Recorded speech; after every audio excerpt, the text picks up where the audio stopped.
Ji Huaixi has transmigrated into a story where she is the expendable female antagonist sent by her parents to arrange a marriage.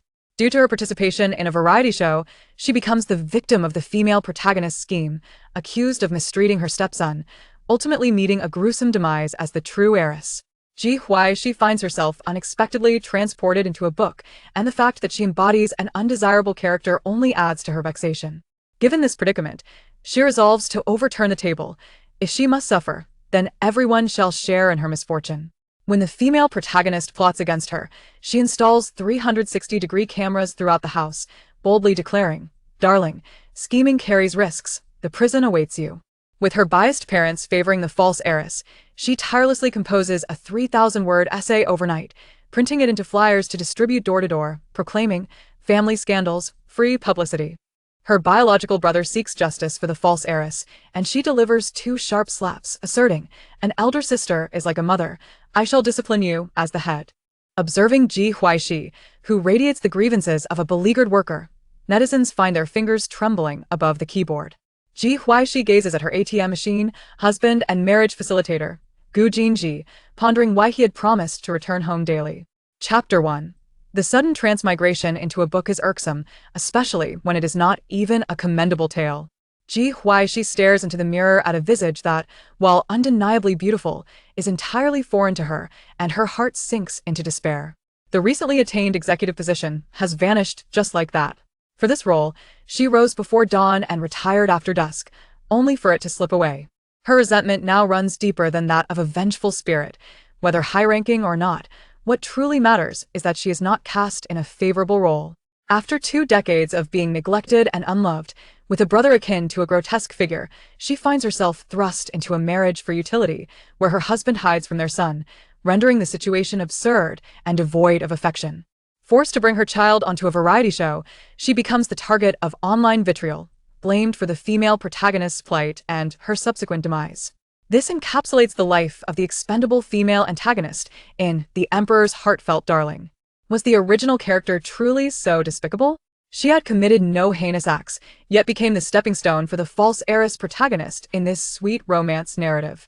One wonders if the author, upon awakening in the dead of night, would not feel inclined to slap themselves in disbelief. The original character has perished without a tombstone or burial. Even kind-hearted bystanders have neglected to grant her a semblance of closure. She suspects the author to be either psychologically twisted or morally bankrupt. The abrupt transition into a book is troublesome enough, but to find herself in a narrative of such poor quality is even more exasperating. If she must endure hardship, then none shall find solace. Suddenly, an ear-piercing ringtone shatters the silence, prompting her to dash to the bedroom and silence the phone. She is no longer the high-ranking worker who needed to be on standby 24 hours a day, endured a diet worse than that of a pig, and labored harder than a donkey. The original character was socially anxious, insecure, and friendless, and had no need for a ringtone. As she gazes at the name flashing on the screen, Pei Baozhu, she realizes the female protagonist is approaching with her little tricks.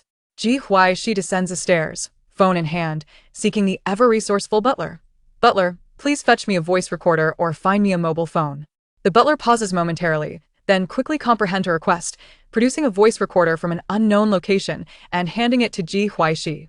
Sitting on the sofa, Ji Huaixi looks at the disconnected call, lazily munching on grapes as she quietly awaits the female protagonist's first attempt to ensnare her. The phone rings once more, and she answers it immediately. "We gather at the airport at 10 tomorrow. Don't forget." Who are you? No contact saved. A staff member from the production team? Ji Huaixi, what pretense are you putting on? If you wish to return to the Pei family, you must heed my words. Our parents already harbor disdain for you, and without my advocacy, do not even think of returning home. What should I do if the production team contacts me? Is there no WeChat group? Ji Huaixi inquired timidly, emulating the original owner's hesitant tone. She would endure for just a moment longer before unleashing another tirade. Having been oppressed for such an extended period, she was finally free to speak her mind, which filled her with excitement. "There is no group. I will inform you," came the impatient response from the other end of the line. The recording was captured. After all that labor, it proved somewhat worthwhile.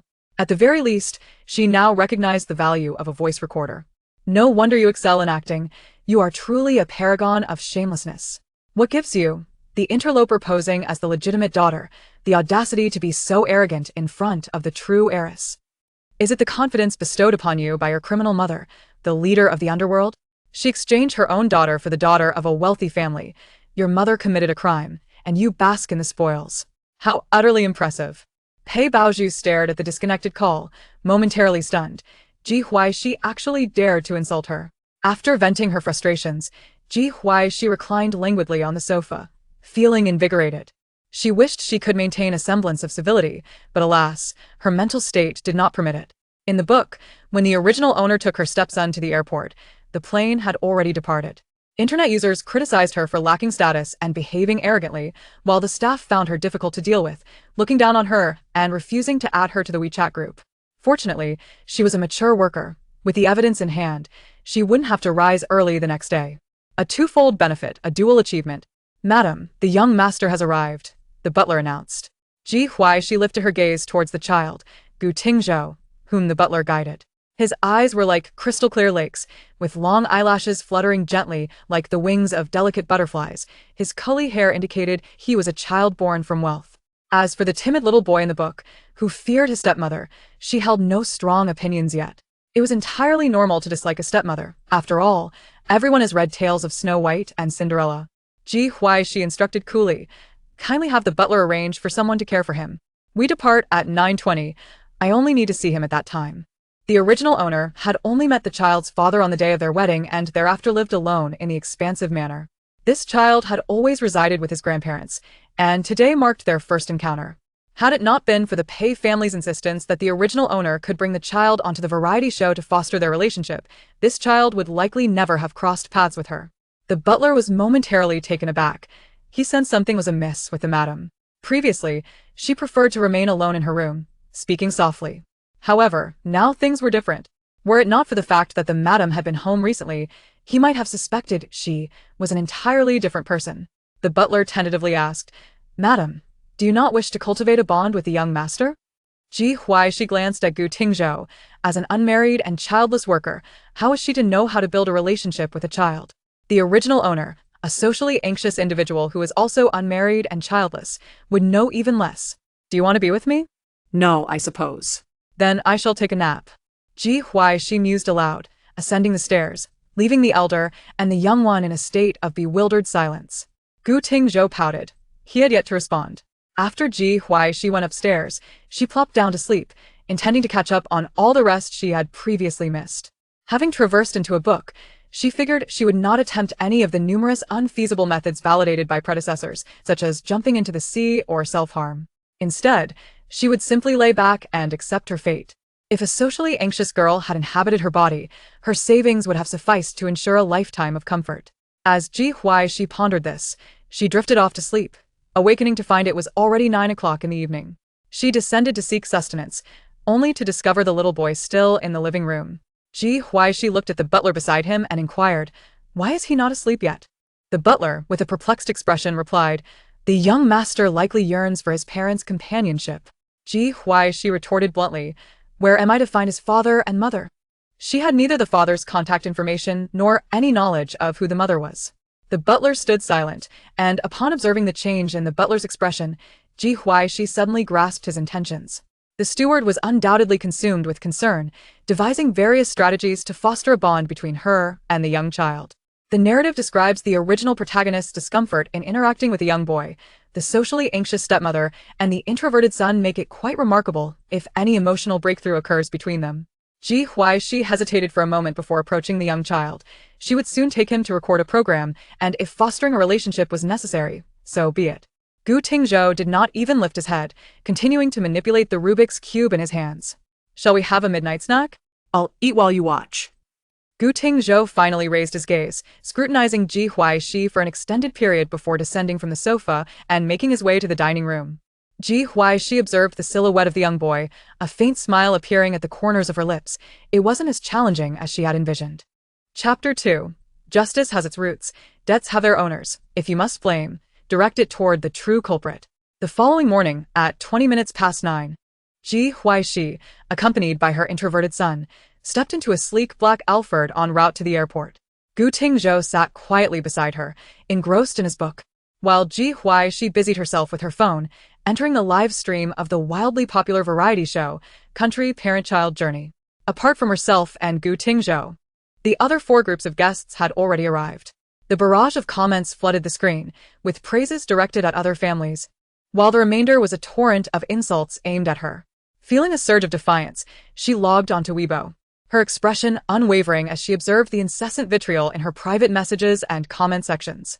Ji Huaixi, to all my detractors, if you wish to critique me, please click the link. Do not bother with comments or private messages. 10 minutes elapsed, and upon noticing a notification of a transaction from Pinduoduo for 500 yuan, she took a screenshot and posted it with a caption, reveling in her unexpected gain. Ji Huaixi, I extend my gratitude to all who assisted in the cutting of the price. I have finally grasped the essence of love turning to hate. It is clear now that your animosity stems from your affection for me. Image. Pinduoduo 500 yuan transaction. After posting, she promptly adjusted her privacy settings to permit comments and messages solely from those she followed. With no one on her list, she left it to fate. As the netizens realized they had been played, they attempted to comment, only to discover that Ji Huaixi's Weibo had disabled comments and private messages. Their frustration festered, having not only failed to insult her, but inadvertently gifted her 500 yuan. Ji Huaixi then donated the 500 yuan, marking yet another day of virtuous deeds. Upon arriving at the airport, she grasped her suitcase while Gu Tingzhou carried his small backpack. The pair entered the terminal in silence, and upon reaching the waiting area, they found only 3 staff members remaining, setting up equipment. Ms. Ji, why have you arrived so late? Our flight was scheduled for 9:30, and it is now 10. One of the staff scolded. Ms. Ji, if you are unwilling to join our program group chat, that is one matter, but you must arrive on time. You are a mother now, and it is essential to set a good example for the child, another chimed in. In the live stream, viewers erupted with fervor upon Ji Huaixi's appearance, unleashing all the pent-up frustration they had refrained from expressing on Weibo. An 18-line celebrity. If she weren't a sister to our Baiju, who would even know who she is? Feeling for the working class. Everyone else has boarded the plane. Yet they're left waiting here. Anyone who can play the role of a stepmother cannot be a good person.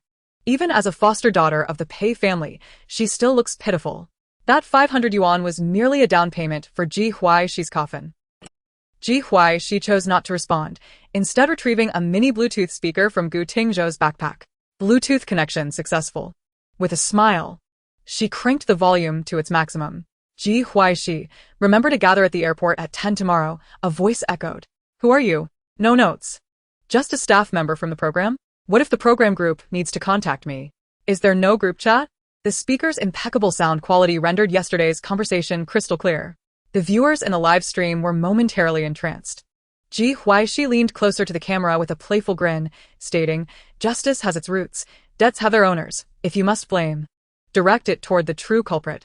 Are you so brazen because you idolize a false heiress, or do you take pride in supporting the daughter of a criminal? It appears that you are truly famished. There are so many talented actors in the entertainment industry. I implore you to indulge in something worthwhile. After looping the recording 3 times, she disconnected the Bluetooth. I refuse to believe it. That recording must have been fabricated by Ji Huaixi. Our Baiju is far too kind. Don't be too naive. That recording is most likely authentic. Now a foster daughter dares to frame the true heiress of the Pei family? This world is like a colossal tomato novel. How can a commoner like me grasp the secrets of the wealthy regarding true and false heiresses? As the netizens debated fervently, Ji Huaixi approached the 3 stunned staff members. Ms. Ji, we apologize. We misunderstood you earlier. Ms. Ji, we are truly sorry. The 2 who had been angry hastily offered their apologies, their faces tinged with shame. Ji Huaixi, not wishing to trouble the workers, said, Please hand me your identification cards. The 3, bewildered, presented their IDs. Ji Huaixi accompanied Gu Tingzhou to the service desk, where she arranged for their cabin upgrades. Since you have been delayed at the airport due to my presence, thank you for your patience. Please take a moment to rest. When traveling with her child, Ji Huaixi ensured comfort, and she certainly wouldn't compromise on her own well-being while traveling alone. The staff members were nearly brought to tears. They had expected reprimand. But instead, Ji Huaixi had facilitated their upgrades. In unison, they exclaimed, Thank you, Ms. Ji. Ji Huaixi smiled. You may call me by my name. I lack acting skills and works, and I am quite aware of my own limitations. After a moment of hesitation, they replied, Huaixi Jia. Ji Huaixi nodded and led Gu Tingzhou to the VIP lounge to await their flight. The workers, having observed the scene, felt their spirits lift. What's there to show off about? How insincere. What merit does a foster daughter have? Can Baiju's fans please quiet down? Your noise is blinding me. Having risen late and missed breakfast, Ji Huaixi was in the mood for a meal. She crouched down and asked, "Is there anything you would like to eat?" Zhou. Gu Tingzhou shook his head and remained silent. Ji Huaixi scanned the area and called out, "Could I please have a bowl of beef noodles?" "Just the beef, no noodles." Finding a seat, Ji Huaixi settled in with Gu Tingzhou, who pulled out his book from his bag. Quiet and unobtrusive, yet capable of understanding human speech, Ji Huaixi was thoroughly satisfied. The harmonious atmosphere was just as she liked it. She turned to the staff, saying, "You can take turns to grab something to eat." The three staff members exchanged glances, feeling overwhelmed. They had previously failed to recognize how extraordinary Ji Huaixi truly was. Not only was she beautiful, but she was also incredibly considerate. As boarding commenced, Ji Huaixi and Gu Tingzhou entered the plane, each engrossed in their own activities. At Ji Huaixi's request, the staff turned off the live stream. After all, other streams would close once on the plane, and they were happily enjoying their time in first class, relishing the comfort of working with such a pleasant artist. "Huaixi Jia, let me add you to the group." "Our director initially asked Baizhu to add you, but she claimed you weren't interested," one staff member, Xiao Yuan, blurted out. Recognizing Xiao Yuan as a newcomer to the workforce, Ji Huaixi could see the naivety in her eyes. "Then let us become friends." Chapter 3. The Joke. A foster daughter fantasizes. She is the true heiress. Xiao Yuan glanced at the messages in the group and then stealthily observed the sleeping mother and son duo. The group members were not openly discussing Ji Huaixi, yet they were subtly casting aspersions. But Ji Huaixi was indeed in the group. Didn't these individuals keep up with trending topics? Xiao Yuan began to regret adding Ji Huaixi to the chat. With trepidation, Xiao Yuan sent a message. "Perhaps we should check the trending topics before continuing our discussion?" Once she sent the message, she noticed an immediate hush fall over the group. The staff members who had arrived at their destination quietly opened Weibo. The true face of Pei Baizhu. The clash of true and false heiresses. The workers felt a sense of warmth wash over them. They casually opened an entry and, upon witnessing the entire process, the staff promptly sought out the director. The director, upon realizing the situation, was taken aback. They understood that Ji Huaixi's presence was intended to accentuate Pei Baozhu. However, the current sentiment online was distinctly different. Initially planning to commence a live broadcast as soon as they landed, the director instead approached Pei Baozhu, delicately broaching the topic of the trending discussions on Weibo. Pei Baozhu, glancing at the trending topics, wore a somewhat ambiguous expression, realizing that her words from that day had indeed been recorded. When did Ji Huaixi become so astute? She immediately called her brother, Pei Zixian. "Brother, could you please address the matters circulating online? I utterly detest Ji Huaixi." Pei Baozhu was entirely unconcerned about Pei Zixian's willingness to assist. After all, Ji Huaixi was her biological sibling, yet it was the unloved one at home who was extraneous. Pei Zixian unhesitatingly agreed. Listening impassively to the audio circulating online, he mused that his blood-related sister was indeed restless. Having returned to the Pei family and enjoying a life of luxury, what more could she desire? He would absolutely not allow Baozhu's reputation to be tarnished. "Pei Zixian, my mother has always wished for another daughter to accompany Baozhu, which is why we adopted Ji Huaixi. Baozhu is the jewel of our family." Once Pei Zixian's Weibo post was published, it swiftly ascended the trending charts. "I'm dying of laughter. The scion of the Pei group has spoken. I knew Ji Huaixi was envious of our Baozhu. Having read too many novels, she thinks of herself as a true heiress." Today's most amusing incident, the adopted daughter imagining herself as a true heiress. I mean, how could there be such melodrama in a wealthy family? Pei Baozhu watched with satisfaction as the online narrative shifted. What did Ji Huaixi's recordings matter when she was still despised? The director, witnessing the resolution of the situation, initiated the live broadcast at the airport. He intentionally remained silent regarding the incorrect timing he had mentioned to Pei Baozhu and the issue of not allowing Ji Huaixi to join the group. Viewers quickly flocked to the broadcast, showering Pei Baozhu with praise. The other groups of guests, in a tacit understanding, feigned ignorance and began to engage with cheerful smiles. On the airplane, Xiao Yuan exchanged glances with her two colleagues before ultimately choosing to believe in Ji Huaixi. She approached Ji Huaixi's side and gently patted her shoulder.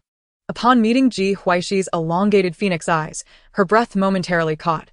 Ji Huaixi's features appeared exquisitely sculpted, with luscious, full lips and a slight, enchanting smile, reminiscent of a blooming rose. Ji Huaixi playfully poked at Xiao Yuan's dazed face, noticing the youthful exuberance of a recent graduate. "What's wrong?" Xiao Yuan's face flushed a deep crimson as she stammered, "Your brother just posted on Weibo."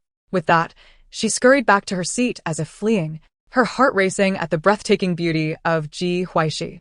Ji Huaixi opened Weibo and saw Pei Zixian's statement, recalling a plot from the book. It seemed to mirror her own reality, where the original protagonist was indeed the true heiress, yet the Pei family had consistently proclaimed her to be an adopted daughter. The original had been timid and self-effacing, afraid to resist, but she was different. To endure now would only lead to future afflictions. Caring for women's health begins with me. Ji Huaixi, are dogs flying now? I haven't even disembarked, and I hear barking. Isn't it delightful to indulge in gossip without a PDF? Please enjoy the PDF I personally prepared. Feel free to share it, authenticity guaranteed. Exclusive links for the wealthy melodrama PDF on Pinduoduo. As a diligent worker, crafting a PDF on her phone felt like a task for an expert. Xiao Yuan glanced at Ji Huaixi, cautiously opening Weibo like a thief. She discovered the trending topic of melodramatic tales from wealthy families and silently clicked to indulge in the gossip. The content was richly illustrated, logically structured, and aesthetically pleasing.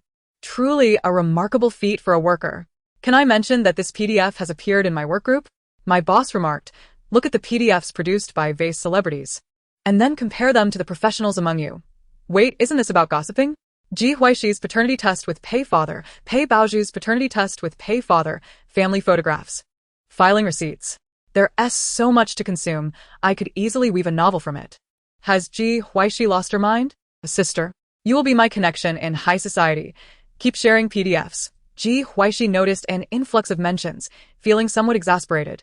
The incessant notifications were bothersome. Clicking on them, she observed the scrolling screen. A minor celebrity possessing the allure of a top-tier star only needed a sensational PDF to captivate. It seemed that the human inclination to gossip was undeniable. Her WeChat buzzed with numerous messages, and upon checking, she discovered it was from Pei Zixian. Without reading, she swiftly blocked him. A WeChat transaction of 500 yuan appeared, which she promptly donated, believing in the principle that good deeds pave the way for future mischief. Upon landing at Nanjing Airport, it was already noon. After satisfying her hunger alongside the little curly-haired companion and the staff, she made her way to the destination. Her fondness for this production team was non-existent. They were clearly aware of Pei Baoju's intent to create difficulties, yet the director pretended to be oblivious, leaving her uncertain of his genuine ignorance. Upon seeing Ji Huaixi arrive with the child, the director smiled warmly and said, "Teacher Ji, you've finally arrived. Our recording begins tomorrow. Let me introduce you to the other 4 groups of guests." Ji Huaixi smiled slightly. "Thank you, director." The director felt a shiver as Ji Huaixi's gaze lingered on him. The Pei sisters, one biologically related and the other favored at home, had him reluctant to take sides. Who could predict what events would unfold in the future? When Ji Huaixi arrived, the other 4 groups of guests were engaged in lively conversation. The moment they spotted Ji Huaixi entering the courtyard, their smiles faltered. They glanced from Ji Huaixi to Pei Baoju. Chapter 4. One must not compare too much. How can you be so partial? The director cheerfully spoke. The official recording starts tomorrow. Let us take this opportunity to get acquainted. The accomplished singer Fan Yaya was the first to introduce herself.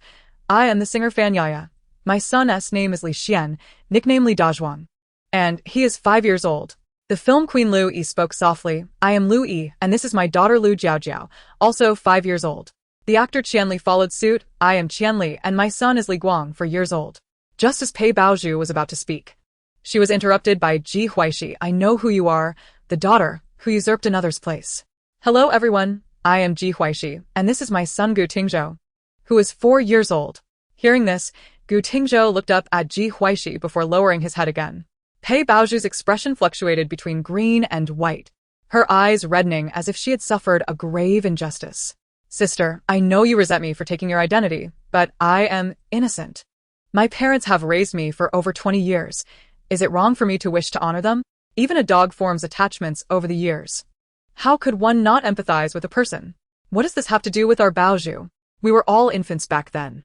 The crowd felt sympathy for Baoju. She was so filial, yet had to endure bullying from that wretched Ji Huaixi. Don't cry. We fans will be heartbroken for you. We will always support you. Ji Huaixi interjected, Director, could you please take the children outside? For the sake of their mental well-being.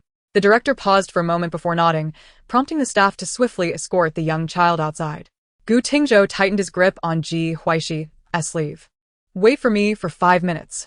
Ji Huaixi personally led Gu Tingzhou to the entrance, gently closing the courtyard door behind them.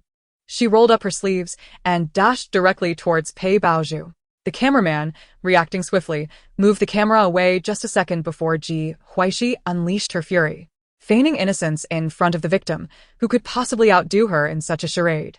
Filial piety. Your biological mother bore you. Yet you were exchanged for the Pei family. How do you justify your lack of devotion to her? Go inside and keep her company. One must not indulge in comparisons. How can you favor one over the other? They are both your mother. The crowd was taken aback by Ji Huaixi's audacity, taking some time to react and pull people away. Ji Huaixi stood up, flexed her wrists, her audacity truly astonishing. My hand was already weary from the effort. At this, the onlookers shared a tacit smirk. Pei Baozhu covered her face, exclaiming, Ji Huaixi, I will kill you. Ji Huaixi shrugged and calmly replied, It matters not. Those who cannot vanquish me will only serve to embolden my defiance. She finally understood the exhilarating thrill of embodying the vicious female antagonist in a short drama, a feeling akin to triumphantly thrashing a foolish superior. In the live broadcast, although viewers could not see the visuals, they could hear the audio. Let that little brat out, I want to act for a couple of episodes. I don't know why, but this sister exudes the resentment of a disgruntled worker. Ji Huaixi, get out of the entertainment industry and boycott these atrocious artists. Bahu. Why does our Baozhu have to be sisters with such a person? Ji Huaixi, as if struck by a thought, addressed the camera. I am merely a sensitive little girl. Do not scold me, I am simply repaying enmity. The crowd responded with confusion. Sensitive? Ji Huaixi opened the door and exited, leaving the guests and staff in the courtyard. As she swung the door open, a small hand grasped her clothing. In addition, 4 children with wide eyes were gazing up at her. Pretty sister, what were you doing in there? Ji Huaixi replied earnestly, I was participating in the inaugural boxing match of Nanching Teohuacan. The staff documenting the event responded, A boxing match? Ji Huaixi is fighting? 2 new entries appeared on the already bustling trending search list. Ji Huaixi turned to the staff and inquired, Where are we staying? Following the staff's lead, a trail of children followed closely behind her. Upon returning to her accommodations, the children began to play joyfully in the courtyard. Ji Huaixi reclined in a rocking chair, peacefully drifting off to sleep, while Gu Tingzhou mimicked her, struggling to climb onto the adjacent rocking chair. Viewers in the live stream observed the mother and child sleeping, occasionally hearing the laughter of other children. In her moments of tranquility, Ji Huaixi's beauty was truly captivating. What a pity she had a mouth. The viewers chuckled, while the other 3 guests attempted to console Pei Baozhu. Noting that Ji Huaixi was blissfully napping. Being so young and already acting as a stepmother, she must be a gold digger. The number of viewers in Ji Huaixi and her son's live stream continued to grow. While they were at work, Ji Huaixi slept. When they returned, She was still asleep. they merely wished to see when she would awaken. Were it not for her occasional movements, they would have considered asking the staff to check her pulse to see if she was alive. As dinner approached, Ji Huaixi was roused by the staff. Upon waking, she found several children gathered around her. Pretty sister, you're awake. How can you sleep for so long? Pretty sister, did you go rob a house last night? Ji Huaixi, still half asleep, mumbled, without a man to sleep with, I can only sleep. In the next moment, she was wide awake, sitting up in shock, realizing the absurdity of her own situation. She had pondered the importance of accumulating virtue in the morning and indulging in vice at night, a balance of 0 merit for the day. Ji Huaixi revealed a sly smile. Let us hear my sister's explanation. No, let us clarify. What I mean is exactly that. You will understand when you grow up. Unable to explain further, she decided to let the other children bear the brunt of her mischief. 4 adorable faces stared at her, chattering away. Pretty sister, don't you have a boyfriend to sleep with? Sister, you need not be shy. My mom always sleeps with my dad. My mom too. She often acts cute at home. Pretty sister, do you sleep alone at home? My uncle is quite handsome. I can lend him to you for a few days. Ji Huaixi turned to the last girl who spoke, Pei Lan, the child adopted by Pei Baozhu for the show. If she had any sense, it meant the girl's uncle was either Pei Zixian or Pei Ziyu. Politely declining, she thought, I'm not into incest. Meanwhile, The dark-faced singer, Fan Yaya, interjected. Li Dazhuang. 3 days without a beating and you're acting up? Are you? Do you need a dose of love? The affectionate actress, Lu Yi, quickly covered her daughter's mouth to prevent further embarrassment. The fortunate Qianli stealthily brought her son closer to her side, relieved that he was shy at home. Without a closed door, nothing would happen. Pei Baozhu shot Ji Huaixi an indignant glare before carrying Pei Lan away from Ji Huaixi's courtyard. Ha ha ha, Ji Huaixi. Your desperate attempt to save face has failed. You'll understand when you grow up. While normal relationships are undoubtedly important, the bizarre ones can be quite riveting. Too bad this sister isn't into such things. Seeing that even the children of celebrities behave this way reassured me. As a kindergarten teacher, I've heard some exaggerated stories from kids about their parents. I can't help but wonder who Ji Huaixi's husband is. Could he possibly be an elderly man? Chapter 5. This prosperous world ultimately fulfills her mother's wishes. At this moment, in the Gu family's ancestral home, Gu Jinji's fingers curled slightly as he was compelled to accompany his parents in watching the live stream. His nominal wife was not merely a timid, socially anxious girl. Was she planning to quietly transform herself and leave everyone in the dust? Gu mother pinched her son's arm, saying, I don't know who you inherited your blindness from, but my daughter-in-law is so interesting and beautiful. How could you let her remain alone? Gu Jinji retorted. I can distinguish between being ill and being interesting. Gu mother shot him an exasperated look. Is that really the key issue? The real concern is that you allow her to be alone. If you can't perform, we should have discovered it sooner for treatment.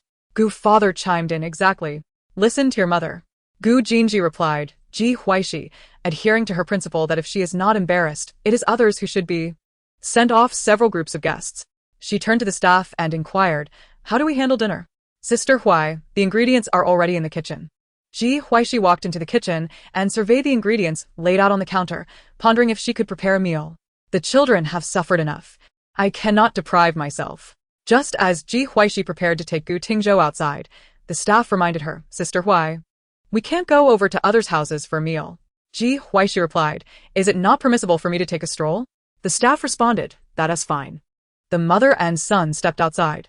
Ji Huaixi knocked on the neighboring door, which was opened by an elderly lady. Ji Huaixi smiled, Grandma. I am the granddaughter of Li Cuihua. I've come to visit you. You've grown so big now, come in and sit. Grandma will prepare something delicious for you. The elderly woman regarded Ji Huaixi for a moment before warmly inviting her and her son into the house, where she proceeded to serve a meal from the kitchen onto the table. A staff member quietly reminded them, you shouldn't impose on others for meals. Ji Huaixi retorted, this isn't imposing, it's merely asking for food, and besides, this isn't just anyone's home. We are all family. She ladled a small bowl of rice for Gu Tingzhou and began to eat while engaging in light conversation with the elderly woman. The staff member, listening to the director's increasingly anxious voice through the earpiece, managed to maintain his composure. How could a person from North City speak Cantonese so fluently? When did this sister become the granddaughter of Li Cuihua? Was this a case of unfounded kinship? With every affectionate "ah" she uttered. It sounded as genuine as if she were addressing her own grandmother. By the time the meal concluded, the elderly woman was beaming with delight. I couldn't help but laugh. I wished for ears that were unaccustomed to Cantonese. The older generation tends to be conservative in thought but open in behavior. Ji Huaixi's eyes sparkled with joy as she soaked in the gossip. She was truly a soul captivated by intrigue. My CPU is about to overheat. What does it even mean to refer to someone as my uncle when he is actually my grandfather's brother, born to my grandmother and my grandfather's father? After Ji Huaixi had her fill, her emotional value soared. She spent an hour chatting about gossip with the elderly lady before the latter, with a beaming smile, saw Ji Huaixi and her son to the door. Can you bathe by yourself? Ji Huaixi inquired, lowering her gaze. Gu Tingzhou nodded in response, prompting Ji Huaixi to open her suitcase and retrieve the child's pajamas. Wow, which little one is this capable? You can bathe all by yourself. Gu Tingzhou's eyes brightened, and although he remained silent, his steps became noticeably lighter. Ji Huaixi chuckled. Indeed, even the shyest of children cannot resist a flood of extravagant praise. Having adjusted the water temperature and provided some reminders, she decisively exited the bathroom. Meanwhile, other guests were showcasing their harmonious and loving bathing routines. Ji Huaixi sat in the yard, munching on sunflower seeds that she had somehow acquired. As she gazed at the starry sky, she mused about the peculiar choice of a rural parenting variety show. Children are the blossoms of our nation, representing its hope and future. At this moment, the desire to undermine the heroine reached its zenith. After his bath, Gu Tingzhou emerged from the bathroom clad in adorable pajamas, standing before Ji Huaixi. Whose little darling is this? All cleaned up, you should hurry off to bed. Life is not easy, filled with frustrations, yet thankfully, Gu Tingzhou is a quiet and well-behaved little brother. Can I borrow my dream child for a couple of days? I couldn't help but laugh. This sister, despite her less than pleasant mental state, possesses the skill to deliver praise devoid of genuine emotion. What is there to admire? Ji Huaixi is utterly irresponsible as a stepmother. She can't cook, nor can she care for the child. One wonders which family has suffered such misfortune to marry her. She hardly needs to be a good stepmother. All she must do is serve her old, ugly, and pot-bellied husband well. Though Ji Huaixi was oblivious to the comments made by netizens, Gu Jinji noticed them, as did his parents. Gu's mother glanced over at her eldest son, who had inherited her beauty. With a clean-cut hairstyle, his facial features were sharp yet gentle, complemented by a high nose and deep-set eyes. As a connoisseur of appearances, she knew that the man she had chosen would not be lacking in looks, and thus, their son could hardly be unattractive. A man who cherishes his wife will prosper. Look how wealthy your father is. Hurry up and speak your mind to protect my daughter-in-law. Gu Jinji smirked slightly. Mom, building a devoted husband persona can lead to a downfall. Gu's mother was speechless. I don't care about your persona. Obedience is your true nature. Hurry up and prove to the netizens that my beautiful daughter-in-law has impeccable taste. Mom, in this day and age, who needs to provide proof? A loving mother can be a guiding hand, but if you get hurt, do you wish to relive your childhood? Gu Jinji pointed at the screen, where his foolish son was utterly captivated by the lavish praise. Mom, shouldn't you be concerned about your grandson? Grandchildren will find their own fortunes. Without them, I shall enjoy my life. If you keep changing the subject, your childhood will return. Gu Jinji silently shifted positions, pulled out his phone, and logged into Weibo. Gu Jinji, regarding Ji Huaixi's gossip, guaranteed authenticity. PDF. After posting, he willingly spent money to trend it. Out in public, he appeared dignified. But at home, even the dog had more composure than him. What did I just see? The president of Huaixi Technology released a PDF about Ji Huaixi. It was so down-to-earth that it frightened me. I hope the standards of the gossip world will henceforth be PDFs. Ji Huaixi's husband is Gu Jinji. The first page is the marriage certificate. The second page details part of Ji Huaixi's assets. This sister is truly wealthy. The third page and beyond. The length of this PDF exceeds my lifespan, proving from every angle that Ji Huaixi need not cook or care for children. She simply needs to take them for strolls. I did not marry for her to cook or raise children. Besides, I am neither old nor unattractive. Oh. That last line was so powerful. Gu Jinji gazed at the trending search results, noting the addition of Ji Huaixi's husband is Gu Jinji. Even gossiping requires PDFs. Gu Jinji gallantly defends his wife. He truly witnessed the devoted husband persona his mother always envisioned. Chapter 6. In this day and age, even the venomous words of the villainess are being appropriated. The following morning, Ji Huaixi, after breakfast with Gu Tingzhou, headed to the gathering point. The staff, observing Ji Huaixi and her son emerging from the neighboring courtyard, wore expressions of confusion.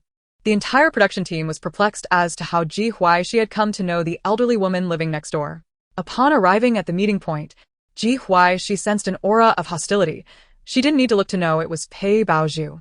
Ji Huaixi, I won't let you off easily. Just as Pei Baozhu began her tirade, she was interrupted. You stole my lines. What am I supposed to say? You should rephrase that. Are even the villainess's cliché lines being taken these days? Silence fell over the crowd as they all turned to Pei Baozhu, witnessing how the hostility seamlessly transformed into foolishness. Pei Baozhu shouted, Ji Huaixi. Ji Huaixi disdainfully covered Gu Tingzhou's ears. Do you intend to compensate for your lack of intelligence with volume? You must have many endorsements, such as the spokesperson for noise pollution. Pei Baozhu felt an overwhelming urge to tear Ji Huaixi's mouth apart. Reflecting on her acquaintance with Ji Huaixi, she fixed her gaze on Ji Huaixi's face, confidently declaring, You're not Ji Huaixi. The real Ji Huaixi is always quiet at home. You are an imposter. Unfazed, Ji Huaixi lazily replied, And you eat and drink nothing but excrement and urine at home, yet you appear to be starving outside. What nonsense are you spouting? Look, you're too embarrassed to admit it. Someone like me, who values their reputation, wouldn't dare to concede. The director fervently wished for the last family group to arrive promptly. If only time could be reversed, he would not be shedding tears now. The show hadn't even begun, yet there were already several trending topics. This overwhelming wealth and misfortune had landed squarely on his head. He feared it might lead him to an untimely end. The live streams comments were pouring in one after another. I can't stop laughing. It seems the child's presence is hindering the sister from going berserk. Troublemakers abound. Ji Huaixi, you despicable wretch. Pei Baoju's face turned green. She almost forgot that her character was once gentle and kind. Ji Huaixi. I'm usually quite silent. I just go mad as soon as I speak. The guests' simultaneous action of covering their children's ears was rather endearing. Has Pei Baoju truly lost her mind? As the director beheld the final group of families, it was akin to discovering a slip of paper through a crack in the door when one is caught unprepared in a public restroom. With palpable excitement, the director proclaimed, "Welcome, 5 mothers accompanied by their little ones, to Peach Blossom Village." The theme for the inaugural episode of our rural parent-child journey is the exploration of the orchard secrets. Please, dear guests, take your children and let us embark on this adventure together. The orchard lay at the village's edge, embraced by undulating emerald hills, with expanses of fruit trees laden with bountiful harvests. For this episode, the production team enlisted the orchard's overseer, Old Lee, to enlighten the guests about the cherry trees, elaborating on their management, pruning techniques, and how to discern the ripeness of the fruit. Upon concluding his explanation, the director promptly announced, "Our first task will be a cherry-picking competition, which requires the participation of both mothers and their children. Different rankings will yield varying points, with higher placements receiving more generous rewards." Ji Huaixi recollected a passage from her reading, where the socially anxious sister, accompanied by Gu Tingzhou, painstakingly gathered numerous cherries to secure first place, only to be publicly criticized by Pei Baoju, who accused the sister of compelling the child to undertake excessive labor without regard for his well-being. She thought. The orchard boasted an abundance of cherry trees, and though the adults feigned nonchalance, their eyes began to scrutinize the trees within the orchard. Pei Baoju scooped her daughter into her arms and approached a cherry tree heavy with fruit, her voice gentle as she said, "Lon Lon, shall we go pick some cherries?" Pei Lon nodded enthusiastically, exclaiming, "Let's go." Ji Huaixi cast a glance at the two of them before heading in the opposite direction, with Gu Tingzhou tightly clutching the sleeve of her garment. She had grown accustomed to Gu Tingzhou's silence. The socially anxious sister's retreat was swift. After all, she could glean little about Gu Tingzhou's situation from her reading. Ji Huaixi found a cherry tree that appealed to her and halted. Gu Tingzhou tilted his head, his wide eyes fixated on Ji Huaixi. To her surprise, she found herself capable of interpreting Gu Tingzhou's unspoken thoughts. "You pick first. I need to use the restroom." Gu Tingzhou retrieved a pair of gloves from his backpack and donned them, accepting Ji Huaixi's small basket. Ji Huaixi instructed the staff to accompany Gu Tingzhou and made her way out of the orchard. As the competition neared its conclusion, Ji Huaixi returned to Gu Tingzhou's side, casually plucking a few cherries from the tree and depositing them into Gu Tingzhou's basket. Gu Tingzhou pouted, pointing at the basket as if to convey that it was insufficient. Ji Huaixi ruffled Gu Tingzhou's hair, crouching down to whisper a few words in his ear. Gu Tingzhou's eyes widened, and then he resumed picking cherries. Indeed, it was when Pei Baoju guided Lon Lon in cherry picking that love was palpable, unlike certain individuals who merely sought to evade effort. It is far better to care for one's own child than to be in a situation with a stepmother like Ji Huaixi, which was truly exasperating. Ji Huaixi had only gathered a few cherries, while other groups of guests had far exceeded her yield. To feign a trip to the restroom as an excuse for laziness was indeed embarrassing.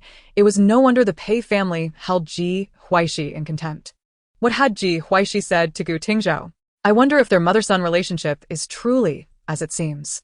Ji Huaixi consistently deciphered Gu Tingzhou's intentions. Their bond could not be as strained as it appeared. As time elapsed, an announcement echoed across the orchard. All parents and children, please gather at the orchard entrance. Gu Tingzhou removed his gloves and stowed them in his backpack, handing the basket to Ji Huaixi while grasping the hem of her garment with his small hand. The two appeared at the orchard's entrance. Lu Yi's daughter, Lu Jiao, approached Ji Huaixi, saying, "Pretty sister, why do you have so few cherries? I'll share half of mine with you." Lu Yi face-bombed. Her daughter was quite the beauty enthusiast, and her admiration for attractive individuals often activated her social butterfly tendencies. All eyes turned to Ji Huaixi's basket, which indeed contained only a modest quantity.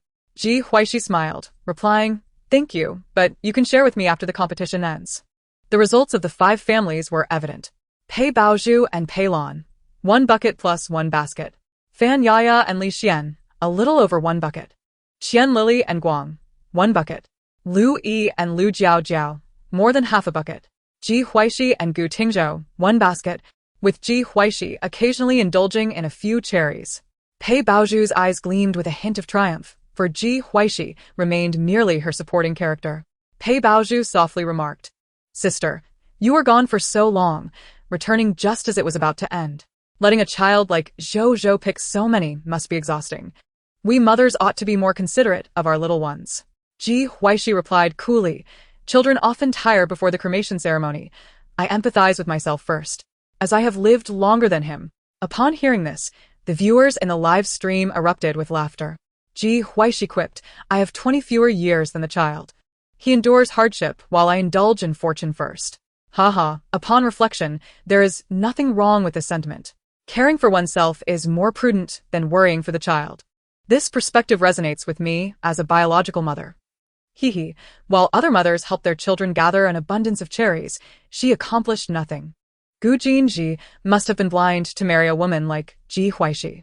The director, observing the increasing viewer count, wore an increasingly strained smile. Both women were backed by nefarious capitalists, and offending either would be unwise. He hoped that his great-grandmother would visit him in a dream that night, revealing how to navigate this predicament. Pei Baozhu was elated, as Ji Huaixi's words would surely be seen by Madame Gu, who was particularly fond of her grandson, Gu Tingzhou. The smile on her face was impossible to conceal as she lifted her daughter, exclaiming, "Director, isn't our Lam on the first?" Seeing this, Ji Huaixi tugged at Gu Tingzhou's collar. Mimicking Pei Baozhu's tone, "Director, isn't our Zhou the first?" Lu Yi, seated nearby, could not suppress her laughter. Ji Huaixi's personality was undeniably amusing. Others, too, were unable to contain their mirth. With these 2 sisters present, high ratings were guaranteed. Pei Baozhu inhaled deeply, laced with sarcasm. "Indeed. Coming in last is still coming in first." The director hastily interjected, seeking to quell the verbal sparring between the sisters. "I will announce the rankings for the cherry-picking competition." Ji Huaixi interjected, "Wait." She instructed a nearby staff member to bring forth her results. A cart rolled in, laden with precisely 10 buckets of cherries. Gu Tingzhou looked up with excitement, realizing that what his beautiful mother had said was indeed true. They had amassed 10 full buckets of cherries. Ji Huaixi's lips curled into a playful smile, her gaze alight with mischief. "Dear teachers, I trust you don't mind if your children gain an additional godmother?" Fan Yaya and the others exchanged knowing glances, instantly comprehending Ji Huaixi's intentions. Li Dazhuang was nudged by his mother and understood in an instant. Having a godmother was delightful. Qian Lily's son, Li Guang, blushed as he called out, "Godmother." Lu Jiao, without needing her mother's approval, exuberantly declared, "Pretty godmother." Ji Huaixi beamed, as a godmother. "I have little to offer, but each of you may take a bucket of cherries." The quantities of cherries held by the 5 families were dramatically reversed. Ji Huaixi raised an eyebrow, glancing at Pei Baozhu. "You were correct. Coming in last is indeed coming in first." Pei Baozhu appeared momentarily stunned. "You cheated. This must be against the rules. 10 buckets of cherries, surely Ji Huaixi could not collect so many in just a few days." Indeed, even cheating should consider reality. Thus, the tale unfolds, with unexpected twists and revelations. If these cherries were picked by Ji Huaixi, I would forgo dinner tonight and instead feast on excrement. The audience's reaction in the live broadcast room was equally fervent. The director calmly announced the results. First place, Ji Huaixi and Gu Tingzhou, earning 100 points. Second place, Fan Yaya and Li Xian, earning 80 points. Third place, Qian Li and Li Guang, earning 60 points. Fourth place, Lu Yi and Lu Jiao, earning 40 points. Fifth place, Pei Baozhu and Pei Lan, earning 20 points. "Oh dear, Mama, we are not in last place. Thank you, beautiful godmother," Lu Jiao exclaimed, forming a heart with her hands towards Ji Huaixi. Pei Baozhu looked at the director in disbelief. "Director, could there be a mistake?" The director, unveiling the large screen that had been prepared in advance, replied, "I am a fair and just director." Everyone turned their gaze to the screen, where Ji Huaixi clad in sports attire, conferred with the orchard's owner before approaching a large machine. She took her seat in the driver's seat, maneuvering the machine to the other side of the orchard, positioning the trunk of a fully ripe cherry tree in the machine's grasp. The folded oilcloth formed a circle, and the machine shook the cherry tree, causing cherries to rain down. The crowd was dumbfounded. Such a tactic existed. Pei Baizhu protested from the sidelines. This doesn't count. Ji Huaixi smirked. Are we not allowed to let technology enhance our lives? The director added, Ji Huaixi did not violate any rules. It was never stated that tools could not be used. Who would have thought that a parenting travel variety show would allow for such loopholes? The impact of technology on life surged onto trending topics. The director's psychological stress must be immense. I almost believed I was watching a science program. The interplay of authenticity and deception in parenting variety shows draws in more viewers. Ji Huaixi merely exploits the situation, setting a poor example for the children. During lunch, the director invited the guests to dine at the orchard's cafeteria with the children. Pei Lan gazed at her unfamiliar aunt with wide, curious eyes. Upon observing her mother's expression, she keenly sensed her mother's disapproval of her aunt. Ji Huaixi looked toward her disinterested stepson and embarked on her praise campaign. Which little one eats as quickly as Zhou? A bite of meat, a bite of vegetables, marvelous. Other mothers must envy me for having such a well-behaved child at the table. Ji Huaixi sounded like an emotionless machine, her words of praise flowing freely, while her eating pace remained unfaltering. Gu Tingzhou gradually became immersed in a stream of compliments. He hesitated not at all in consuming his least favorite vegetables. Lu Yi and the others observed their children diligently eating, their lips twitching. Did others' praises taste sweeter? Typically, they had to coax their children to eat at home, yet now it resembled a competition. Having finished her meal, Ji Huaixi looked up, meeting several pairs of eager eyes. She adeptly initiated another round of compliments. Jiao Jiao must be the princess who eats the best in kindergarten. Little Li Guang, you didn't spill a single grain of rice. How impressive. After the meal, Ji Huaixi's rapport with the children soared. Upon rising, the little ones swiftly wiped their mouths and hopped off their chairs. Gu Tingzhou tentatively took Ji Huaixi's hand. She appeared oblivious to his change, a smile slowly forming on her lips. She respected the children's individuality. As long as they could coexist harmoniously, she was more than willing. Should Ji Huaixi retire from the spotlight, she might consider a career as a motivational speaker. I too desire the kind of emotional support she provides. To be honest, I wish my parents were more generous with their compliments. Chapter 8. At least Ji Huaixi genuinely scolds you. Pei Baizhu cast a dim, enigmatic glance at Ji Huaixi as she departed with several children. If she could endure for 2 more days, upon returning home, she would ensure Ji Huaixi understood that there were dire consequences for crossing her. In the afternoon, the director announced the second activity. In this digital age, our orchard is currently facing a surplus of cherries. We hope each guest can leverage the internet to host a meaningful live streaming event to support the farmers. As per usual, the more they sell, the more points they earn, with a cap of 5,000 orders per live stream. After the director's announcement, each guest proceeded to their designated live stream room. As Pei Baizhu passed by Ji Huaixi, she whispered, "You will definitely not win this time." Ji Huaixi replied with a slight smirk, "Oh, right, your competitive spirit is so intense. No wonder you battle with your chopsticks at home, afraid of losing to a grain of rice, and fear the toilet lid closing on your meal."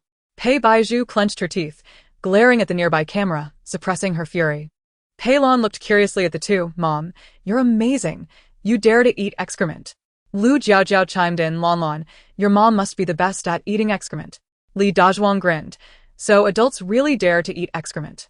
The children gathered, chattering excitedly. Pei Baizhu tightened her fists, her expression dark, and sternly said, Lan, what nonsense are you saying? Come with me." Lu Yi and the others quickly reclaimed their children, ushering them into the designated rooms arranged by the production team. Ji Huaixi face-bombed, regretting her hasty words. Today, she had yet to accrue virtue and had already committed a misdeed. It was a calamity. She, with her unstable spirit, was ill-suited to record a program with the country's flowers. She might inadvertently crush them. Can Ji Huaixi please leave the entertainment industry? I feel sorry for our Baizhu. Bullied by Ji Huaixi, such malice the fans of the Excrement King grew anxious. Do not fret, your Excrement King has arrived while others are the Defecation King. Pei Baizhu is the Excrement King. How amusing it was Pei Baizhu who deliberately provoked Ji Huaixi. Who else could be blamed? Confused netizens were drawn to the term excrement associated with a female star. Who wouldn't be curious about a star who would eat excrement? 5 families, 6 live broadcast rooms, with an additional one for the production team. Ji Huaixi noticed only one chair in her live stream room and raised an eyebrow. The production team was selling goods. Yet they also wanted to showcase the guests' affectionate interactions with their children. However, she and Gu Tingzhou maintained a clear boundary. Holding hands was acceptable, but hugging was entirely inappropriate. Ji Huaixi declared, "I am the elder, and you are the younger. Respecting elders and loving the young means I sit while you stand. Is there a hierarchy to respecting elders and loving the young?" Gu Tingzhou glanced at his rather unreliable mother and opened his backpack, retrieving a pencil case. Skillfully, he transformed the pencil case into a small stool. Gu Tingzhou sat upright on the small stool. Ji Huaixi was taken aback. Who knew his backpack contained such a useful item? Though Zhou was not one for many words, his face said it all. "My mom is so childish. I must indulge her. I truly need this small stool. It is perfect for someone like me who squats wherever I go." Ji Huaixi took a seat and caught a glimpse of a comment from a netizen, casually remarking, "Selling cherries, with matching pencil cases included." As she observed the barrage of comments on the screen, she noted a fair share of detractors alongside a substantial number of normal viewers. Ji Huaixi picked up the promotional material on her desk, glanced at it briefly, and then set it aside. It was utterly impossible for her to earn a living in this world in a conventional manner. Just as Jiang Taigong fished with the principle of willing participants take the bait, here was Ji Shiba selling goods with an air of aggressive marketing. Did I miss here? You heard correctly. It was indeed aggressive selling. This sister resembled a slacker worker, but why Ji Shiba? Ji Huaixi calmly explained, 18 lines out. But I insist on saying 18 for the sake of face. You can join the stream. Just place 2 orders and you can request to come on air. I'll randomly bring you up. The audience in the live stream slowly typed a question mark. They switched to check out other guests' live streams, which seemed quite normal. It turned out this world was still sane. Only Ji Huaixi was acting strangely. Ji Huaixi glanced at the list of requests to join the stream and promptly accepted the application from a user named I am Ji Huaixi's dog. I am Ji Huaixi's dog. You must be drawn in by my name, you wicked woman. Hurry up and get lost. Before the insult could be finished, Ji Huaixi forcefully kicked them offline. She covered Gu Tingzhou's ears and spoke nonchalantly. Your loyalty and obedience truly disappoint me, unable to even be a decent dog. How can you talk about being human? Perhaps try being another kind of beast. Surely there's a type that suits you. The flowers of our nation are still blossoming. I suggest everyone join the stream and speak properly. After finishing, Ji Huaixi released Gu Tingzhou and handed him a cherry. What is little Hay doing here? Causing a ruckus in the live stream? Ji Huaixi's voice was melodious, almost making me revel in the scolding. I admit I'm a bit of a BT. 18 sisters looking at me. I want to join the stream. I'm your fan. What is happening? 5,000 orders just sold out like that? Ji Huaixi also noticed the cherries were sold out and looked at the order recipient's name, which was unfamiliar, but the delivery address felt vaguely familiar. Ji Huaixi speculated in her mind who could have ordered so many cherries. The Pei family was unreliable, and apart from them, the only family connected to the original owner was the Gu family. After ruling out various options, she finally realized why the address felt somewhat familiar. It was the address of the Huaixi technology group established by Gu Jinji. Ji Huaixi fell silent for a moment. Was that man, who had only met the socially anxious sister once, watching the live stream? A husband who doesn't go home after marriage and spends money freely. Such a generous boss is rare indeed. A smile crept onto Ji Huaixi's lips as she expressed her gratitude. Thank you to our anonymous boss for purchasing 500 boxes of cherries. You are the most compassionate person I have ever encountered. Your kindness is akin to Guanin's grace, nurturing the parched soil of our hearts with every ounce of goodwill. Like a wise sage gathering water and reflecting the moon, showering boundless care and warmth upon the world, allowing people to feel the gentle caress of a spring breeze. The viewers in the live stream were watching Gu Jinji, who remained anonymous. This extravagant praise coming from Ji Huaxi's lips felt almost satirical. It was as if a cultured form of sarcasm was at play. Some compliments seemed heartfelt, but in reality, lacked sincerity. Thankfully, it was an anonymous boss, otherwise, being praised would be a blemish. Suddenly, being scolded didn't seem so bad. At least Ji Huaixi was genuinely scolding you. Chapter 9. Being honest. Please let me go. Ji Huaixi glanced at the content of the comments, a smile gracing her lips. How could I praise something that is counterfeit? It's just not genuine. The sale is over. Everyone, please disperse quickly, and once more, a heartfelt thank you to our anonymous Boss Gu. Boss Gu? Let us conduct an online interview about what it feels like to be praised. I'm all in. Who says these two aren't getting along? Is Boss Gu taking time off work to specifically watch his wife and son's livestream? Upon hearing Ji Huaixi utter the words Boss Gu, Gu Jinji immediately sensed trouble. Good intentions do not always yield good outcomes and could sometimes lead to ingratitude. His long fingers swiftly typed out a lengthy message on the screen. Ms. Ji, I am truly flattered by your praise. Your words have made me feel as if I were the Kunping soaring to great heights. Or like Liu Bei receiving the honor of being invited thrice to the thatched cottage. I am unworthy of such high regard. Gu Jinji's comment flooded the screen, leaving the viewers momentarily speechless. Ji Huaixi felt her toes begin to engage in a flurry of activity, constructing a metaphorical castle. She had no prior impression of Gu Jinji, nor had anyone informed her that this man was such a character. Ji Huaixi, I'm being honest. Please let me go. I can't hold it in. These two clearly share a bed. A subtle change in Ji Huaixi's expression revealed her embarrassment. Perhaps she too could feel awkward? I can hardly imagine how joyful their household must be. Boss Gu and Ms. Ji, you two seem rather unfamiliar with each other. Don't leave, don't leave. Other live streams are starting to restock. Ji Huaixi rummaged through Gu Tingzhou's backpack, pulled out her phone, and opened up other live streams. Liu Yi, accompanied by her daughter, had already finished selling. Liu Yi was an award-winning actress, and her fans were exceptionally fierce. The pace of Fan Yiya and Qianli was quite normal, with only around 2,000 orders sold so far. Ji Huaixi opened Pei Bao Zhu's livestream, where she was discussing restocking with the director. Ji Huaixi smirked. There's no feast that doesn't come to an end. It's time to disperse. What a joke. Restocking? She could not handle any additional workload. Upon hearing Ji Huaixi's words, Gu Tingzhou sprang to his feet, transformed the small stool back into a pencil case, and quietly took Ji Huaixi's hand. After the director left Pei Baoju's room, he immediately headed to Ji Huaixi's live stream. Who could tell him how Ji Huaixi, who had just been live streaming, had ended up at the village entrance with her son?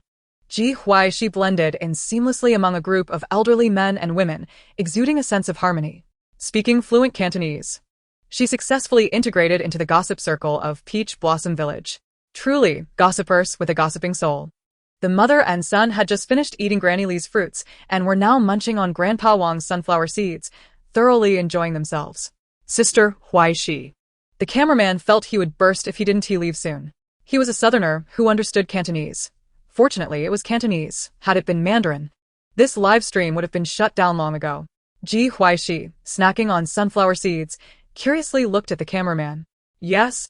Teacher Ji, wait a moment. Please be mindful. The director rushed to the village entrance at breakneck speed, interrupting whatever Ji Huaixi was about to say. The director felt beads of sweat forming on his forehead as he whispered, Teacher Ji, we should leave now. There's a child present. Ji Huaixi pointed to the headphones Gu Tingzhou was wearing. He's wearing headphones, no need to worry. While she was indulging in gossip, she adhered to the ethics of gossiping, ensuring it wouldn't harm the healthy growth of the child. The director, facing the unfriendly gazes of the elderly, said, Teacher Ji, we should go back. Ji Huaixi shook her head. Eating gossip without listening to the follow-up is akin to being caught without toilet paper. The director glanced at the time. You need to return for the meeting. The live competition has concluded. Impossible. There's still half an hour left. Due to uncontrollable circumstances, the event has concluded prematurely. The director's voice reverberated through the village square. Uncontrollable factors. Haha. The director is in a state of panic. It's hilarious. If these elderly folks engaged in casual conversation in Mandarin, the live stream would be a total mess. I have a friend who is quite curious. Please translate. A 76-year-old gentleman brought home a lady who is already 18 years old. His son did not approve, and somehow, that lady ended up sleeping with the old man's son. Even more astonishing. Ji Huaixi stood up, and the director breathed a sigh of relief. In any case, let's first deceive them back. Ji Huaixi suddenly leaned towards an elderly woman. The director rushed to Ji Huaixi's side. The cameraman is from Nancheng. I'll have him listen and inform you. Ji Huaixi reluctantly nodded, but unfortunately, the live stream audience could not hear the follow-up.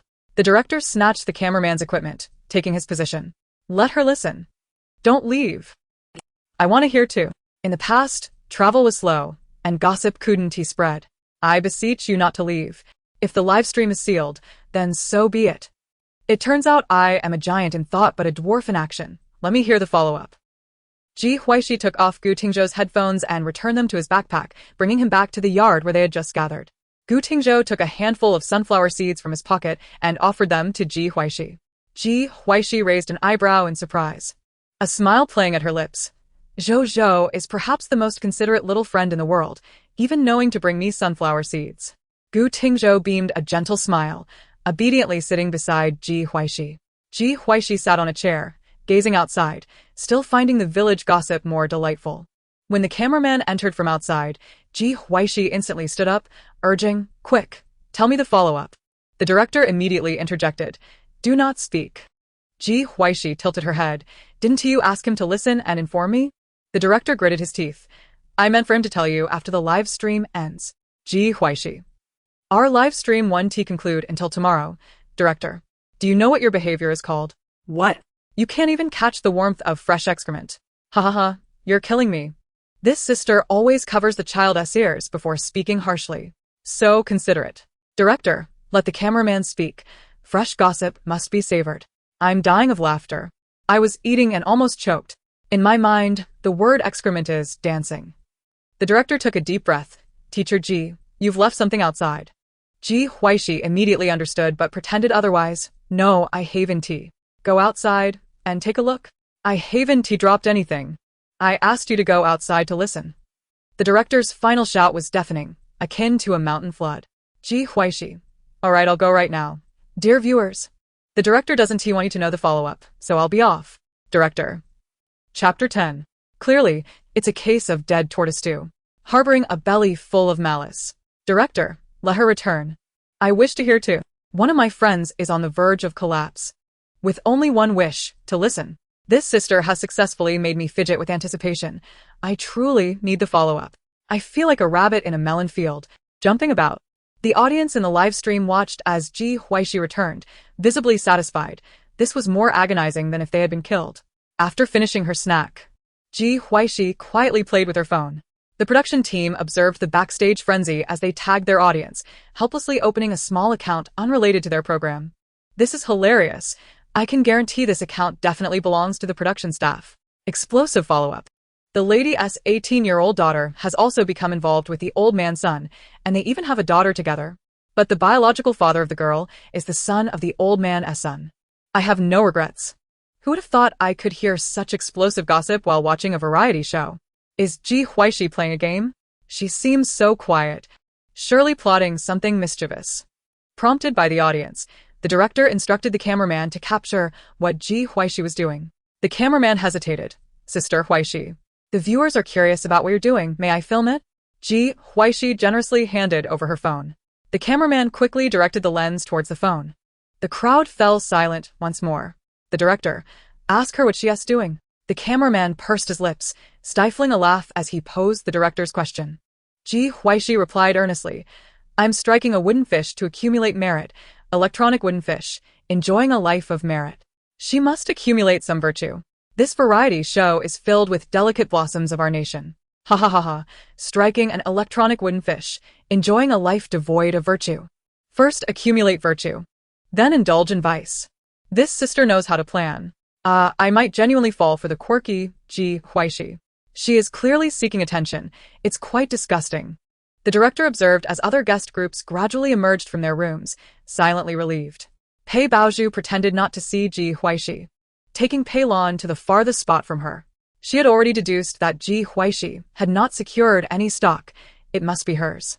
Once they finish recording the program tomorrow and return to Beicheng, she will ensure Ji Huaixi comprehends the consequences of offending her. Ji Huaixi undoubtedly intends to tarnish her reputation on the show.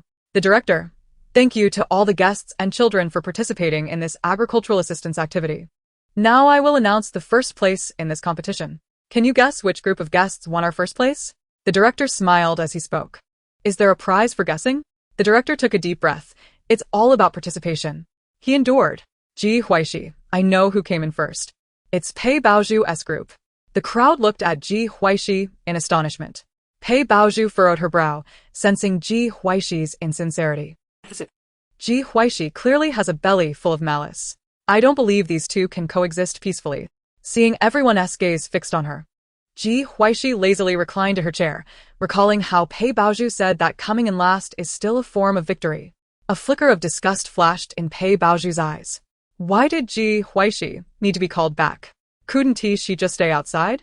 Since Ji Huaixi wants to target her, then she shouldn't expect any courtesy. Pei Baozhu forced a slightly stiff smile. It's fine. Winning or losing is normal.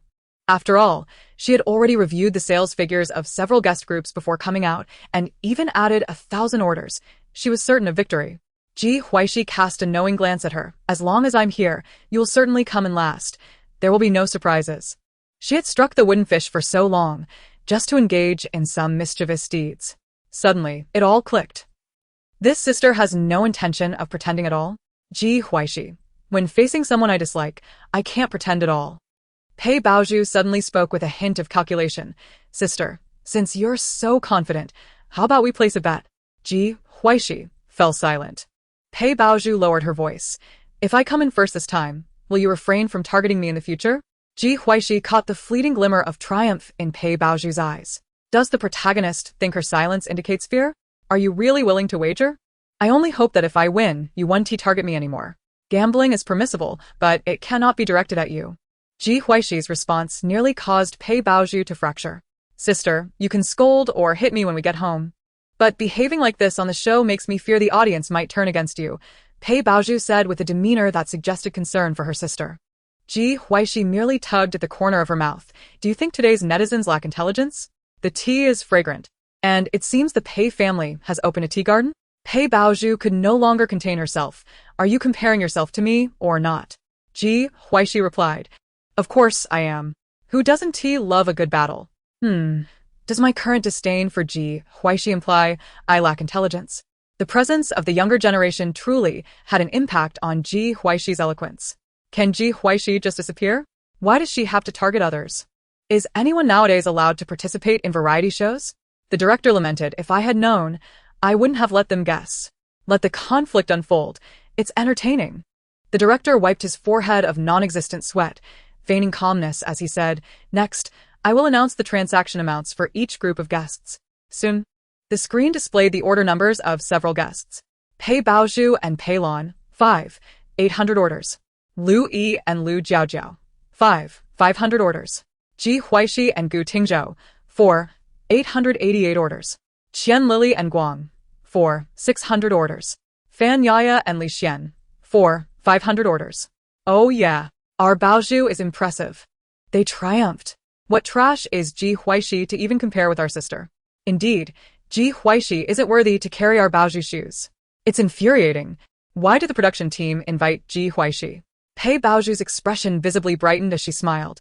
Sister, does this mean I've won? She hadn't anticipated that Ji Huaixi wouldn't even place second. What could she possibly compare to her? Ji Huaixi raised one eyebrow lightly, the corners of her mouth lifting slightly, revealing a hint of a smile. Have you won? I wasn't aware. Ji Huaixi remained defiant even when facing defeat, which was truly amusing. You really know how to act. Just admit you're afraid of losing. Yet, Baozhu remained kind-hearted, while Ji Huaixi was utterly repulsive. Wait, why are Baozhu's orders decreasing? It must be the work of that vile Ji Huaixi. Pei Baozhu noticed her order count dwindling on the screen and gritted her teeth. Ji Huaixi, what have you done? Chapter 11. I am your father, Baozhu's dear daughter. Call me father. The director quickly signaled the staff to turn off the screen and investigate the situation. After a moment, the staff wore an expression that was difficult to interpret. Teacher Pei? A user named your father has requested a refund for 2,000 orders. Pei Baozhu immediately retorted, Impossible. My father loves me dearly. He would never cancel orders. There must be some misunderstanding. The staff clarified, what I mean is, a user named your father refunded 2,000 orders. Pei Baozhu instantly turned her gaze to Ji Huaixi. Did you orchestrate this? Ji Huaixi chuckled. Indeed, I am your father. Pei Baozhu's expression froze. You. Is Ji Huaixi insane? Who would choose such a name? How could she possibly continue from this point? Ji Huaixi must be toxic. My heart aches for Baozhu, encountering someone like Ji Huaixi. I am your father, Baozhu's dear daughter. Call me father quickly. Pei Baozhu took a deep breath and managed to force a faint smile. Sister, we are participating in a program to support farmers. I know you resent me, but there is no need to harm the orchard's interests. Ji Huaixi inwardly scoffed. Pei Baozhu's words positioned her on a moral high ground. Was she truly a moral person? Sometimes, but not now, surely. How have I harmed the orchard's interests? Ji Huaixi smiled lightly. Pei Baozhu clenched her fists, pinching her palm to restrain herself from losing composure. You cancelled my orders, causing the orchard to lose 2,000 sales. Such actions have already harmed its interests. No. No. No. Only your interests have been harmed. I told you with me around, you would be last. Ji Huaixi did not conceal her animosity towards Pei Baozhu. The socially anxious sister could be oppressed by the protagonist, while she merely wished to suppress the lead. Building her joy upon her enemy's suffering, she felt both mentally and physically exhilarated. Pei Baozhu furrowed her brow, gazing intently at the camera, suppressing her displeasure. Sister, regardless of the circumstances, your actions are unjust. The orchard has done you no wrong, Pei Baozhu asserted with righteous indignation. Wah, my heart aches for Zhu. Ji Huaixi is so malicious. Targeting Zhu is one thing, but she's also obstructing the farmer's initiative. Yet, Zhu remained kind-hearted, unlike the malevolent Ji Huaixi. As a bystander, I also find Ji Huaixi's actions excessive. Why do I sense a twist? Has my mind been tainted by Ji Huaixi? Something feels amiss. Ji Huaixi, with a knowing smile, remarked, Rest assured, my malice will not ensnare the innocent. While everyone remained bewildered, a soft and tender voice chimed in, Mommy, look. We become first place. Louis looked in astonishment at the screen that lit up once more. The attention of the others shifted to the screen as well. They gazed at the newly updated rankings. Lu Yi and Lu Jiaojiao, 6,000 orders. Qian Lily and Guang, 5,000 orders. Fan Yaya and Li Xian, 5,000 orders. Ji Huaixi and Gu Tingzhou, 4,888 orders. Pei Baozhu and Pei Lan, 400 orders. Fan Yaya and her companions were momentarily stunned upon seeing their order numbers. Casting contemplative glances at Ji Huaixi. They hadn't seen Ji Huaixi using her phone. How had their order numbers increased? The director, observing the current situation, could he claim there was an issue with the rankings? He could not. Ji Huaixi's actions were indeed unscrupulous, but they had not harmed the innocent nor breached the game rules.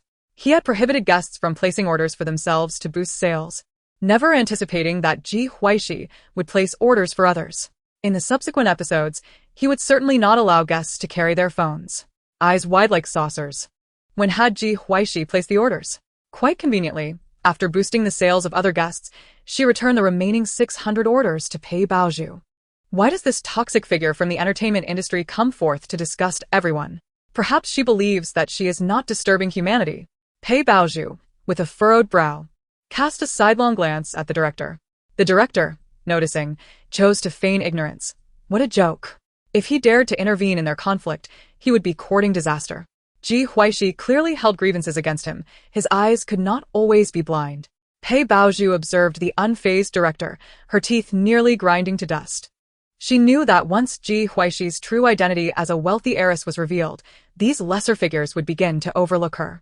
Ji Huaixi had been cast out for over 20 years. Why return now?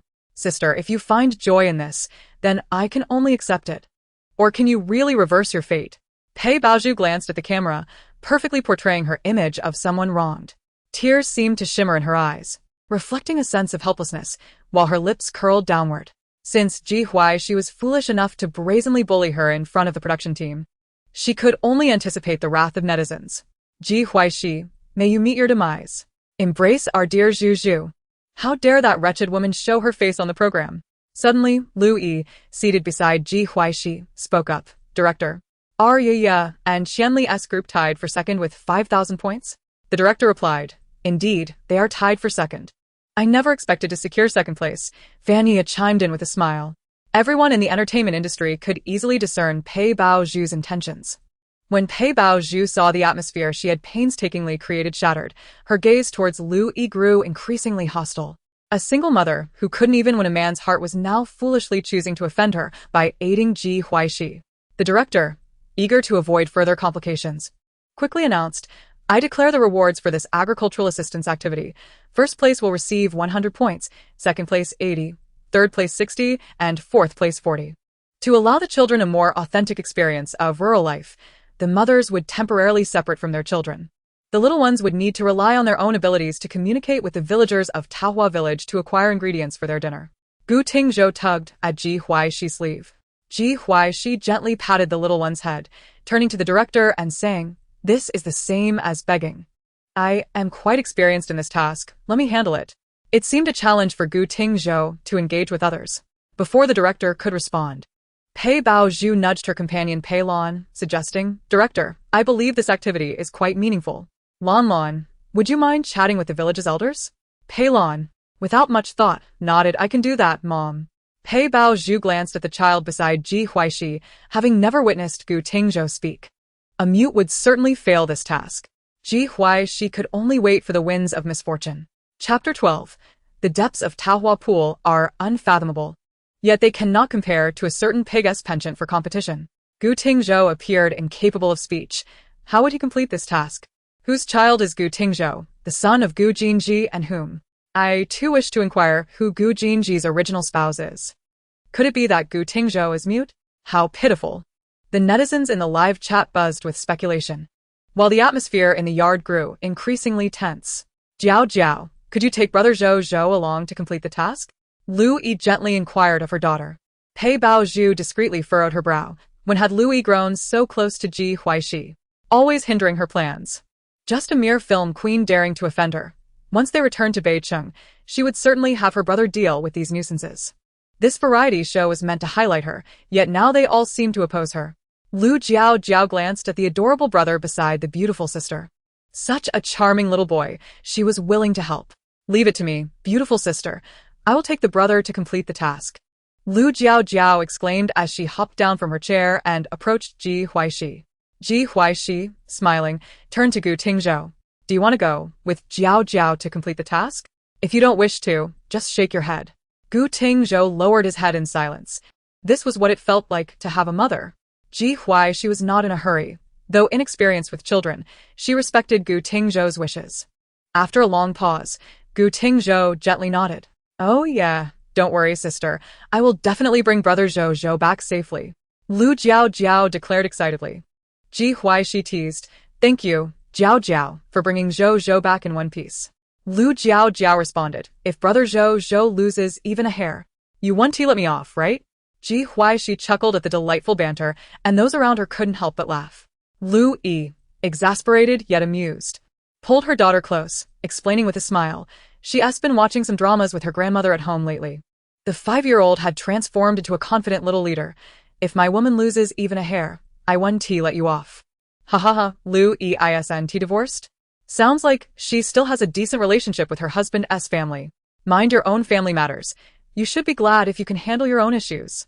Pei Baozhu suggested with a smile. Since this is a children's activity, shouldn't the director also organize a competition to foster camaraderie among the children? Qianli seemed to want to voice something but, clearly hesitant, swallowed the words. Lu Yi and Fan Ye exchanged glances, both recognizing the disapproval in each other's eyes. Ji Huaixi raised an eyebrow, knowing without a doubt that Pei Baozhu was up to no good. As soon as the atmosphere lightened, Pei Baozhu emerged to assert her presence. Ji Huaixi shot Pei Baozhu a glance, scoffing. The depths of Taohua Pool are unfathomable. Yet they cannot compare to a certain pig-esque penchant for competition. Just because my sister disagrees doesn't mean you can insult me. Pei Baozhu's face shifted shades of green and white. Ji Huaixi, eager to unleash more insults, wanted the netizens to witness Pei Baozhu's lack of decorum. Ji Huaixi tilted her head, declaring, "With children present, I shall refrain from cursing. Can one not misquote poetry?" The laughter erupted. This is truly hilarious. Ji Huaixi's words are as sharp as poison. Pei Baozhu, seeking trouble, had brought this upon herself. Clearly, it was Ji Huaixi's fault. Our sister merely offered a well-meaning suggestion. "I'm here for entertainment, but I'm no fool," Pei Baozhu instigated first.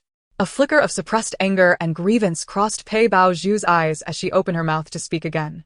The director interjected swiftly. "Time is of the essence. The children can set off now." As the live stream captured the tension between the two, viewer numbers began to soar.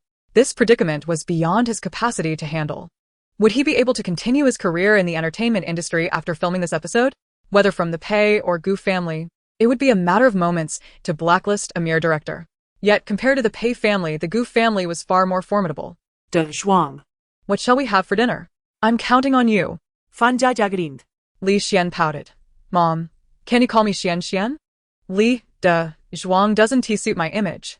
Fan Yi playfully tapped his head. Hurry along. Qian Li's son Li Guang hesitantly approached Pei Lan, sister Lan Lan. Shall we go together? Pei Bao Zhu smiled faintly. Lan, take care of your brother. Qian Li was quite perceptive, it seemed. Lu Jiao and Li Xian stood like guardians, one on each side of Gu Tingzhou. The mothers remaining in the yard could monitor the children's progress through the program's live screen. Pei Bao Zhu observed her adopted daughter with an inscrutable expression. Pei Lan was a child she had carefully chosen from the orphanage. She hoped she would prove herself worthy. Holding Li Guang's hand, Pei Lan swiftly found the elderly couples lounging under a large tree. She understood all too well why she had been adopted. If she performed poorly on the show, she would surely be returned to the orphanage. Pei Lan beamed a sweet smile, confidently greeting, "Hello, Grandpa and Grandma. We've come to Taohua Village to participate." Pei Lan truly resembled a little angel. No wonder she was the child that the sister adopted. She was simply adorable. Poised and unflustered, she was remarkable. Lan is bound to procure an abundance of food.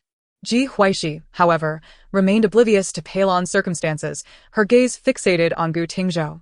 Meanwhile, on Gu Tingzhou's side, Lu Jiao and Li Xian chattered incessantly, yet their banter did not disrupt the trio's harmonious dynamic. Lu Jiao, feeling disheartened, remarked, "Everyone has their doors closed. Should we knock?" Li Xian replied, "Of course we should knock. But which door shall we choose?" Both turned their attention to the brother in the middle, Gu Tingzhou. "Zhou, which house shall we visit?"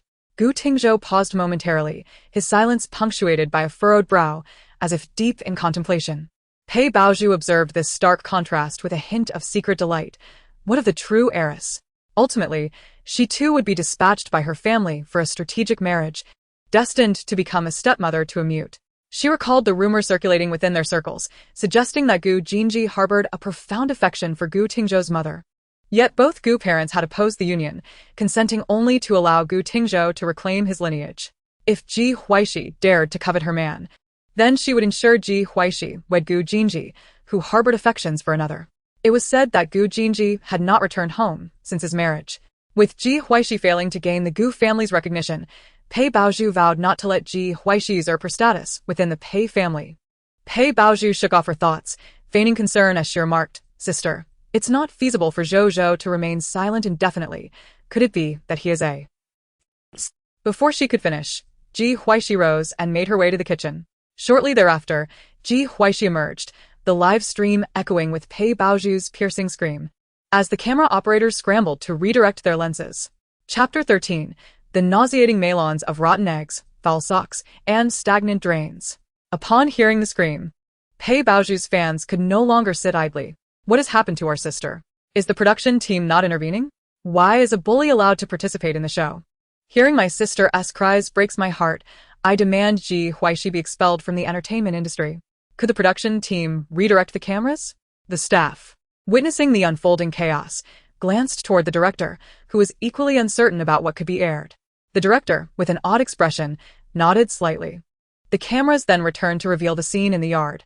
Pei Baozhu grimaced, her throat involuntarily emitting dry heaves as she doubled over, coughing violently as though attempting to expel the contents of her stomach. She braced herself against her knees, gasping for air. Her eyes filled with rage and terror as she hoarsely demanded, "What did you make me drink?" Ji Huaixi, arms crossed and gazing down at Pei Baozhu, retorted with a derisive smirk, "Your mouth stinks so much. I merely thought you could use a cleansing." The onlookers regarded Ji Huaixi with newfound apprehension. She was not only sharp-tongued but also swift in action. To Pei Baozhu's astonishment, Ji Huaixi had poured an unidentifiable liquid, reminiscent of moldy cheese and rotting fruit, down her throat. Pei Baozhu felt a wave of unfamiliar and nauseating flavors assault her senses. "I was merely concerned about Zhou. What did you make me drink, Ji Huaixi?" As she spoke, the urge to vomit surged again. Ji Huaixi scoffed. "Was that concern? Then allow me to treat you to a drink in gratitude for your concern." The audience could hardly bear to hear the word drink emanate from Ji Huaixi's lips. Such audacity. I adore it. Sending hugs to Zhu, she appears so distressed. So, Ji Huaixi did give Pei Baozhu that mysterious liquid? Haha, one can only say Pei Baozhu deserves it, after all. She was mocking Ji Huaixi's-san for being unwell. After Pei Baozhu had finished heaving, her tone turned accusatory. The substance you made me drink is hardly a beverage. Ji Huaixi, her expression unyielding, replied, just because you say it isn't, doesn't tea make it so? I could just as easily claim you drank urine. Pei Baozhu's complexion turned pale as she bent over, the nauseating sensation surging once more, rendering her too unsettled to retort. Ji Huaixi returned to her seat. It was a day that could have been enjoyed, yet Pei Baozhu had compelled her to assume the role of a wicked antagonist. While portraying a kind and generous heroine proved somewhat challenging, embodying the role of a villainess came naturally to her. Fan Yaya struggled to suppress her imagination regarding what Pei Baozhu had consumed, her curiosity prompting her to inquire, did you truly make her drink that? I too am curious. Is Ji Huaixi truly that bold? What a madcap starlet. No wonder Ji Huaixi remains far from fame, with such behavior. How could she hope to survive in the entertainment industry? Pei Baozhu's unfortunate experience shot to the top of trending searches at lightning speed. Viewers recalled the previous trending topic regarding Pei Baozhu's scandal and flocked to the live stream. The audience numbers surged. Ji Huaixi boldly proclaimed, I gave her a beverage, indeed. Fan Yaya, skeptical yet aware that Ji Huaixi admitting to giving Pei Baozhu urine would not bode well, refrained from further questioning. Huaixi, isn't such behavior rather inappropriate? Ji Huaixi turned her gaze to the speaker, Qian Li, an artist under Mingzhu Entertainment. Mingzhu Entertainment was a company established specifically for Pei Baozhu by the Pei family, entirely devoted to her career. Ji Huaixi replied with a smile, is it wrong for me to treat her to a drink? Qian Li found herself at a loss for words. Ji Huaixi had clearly not given Pei Baozhu a beverage, yet Ji Huaixi insisted it was indeed a drink, leaving Qian Li unable to verify the claim by tasting it herself. Ji Huaixi cast a knowing glance at Qian Li, recognizing her internal conflict. Don't be absurd. I just came from the kitchen. Is your restroom located in the kitchen? Oh. You've made me laugh. Now I'm even more curious about what Ji Huaixi gave Pei Baozhu to drink. Observing the expressions of the guests, it was evident that the liquid's aroma was far from pleasant. Haha, Pei Baozhu was so terrified she retched for so long. And Ji Huaixi just announced it wasn't urine. Ji Huaixi languidly interjected, noni juice, it boosts immunity. In this day and age, is my concern truly so revolting? My sister's reaction leaves me quite disheartened. That's not what I meant. Qian Li felt somewhat awkward. Upon realizing she had indeed consumed fruit juice, Pei Baozhu's queasiness subsided significantly. Louis glanced at the few remaining drops of juice in the cup, asking, what does it taste like? Ji Huaixi turned with genuine kindness to explain, it's akin to a blend of rotten eggs, foul socks, and stagnant water. After drinking it, you might feel as though your mouth has been violated. For specifics, you might want to inquire with Pei Baozhu. Upon hearing Ji Huaixi's description, Pei Baozhu retched once more. Louis smiled lightly, glancing at Pei Baozhu, who appeared on the verge of losing her composure. I suppose there's no need to ask, is there? Oh, dear. What should I do if I find myself strangely tempted? While others' endorsements bore no influence on her, the unpleasant description suddenly piqued her curiosity about just how awful it might be. Darling, I wouldn't recommend trying it. It smells like the socks of a muscular athlete after a vigorous soccer match. Then perhaps, as someone with pica, I might find it quite palatable. After a considerable time, Pei Baozhu finally stabilized, her pallor evident as she sat in her chair. She forced herself to maintain composure before the camera, managing a strained smile while her insides roiled with a tempest of fury, the relentless tide of anger nearly overwhelming her self-control. Ji Huaixi's humiliation of her, making her appear foolish on camera, would not go unpunished. She vowed that Ji Huaixi would pay for this. Qian Li regarded Ji Huaixi with a hint of envy. For while Ji Huaixi could brazenly offend Pei Baozhu without consequence, she was bound to uphold Pei Baozhu's image. With the gaze of several individuals upon her, Ji Huaixi calmly shifted her attention to the large screen. Fortunately, the flowers and plants had already departed, otherwise, she would have had to exercise some caution. It was acceptable for her to lack decorum, and even for the children to be uncouth, but she could not be the one to lead them astray. On the screen, Pei Lan and Li Guang had successfully entered a household and procured some vegetables. Meanwhile, Gu Tingzhou remained silent, merely advancing forward. Lu Jiao and Li Xian followed suit, inquiring, "Little brother Zhou, where are we headed?" Gu Tingzhou led his two temporary companions to the last house in the alley, where he paused. Lu Jiao instantly grasped Gu Tingzhou's intention and stepped forward to knock on the door. Li Xian asked, "Is this the house you meant, little brother Zhou?" Gu Tingzhou nodded affirmatively, prompting Li Xian to join Lu Jiao in knocking. A flicker of amusement crossed Ji Huaixi's eyes. Gu Tingzhou exhibited quite a bit of cleverness. Chapter 14. Everyone returns to their own homes, each seeking their own mothers. Quite pleasant. The door was opened shortly. Lu Jiao, confronted by the stern-faced grandmother, momentarily forgot her intended words. With a surge of courage, Li Xian greeted, "Good day, Grandma." The grandmother maintained a serious demeanor. Yet her tone softened slightly as she replied, "Children should not play here." Observing the scene, the director interjected, "Our staff had previously informed the villagers of Peach Blossom Village. Some villagers will portray friendly roles, while others will adopt less approachable personas. We hope everyone refrains from mistreating the villagers."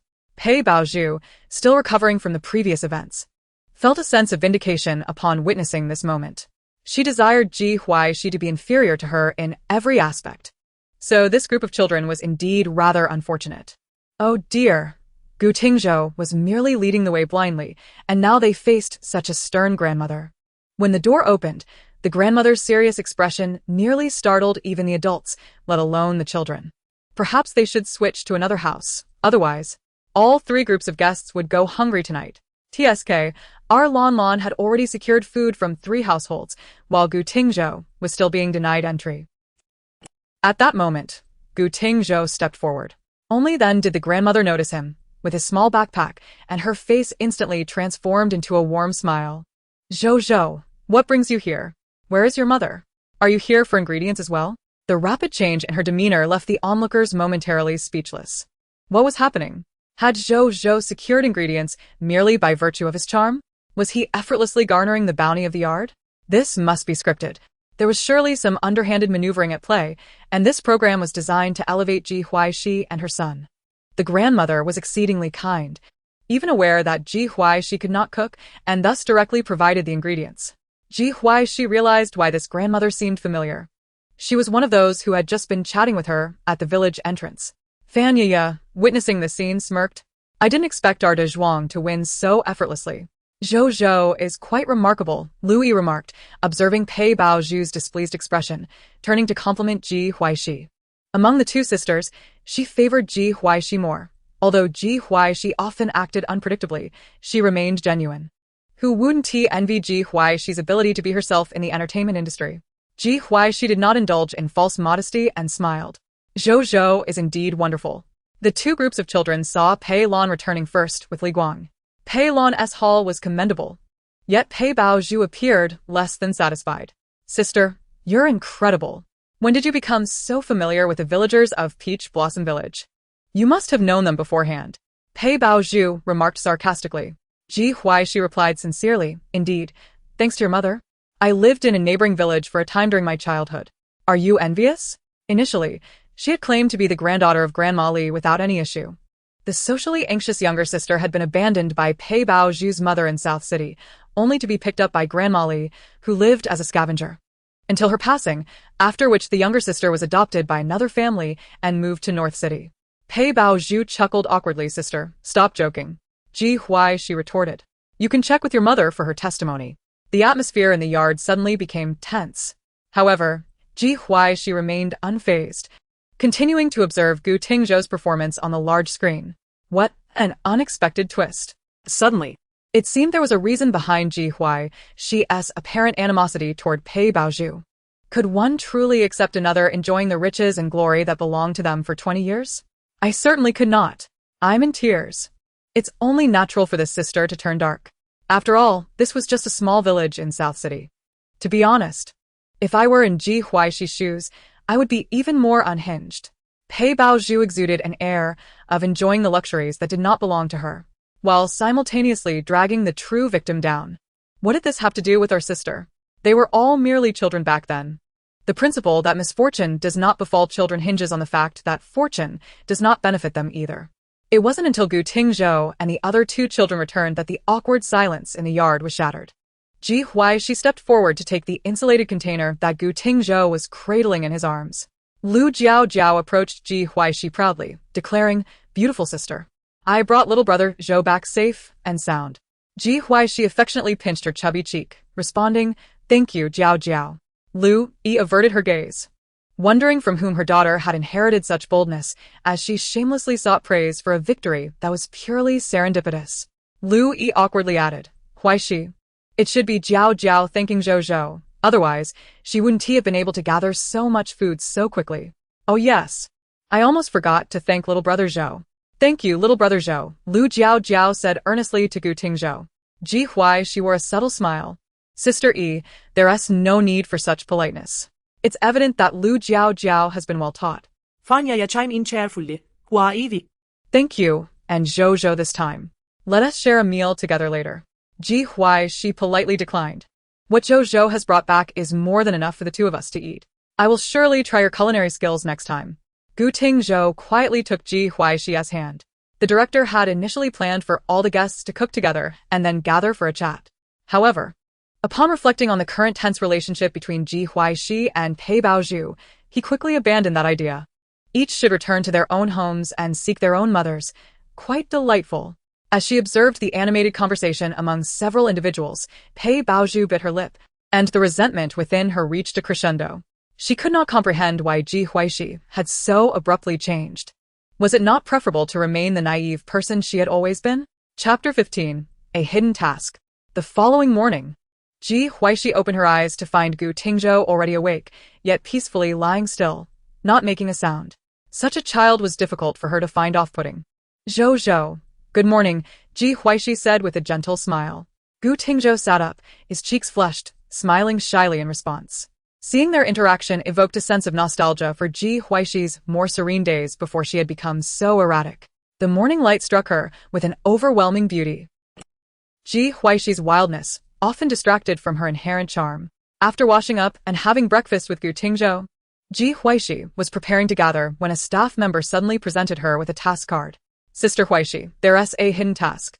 Ji Huaixi accepted the task card, raising an eyebrow slightly. There was no mention of a hidden task in the book. Could this be the butterfly effect resulting from her transmigration? Adding red wine to the cherry jam intended for Pei Baozhu? Did each family have its own hidden task? The production team was certainly stirring the pot. Given her current antagonistic relationship with Pei Baozhu, they wanted her to add something to the cherry jam? Yes, each group of guests has a hidden task. Ji Huaixi toyed with the task card. Are there any additional requirements? Regardless of the method used, as long as teacher Pei's cherry jam contains red wine, the task will be deemed successful. Very well. Ji Huaixi tucked away the task card and headed to the orchard with Gu Tingzhou, where the production team had set up a spacious outdoor kitchen. Each group of guests was assigned an independent cooking station, equipped with all the necessary tools and devices for making cherry jam. Once all the groups had assembled, the director announced today's task to make cherry jam. Fan Yaya glanced around and, noticing only the guests and the production staff present, inquired, "Director, will someone teach us?" "There are simple steps on the table. Once completed, professionals will provide feedback and the scores given by the experts will be your points." Ji Huaixi glanced at the tutorial, confirming that it was indeed quite simple. After the director declared the start, all the families busied themselves.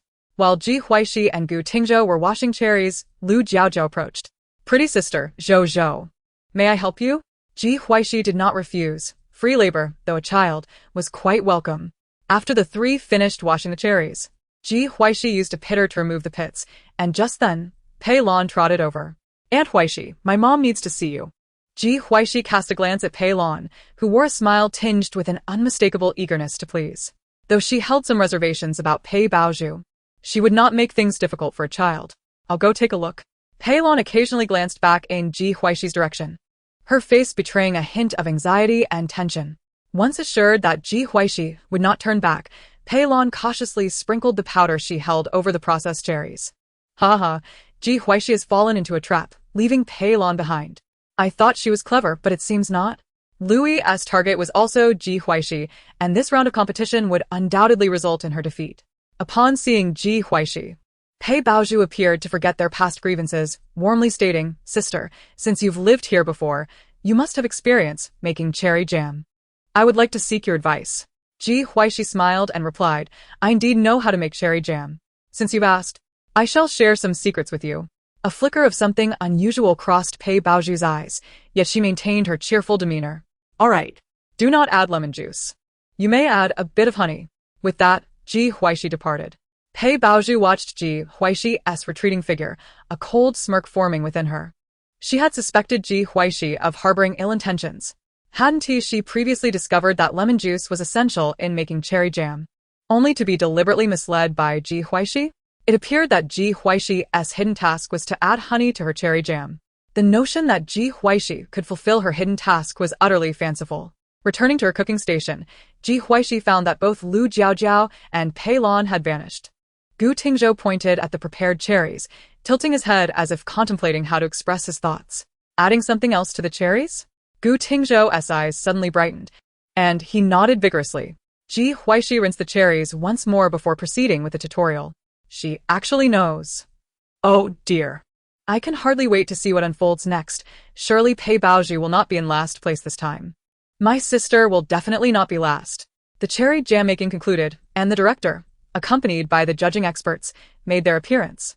We will now taste in order from left to right.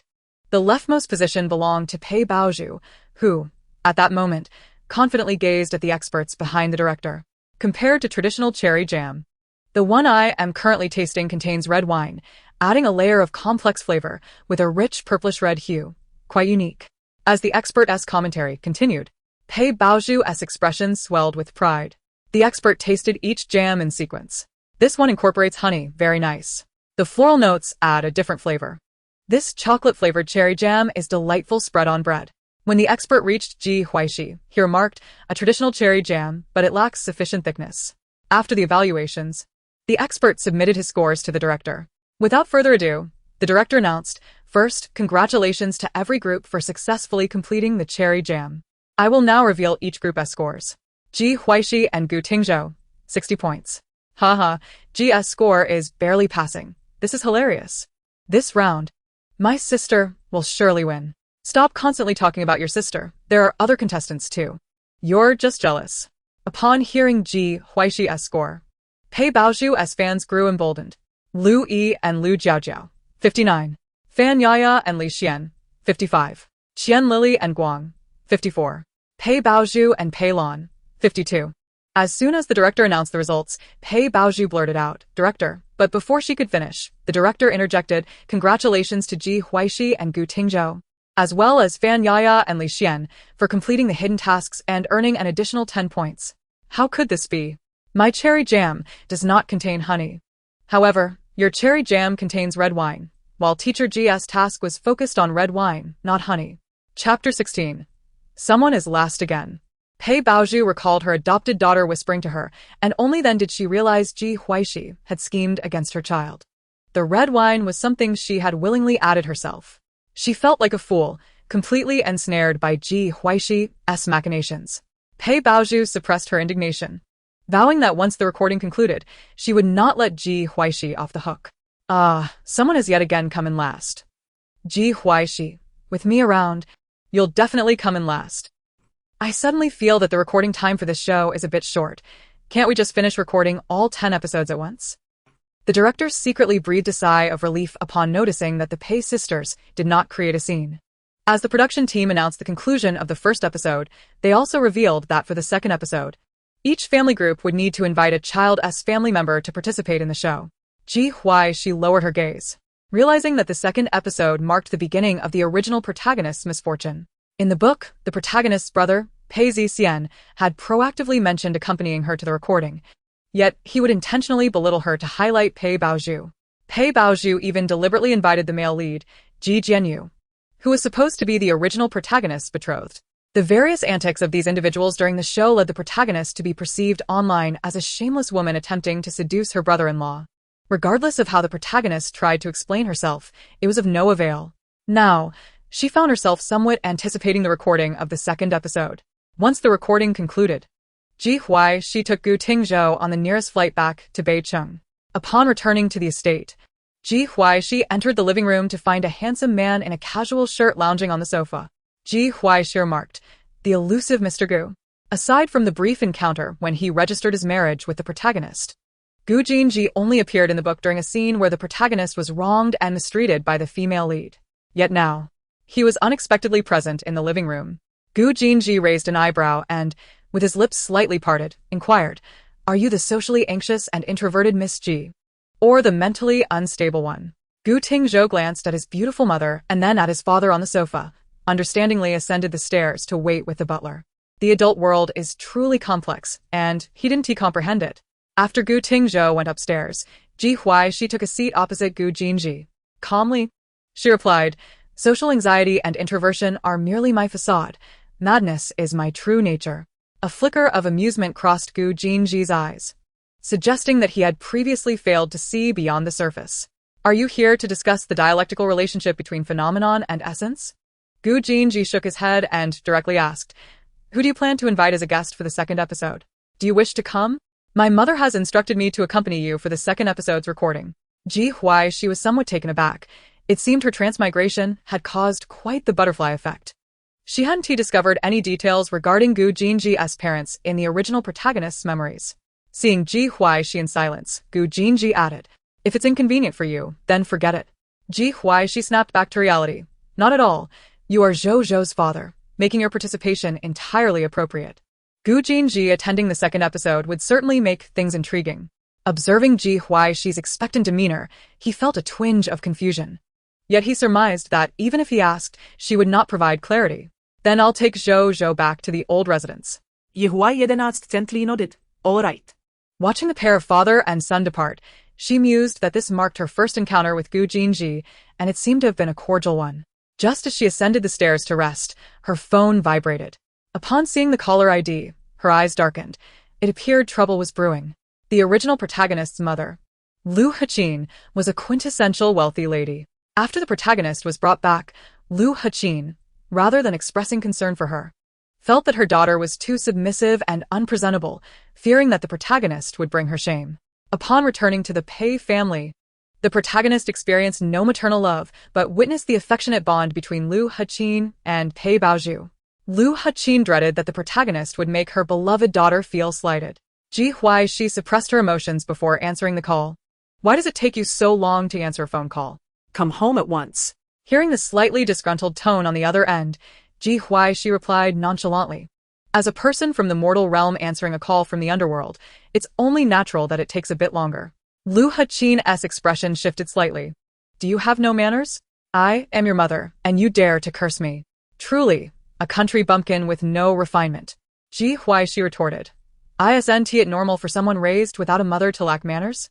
Lu Haqin appeared momentarily speechless, her face darkening as she finally managed to say, "Hurry back home."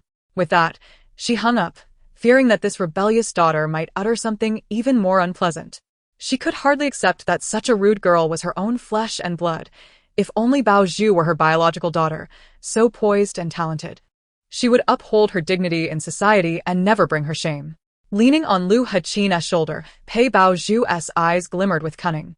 Ji Huaixi had grown bold enough to speak to her mother in such a manner, and all she needed to do was sit back and enjoy the show. After waiting for some time without seeing Ji Huaixi return, Pei Baozhu, noticing Lu Haqin's impatience, gently asked, "Mother, why hasn't sister returned? Does she not want to come home?" Lu Haqin picked up the phone that lay beside her, glancing at the unmarked number she had neglected to save, and dialed again.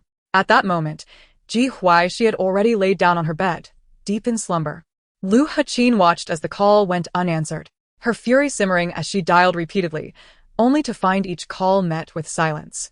Pei Baozhu, suppressing her glee, feigned concern and said, "Sister wouldn't have met with any misfortune, would she?" Lu Haqin scoffed. "What could possibly happen to her? I think she's merely trying to provoke me." "Come." "Let us see what she intends to do." Pei Baozhu's eyes flickered. "Are we going to find sister?" Lu Haqin rose abruptly. With Pei Baozhu trailing behind her, Ji Huaixi could never hope to stand above her, not in this lifetime or the next. Lu Haqin instructed the driver to take her to Ji Huaixi's residence. She was aware that Ji Huaixi was not favored in the Gu household.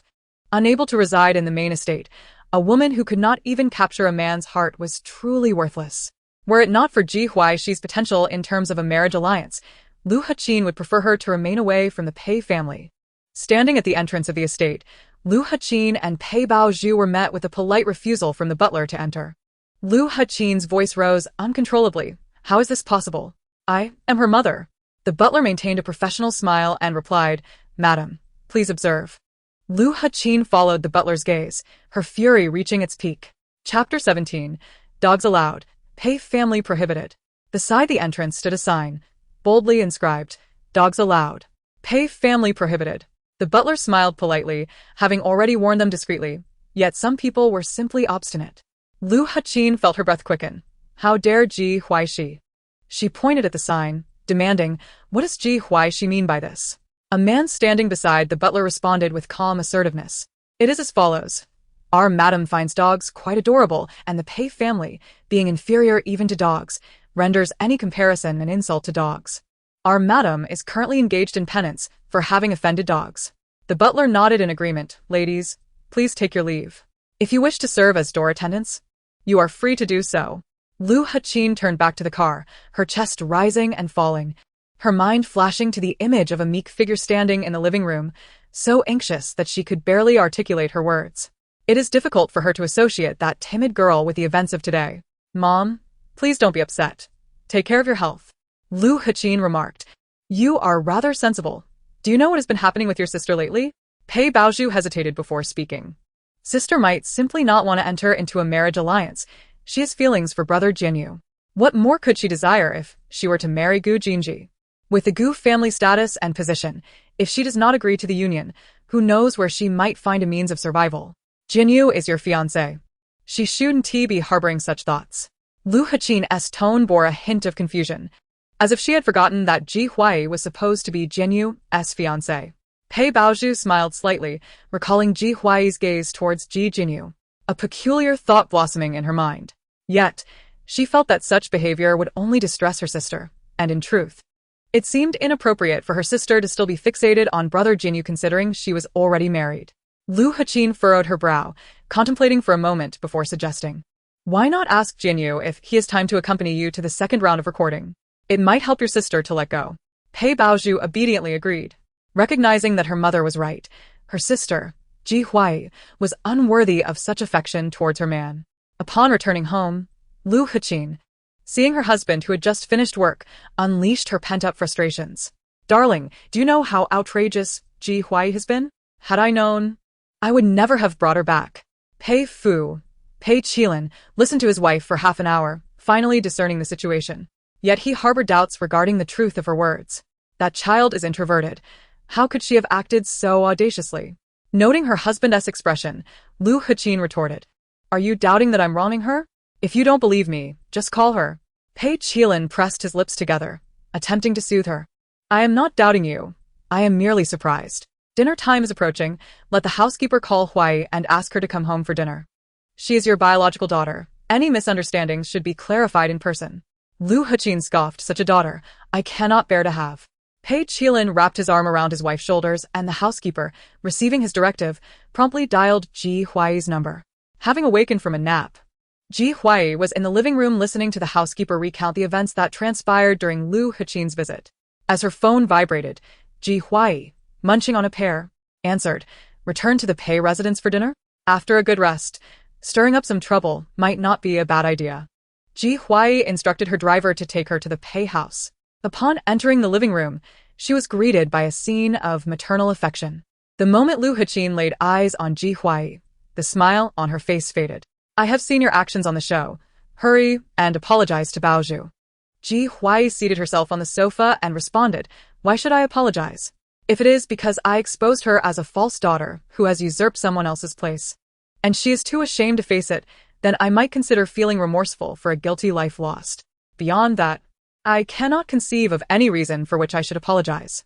Lu Haqin felt her blood pressure rising. Baozhu is not a false daughter. She is my own daughter, raised by my hand. Look at you. Where do you resemble my daughter? Ji Huaixi found the exchange tiresome. The dignified Mrs. Pei simply wanted a daughter who could elevate her social standing. Ji Huaixi suppressed the emotions that did not belong to her. Such sentiments were not unfamiliar. The socially anxious younger sister was introverted and sensitive, having felt out of place upon her return to the Pei family, constantly belittled by her biological mother, leading to her growing insecurities. Unfortunately, she was not the socially anxious sister. Ji Huaixi scrutinized Lu Haqin from head to toe. Lu Haqin felt unnerved under Ji Huaixi's piercing gaze and retorted, "What kind of look is that?" Ji Huaixi smiled faintly. "I was merely wondering how you could possibly be my mother. Other mothers are gentle and kind. Just take a look at yourself." Lu Haqin, provoked by Ji Huaixi's sardonic tone, raised her voice. "Are you dissatisfied with me?" Ji Huaixi could not fathom being compared to those ignorant women. Pei Baozhu interjected, "Sister, please speak to mother respectfully. It's not good to upset her." Ji Huaixi raised an eyebrow. "Speaking respectfully to your mother does not benefit me. I shall not demean myself for it." At that moment, a voice laced with authority echoed from upstairs. "Huaixi, what has become of you? I remember you used to be quite sensible. Your mother means no harm. Let's not create unnecessary discord within the family." Ji Huaixi looked up, observing the man standing at the top of the stairs. His hair was devoid of silver strands, meticulously combed, his expression stern, dressed in a black suit, exuding the aura of a mature man. This was the original's biological father, Pei Qilin, a self-serving patriarch, his words tinged with subtle manipulation. Ji Huaixi's eyes flickered momentarily as she casually replied, "I harbor no malice. Perhaps you are all simply too sensitive.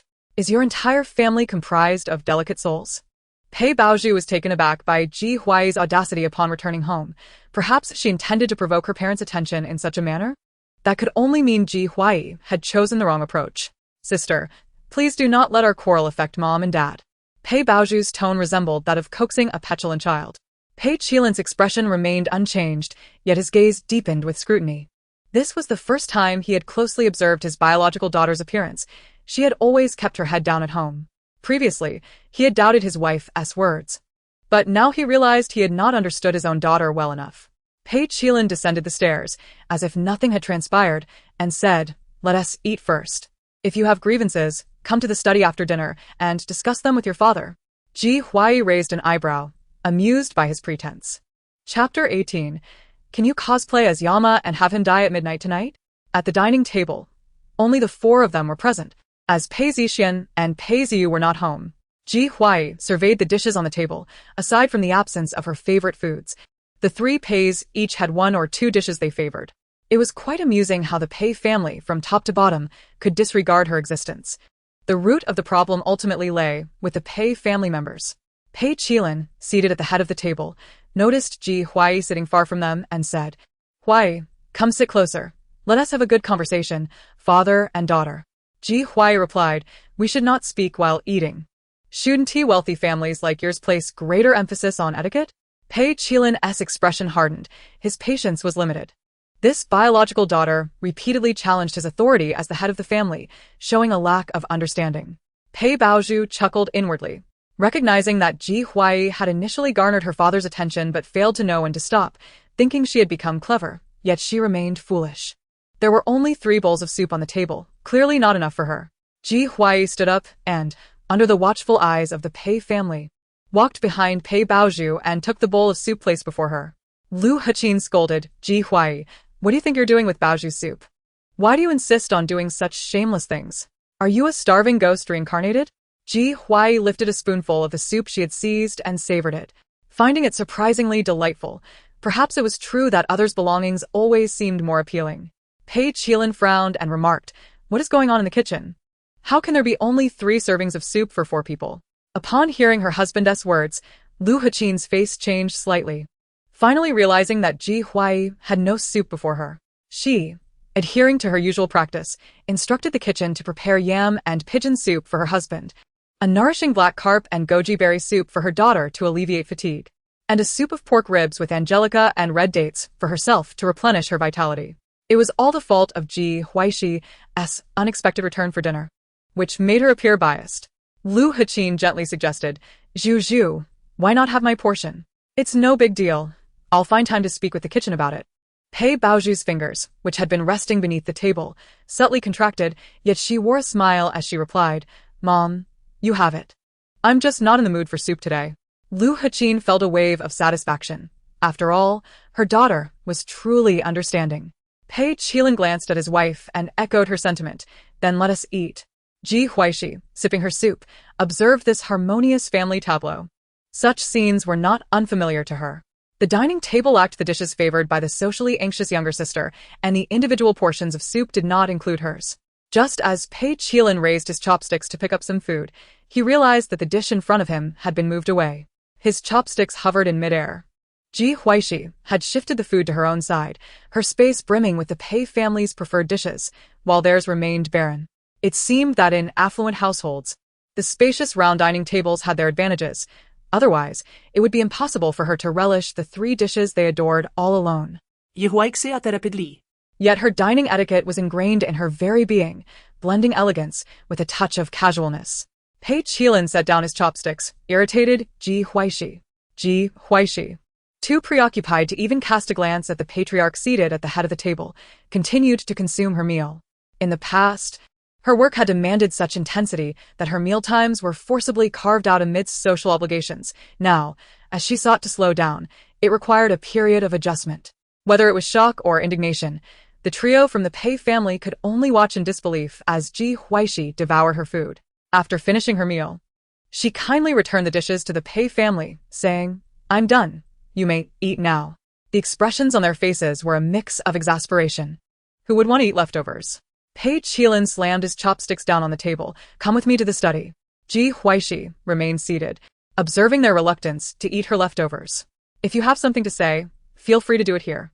After all, Mrs. Pei and Pei Baozhu are not strangers. Unless you wish to secretly bequeath some inheritance to me, we can certainly head to the study." "What does inheritance have to do with you? You were merely brought back by us. Do not think of claiming Zhu's possessions." Lu Haqin retorted coldly.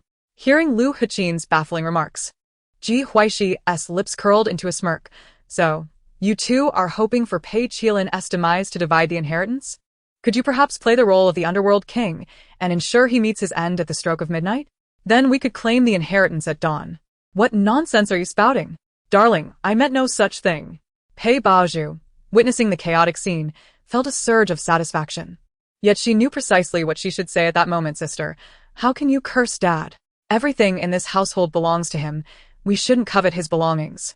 Hearing Pei Baozhu's words, Pei Qilin's grim expression softened somewhat.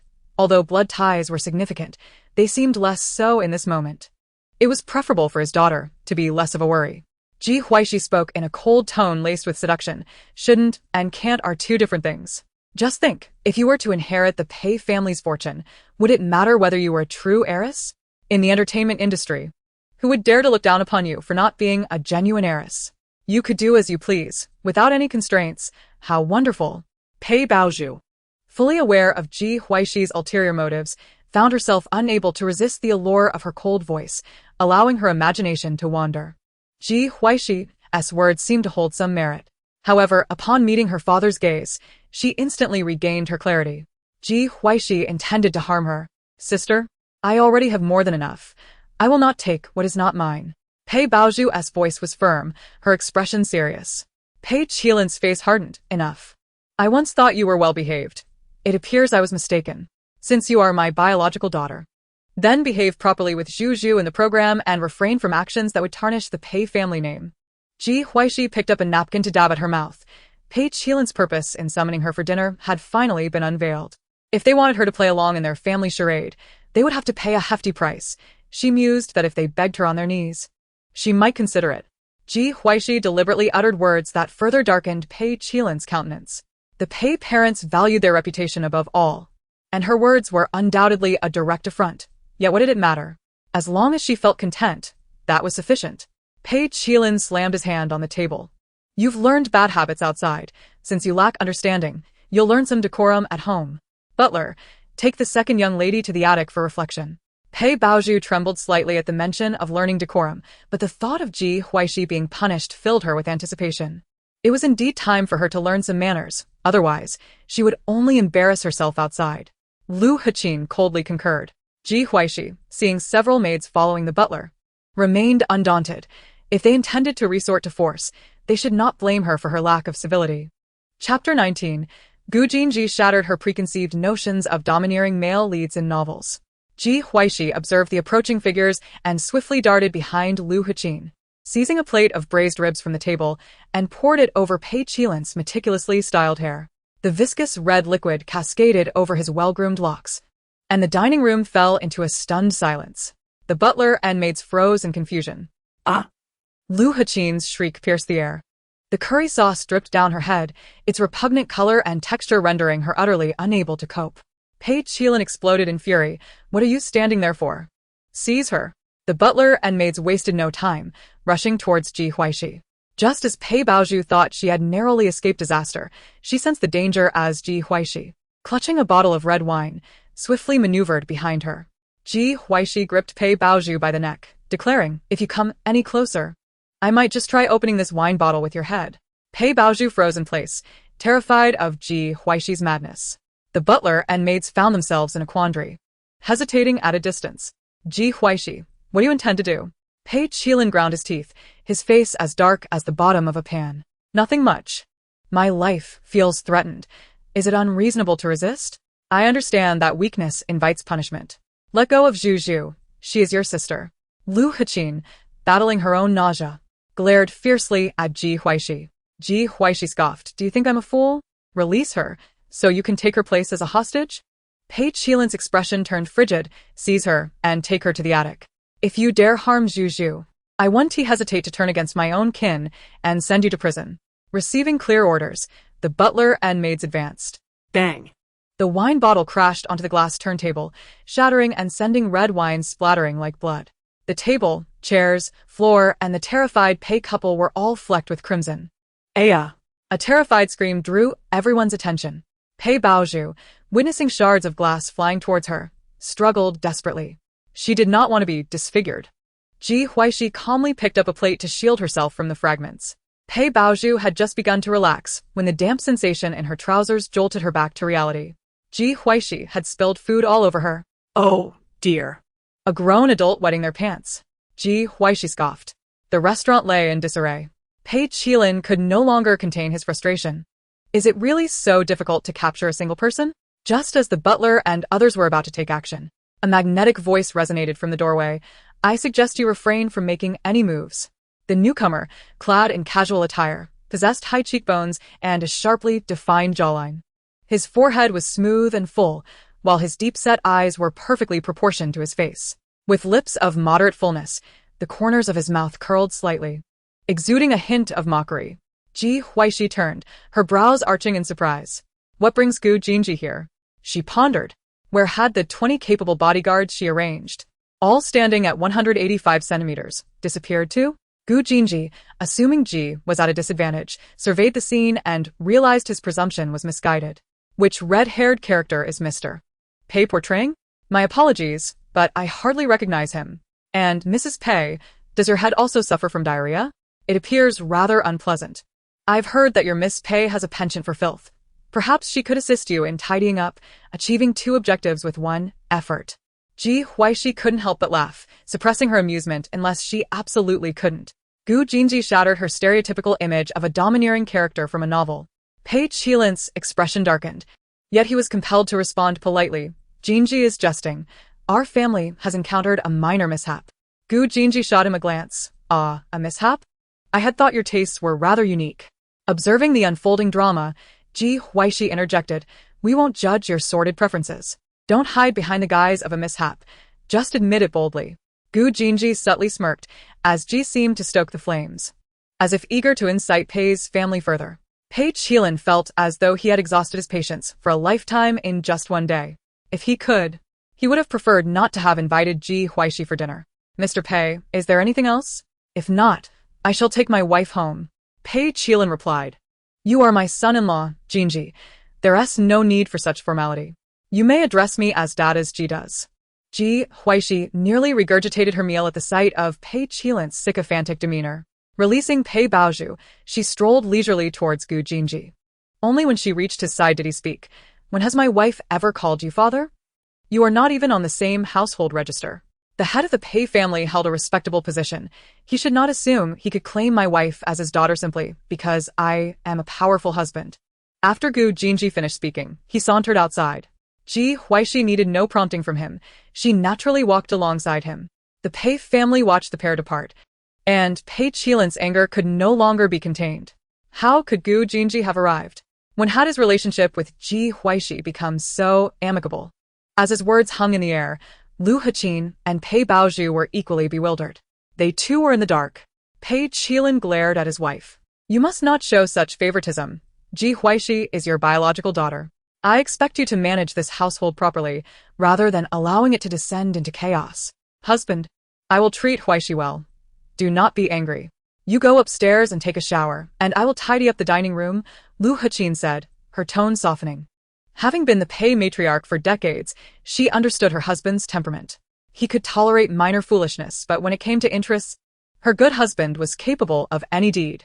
Previously, he had indulged her mistreatment of Ji Huaixi merely because he believed Ji was unworthy of the Gu family's favor. Pei Qilin's anger diminished somewhat at her words. Why don't you take Zhu out shopping tomorrow? Get something for Huaixi as well. Lu Haqin nodded. Of course, dear. After Pei Qilin ascended the stairs, Lu Haqin instructed the butler, have the dining room cleaned up. Zhu, you should also go upstairs and rest. With that, she promptly headed to the guest room, unable to endure the disgusting sensations any longer.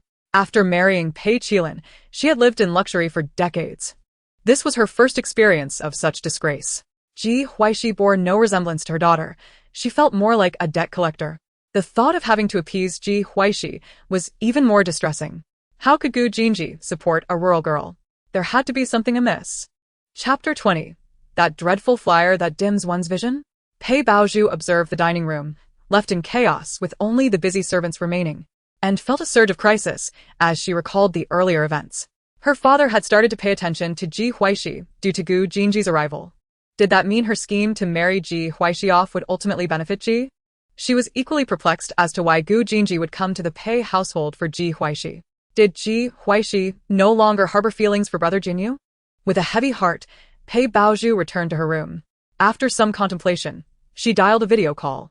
On the other end, the man's peach blossom eyes narrowed slightly, their corners curving with infinite tenderness and affection.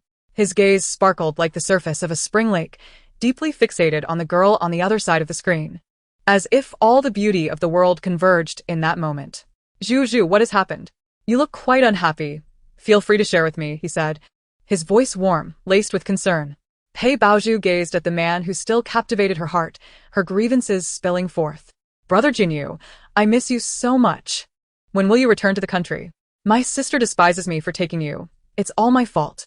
Pei Baozhu deliberately angled the camera to reveal the red marks on her neck. She knew her father would not blame Ji Huaixi for the injury.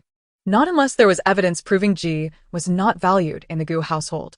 Regardless of Ji Huaixi's standing in the Gu family, as long as she displayed any entanglement with Ji Jinyu on the show, it would suffice. She did not believe the Gu family could tolerate a wishy-washy Ji Huaixi. Upon seeing the marks on the girl's neck, Ji Jinyu felt a pang of sympathy. Zhu, dear, don't cry. It breaks my heart. I'll return to the country tomorrow. Take care of yourself. What is Ji Huaixi to bully you? The two engaged in a lengthy video call. After hanging up, Pei Baozhu surveyed her opulent room, resolute that her life would never allow Ji Huaixi to encroach upon it. Meanwhile, as Ji Huaixi entered the car, she posed a curious question to the Pei family. How did you come to be here? Gu Jinji leaned back in his seat, rubbing his temples before responding. My parents asked me to bring you home for dinner tomorrow. I went to Jingyuan to find you after the butler informed me you were at the Pei residence. Remembering the mention of the 185 centimeters bodyguards, he turned his head, teasingly adding, Did you feel disappointed upon seeing me? Ji Huaixi sensed an underlying meaning in Gu Jinji's words, but chose not to dwell on it. Not at all. But why would your parents want me to dine at the old residence? Gu Jinji's presence had delivered several blows to the Pei family's perception of her, far surpassing the intimidation of the bodyguards. Well, it must start with your performance on the show. It's a long story. Do you wish to hear it? Gu Jinji thought of how favorably his mother regarded Ji Huaixi and could already envision the lively atmosphere when the two women were together at home. Ji Huaixi was able to discern a few things from Gu Jinji's tone. It was evident that their relationship did not resemble the typical animosity between a wealthy mother-in-law and her daughter-in-law. Primarily, she could not portray the role of a submissive wife in a prominent family. As Ji Huaixi rifled through her memories, she realized that her recollections regarding the Gu family and its members were scant. This posed a question. The Gu family status was evidently superior to that of the Pei family, as suggested by Pei Qi-lin's demeanor towards Gu Jinji. It appeared that the Pei family currently sought favors from the Gu family, so why would Gu Jinji agree to marry the original owner? After their marriage certificate was obtained, the original owner was settled into an opulent estate, with resources generously provided. Yet, it seemed that the Gu family had no intention of meeting the original owner. Noticing the woman beside him lost in thought, Gu Jinji hesitated before asking, "Would you like to hear more?" The crux of the matter was that he was reluctant to divulge anything. His mother was in splendid spirits, and Ji Huaixi was remarkably perceptive. Together, they formed an impeccable match. If Ji Huaixi were to gain insights about his mother in advance, the forthcoming meeting would be unimaginable. Initial encounters between individuals often benefit from a veneer of polite pretense rather than unvarnished sincerity. Snapping back to reality, Ji Huaixi shook her head. No need. She possessed enough discernment. Considering her potential inability to return to her former life and the prospect of enduring the identity of Gu Jinji's wife for an extended period, she hesitated before asking, "Could you enlighten me on the true reason for a marriage?" Gu Jinji paused, taken aback, then after a moment of silence replied, "Your grandfather saved my grandfather's life. Before your grandfather passed, he entrusted someone to seek out my grandfather, requesting that the Gu family provide you some protection. Understanding that your father intended to arrange a marriage for you, my grandfather devised this plan." Ji Huaixi was astounded to uncover such a backstory. She rummaged through the original owner's memories concerning her grandfather. The two had only met twice, once at the nursing home when she was retrieved, and the second time in the hospital room during his final moments. She had not anticipated that someone from the Pei family cared for the original owner and acknowledged her grievances. "Did you willingly marry me?" "I did so willingly, as I have no one I cherish. Obtaining a marriage certificate with you was merely to ensure your legitimate inclusion within the protective sphere of the Gu family. We understood your somewhat introverted nature and your inclination to avoid social interactions. Hence, we settled you in Jingyuan." Gu Jinji laid their family's intentions bare before Ji Huaixi. His mother had always taught them to be forthright. Previously, Ji Huaixi's aversion to social engagement had kept them at bay, but now that they recognized her disposition differed from their expectations, he felt no need to conceal anything further. After listening to Gu Jinji's words, Ji Huaixi felt a profound sense of relief. In her past life, during her family's decline, every conversation was laden with ulterior motives. After their fall, she worked tearfully, encountering domineering figures akin to the archetype of a domineering CEO in novels. Communication was enshrouded in guesswork and misinterpretation. Ji Huaixi gazed sincerely at Gu Jinji, expressing her gratitude. "Thank your family, which will also be mine from now on. If you find someone you adore, please inform me in advance, and we shall part ways swiftly." Gu Jinji's eyes twinkled with amusement as he teased, "While others ascend the ladder, you seem intent on pole vaulting. I cannot partake in the indulgences of fortune without effort, nor can I endure hardship unnecessarily." Ji Huaixi would undoubtedly get along splendidly with his mother, and Gu Jinji found her words strikingly familiar. Suddenly, Ji Huaixi recalled her prepared strategy. "My 185 bodyguard is gone. You did bring the flyers, did you not?" Gu Jinji's smile widened, his lips curling. "Those flyers of yours that leave people in utter disbelief?" He had never encountered such a perplexing design. Reminiscent of dubious website advertisements, vulgar, audacious, yet undeniably attention-grabbing. Standard flyers measured 148 centimeters by 21 centimeters, whereas Ji Huaixi's were 70 centimeters by 100 centimeters. Adorned with images of various types of men, double door, 8-pack abs, athletic dark-skinned males, fair-skinned gentlemen in tailored suits, and youthful charm in white t-shirts. Each man's image was accompanied by a personal anecdote, revealing the Pei family's partiality through small stories. Chapter 21. Family Scandals Exposed. Free Promotion. Ji Huaixi discovered the 18 meticulously prepared flyers in the trunk, intended for the 18 affluent households residing in Qingyuan, including the Pei family. Picking up a flyer, she knocked on the door of the Pei family's arch-rival, the Li family. Mrs. Li appeared bewildered. "The daughter of Lu Huqin has come to visit?" "Which daughter?" The butler replied, "It's Ji Huaixi." Mrs. Li, perplexed yet curious, instructed, "Let her in." "Li Qinghuan, Mrs. Li's daughter," scoffed Mom. "Why are you letting her in?" "The Pei family is utterly repugnant. I've met that child before. Lu Huqin disdains her, so she must have come for some trouble." Gu Jinji observed Ji Huaixi. clutching her flyers as she followed the Li family's butler into their villa through the car window, a smirk dancing on his lips. Ji Huaixi's audacity surpassed his expectations. Her flyers left him both bewildered and intrigued. Entering the Li family's living room, Ji Huaixi noted the contrasting decor, which exuded a sense of grandeur and warmth unlike the Pei family style. "Mrs. Li, my apologies for intruding at this hour." Ji Huaixi greeted with a poised smile that rendered Mrs. Li momentarily speechless. She recognized Ji Huaixi from a previous gathering where Lu Haqin had berated her in a secluded corner for bringing shame upon her. "Huaixi, is it? Please, take a seat. What would you like to drink?" Mrs. Li offered kindly. Without hesitation, Ji Huaixi replied, "Thank you, just plain water will suffice." Li Qinghuan observed Ji Huaixi intently. She found her far more attractive than Lu Haqin's daughter. Uncertain if Ji Huaixi's demeanor truly matched her mother's description, she thought she seemed rather pleasant. Mrs. Li poured a glass of water for Ji Huaixi, inquiring, "Is there something troubling you, Huaixi?" Without hesitation, Ji Huaixi unveiled her flyers. Both Mrs. Li and Li Qinghuan widened their eyes in shock. "What are you doing? What is this?" Li Qinghuan exclaimed, alarmed. "Is it not appealing?" "It's quite lovely," Ji Huaixi replied cheerfully. Li Qinghuan found it difficult to deny its allure, noting it featured her preferred types of men. "What is your intention with this poster?" A hint of suspicion crept into her voice. Ji Huaixi feigned bashfulness, explaining, "I used to distribute flyers during my part-time job, and they often featured beautiful women. I thought everyone appreciates beauty, so I prepared this flyer." Li Qinghuan envisioned Ji Huaixi handing out flyers adorned with sultry models and couldn't suppress a smirk. "Were your previous flyers legitimate?" "Absolutely. Fitness and swimming. Care to learn more?" Li Qinghuan was left skeptical, questioning whether Ji Huaixi was misleading her. The poster she presented bore little semblance to anything conventional, more like an exaggerated version of a brochure she'd seen recently. Ji Huaixi had successfully captured her attention. "What does bringing this poster to visit my mother signify?" Ji Huaixi pointed at the words beside the man and remarked, "I merely wish for Madame Li to appreciate beauty while also paying heed to my story. Is that not a brief introduction to Model Brother?"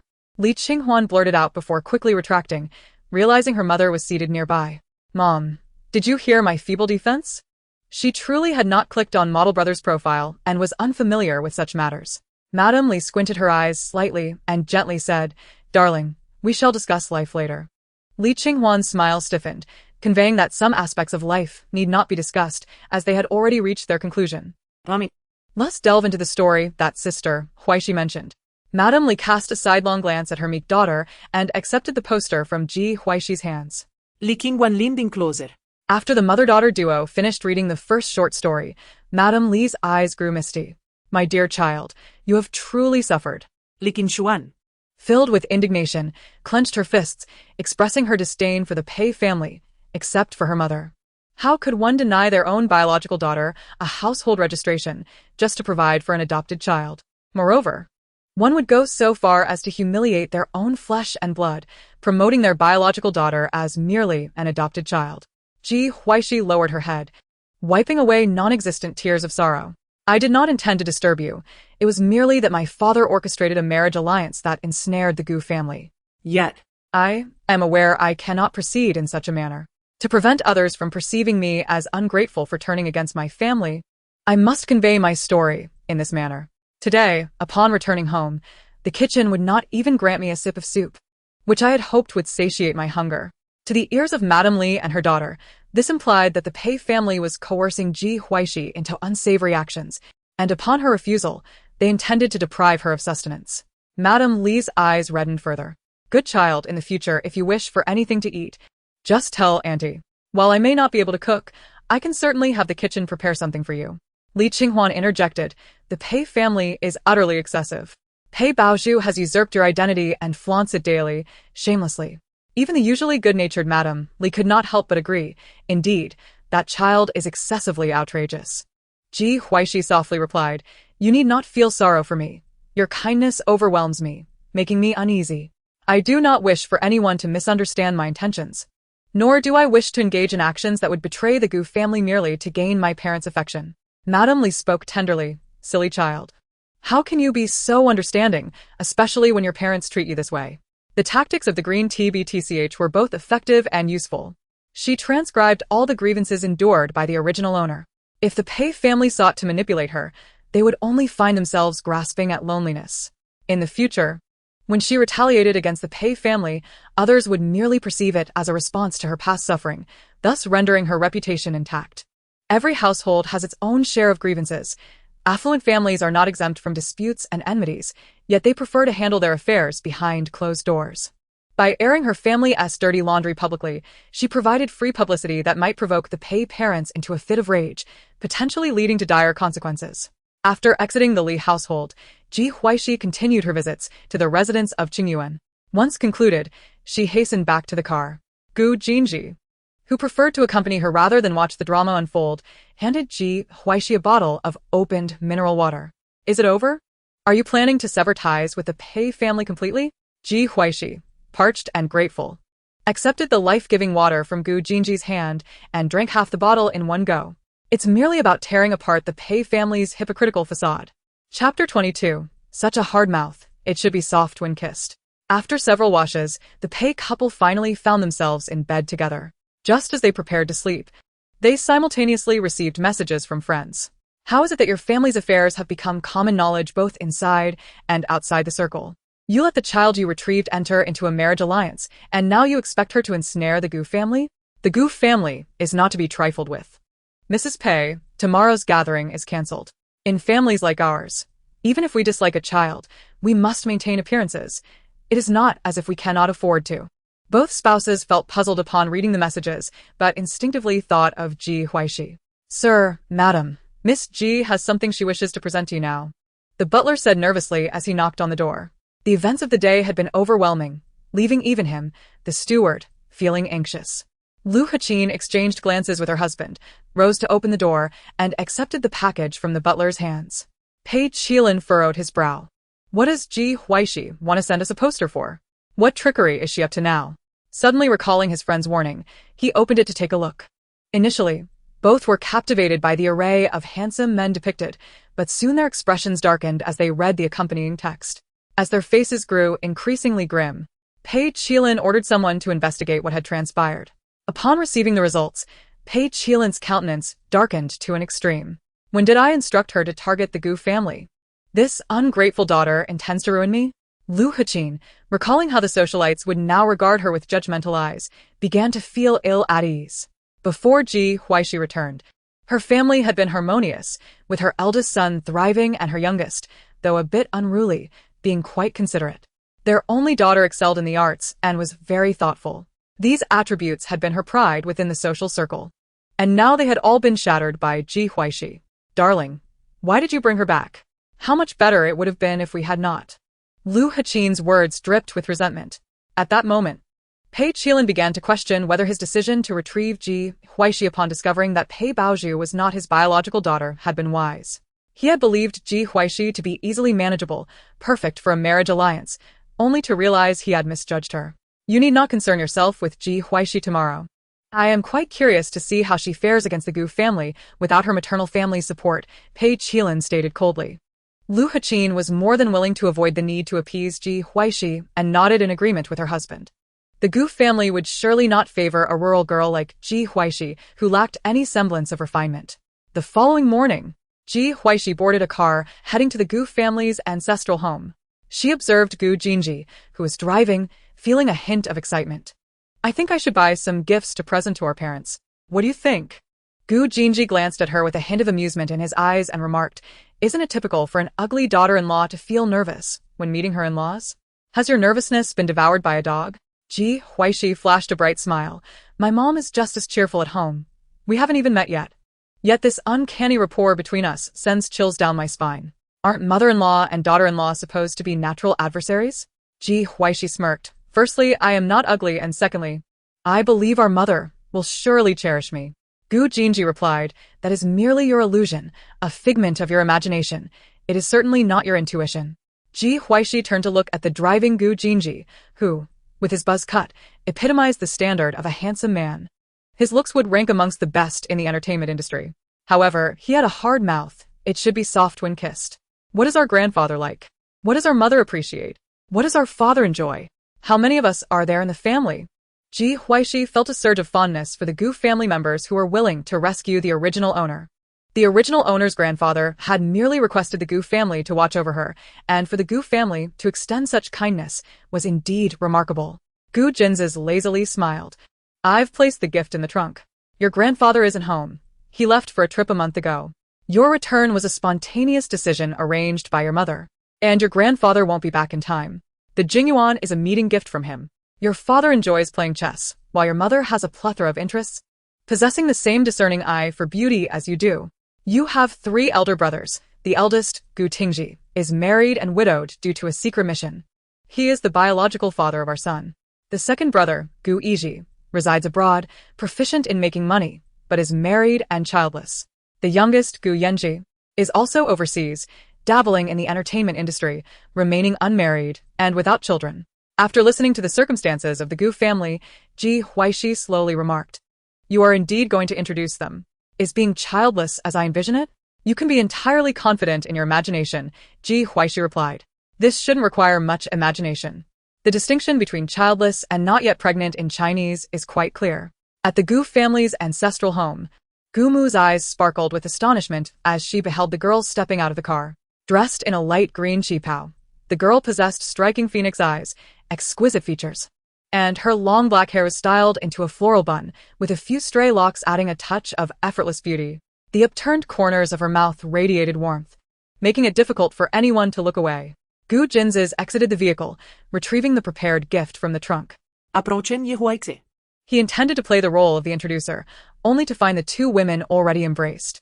Did they hug while I was just fetching the gift? Isn't that a bit swift? Shibao, I am your mother, and this is your father. As for my son, I shall refrain from an introduction, Gu Mu said, releasing Ji Huaixi and gesturing towards her husband. After Ji Huaixi exchanged greetings with Gu Fu, Gu Mu eagerly took her hand, leading her inside. Gu Fu remained behind, chuckling helplessly as his wife had always desired a daughter. Her dream was now realized. Had we not feared alarming the snakes, Huaixi would have been your sister now. Your mother and I intended to raise her as our daughter, and when the time is right, you can discuss how to handle your marriage. Gu Fu looked earnestly at his youngest son. Gu Jinz's smile faltered slightly before he languidly responded, The Pei family is currently unstable. We shall postpone any discussions about our marriage. Gu Fu cast a knowing glance at his son. As long as you're aware, regardless of anything, Huaixi is part of our family, whether as your wife or our daughter. Gu Tingzhou stood between his father and grandfather, puzzled by the strange adult conversation. He figured he would only understand such matters once he grew up. Upon entering the living room, they discovered it empty. Uncle Wu, where are they, the mother and daughter? Gu Fu inquired. They're in the esports room on the 4th floor, Uncle Wu replied. Gu Fu's mouth twitched. My eldest daughter enjoys gaming too? Gu Jinzes replied, Perhaps? Should be? Maybe? You don't even know your own wife. You can't control your wife either, can you? In the esports room, Gu Mu opened her computer, filled with various games. Shibao, take a look and see what game you want to play. Ji Huaixi, brought to the esports room, felt a bit dazed. She didn't know how to play games. Faced with the slightly expectant gaze of the stunning woman who was her mother, Ji Huaixi mustered the courage to explain. I don't know how to play computer games. Mobile games might be easier for me. Upon hearing this, Gu Mu promptly took out her phone. What mobile game do you want to play? I can play them all. Ji Huaixi's eyes glimmered with admiration. Her mother was so trendy and impressive. Gu Jinzes, standing at the entrance of the esports room, quietly withdrew his foot, silently asking himself, should I enter or not? Gu Fu remained silent for a moment before pointing downstairs. Entering now would likely lead to being forced to play games. Playing games wasn't scary. What was daunting was playing games with one's wife. Jinzes, coming quickly. Let us rank together. Gu Jinz's expression shifted slightly as he slowly stepped into the esports room. Observing this, Gu Fu, with a sense of understanding, voluntarily walked in. Gu Tingzhou expressed confusion, but followed suit. Ji Huaixi downloaded a popular 5v5 competitive game she had never played before. You can use my secondary account. I'll log you in. Ji Huaixi obediently handed over her phone. Upon seeing the ID, shit poured overhead and stirred. She thought, oh wow. She loved her trendy mother even more. I've added you. Fried loquat with jellyfish is me. Ji Huaixi clicked confirm on the invitation that popped up, while Gu Fu and Gu Jinzes exchanged expressions of helplessness as they logged into their accounts. Gu Tingzhou also picked up a phone from the table, logging in. Ji Huaixi widened her eyes in disbelief. Wait, Gu Tingzhou knows how to play this game too? The five-man team was successfully formed.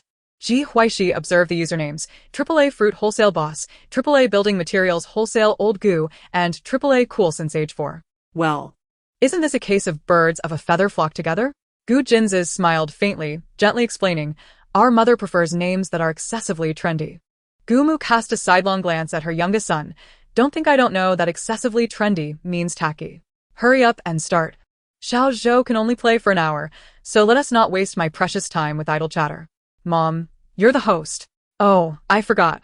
Ji Huaixi's smile never faded. Once the game commenced, Ji Huaixi gazed at the unfamiliar heroes. Shibao, you play Kaiwenji, and I'll play Luban. Let South dominate the bottom lane. Gumu declared enthusiastically. It was her eldest daughter's first time playing games with her, and she was determined to leave the opposing team in awe. Ji Huaixi obediently selected the hero named Kaiwenji, glancing at the skill introduction, which seemed quite simple. Gu Jinzes apathetically chose Li Bai. Gu Fu opted for the mid-lane hero, Hu Wu, while Gu Tingzhou played the top-lane hero, Cheng Yaojin. As the game began, Ji Huaixi maneuvered her hero, hopping along in front of Luban. Shibao, stay behind me. I'll protect you. You have been slain. Enemy double kill. Your turret has been destroyed. Gu Jinzes saw that he hadn't even cleared half of his jungle, yet the bottom lane was already collapsing. Silence seemed to be the theme of the evening. Gu Fu adjusted his view.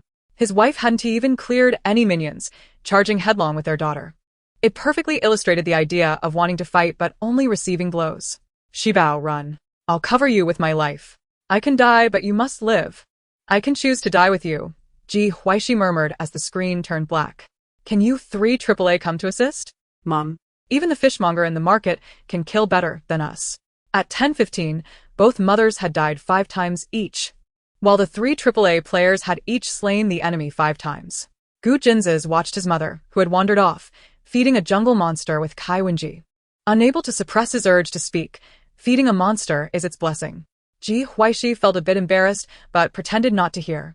Gyeomu, While controlling her short-legged hero, managed to pat her youngest son's arm with one hand. Even pigs are slaughtered after they're full. Shibao will help you feed the pigs. Is there a problem with that? Gu Jinzes replied, probably not. Ji Huaixi silently maneuvered her hero to the top lane, stealing a glance at Gu Tingzhou. Goodness, she had encountered the kid brother. The fluidity of her operations made her feel capable once more. Ji Huaixi shone wherever she went, until she unwittingly stumbled into the bushes.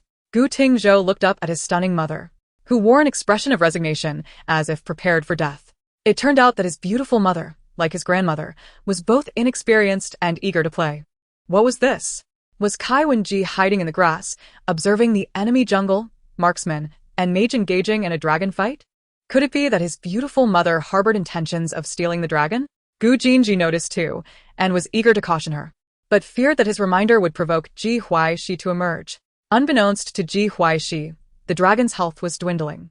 Without hesitation, she charged forth, activating all her skills. Your team has reclaimed the crucial kill. An ally has been slain. The dragon was seized, and she gloriously sacrificed herself. Gu Tingzhou's large eyes reflected a hint of bewilderment. Was this even possible? Gu Fu and Gu Jinji fell silent. Perhaps this was merely luck on her part? Shibao, you are incredible. You actually defeated a dragon. Ji Huaixi chuckled, her thick skin allowing her to boast, of course, I am the Dragon Slayer Princess. Gu Jinji promptly took down the 3 skills cooling in the dragon pit and secured a kill on a rather low-health enemy, gaining the upper hand. They swiftly pushed down the opponent's crystal. Gu Jinji observed his mother still eager to continue and hastily interjected, Mom, Huaixi hasn't even had breakfast yet. Ji Huaixi, who had consumed a bowl of rice noodles, an egg, a bun, and half a cup of soy milk, wore a perplexed expression. How was she unaware that she hadn't eaten breakfast? Upon hearing this, Gu Mu sprang up. Gu Jinji, how many times have I told you, before I left? Make sure to feed Shibao well before coming back. Did it go in one ear and out the other? Ji Huaixi smiled and replied, perhaps it never entered. Gu Jinji sighed inwardly, fully aware that his mother and Ji Huaixi were a troublesome combination. And he was the unfortunate one.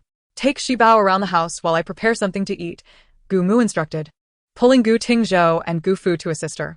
Once the door to the esports room closed, Gu Jinji leisurely spoke. I hope my mother's enthusiasm hasn't offended you. What do you mean, your mom and my mom? That's our mom. Such an amusing mother. She certainly couldn't be missed. Children without mothers are like grass, a regret from the past, now to be compensated in this life. Chapter 24. Normalcy. Love does not vanish, but rather shifts. Gu Jinji, seeing that Ji Huaixi was genuinely comfortable, felt relieved. Although he knew that Ji Huaixi and his mother would likely get along splendidly, he still needed to confirm this to be entirely at ease. Ji Huaixi. Recalling how Gu Jinji had used her as an excuse, inquired, "Will you eat breakfast prepared by my mom later?" Gu Jinji felt as if several large question marks were floating in front of him. From your parents to our mom. And now to my mom. No chocolate could be this smooth. Raising an eyebrow, Gu Jinji followed her lead. "I will. Come on, let me show you around your home." Ji Huaixi promptly stood and followed beside Gu Jinji. The Gu family mansion was not a traditional courtyard, but rather a European-style estate reminiscent of a scenic garden. Lavishly decorated, yet maintaining an air of elegance. After a tour, Ji Huaixi gained a rough understanding of the mansion's layout. "Your room is on the 6th floor. Mine is directly across from yours." Ji Huaixi expressed surprise. "I have a room?" Gu Jinji softly replied, "You were introverted before. So your mother thought you would be more comfortable staying alone in the scenic garden. Since you've returned, naturally, a room must be prepared for you." "My mom is truly wonderful," Ji Huaixi exclaimed with genuine appreciation. Gu Jinji smiled. Indeed, his mother was an exemplary parent. Accompanying Ji Huaixi to her room, they entered a bedroom featuring a custom-made bed, draped with exquisite silk and embroidered with intricate patterns. One could tell just by looking that it was exceptionally soft and comfortable. The room also boasted a sitting area, study, and a walk-in closet, filled to the brim with haute couture dresses and designer attire, alongside luxurious jewelry and an abundance of handbags. It was evident that every detail had been thoughtfully arranged. Whether the socially anxious sister could wear any of it remained uncertain, but upon her return, she could indeed enjoy the comforts she had longed for, as the Gu family offered her the familial warmth she craved. After their tour, they descended the stairs. A magnificent dining table inlaid with mother-of-pearl and gold filigree was laden with a variety of breakfast dishes. Gu Jinji felt as though he were setting a stone upon his own foot. "Shi Bao, your mom didn't know what you liked, so she just made a bit of everything. If you don't like it, feel free to give it to Jinji. Don't worry about wasting food." Gu Mu said with a smile, her demeanor radiating warmth. Coming from a family that was not inferior to the Gu family, she shared a stable relationship with her husband. Having wished only for a daughter, yet fate had other plans. Initially resistant to the idea of her father-in-law's request for her younger son to marry an unfamiliar girl, her perspective shifted after reviewing the girl's background, which was fraught with hardship, igniting her compassion. The Gu and Pei families had no prior connections, and using marriage as a pretext seemed the most sensible approach. She was not adept at dealing with more introverted children and feared that her temperament might frighten Ji Huaixi. So she intended to wait for the opportune moment to facilitate a divorce and arrange a new identity and life for Ji Huaixi. However, when Ji Huaixi appeared on a variety show with Xiao Zhou, Gu Mu grew increasingly fond of Ji Huaixi performance and resolved to have her son bring Ji Huaixi home for a visit. Gu Jinji jested, "Mom, it seems you've forgotten about your son now that you have a daughter." Gu Mu, without lifting her head as she placed a dumpling in Ji Huaixi's bowl, replied, "Normalcy, love does not vanish but rather shifts." Ji Huaixi couldn't help but laugh. Her stunning mother was simply too amusing. "Si Bao. Now you understand the true reason behind Jinji marrying you. For now, you cannot get a divorce. But you may consider this marriage as non-existent and treat Jinji like your brother. Once the Pei family no longer focuses on you, you can proceed to get the divorce certificate with Jinji. Of course, if you both happen to ignite the spark of love during this time, then just disregard what I said." Fourth brother. How interesting. Turning a husband into a brother. This is certainly a first for a young maiden. Gu Jinji looked up, casting a sidelong glance at her, the gentle lilt of fourth brother brushing against his ear, laced with a teasing undertone. He replied with a half-smile, "Sister, you seem rather thin. Do eat more." Ji Huaixi watched as Gu Jinji used the communal chopsticks to place a large meat bun into her bowl. Was he trying to make her burst from indulgence, hoping to monopolize their mother's affection? Jinji is right. Shi Bao, you are far too thin. You must eat more.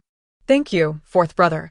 You are truly kind, Ji Huaixi said, taking a bite of the bun and smiling sweetly. Gu Jinji felt an ominous premonition. Fourth brother, I heard you enjoy porridge. Shall I serve you a bowl?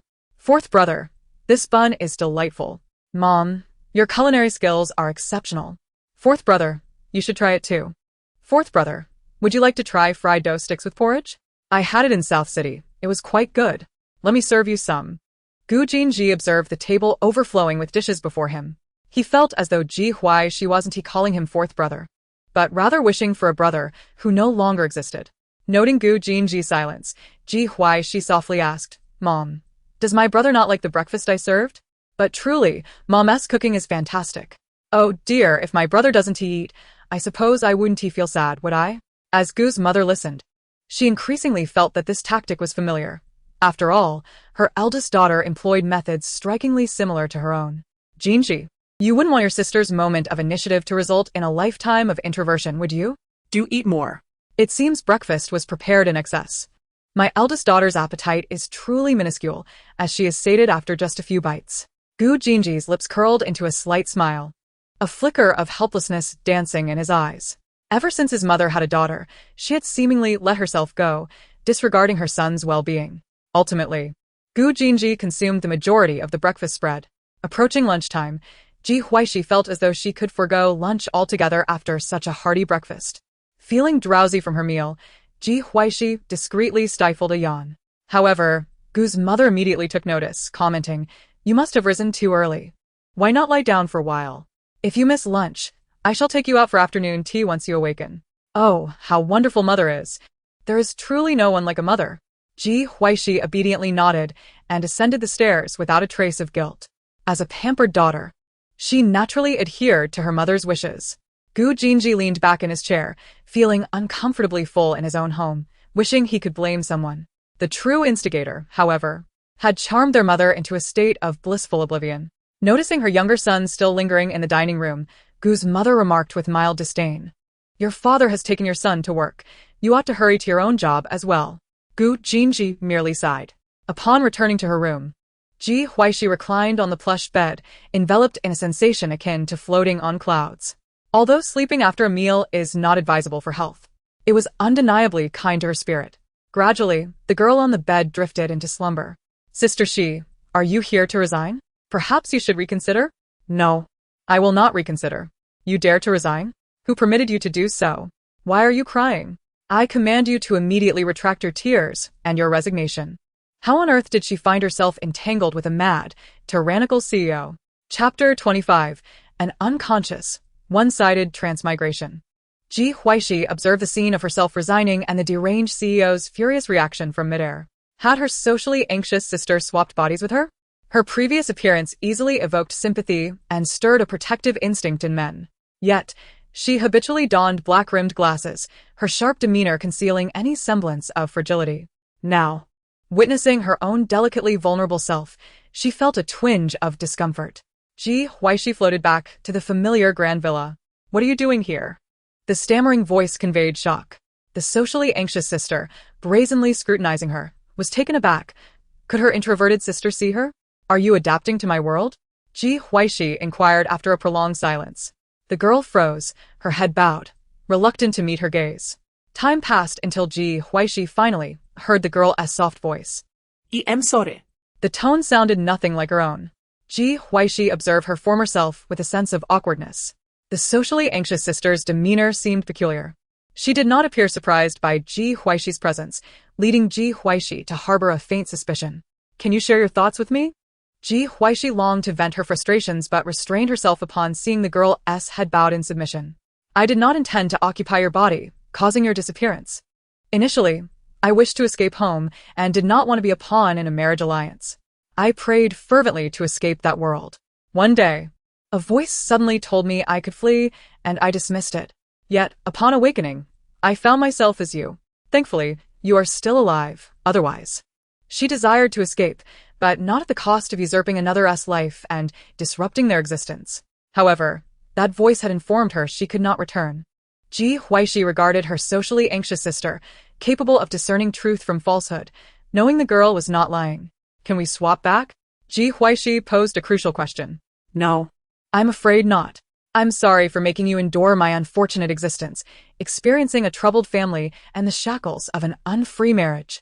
She spoke without daring to lift her gaze, fully aware of the nature of the body she had occupied and all the memories of its owner. Witnessing how a girl could survive the perilous struggles of a wealthy family and secure an executive position in a harsh workplace left Ji Huaixi silent. Is it truly impossible to return? While she had no attachments in this world, she had exerted so much effort for so long. Every second of silence felt interminable. I am sorry, Ji Huaixi interrupted her apology. Let me tell you about the Gu family. She needed to share something to ease her own tumultuous emotions. Ji Huaixi spoke at length, revealing that the Gu family members were kind-hearted. Thank you for sharing this with me. It is because you are you that they treat you so favorably. In that world, I wouldn't have garnered anyone's attention, unable to articulate a single word. From now on, lift your head.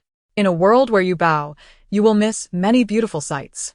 Since we cannot revert, live well in my stead, Ji Huaixi. Ji Huaixi's voice grew hoarse. Though they were both Ji Huaixi, they bore different appearances, temperaments, and identities. Ji Huaixi suddenly opened her eyes, staring vacantly at the canopy above her bed. She could thrive in any world, yet after such a prolonged stay, deep within her heart, she still wondered if one day she would wake up as the fierce Ji Huaixi once more. That notion was now wholly dispelled. She truly could not return. Should she blame her socially anxious sister? For her, this unconscious, one-sided transmigration bore the same essence as being abducted. Ji Huaixi lay on the bed, allowing herself to drift into thought, feeling utterly powerless and frustrated. Knock, knock. After an indeterminate amount of time, the sound of knocking roused Ji Huaixi from her reverie. Glancing at the clock, she quickly leapt from her bed. She had lain there from 11 until 6 in the afternoon. Coming. Ji Huaixi opened the door to find Gu Jinji standing outside, surprised to see him. What brings you here? Gu Jinji's gaze was lowered, a gentle smile gracing his features. I came to check on our mother's side business, how pigs are raised. Ji Huaixi shot him a playful grin. Gathering her breath for a theatrical roar, Mother, fourth brother is bullying me. Gu Jinji calmly covered his ears the moment Ji Huaixi opened her mouth. Faced with a sister whose temperament mirrored their mother's, he felt no need to anticipate her actions. His instinctive response was so practiced that it pained him. Once Ji Huaixi finished her complaint, Gu Jinji replied leisurely, Mother is in the garden. Father and your son are still at the company. And you reside on the 6th floor. Ji Huaixi dismissed any embarrassment, asserting that the awkwardness belonged to others. I was merely warming up my high notes. Who knows? I might one day make a living as a singer. Gu Jinji's smile widened, his voice resonant and magnetic. Whether you can make a living as a singer? I cannot say, but your mother has called for you to come downstairs for dinner. Ji Huaixi, no longer joking, shut the door and dashed to the bathroom, hastily taming her disheveled hair. The beautiful bun she had styled that morning had certainly transformed into a bird's nest. When she reopened her door, Gu Jinji had already departed from her doorstep. She paid little mind to the complexities of the situation and promptly took the elevator downstairs, heading to the garden to seek out her enchanting mother. Since returning was not an option, she resolved to cling to the support of Gu's parents. Mother, she bowed. Perhaps the depth of their affection mirrored that of the cowherd and the weaver girl, who meet but once a year. Gu Jinji's cool voice resonated in their ears. Gu Xiaoxi, are you feeling a bit mischievous? Gu's mother inquired. Gu Jinji, understanding the hint, fell silent. Shibao, would you consider moving back to the old residence? It feels rather desolate with only your father, your son, and me around, Gu's mother gently proposed. I'll return home whenever I can, Ji Huaixi replied with a smile, feeling somewhat uneasy about living continuously with her elders. In her past life, she never shared a home with her ancestors. The Ji family's ancestral house was bustling with activity, yet she, as the 6th daughter without parents, did not possess the right to reside there. Then, do come back to stay for a few days when you can, Gu's mother said, not insisting too much, as she understood that today's youth often sought their own personal space. Your father is back. Let us eat. Gu Jinji noted the fleeting, unusual emotion in Ji Huaixi's eyes. Indeed, she was a remarkable presence, vastly different from the information they had gathered, as if she were an entirely different person. After dinner, Gu Jinji drove Ji Huaixi back to Jingyuan. Sitting in the passenger seat, she recalled Gu Tingzhou, dressed in a small suit, accompanying Gu's father to and from work, and curiously asked, Is Zhozhou the heir? Gu Jinji raised an eyebrow, his deep voice responding slowly, Yes. Barring any unforeseen circumstances, he will be the next heir. Your brothers have little interest in the family's trivial matters. Ji Huaixi smirked slightly. Trivial matters? Is he unable to speak by nature? Gu Jinji paused momentarily before hoarsely explaining, no, he witnessed his sister-in-law's death, and after that traumatic experience, he lost his ability to speak and recognize people. Eldest brother feared he could not protect Zhou and worried that he might perish one day. Which is why Zhou returned to the Gu family. The atmosphere in the car grew heavy. Ji Huaixi let out a soft sigh. Initially, she had thought Gu Tingzhou was indeed Gu Jinji's son, as they bore a resemblance. Little did she know, Gu Tingzhou was the child of the eldest brother. What did the doctor say? Slow treatment. There's no need to rush. Will taking him to record a program have adverse effects on him? Gu Tingzhou was excessively well-behaved, and she cursed the Pei family for misleading the original owner into participating in such entertainment. Your parents deliberated carefully before deciding to let him experience the outside world with you. Ji Huaixi gazed out at the scenery outside the car window. Her mind flooded with memories of the original owner being framed by Pei Baozhu, leading to Gu Tingzhou's coma and dire circumstances. She would never allow such a narrative to unfold again. She would not be the one left with a disfigured corpse, abandoned and unclaimed. Upon returning to Jingyuan, her phone vibrated. Noticing an unfamiliar number, Ji Huaixi immediately declined the call. Those needing to contact her from a different number, excluding sales and scams, could only be Pei Zixian, whom she had blocked. Ever since discovering that Pei Baozhu was not her sister, and developing feelings that should not have arisen, he had been avoiding Pei Baozhu like a coward. Pei Zixian, staring at the abruptly disconnected call, frowned and continued dialing.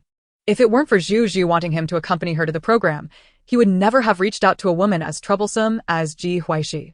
After several rejected calls, Ji Huaixi finally pressed the answer button. Ji Huaixi, are you doing this on purpose? You even know my name. I have an anti-fraud app.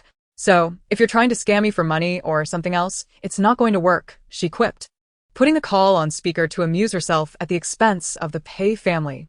Pei Zixian replied with impatience, I am Pei Zixian. Impossible. That isn't Pei Zixian's number. You can't fool me, she retorted.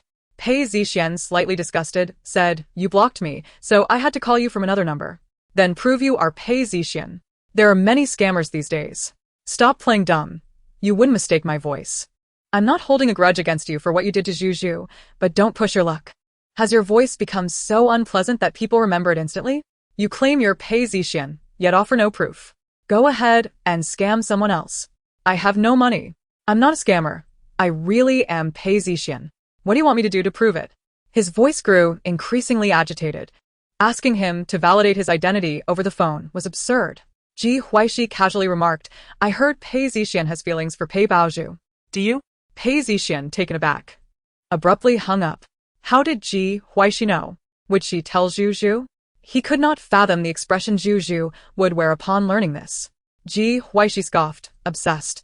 Are we? Such a strong reaction suggests the narrative in the book is indeed true. How delightful or nauseating to ponder. In her mind, she counted to 3. And as anticipated, her phone vibrated once more. Pei Zixian, with a darkened expression, warned, I advise you to watch your words, otherwise, the consequences will be beyond your capacity to bear. Ji Huaixi's elongated eyes glimmered with mischief. Oh dear, I'm so frightened. When I'm scared, I tend to ramble. Are you threatening me? Pei Zixian's gaze hardened, irritated that Ji Huaixi, a mere trifle, dared to be so brazen. If that is how you perceive it, then I can't help you. Pei Zixian took a deep breath, his expression shifting as he struggled to control his emotions. I understand you seek attention from the family, but such remarks are reckless. Listen to me, I'll accompany you to the recording of the program, and I will treat you well in the future. Ji Huaixi raised an eyebrow, finding his tone of enduring humiliation rather pleasant.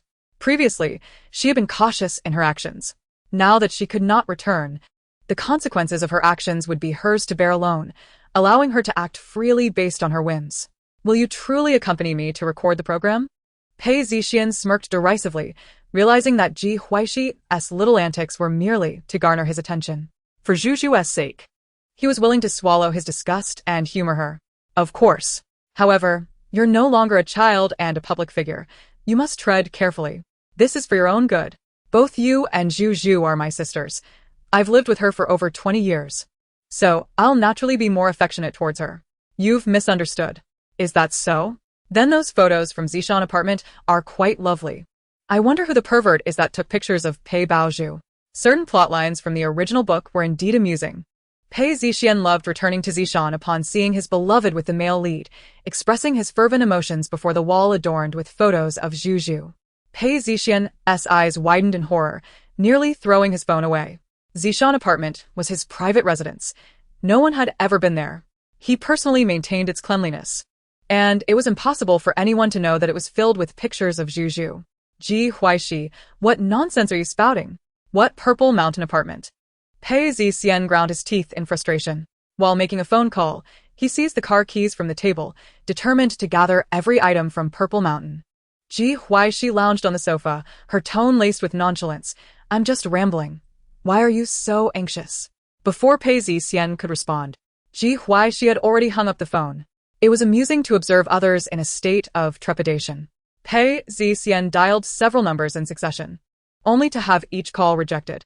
What on earth did Ji Huaixi intend to do? Chapter 27. A man, alive, breathing, and with a promising future. Time swiftly passed to the day of the second recording.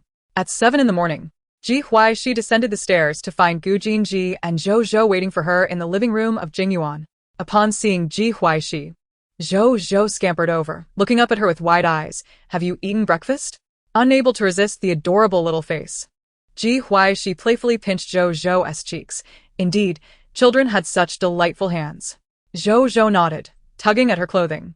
He would get to spend time with his beautiful mother again. Gu Jinji sipped the coffee prepared by the butler, observing the interaction between mother and son, a subtle smile flickering in his eyes. After breakfast, the trio headed to Beijing Airport for the gathering. The production team of the country parent-child trip had appointed a new director. The director commenced the live broadcast at the designated time, and a considerable number of viewers flocked in as soon as it began. The second episode was finally set to record. The production team had kept each family as flying guest under wraps, tantalizing the audience with anticipation. With half an hour remaining until the gathering time, no one knew which group of guests would arrive first. Online viewers eagerly awaited in front of their screens. However, the director was skilled at building suspense. Ji Huaixi announced, Holding Zhou Zhou's hand, made her way to the lounge for the gathering and found a place to sit. Other groups of guests soon entered the lounge. Yet none of the flying guests made an appearance. The director, holding a task card, announced, to better integrate our flying guests and provide the audience with an initial impression, we will engage in a small game. Each group will claim their respective flying guest, and successful claims will earn 10 points. Participants can also guess the relationships between the children and the flying guests from other families. Correct guesses will earn an additional 10 points. The butterfly effect had not disrupted the flow of the program. This segment was also present in the book, though the director had made some alterations. This time, the director did not keep the audience in suspense. Next, I will introduce the 5 flying guests. Flying guest 1. Gentle, fond of kind-hearted girls. I have come solely for her. Flying guest 2. Stable in career and emotions. I am here for a kind-hearted girl. Flying guest 3. A native of Beijing. 17 years old. Enjoys wandering alone. Flying guest 4. A robotics algorithm engineer. Flying guest 5. A man, alive, breathing, and with a promising future. Ha ha ha. Does flying guest 5 also enjoy surfing the internet? My heart raced with excitement and curiosity. How should I choose? Thrilling. The new director truly knows how to play. He has captured my attention and won my heart. How does one claim their flying guest? What if one guesses incorrectly? That would be quite awkward. The kind-hearted girl must refer to Zhu Zhu. 2 kind guests, how embarrassing it would be to choose incorrectly. Pei Baozhu felt a pang of indecision upon hearing the self-introductions of flying guests 1 and 2, but she quickly made her choice. Director, I claim flying guest 1. Her brother had not replied to her messages in days, yet she had not anticipated that he would indeed become Ji Huaixi's flying guest. She would reveal to the online community that Ji Huaixi was merely a clown. Upon hearing that Ji Huaixi had chosen flying guest 5, Pei Baozhu's face lit up with an enigmatic smile. Fool. Flying guest 2 is clearly her brother. Ji Huaixi couldn't even recognize her own brother. A smile danced on Pei Baozhu's lips. Director, may I now guess the relationship between the flying guest and the child? I would like to try. Yes, the director replied. Ji Laoshi has invited her brother, who is also the child's uncle, Pei Baozhu said with a grin. Ji Huaixi raised an eyebrow. Is Pei Baozhu imagining things? She seems clever, but not overly so. At least calling me Ji Huaixi sounds much more pleasant than sister all day long. Unfortunately, Pei Huaixi has guessed incorrectly. Pei Baozhu was momentarily stunned. Isn't that so? It shouldn't be. Flying guest 2 must be her brother. Does anyone else wish to try? Ji Huaixi pondered aloud. I suspect that none of the flying guests are related to the children. Pei Baozhu fell silent. Ji Huaixi must be delusional. Who guesses like that, especially when it turns out to be correct? As her words echoed, all eyes turned to Ji Huaixi. Ji Huaixi was at it again, seeking attention with her antics. TSK, it was evident she hadn't taken the guessing seriously. Anticipation brewed for Ji Huaixi to be met with a resounding slap in the face. Observing Zhu Zhu's attempt, she too felt compelled to participate. The director chuckled. Knowing with Ji Huaixi around, the show's ratings were secure. He adored the slightly eccentric, crossed-out, variety effect that such stars brought to the table. Congratulations to Ji Huaixi for correctly guessing 2 groups, earning 20 points. Ji Huaixi replied with a smirk. It seems my luck is quite favorable.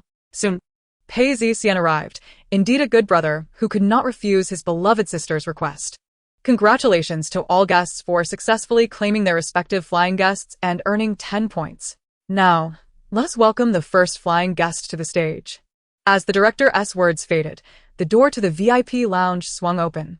Everyone turned their gaze toward the entrance. Pei Baozhu noticed Ji Huaixi's eager anticipation and remained outwardly composed, though inwardly she felt a sense of triumph. Her brother, Jin Yu, had come for her. Ji Huaixi's eyes widened in rapt attention. Would the male lead descend upon a rainbow? Was her toy about to be revealed? Hello, everyone. I am Ji Jianyu, Zhu Zhu's fiancé. The man's voice was as gentle as a spring breeze, imbued with affection and focus. Ji Jianyu settled beside his beloved girl, believing that only someone as kind-hearted as Zhu Zhu deserved him. He smiled as he lifted the little girl beside Pei Baozhu, saying softly, Lon Lon, I am your future father. You may now call me uncle. Oh my gosh. I'm dying. My ears are going to burst. Zhu Zhu's fiancé? An outsider? So handsome. It felt as if one were watching a dating reality show. Why was Ji Huaixi staring at Zhu Zhu's fiancé? Surely, she wasn't harboring thoughts of infidelity. Ji Huaixi silently critiqued, a good-looking, pretentious man. Ji Huaixi, it has been quite some time since you last saw Jianyu. Why don't you sit next to me, so you can chat with him? Pei Baozhu suggested cryptically. It seemed as though Ji Jianyu had only just noticed Ji Huaixi, his gaze landing on her, surprise flickering in his eyes. Before he frowned slightly and remarked, I hope Ji Huaixi can maintain a bit of distance from me in the future. I knew Ji Huaixi had ulterior motives. How shameless of her to cling to Zhu Zhu's fiancé. But Ji Huaixi had done nothing wrong, had she? Certainly. There must have been something she did previously that prompted Ji Jianyu to utter such words. Chapter 28. After all, I even consider whether my attire accentuates my complexion. Ji Huaixi tugged at the corners of her mouth. Are you alright? If you wish to occupy my seat, it is certainly permissible. Pei Baozhu, exhibiting great thoughtfulness, responded. Not at all, she replied. Do you have any idea what it resembles to sit beside Ji Jianyu? The crowd, intrigued, began to scrutinize Pei Baozhu and Ji Jianyu. Pei Baozhu, perplexed, inquired, what does it resemble? Like coal, someone quipped. The audience was about to nod in agreement, but stifled their reactions, remembering they were in the midst of a recording. Surprisingly, it was true. Although Pei Baozhu was relatively fair, sitting next to Ji Jianyu made her appear a shade darker. Pei Baozhu's smile faltered. Mr. Ji, I shall certainly maintain a distance of 10,000 miles from you, as I even contemplate whether my clothing makes me appear darker. The atmosphere in the room suddenly turned peculiar. To be fair, Ji Huaixi was indeed correct. I could be dead for 3 days and still not be as pale as Ji Jianyu. Laughter erupted. No wonder Ji Huaixi can't take her eyes off him. Such a fair-skinned man is undeniably captivating. The director calmly cued the next segment, welcoming our second guest star. Hello everyone, I am Pei Zixian, the brother of Zhu Zhu and Huaixi, as well as a good friend of teacher Qian. Dressed in a suit, Pei Zixian exuded an air of a CEO with every gesture. He gazed affectionately at Pei Baozhu, but upon noticing Ji Jianyu seated beside her, his eyes darkened with a hint of gloom. Pei Baozhu was taken aback. Her brother was not Ji Huaixi's guest star. Who then was her guest? She was acutely aware that Ji Huaixi had no friends in Beijing. Brother, so you are teacher Qian's guest star. Why didn't you come with sister? Pei Baoju's face was a canvas of confusion. Pei Zixian turned to meet Ji Huaixi's radiant smile, a chill running down his spine, his grievances twisting in his throat. Teacher Qian invited me first. Prior to the show, he had attempted to reach Ji Huaixi multiple times, but she had not answered. If it weren't for Zhu Zhu's desire for his company, he would have preferred to avoid her presence at all. This program was live, and he feared Ji Huaixi might utter something inappropriate. Recalling his mother's distressing words from the previous day, he decided to acquiesce to her whims. Ji Huaixi smirked, relishing the feeling of being regarded with caution. Pei Baozhu understood that Qianli was merely a tool. Yet she sensed that something transpired between her brother and Ji Huaixi that she was oblivious to. Pei Baozhu smiled gently. I am delighted that you could join us, brother. Wow. The guest stars are quite handsome. Zhu Zhu was indeed fortunate, with her fiancé and brother accompanying her for the show. Ji Huaixi was truly unlikable. Even her own brother hesitated to greet her. Pei Zixian took a seat beside Qianli, who appeared somewhat awkward, with a bitter smile, realizing she had once again become a mere tool. It was evident that Pei Zixian was there solely for Pei Baozhu. Li Guang stood cautiously to the side, having been warned by his mother the previous day to avoid provoking this uncle. The third guest was Fan Yaya's brother, Fan Ji, a fan of Pei Baozhu. After introducing himself, he shyly approached Pei Baozhu and said, Teacher Pei, I really admire you. Could you please give me an autograph? Pei Zixian frowned slightly. Yian was malafaded considerably. Of course. Thank you for your admiration. Pei Baozhu graciously accepted the notebook from Fan Ji. His face instantly flushed crimson. His goddess was genuinely so gentle. He vowed to protect her during the show, ensuring she would not be bullied by a venomous woman. Fan Yaya looked at her oblivious brother with disdain. It was no secret how women often maneuvered. After obtaining the autograph, Fan Ji excitedly returned to his sister's side. Oh my, I can't believe I got Zhu Zhu's autograph. I want one too. Zhu Zhu's male fans exhibited such class. However, when he glanced up to see Ji Huaixi opposite him, his face betrayed an unmistakable disgust. It was only because Ji Huaixi was participating in the show that his goddess would be subjected to bullying. Fan Yaya caught sight of her brother's expression and swiftly slapped him. Your face is so ugly it hurts my eyes. Such a blind fool. Fan Ji cradled his arm, muttering softly, Sis, you can't expect me not to dislike her just because she helped you. Shut your mouth. Fortunately, at that moment, the fourth male guest made his entrance, capturing everyone's attention at the door, allowing Fan Yaya to finally relax. The entertainment industry was so intricate. She could tolerate her brother's blindness, but not his foolishness. Hello, I am Lin Xinheng, a robotics algorithm engineer, and also Jiao Jiao's father. As soon as Lin Xinheng finished speaking, Lu Jiao dashed out like a little cannonball. Daddy, has your project finished? How long can you stay with me? I miss you. Lin Xinheng scooped his daughter into his arms, affectionately replying, Daddy misses you too. He carried her over to his wife, carefully sitting down. Lu Yi smiled at the camera, saying nothing. It was astonishing that her ex-husband was a robotics algorithm engineer.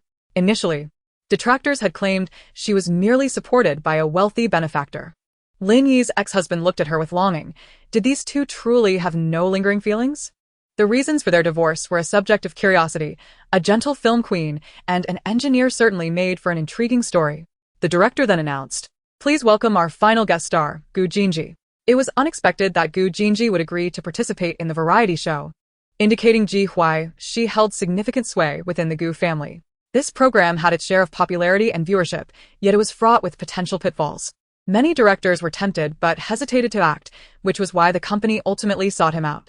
As Gu Jinji entered the lounge, the audience erupted with excitement. The buzz-cut, handsome guy. There's no technical skill required. He's just ruggedly handsome.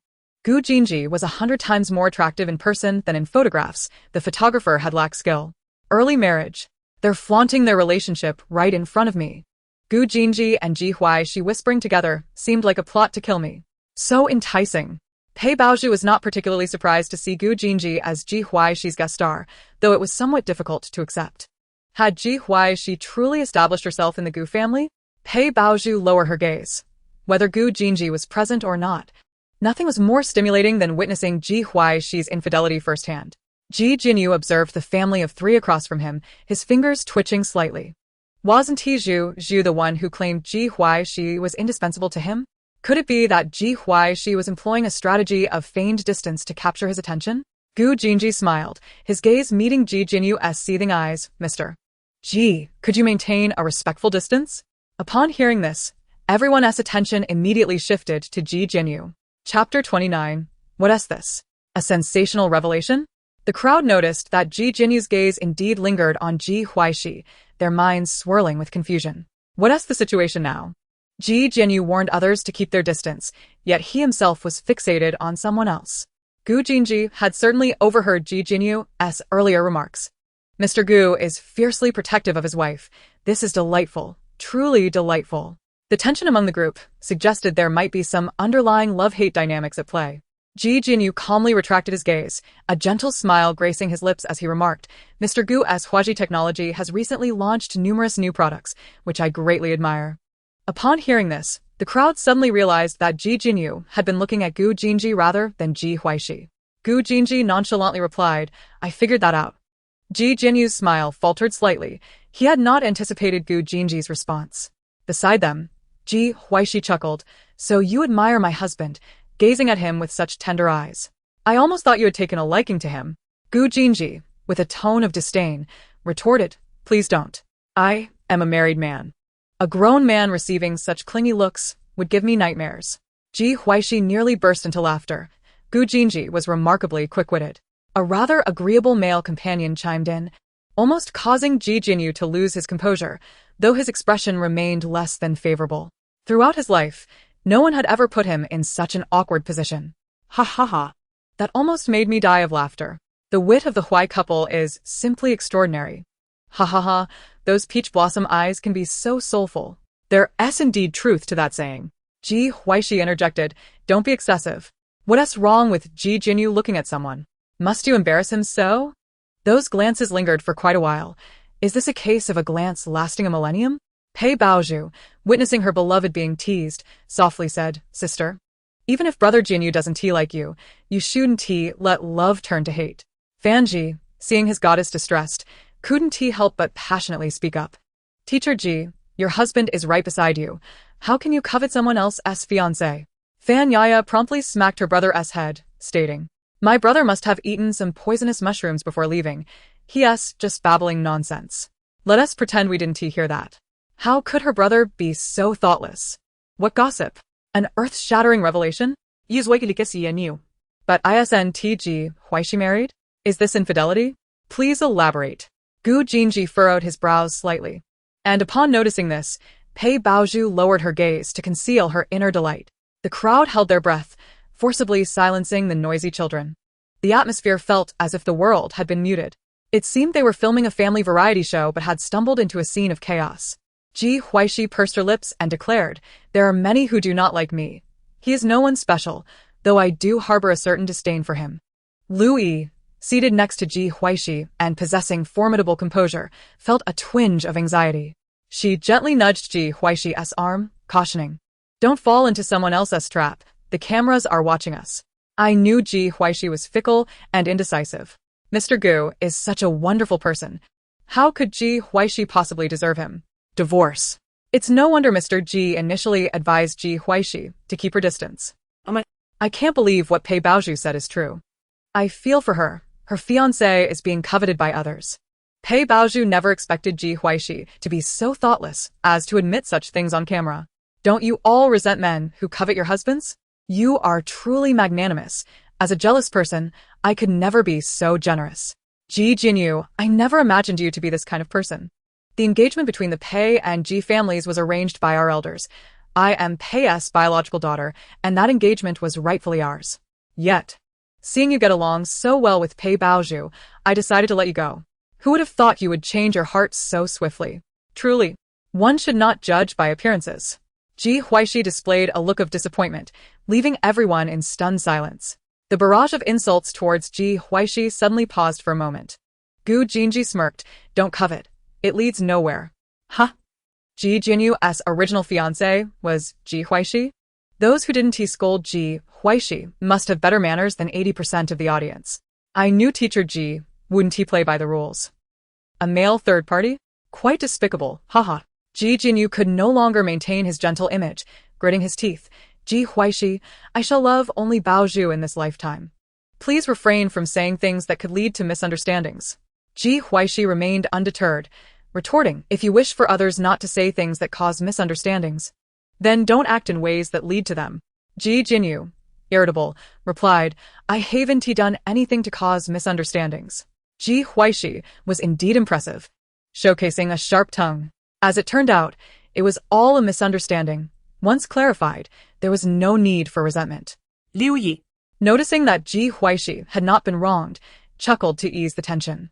Only Ji Huaixi would speak so candidly during a live broadcast, or perhaps Gu Jinji as well. It truly seemed that one's family traits were inherited. She sensed that the remainder of today's recording would not be tranquil. Recognizing that Liu Yi was speaking, Ji Huaixi acknowledged her with grace. If there's no coveting of my man, then there's nothing to resent. Love turning to hate? That's impossible. How amusing. Ji Huaixi treats the viewers as if they are insiders, discussing the secrets of the affluent without a hint of concealment. Pei Baozhu leaned closer to Ji Jinyu, her tone laden with guilt. Brother Jinyu, I'm sorry. Foolish girl, I know you wish to assist me. It's Ji Huaixi who is playing tricks. Ji Jinyu softly reassured the girl beside him. Brother Jinyu, you're so kind. Foolish, if I don't treat you well, who else would I treat well?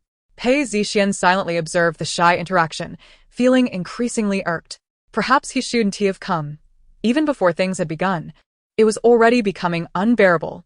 Ji Huaixi's gaze traversed the group, a subtle smile playing upon her lips. Gu Jinji raised an eyebrow slightly, sensing that the Pei family was about to face misfortune. Ji Huaixi withdrew her gaze, leaning closer to Gu Jinji, whispering in a tone only they could hear. You're quite cooperative. Feeling the warmth of her breath against his ear, Gu Jinji murmured, your mother's command. Upon hearing this, Ji Huaixi felt no need to dwell on it further. It was indeed her clever mother who understood her best. Gu Jinji was merely a tool in her performance, albeit a well-coordinated one. Zhou glanced at his father to the left and his mother to the right, perplexed, and decided to immerse himself in his book. After the atmosphere in the lounge lightened, the various groups of guests began to chatter and laugh. Chapter 30. Secrets must not be revealed. Information must not be disclosed. The airport announcement echoed, and the group commenced boarding. Pei Baozhu observed the family of three ahead, her eyes clouded with ambiguity. She did not wish for Ji Huaixi to thrive. After the plane landed in Nanchang, the group boarded the bus arranged by the production team, heading towards a location for the second episode, Bayou Village. The bus journey lasted nearly 2 hours before they arrived at Bayou Village, where the salty sea breeze enveloped them. A flicker of disdain crossed Pei Baozhu's eyes. She could not comprehend why the production team chose to film in such a small village. It was both fishy and foul. As the camera panned, Pei Baozhu wore a faint smile. Lon, the place we're filming this time is a fishing village. How about I take you fishing later? Being cradled by Ji Jinyu, Pei Lon nodded obediently. All right, I've never seen the sea before. Fanji stood by, mesmerized as he watched his goddess interact with the children, utterly captivated. Truly, she was deserving of her title, so gentle and affectionate. Teacher Pei. I grew up by the seaside. I can take you all out to fish. Thank you, Fanji. I hope you don't mind if I call you by your first name, she replied. Hearing his goddess utter his name filled Fanji with joy, an elation that lit up his entire face. Not at all. Not at all, he exclaimed, overwhelmed by the thrill of her remembering his name. It sounded so melodious when spoken by her. Who could possibly understand the ecstasy of a devoted fan? Zhu was truly wonderful, treating her adopted daughter with such tenderness and consideration. Ji Huaixi hastily urged her to withdraw from the entertainment industry, fearing for Zhu's well-being. Hoping that Ji Jian, you could protect her. The director squinted his eyes and smiled, announcing, our recording location for the second episode is a fishing village. We hope that through our program, more viewers can gain insight into the life in a fishing village. As per tradition, the first day will be a free activity time for the guests, with formal recording commencing tomorrow. He was well aware that some guests may not be keen on filming in such a quaint locale, but that was of no concern to him. Once they accepted their pay, they were obligated to perform. If they couldn't handle it, they could leave. He would not coddle them. Louis cast a glance at the foolish man squatting down to play with the daughter, casually inquiring, Director, where will we be staying? I have 5 photographs here. Shrimp, crabs, fish, shellfish, and a panoramic view of Bayou Village. Please discuss with the children and make your selection. as each photograph signifies something different and is closely related to your accommodations and meals for the next few days. As he spoke, the director displayed the photos to the guests. Everyone appeared somewhat bewildered. Director, could you share a bit more information concerning the photographs? Fantastic. The secrets must remain undisclosed. The information cannot be revealed, Ji Huaixi stated calmly. Who will choose first? The newly appointed director was certainly more amusing than the previous one. After some contemplation, Fan Ye suggested, let the children draw lots. After all, it's all a mystery. Louis nodded in agreement. All right then, let the children decide. Pei Baozhu glanced at the photographs in the director's hand, offering no objections, and instead asked Ji Jianyu to set Pei Lan down. The director shuffled the photographs and allowed the children to draw lots. The 5 children were quite cooperative. Ji Huaixi played with the large crab photograph handed to her by Zhou Zhou. Once all the children had made their selections, the staff presented 2 blackboards. One board displayed the point values for shrimp, fish, etc., while the other outlined how many points were required for different types of accommodations and meals. During the second episode's recording, each group of guests would need to fend for themselves, with the items drawn by the children serving as their currency for trade over the next few days. Those who drew fish could only use fish to exchange for points, and so on. Only items exchanged with the production team could be utilized. The director cast a glance at Ji Huaixi as he uttered the final sentence. Ji Huaixi rubbed her nose, pondering if she had been singled out.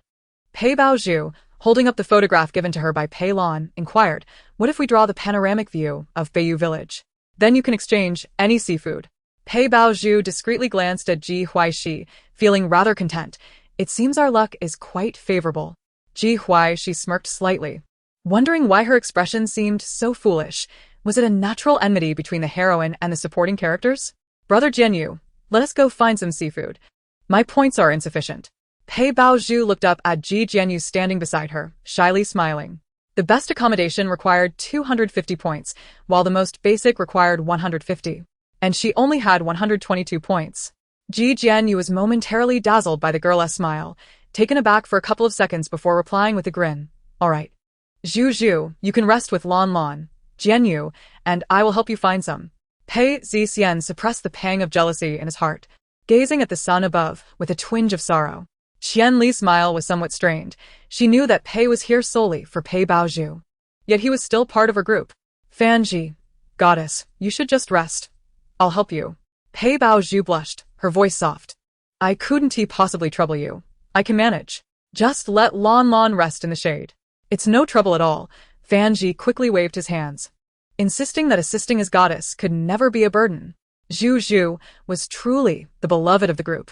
A gentle fiancé, an indulgent older brother, and a considerate male fan. Surrounded by love, she stood in stark contrast to Ji Huaixi, who seemed to have no admirers. Oh dear, Zhu Zhu is simply wonderful. She carries no airs whatsoever. She wasn't a drum. Thus, there was no need for her to have a facade. While others were trading for accommodations, her insufficient points indicated what? What did it signify? It signified her lack of skill. Ji Huaixi was disinterested in the lackluster performance of the heroine, male lead, and male second, pointing at the board held by the staff. I'll trade for a courtyard. Are you certain? You currently have 260 points.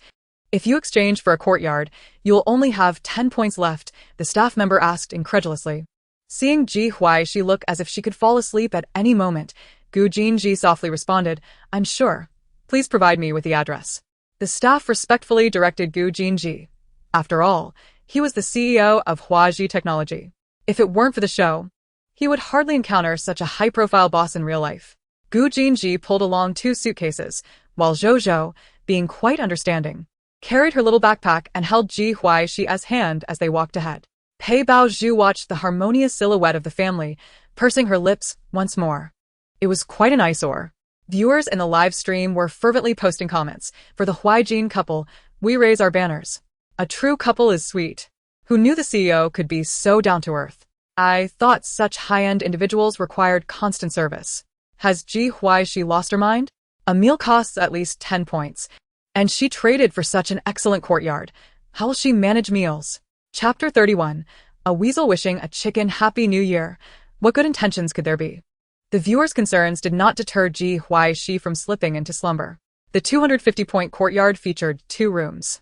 After Ji Huaixi fell asleep, Gu Jinji allowed Zhou to rest in the other room while he tended to work documents in the courtyard's pavilion. The speed at which he fell asleep was truly enviable. As soon as he decided to sleep, the stars above aligned perfectly. Gu Zong handled his work with striking elegance. While others were busy with tasks, this family was relaxed, earning money with such ease. Unlike those of us with modest salaries who had to toil under the sun, distributing flyers for a mere 2,000 a month. Tomorrow would mark the official recording. After Ji Huaixi and Zhou awoke, Gu Jinji closed his laptop. Shall we go check out the beach? Ji Huaixi splashed her face with cold water, feeling completely rejuvenated. Let us go take a look. The three of them stepped outside. Upon reaching the beach, they encountered several other groups of guests. You all have arrived. Lu Yi greeted them with a smile. Clearly fond of Ji Huaxi's demeanor and eager to get closer to her. Pretty sister, the fisherman here of crabs. Come quickly. Lu Jiao exclaimed warmly. As Ji Huaixi approached, she noticed an array of fish, shrimp, crabs, and shellfish. Clearly, these were NPCs arranged by the production team. Fisherman NPC. Esteemed guests, upon completing the task, you shall be rewarded with seafood, which I am certain you are eager to sample. Ji Huaixi took a step back, expressing her disinterest. Very well.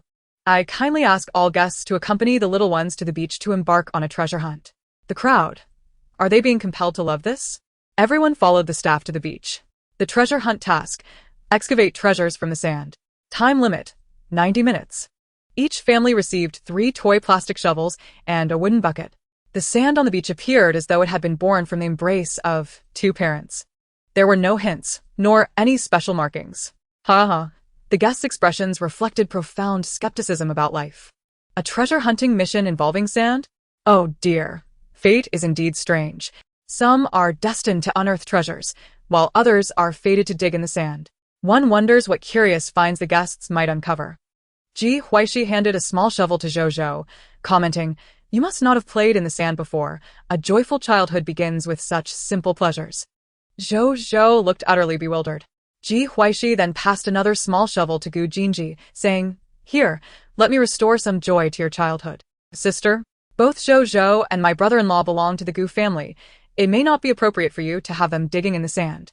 Allow me to assist them with the task, Pei Baozhu interjected, stepping forward with a smile that seemed insincere. Baozhu is truly wonderful. It is evident that comparisons are futile.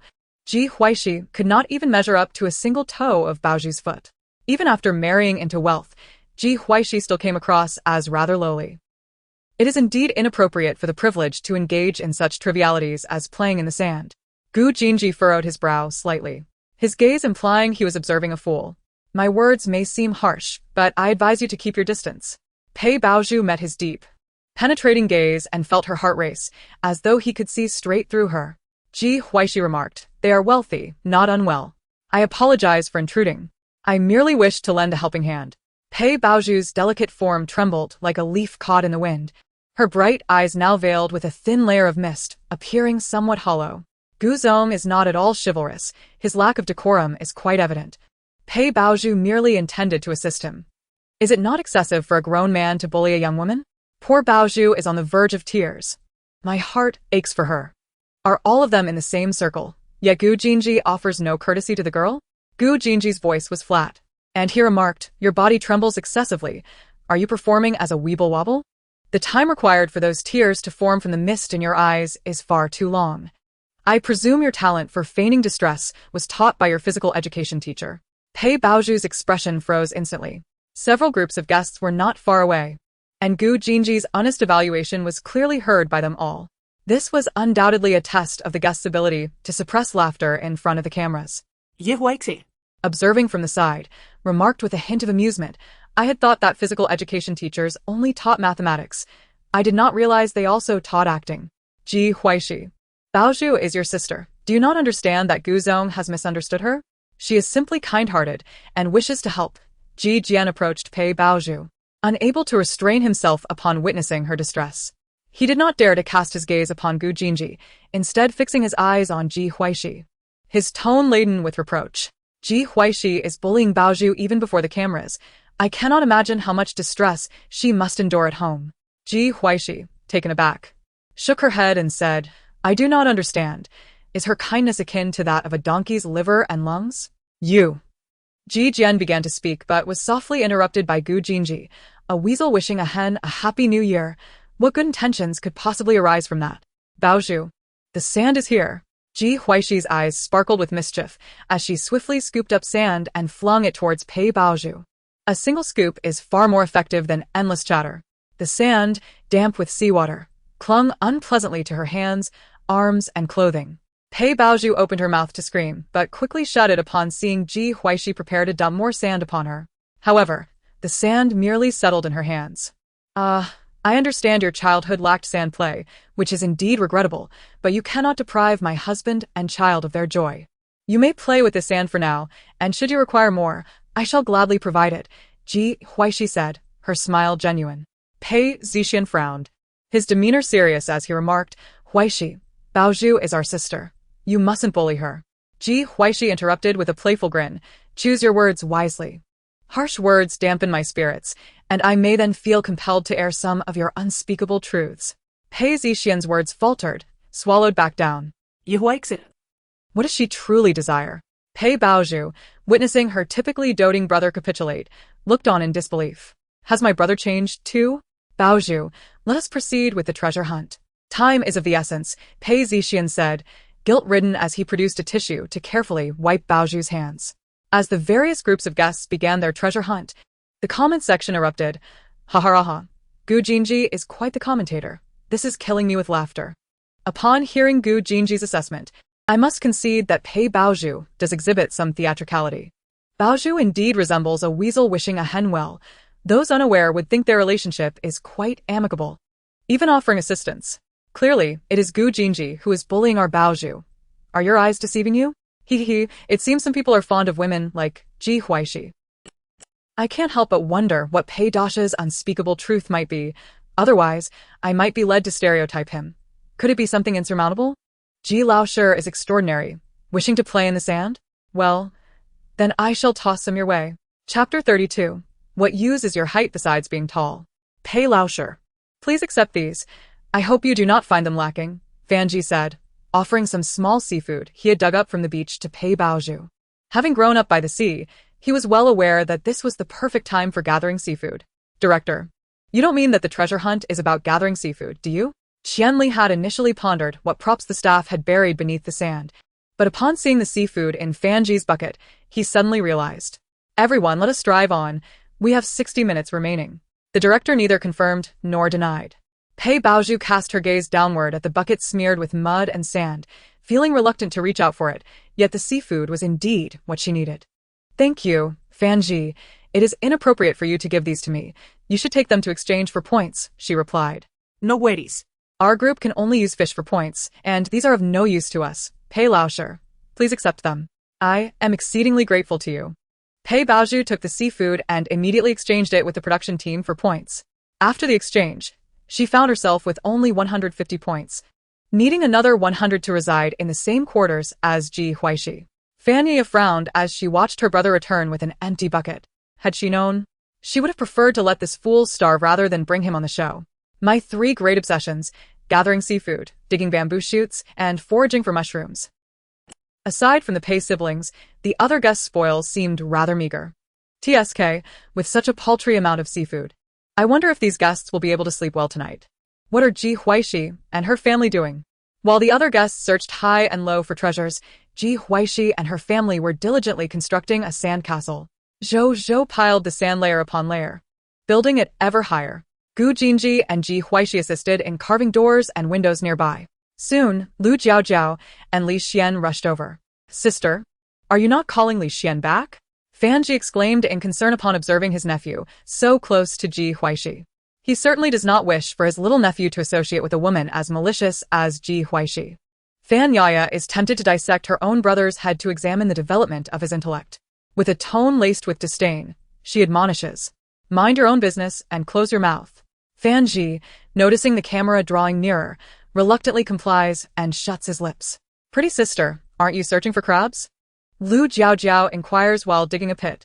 I have already discovered treasure, hence there is no need to seek crabs, Ji Huaixi replies with a smile. Fanji approaches just in time to overhear Ji Huaixi's words and scoffs. Teacher Ji, what treasure can you possibly find while playing in the sand?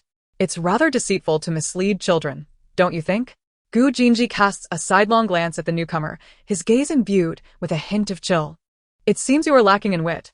Ji Huaixi retorts, have you not sampled the sweet and tangy plums? Gu Boss responds, foolishness indeed. Ji Miss adds, Mind your own affairs. This couple must have spent considerable time on their phones. Perhaps they are merely tempering their words due to the presence of children. Fan Ji is not wrong. Ji Huaixi is indeed deceiving the children and the audience alike. Ah. I am quite curious to see what treasure Ji Huaixi claims to have found. Fan Ji's face darkens, Mr. Gu. While it is understandable for you to defend your wife, do not enable her misdeeds. Ji Huaixi quips, enable her misdeeds? If your brain serves no purpose other than height enhancement, I suggest you detach it and use it as an insole. That way, you won't be mocked for your lack of culture, but rather for your sheer foolishness. Fan Ji's countenance shifts from pale to flushed. My apologies, Huaixi. Fan Yaya swiftly twists Fan Ji's ear, dragging him away. She hadn't anticipated that during her brief absence to exchange points with the production team, her foolish brother would create such a scene. Sister, let us discuss this calmly. I have nothing to say to you. What is wrong with my uncle that has made my mom so irritable? Li Xian is somewhat bewildered. What has transpired? The world of adults is truly perplexing. Weren't we just having a pleasant conversation? Ji Huaixi explains, your uncle has poor hearing.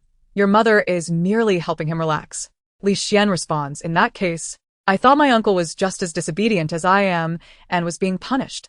Ji Huaixi chuckles. Ah, such a delightful bloom of our nation, so adorably innocent. As Zhou Zhou completes the construction of his castle, the director seizes the moment to announce, time is up. I kindly ask all guests and children to cease their activities.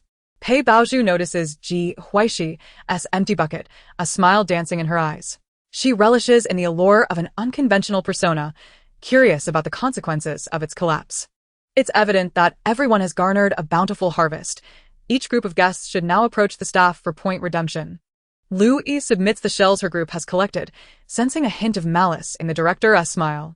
Once all guests have completed their exchanges, the director leisurely inquires, are there any guests still wishing to redeem points? All eyes converge on Ji Huaixi and her companions. Fan Ji scoffs. Some individuals wouldn't have anything to exchange even if they desired to. Claiming to have found treasure, how can someone be so shameless? I am eager to witness Ji Huaixi's conclusion. Fan Yaya, feeling weary, can only cast an apologetic glance at Ji Huaixi. The latter acknowledges her understanding. It is indeed commonplace for good bamboo to produce inferior shoots. The director announces, now let us disclose the points accumulated by each group. Fan Teachers Group, 235, 100. 335 points. Lu Teachers Group, 209, 602, 69 points. Qian Teachers Group, 204, 402, 44 points. Pei Teachers Group, 122, 284, 060, 250 points. Ji Huaixi bursts into laughter. The director is rather mischievous. ISNT? How enviable, with two families contributing to a total of 250. Qianli, Upon hearing Ji Huaixi*s taunt directed at Pei Baozhu, feels a slight alleviation of his pent-up frustration. Ha ha ha ha, 250 is indeed a number rich in meaning. Who shares my absurd sense of humor? Ji Huaixi will not let slip any opportunity to humiliate Pei Baozhu. Ji Huaixi should first take care of herself. With only 10 points remaining, she is still so arrogant. Let her await the winds of misfortune. Could Ji Huaixi*s fans refrain from barking? At least our Zhu Zhu is sincere and does not resort to deceit. Where is the treasure? My toes are about to excavate a 3-bedroom apartment. Oh. We certainly will not bark. We are human, unlike you rabid dogs, barking so loudly. Pei Baozhu's lips curl downwards slightly. Sister, where is your treasure? Let everyone witness it. The director smirks. Pei Teacher, do not rush. I have yet to announce Ji Teacher's points.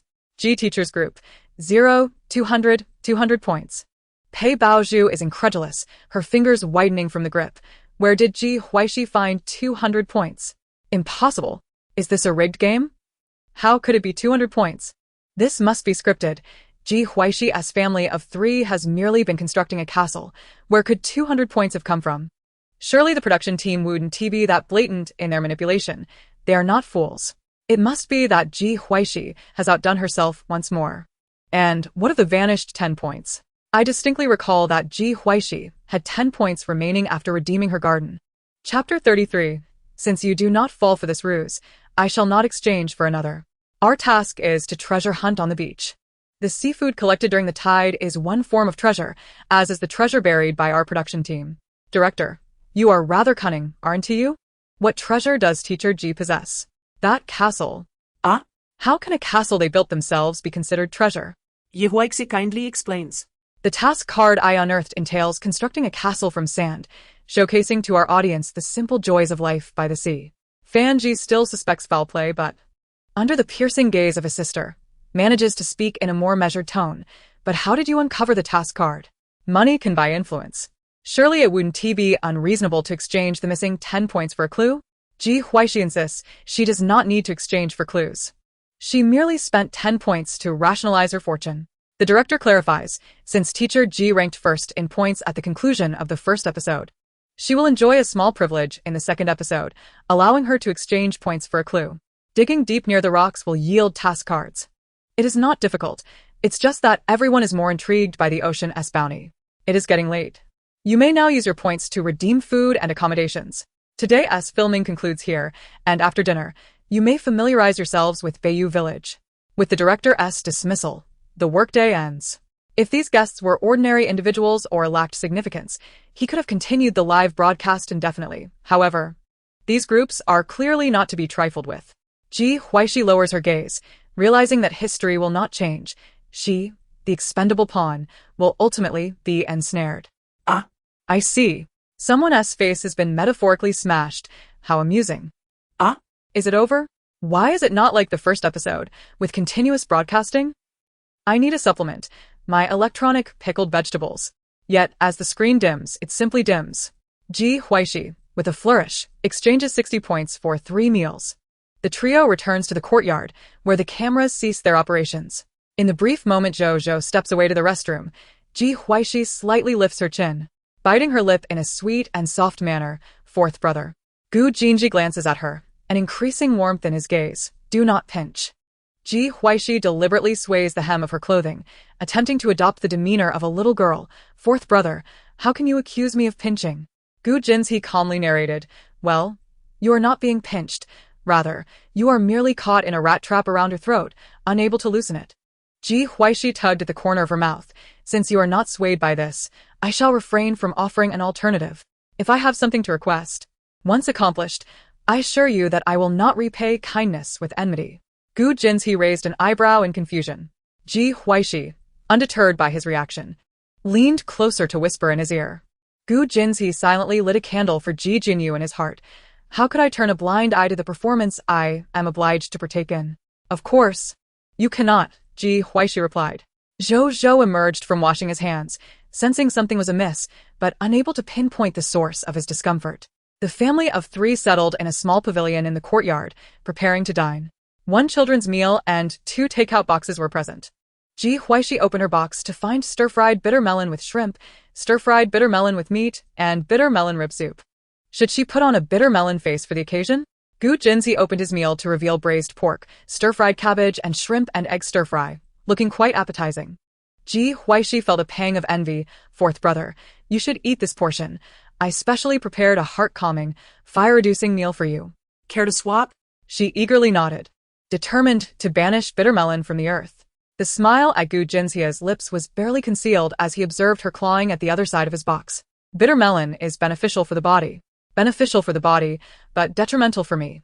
I must make it aware of who the master is. He thought. Loathing the idea of consuming even a morsel of it. Reluctantly, he released his grip, and Ji Huaixi promptly placed her meal opposite him, contentedly indulging in the braised pork. The pork, acquired for 20 points, was rich yet not greasy. Quite delightful indeed. After satisfying their appetites, the family prepared to venture out for a stroll. Ji Huaixi announced, let us set forth to embrace the scheming awaiting us.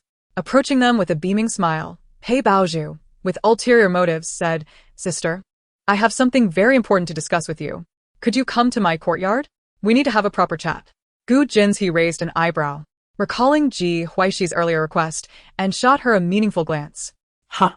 What could we possibly have to discuss? Ji Huaixi inquired. Brother-in-law can take Zhou Zhou for a walk first, Pei Baozhu replied. Gu Jinzhe, unusually accommodating, complied.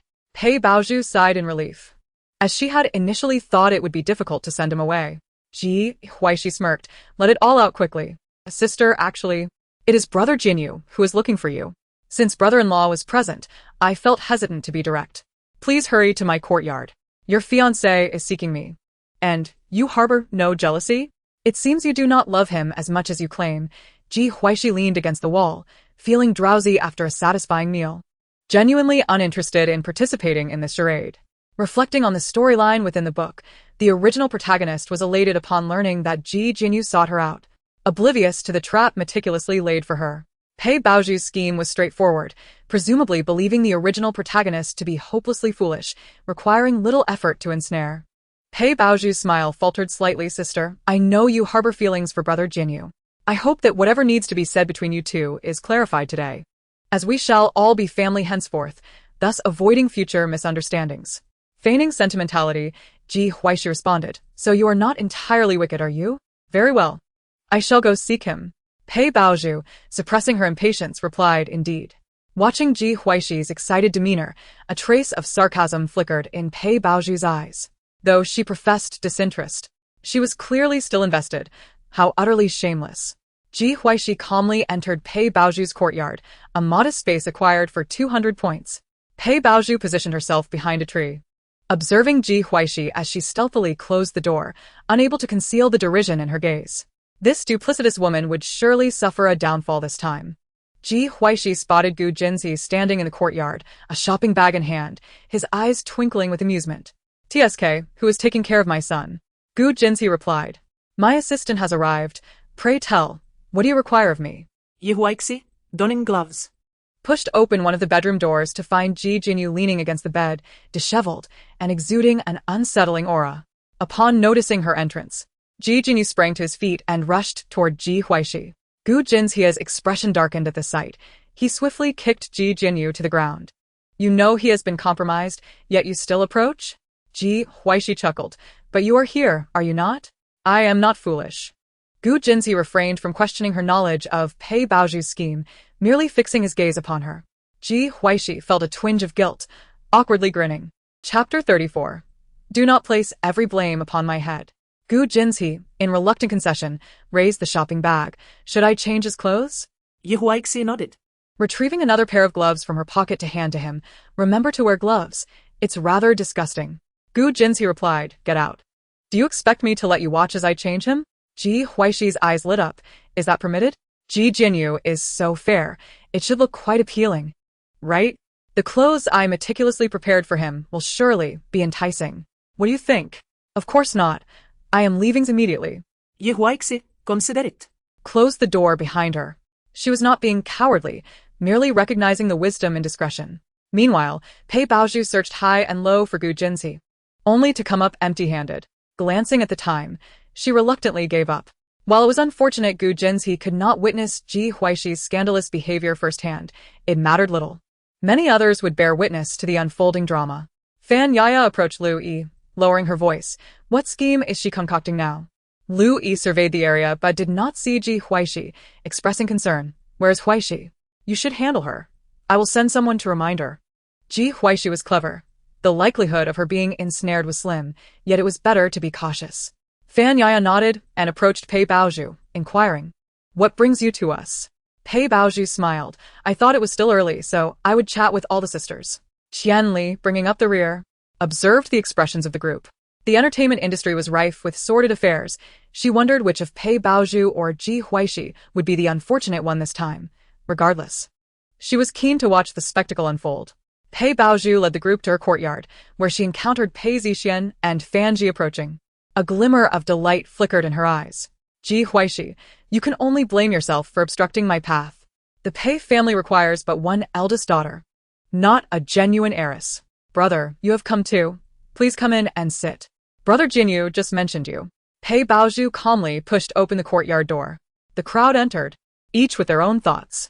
Lu Yi, hearing the low gasps from the bedroom, paled and said, we should not be here. Let's discuss this another time. We should take our leave. Among those present, aside from Fan Ji, all were adults, The sounds alone left little room for misunderstanding. Pei Baoju's face expressed disbelief as she clutched Lu Yi's arm tightly. How can my sister do this? How does this honor brother-in-law? What a farce. She had meticulously orchestrated this setup. She could not let anyone escape. Lu Yi's eyes flashed with disgust as she forcibly pried Pei Baoju's hands away. Such antics occurred far too frequently in the entertainment industry. To her astonishment, Pei Baoju had gone so far as to exploit her own fiancé in her scheme against Ji Huaixi. Pei Zixian maintained a composed demeanor, yet a sense of smugness brewed within him. Silly girl, do not cry. Is it really Teacher Ji inside? How could Teacher Ji be in there? There must be some misunderstanding. Qianli murmured, yet her words resounded conspicuously in the courtyard, which was otherwise filled only with soft gasps. To her astonishment, Ji Huaixi had indeed been ensnared. She found herself hoping that the misfortune would befall Pei Baoju instead. Pei Baoju sobbed softly. Just now, my sister mentioned she had something to discuss with brother Jianyu. So I left them some space. Who else could it be but my sister? Pei Zixian reassured her. Calm down, let me check inside. The saying goes, when one is at home, calamity falls from the sky.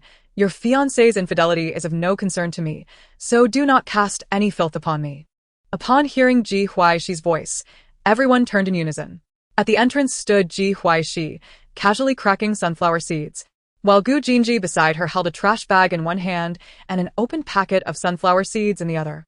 The color drained from Pei Baoju's face, leaving it pale, her eyes wide with terror and confusion. Her lips quivered slightly, as if she wished to utter something but was at a loss for words.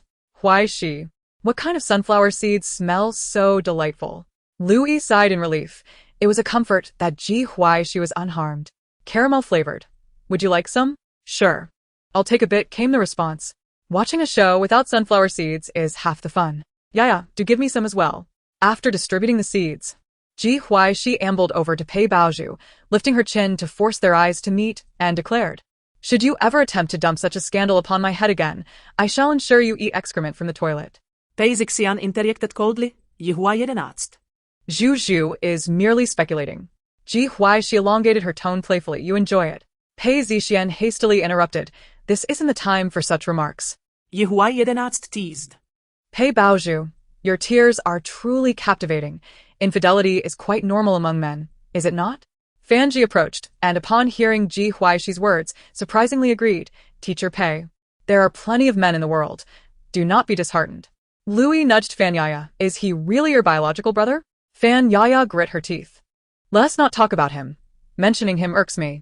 Louis suddenly felt content as an only child, thinking her foolish man wasn't so bad after all. Lin Xinheng, playing games with his daughter, suddenly sneezed. It must be that his wife is missing him. Ji Huaixi pointed towards the bedroom, where ambiguous sounds were emanating. Aren't you going to catch them in the act? I detest being wronged. Pei Baoju quickly grasped Ji Huaixi's arm. No. She cannot accept the notion that Ji Jinyu had truly been with another woman. She had meticulously planned everything. How could there have been a miscalculation? Ji Jinyu only needed to peel off Ji Huaixi's clothing, and she would have led him into the courtyard, never allowing it to reach such a point. Do not hinder my quest for vindication, Ji Huaixi retorted. Suddenly, Pei Baoju recollected something and coldly questioned, why aren't you in the courtyard? Ji Huaixi replied with mock innocence, why should I be in the courtyard? You told me Ji Jinyu was looking for me. Upon entering, I saw no one. Naturally, I would assume he had left. Who could have anticipated this turn of events? Gu Jinji watched her, her eyes sparkling with a fox-like cunning, utterly unrepentant, and he couldn't help but chuckle inwardly. Pei Baoju was certain Ji Huaixi was behind this, yet she found herself momentarily speechless. Ji Huaixi gazed at Pei Baoju, who clung tightly to her arm, and smiled. Jinji, do assist me in ascertaining which woman I have been wronged for. What good does holding on to her do? She did not come alone. Pei Baoju, feeling anxious, was about to make a move when Ji Huaixi pulled her arm back. Leaning closer, Ji Huaixi whispered in her ear, what is the rush? If you intend to scheme against me, this game cannot simply end as you wish. Pei Baoju's body stiffened suddenly, like a startled deer, her eyes betraying a hint of fear. She bit her lip, striving to maintain her composure. Yet her trembling hands revealed her inner turmoil. Gu Jinji strode towards a room and kicked the door open. At such a moment of fright, it surely wouldn't lead to dysfunction, would it? If it did, he could only silently apologize. As the group beheld the scene within the room, their faces were etched with astonishment, their eyes wide in disbelief at the sight before them. Chapter 35. She still preferred to hear benevolent lies. I have matters to attend to. I shall take my leave. Lu Yi exited without hesitation. Walk slowly. She feared being silenced. Fan Yaya dragged her slack-jawed brother away, whose mouth was agape enough to fit an egg. Qianli followed closely, but the image from within the room had already imprinted indelibly in her mind. Perhaps this was what it meant for a flower from a lofty mountain to fall into the muddy depths of the mortal world. A man clad in a black lace camisole mini-skirt, the delicate and sheer lace barely concealing his form, the hem barely reaching his hips, accentuating the contours of his well-defined legs. His bare, pale skin, set against the lace, exuded an alluring charm. The man held a long bundle of bedding, and with each movement, the skirt swayed gently. Ji Huaixi raised an eyebrow, nonchalantly retrieving her phone to snap a few photos. What a memorable snapshot. Pei Baozhu. Coming back to her senses from her shock, exclaimed, Ji Huaixi, why would you do this? A grown man dressed like that is utterly revolting. If Ji Jinyu knew he was seen like this by so many, he would never accept it. Ji Huaixi feigned ignorance. Is it wrong to take pictures? Are you not happy that your fiancé did not cheat, or do you mind that he was seen with the bedding? Pei Zixian, feeling the weight of the situation, approached to close the door. He was no fool. He could roughly surmise what had transpired. Ji Jinyu, who appeared gentle and refined, possessed an arrogant nature. Should he learn of such happenings, the consequences would be dire. Ji Huaixi's actions were minimally harmful, yet deeply insulting. I shall handle the aftermath. Nothing has occurred today, Pei Zixian asserted, regaining his composure as he turned to Ji Huaixi. In this gathering, Ji Huaixi was a ticking time bomb. Those who had left would surely keep today as events under wraps, but he could not guarantee that Ji Huaixi would refrain from disseminating the photos. Having finished the sunflower seeds, shall we depart? Ji Huaixi disregarded Pei Zixian, addressing Gu Jinji. Watching Ji Huaixi and Gu Jinji leave, Pei Zixian sighed helplessly. What a predicament this was. His gaze fell upon the stunned Pei Baozhu, filled with a hint of tenderness. Zhu, do not fear. Your brother is here. I understand you were merely momentarily lost. Huaixi-'s return has left you feeling insecure, but I assure you, you shall forever be my princess. He had not anticipated that Zhu would resort to drugging Ji Jinyu to ensnare Ji Huaixi, leading to this chaotic situation. He could only hope that Ji Huaixi was not as unhinged as he feared. Pei Baozhu collapsed into Pei Zixian's embrace, tears streaming down her cheeks as she whispered, I did not foresee things would spiral to this extent. Why can't Ji Huaixi be that foolish girl she once was? Once, she had successfully executed her little schemes, even pretending to drown to accuse Ji Huaixi. She could not fathom why Ji Huaixi had changed so drastically. Pei Zixian felt his clothes dampening from her tears, his heart aching fiercely. Be good. While Jianyu remains unconscious, I shall assist him in changing clothes. In the courtyard, Pei Zixian busied himself with damage control. Outside the courtyard, Ji Huaixi played with her phone, the sea breeze brushing past her, carrying a hint of saltiness. Gu Jinji inquired, How do you intend to handle those photographs? Ji Huaixi raised her gaze towards him, asking, Do you not find me a bit peculiar? Gu Jinji responded with unwavering certainty. Indeed, it is rather peculiar. Ji Huaixi retorted, How dull. In this day and age, I prefer to hear benevolent lies.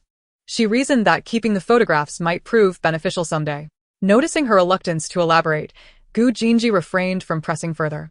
Ji Huaixi recalled a scene from the book, where Ji Jinyu lay on the bed disheveled with the original protagonist, while Pei Baozhu had taken numerous so-called evidential photographs. Upon awakening, Ji Jinyu had immediately uploaded those images online, leading to the original protagonist's fame deteriorating from the second episode onward, and her life gradually spiraled into misfortune. The following morning, as the production crew arrived, they switched on the cameras. A multitude of early risers flooded into the live broadcast room. Good morning. You're all up. Yet I haven't slept a wink. Questions arose about why Ji Huaixi and Gu Jinji were sleeping in separate rooms. In the entertainment industry, truth and falsehood intertwine. Who can discern? Some viewers sense an oddity in the guests' expressions. Is it just my imagination, or does something seem off? What strange. You're being overly suspicious. Ji Jinyu is so handsome.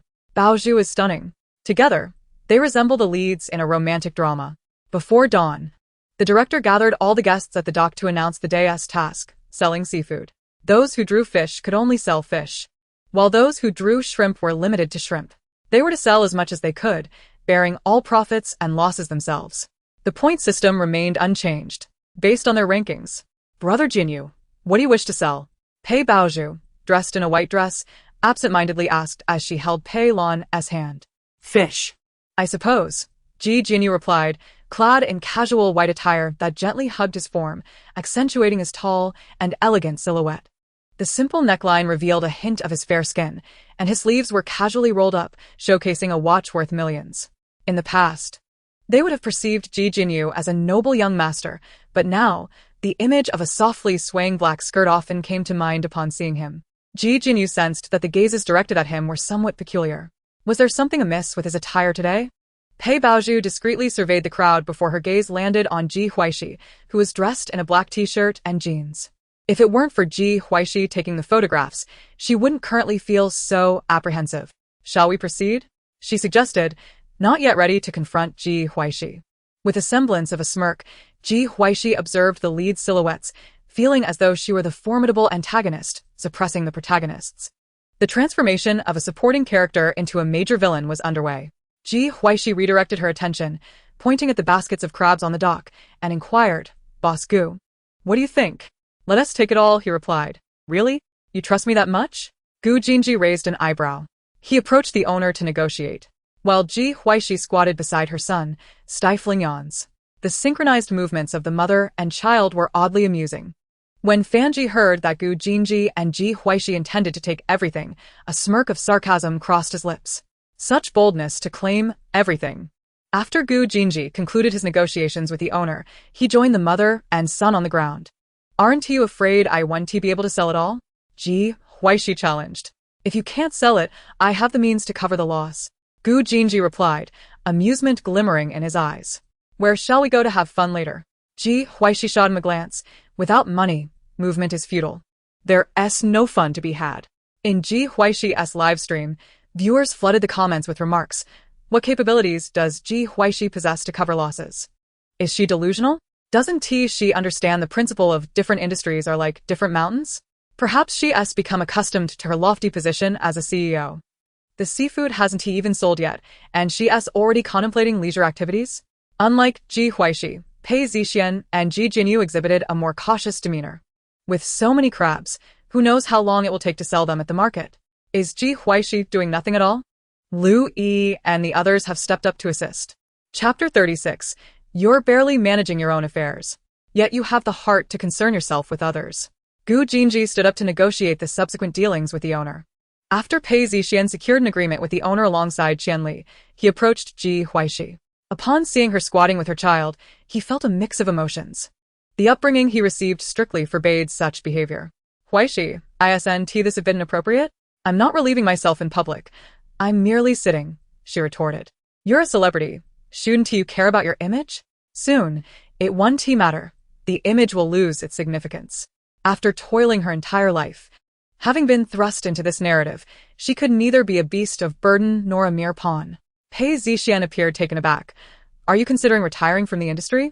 He chuckled nervously. What new persona are you attempting to establish? It was hard to believe she would actually retire. Who would willingly leave the limelight these days? We don't seem to be close enough to discuss our life's future plans, do we? Ji Huaixi replied. After all, I'm your older brother. Pei Zixian frowned. Ji Huaixi tilted her head. Have you been kicked in the head by a donkey? I suggest you speak on matters that concern you, and keep your distance when they don't. Ji Huaixi showed no patience for the Pei family, feeling a visceral aversion. Pei Zixian glanced around at the cameras, gritting his teeth. Make sure to keep your phone safe. He hadn't intended to confront Ji Huaixi in front of the cameras. After dealing with Ji Jinyu's situation last night, it was already late. The consequences of Ji Huaixi posting the photographs online were unfathomable. He could only come now to gauge her stance. Ji Huaixi delivered a classic villainous line. You're barely able to safeguard your own interests. Yet you have the audacity to concern yourself with others. Pei Zixian's expression momentarily faltered, his lips parted, hesitating to respond. He found himself at a loss for words. Their relationship appeared quite strained. I don't understand. I feel like there's a huge scandal brewing. Can I steal Ji Huaixi's phone? There must be something extraordinary on it. Let me see. No wonder Pei Zixian only favored Baozhu. Ji Huaixi truly lacked decorum. Just then, Gu Jinji approached, lightly scoffing. Isn't it inappropriate for President Pei to speak to my wife from such a lofty position? Pei Zixian stepped back, bewildered.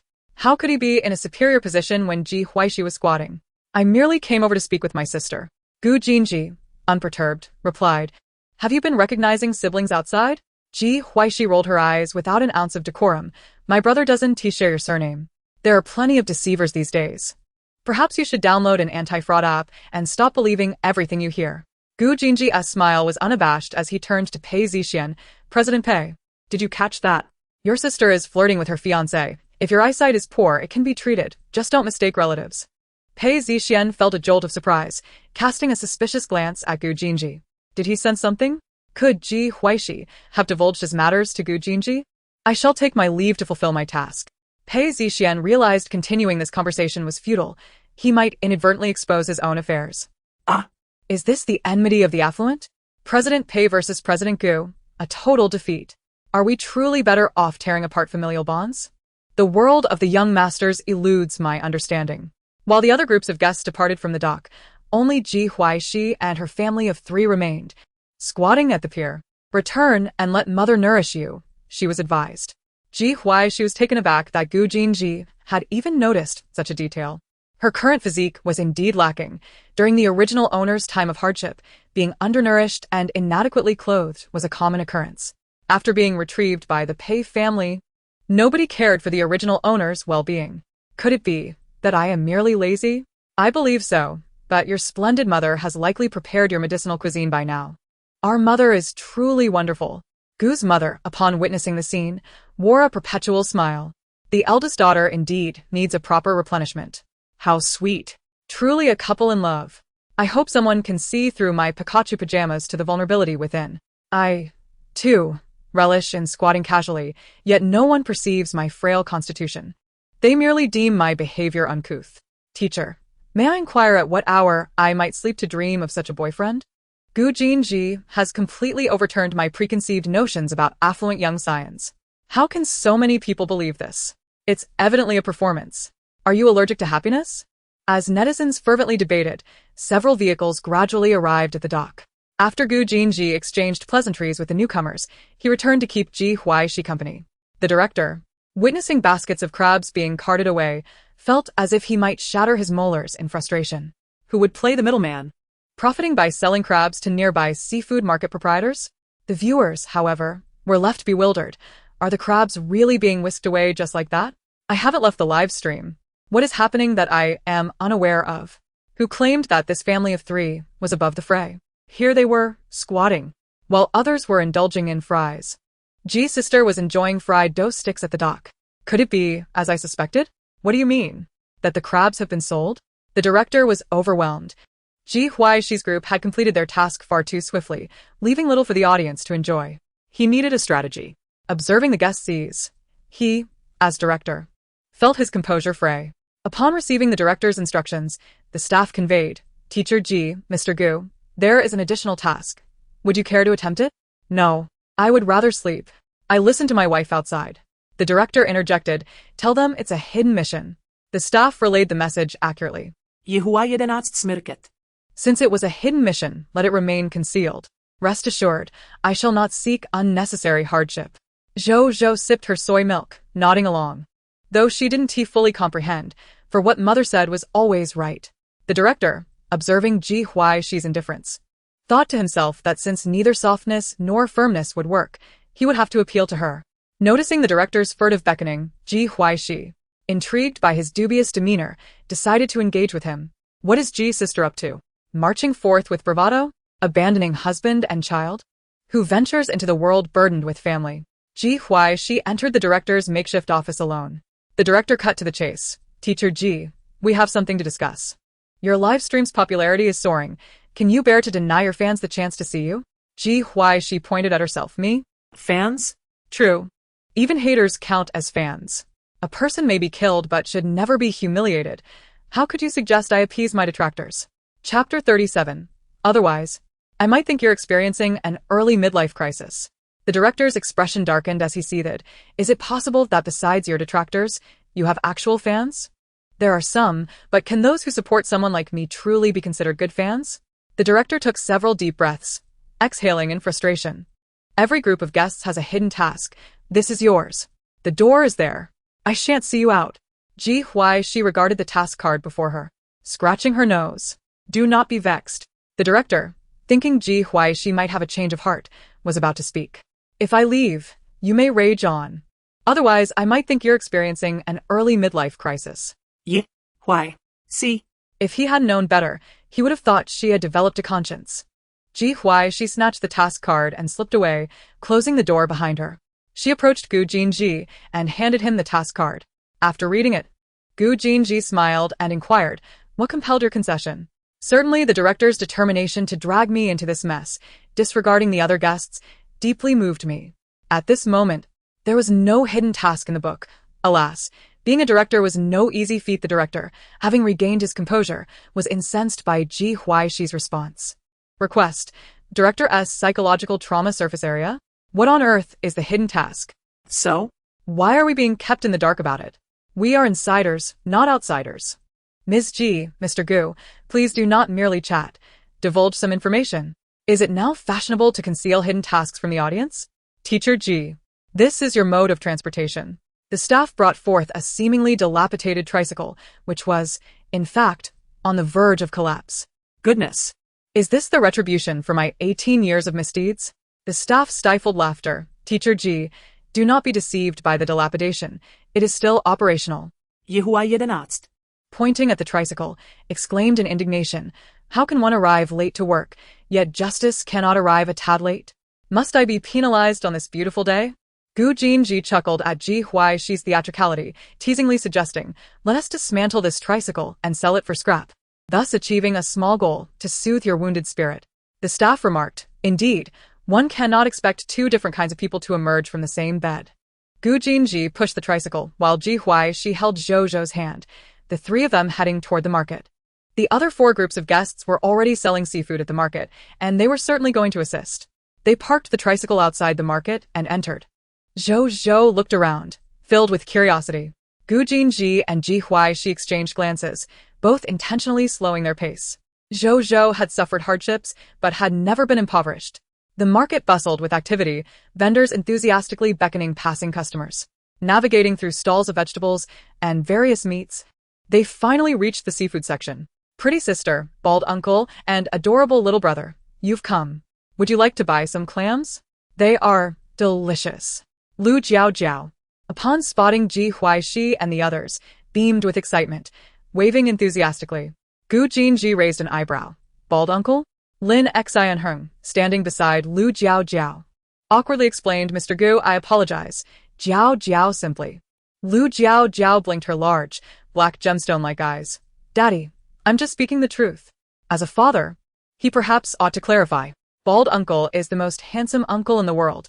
Standing next to the pretty sister makes her even more beautiful. Just like in a drama where they can embrace and kiss. Lu Yi, who had just completed a sale, hastily muted himself. You won't be allowed to watch television this month. Lu Jiao widened her eyes in disbelief. What dreadful news was this?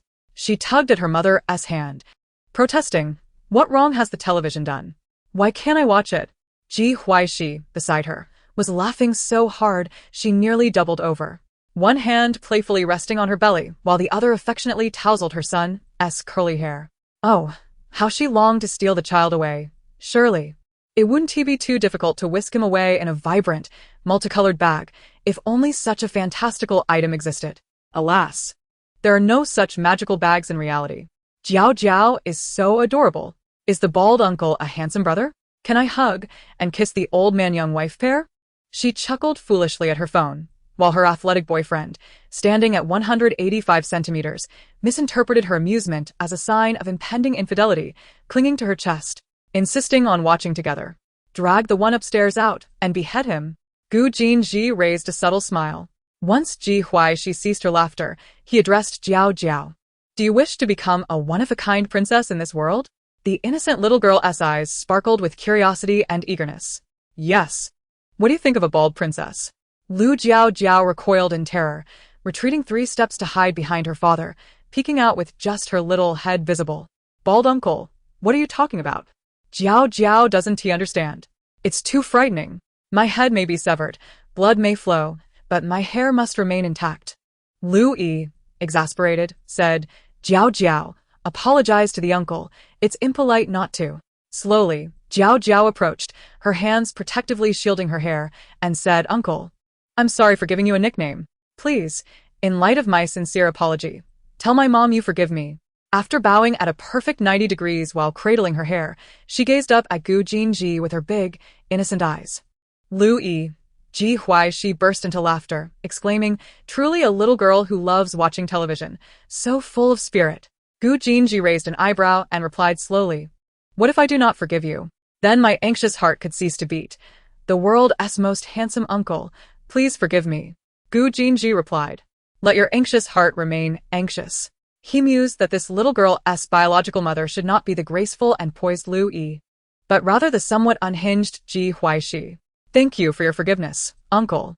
Mama, uncle has forgiven me. Lu Jiao tilted her head, looking toward her beloved mother. She was astute enough to take advantage of the situation. Louis shot a disapproving glance at her daughter. No television next month. Lu Jiao exclaimed, Mama, am I not your most beloved treasure? Daddy, quickly use your charm to plead for me. Lu Yi, Lin Xian Hung's face turned crimson. Be good. Listen to your mother. The thoroughly sanctioned little girl finally sat down on a small stool, her head drooping as she contemplated the life of a child. Ha. It's hard to imagine Lu Yi's daughter being this spirited. I'm dying of laughter. Little one, quickly tell me what dramas you watch at home. I want to see too. Little Jiao replied, whether you forgive me or not is unimportant. What matters is that you tell my mom you forgive me. Using charm. Haha, that makes sense. I must admit, Lin Xian Hung is quite handsome. I'm dying of laughter. I can't shake the feeling that Ji Huaixi future daughter might also be of this nature. Chapter 38. Matters pertaining to you are none of your concern. Ji Huaixi shamelessly asked, Sister Yi, could you spare me some white shells? Lu Yi did not inquire further and instructed Lin Xian Hung to pack her a large bag. Gu Jinji took the bag and said, Thank you. Ji Huaixi, Bringing her family along, arrived at Fan Yi's stall. Xian, where is your mother? Li Xian sat on a small stool, cupping his chin in his hands. And upon seeing Ji Huaixi, politely replied, Hello, beautiful sister, my mom just went to the restroom. Ji Huaixi found it hard to dismiss the suspicion that this was a ploy orchestrated by the director, with Fan Yi absent. Only Fan Ji remained to tend the stall. Fan Ji was aware that each group of guests had hidden tasks, and he had just seen Lu Yi give Ji Huaixi a bag of white shells. Could it be that Ji Huaixi's hidden task was to obtain seafood for free? The idea that Ji Huaixi might expect him to give her seafood was simply far-fetched. Ji teacher, do you have business with my sister? Fan Ji's tone carried a hint of impatience. Matters pertaining to you are none of your concern. Ji Huaixi stated before walking away, completely disregarding Fan Ji's displeasure. Only she and her son were manning Qianli's stall. Ji Huaixi, having no prior connection with Qianli, straightforwardly asked, Teacher Qian, could you spare me some shrimp? Qianli was momentarily taken aback. Was Ji Huaixi openly completing her hidden task? Oh, I see. I now understand what Ji Huaixi's hidden task is. It was evident to anyone with eyes. Sister Ji didn't intend to hide it. Isn't it quite normal? She was curious about the hidden tasks of the other guests. Just a moment. After pondering for a while, Qianli decided to give Ji Huaixi a small amount. Ji Huaixi smiled and said, Thank you. I wish you prosperous business. As a token of gratitude, I'll have Pei Zixian return to help you. Qianli quickly shook her head. No need, it's all right. She understood that Pei Zixian had joined the show for Pei Baozhu. Ji Huaixi raised her voice, calling out, Pei Zixian, come back and sell shrimp. It's not your fish. Can't you stop coveting? The stalls of the 4 groups of guests were in close proximity. Pei Zixian, who was busy helping customers with fish, nearly cut himself upon hearing Ji Huaixi's voice. Knowing Ji Huaixi as he did, he recognized her words as a thinly veiled threat. Pei Zixian calmly replied, I'll be right there. Pei Baozhu's eyes widened. Witnessing the interaction between Pei Zixian and Ji Huaixi, she suddenly felt a pang of anxiety. If Pei Zixian and Ji Huaixi's relationship improved, would her status at home truly remain unaffected? Suppressing her inner turmoil, Pei Baozhu forced a smile, saying, "Brother, hurry back to help teacher Qian." Upon hearing Pei Baozhu's insincere words, Qianli internally pinched her palm. The pampered young lady venturing into the entertainment sector contrasted starkly with someone like her, who had no background and had to rely solely on her own efforts. She envied Juju for having such a wonderful brother, and do you envy Qianli too? Having to deal with a slacking teammate, Qianli thought, "What bad luck. I can't even express my frustration." Pei Baozhu's words sounded disingenuous. Why hadn't she outright refused Pei Zixian's offer from the very start? Pei Zixian felt a pang of sympathy for Juju. What fault did she have? Ji Huaixi and her companions turned towards Pei Baozhu's stall. Pei Baozhu, lowering her gaze, proactively stated, "Sister, do you want fish? I can pack some for you." Ji Huaixi looked at Pei Baozhu's false smile, her lips curling upward as she responded unabashedly, "Really? Thank you, then please pack a bit more for me." Ji Jianyu, catching a glimpse of the smile blossoming on Ji Huaixi's face, paused momentarily. Gu Jinji shot him a glance, his expression inscrutable. "Mr. Ji, if you don't need your eyes, I suggest you remove them. Last time you stared at me, and this time you're staring at my wife. Do you wish to join our family, or disrupt it?" Pei Baozhu also noticed Ji Jianyu's gaze fixed on Ji Huaixi, her expression darkening. Was he being drawn to Ji Huaixi once more? Ji Jianyu had professed that he would only ever love her. Such words were surely mere flattery for the naive. When Ji Huaixi had first been brought back to the Pei family, she had recognized just how beautiful Ji Huaixi was. She had continually suppressed her, ensuring that Ji Huaixi could not hold her head high, leading everyone to perceive her first and foremost as dull, rather than acknowledging her beauty. What is this? This is the second time, isn't it? What is happening? Ji Jinyu, in truth, harbors affection for Ji Huaixi. The formidable boss Gu fiercely protects his wife. And it is a love to be cherished. At last, the exquisite beauty of Sister Ji is garnering the attention it rightfully deserves. We are not blind. Such a visage is beyond reproach. A stunning countenance is a rare encounter. While an intriguing soul is a gem in a vast expanse, Sister Ji possesses both beauty and spirit in abundance. Ji Jinyu calmly averts his gaze, a gentle smile gracing his lips. "Mr. Gu, why are you so sensitive? I was merely lost in thought and did not notice your arrival." Ji Huaixi retorts. "What of it if we are sensitive? I can swear you were most certainly gazing at me just now. If that were not the case, I could not stand. Would you dare to make such a vow? Is that the stance I'm thinking about? I implore for Sister Ji to be whisked away to a child-free variety show. To be unable to stand is akin to being unable to rise, is it not? Sister Ji, we lack such things." Ji Jianyu's lips twitched slightly. Ji Huaixi. "Cease your unreasonable antics. I am indeed justified in my complaints. You saw it, just admit it. Had you done so, I would have respected you as a man. But you refused to acknowledge it, and instead, you cast veiled remarks at my husband. Do you wish to switch careers to become a sorcerer?" Ji Huaixi's face is etched with disdain. "Sister, your fish is ready." Pei Baozhu, witnessing Ji Jianyu's awkward predicament, felt compelled to intervene. Ji Huaixi took the fish, stating, "For the sake of the fish, we shall take our leave." Pei Baozhu breathed a sigh of relief. Ji Huaixi is indeed a formidable opponent, clutching Ji Jianyu's photo. She cannot afford to act recklessly now. Throughout her life, only Ji Huaixi has made her feel this constricted. She is unhurried. This time, she has underestimated Ji Huaixi. As Ji Huaixi and her companions exited the market, her live stream was abuzz with excitement. It is evident that Ji Huaixi is stirring the pot. Must she be so self-absorbed? Who truly yearns to behold her? Indeed, Ji Jinyu did not gaze at our Sister Ji. Why not compel him to swear? Should he take an oath? I would absolve him of guilt. However, the heavens may find him culpable. My aunt, my grandmother, my socks, my coat. My eyes are not deceived. Black fans. Is your intellect prepared? Let me see if it is merely a pile of nonsense. Does such a woman as Ji Huaixi truly have fans? Outside the market, Ji Huaixi and her family stood in silence, gazing at a dilapidated tricycle. Ji Huaixi carefully lifted Jojo and placed him upon the tricycle. The moment Jojo stood atop it, fear gripped him, his hands clutching Ji Huaixi's tightly. Must this tricycle be ridden? Is this task non-negotiable? Chapter 39. The director is prone to punishment. Fearing they might not engage in conflict, Ji Huaixi tentatively placed one foot upon the tricycle, while the other lingered in hesitation.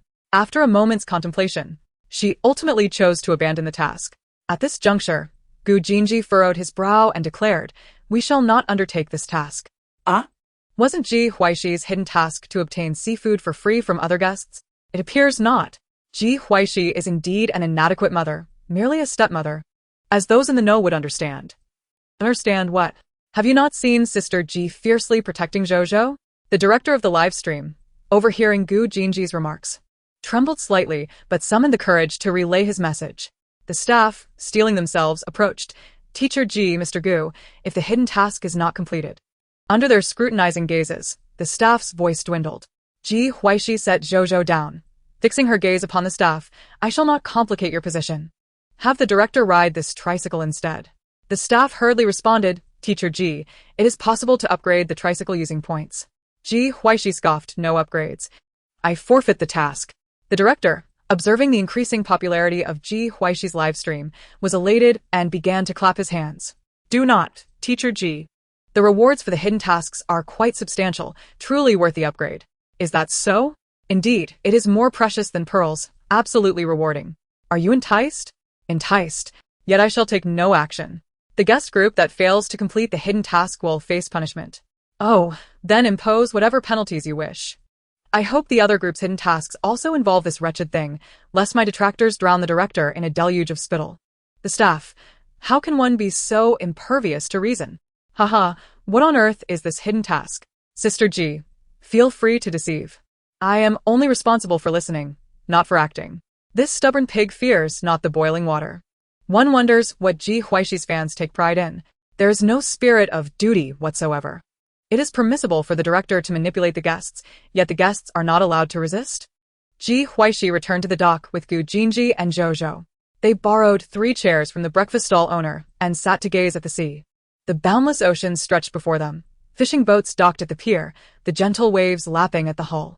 The sea breeze caressed them, sunlight cascading down. The trio sat in serene silence, devoid of conversation yet exuding harmony, longing for home, yearning to return to the small county town, to ride electric scooters along the beach with friends, wishing to be reborn as Zhou. I am feverishly screenshotting, arranging this backdrop for my computer, phone, tablet, and watch how splendid it is, evoking memories of a time before I became a toxic figure.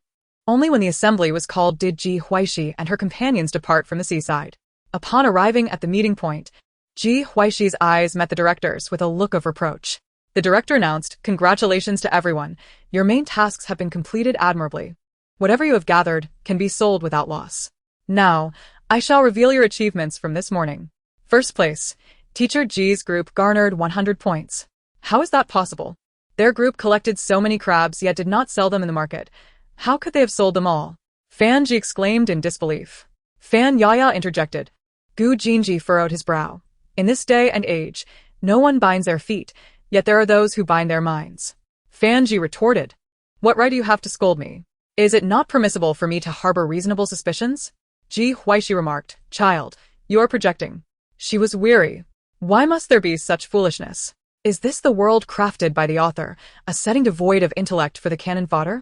A reflection of the original character's conclusion, mindless, without a trace, left unburied. The staff clarified, Mr. Gu sold the seafood to several market owners, and so did Mr. Ji.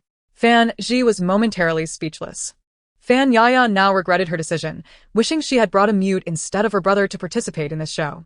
At 17, he possessed not a shred of intellect. Why does Fan Ji continually target Ji Huaixi? Were it not for Ji Huaixi's amicable relationship with Fan Yaya, I would suspect Fan Yaya orchestrated this. Dear fans of Teacher Ji, do not fret.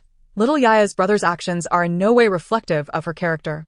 A sense of helplessness washes over me, as if my hand cannot reach through the screen. Fan Ji is merely a mindless follower of Pei Baozhu. With this understanding, all becomes clear. The director, witnessing Fan Ji's silence, continued to announce, second place, Teacher Pei's group earned 80 points. Third place, Teacher Fan's group earned 60 points.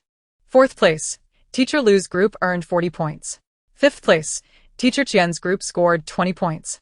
The results of the main task have been announced. And now let us discuss the hidden tasks. Congratulations to Teachers Qian, Fan, and Lu for completing their hidden tasks, each group receiving a reward of 50 points. Teacher G's group opted to forego their task, while Teacher Pei's group failed to upgrade their mode of transportation and thus faced a task failure. Both groups of guests must now accept a penalty. Are you all prepared? The director cast a forlorn glance at Ji Huaixi, his disappointment palpable. Originally, the other guests were not required to utilize the dilapidated tricycle, but Ji Huaixi had inadvertently escalated the task's intensity for the other groups. It turned out that Sister Ji's hidden task involved a family of 3 riding the tricycle to sell seafood to 3 passers-by. The hilarity was overwhelming. Sister Ji not only shirked her own task, but also inadvertently caused trouble for the director. It was rumored that after Sister Ji relinquished her task, the hidden tasks for the other guests were modified, resulting in all of them having to sell seafood to 3 passers-by on a tricycle. One glance at the director's expression revealed the impending misfortune. Ji Huaixi's lips curled into a smile. Director, just tell us what the penalty task is. The sooner we face it, the sooner we can move on. 18 years from now, I shall emerge as a formidable figure. The director's eyes brightened as he articulated. Teachers Ji and Pei will need to commence a 1-hour live stream after lunch, engaging in friendly interaction with the fans. Mr. Ji and Mr. Gu are tasked with assisting the villagers of Bayou Village with 10 small errands. Ji Huaixi? Pei Baozhu. Is the director afraid they won't clash? Gu Jinji. Ji Yaniu. Is it too late to change directors for this variety show? The excitement. Forget lunch. Let us commence the live stream immediately. I am a distinguished MVP member, or rather, a VIP member. The director certainly knows how to stir things up. A live stream sounds splendid, especially when we can do it together. The true and false heiresses in the same live stream? After announcing the penalties, the topic related to the show swiftly trended on social media, the impending showdown between the true and false heiresses, Ji Huaixi and Pei Baozhu. The director is one to enforce penalties. The popularity of several hashtags continued to soar. At this moment, many viewers flooded into the live stream, and the director felt a wave of relief as the lost heat returned. Chapter 40. Every statement met with a retort. Pei Baozhu noticed Ji Huaixi heading to the restroom and hesitated for a moment before deciding to follow. With no cameras in tow, the smile on Pei Baozhu's face vanished instantly. Sister, could you perhaps show me some consideration in the live stream later? Ji Huaixi replied. Do you wish for me to play along with this sisterly bond charade? Pei Baozhu nodded. We are public figures. Can we not resolve some personal matters privately? Ji Huaixi mischievously leaned closer to Pei Baozhu, who quickly recoiled. What are you up to? Ji Huaixi scoffed. I merely wish to ascertain just how thick your skin truly is. After lunch, Ji Huaixi and Pei Baozhu appeared punctually in the live stream room specially prepared for them by the production team. The number of viewers began to surge upon their arrival. Pei Baozhu flashed a practiced sweet smile, while Ji Huaixi sat beside her, both maintaining an air of calm. After exchanging brief greetings with the viewers, they officially commenced the live stream. The barrage of comments incessantly rolled across the screen's lower left corner. The staff member managing the session stated, "Today's live stream is divided into 2 segments. The first will involve randomly selecting questions from viewers for the 2 teachers, and the second will see selected viewers connecting live with the teachers." The 2 nodded gently, signaling the staff to begin. A viewer named Mother Mary on the Run in Paris posed the question, are the true heiress and the false heiress enemies? The staff member struggled to suppress their curiosity as they read the audacious question aloud. As soon as it was read, the comments on the screen accelerated. Mother Mary from Paris asks the best questions. I believe this show has no script. The production team is truly bold to select such questions. This is all about authenticity, and this show is quite intriguing. Why must you insist on labeling them true and false heiresses? Even if Zhu isn't biologically from the Pei family, she is favored.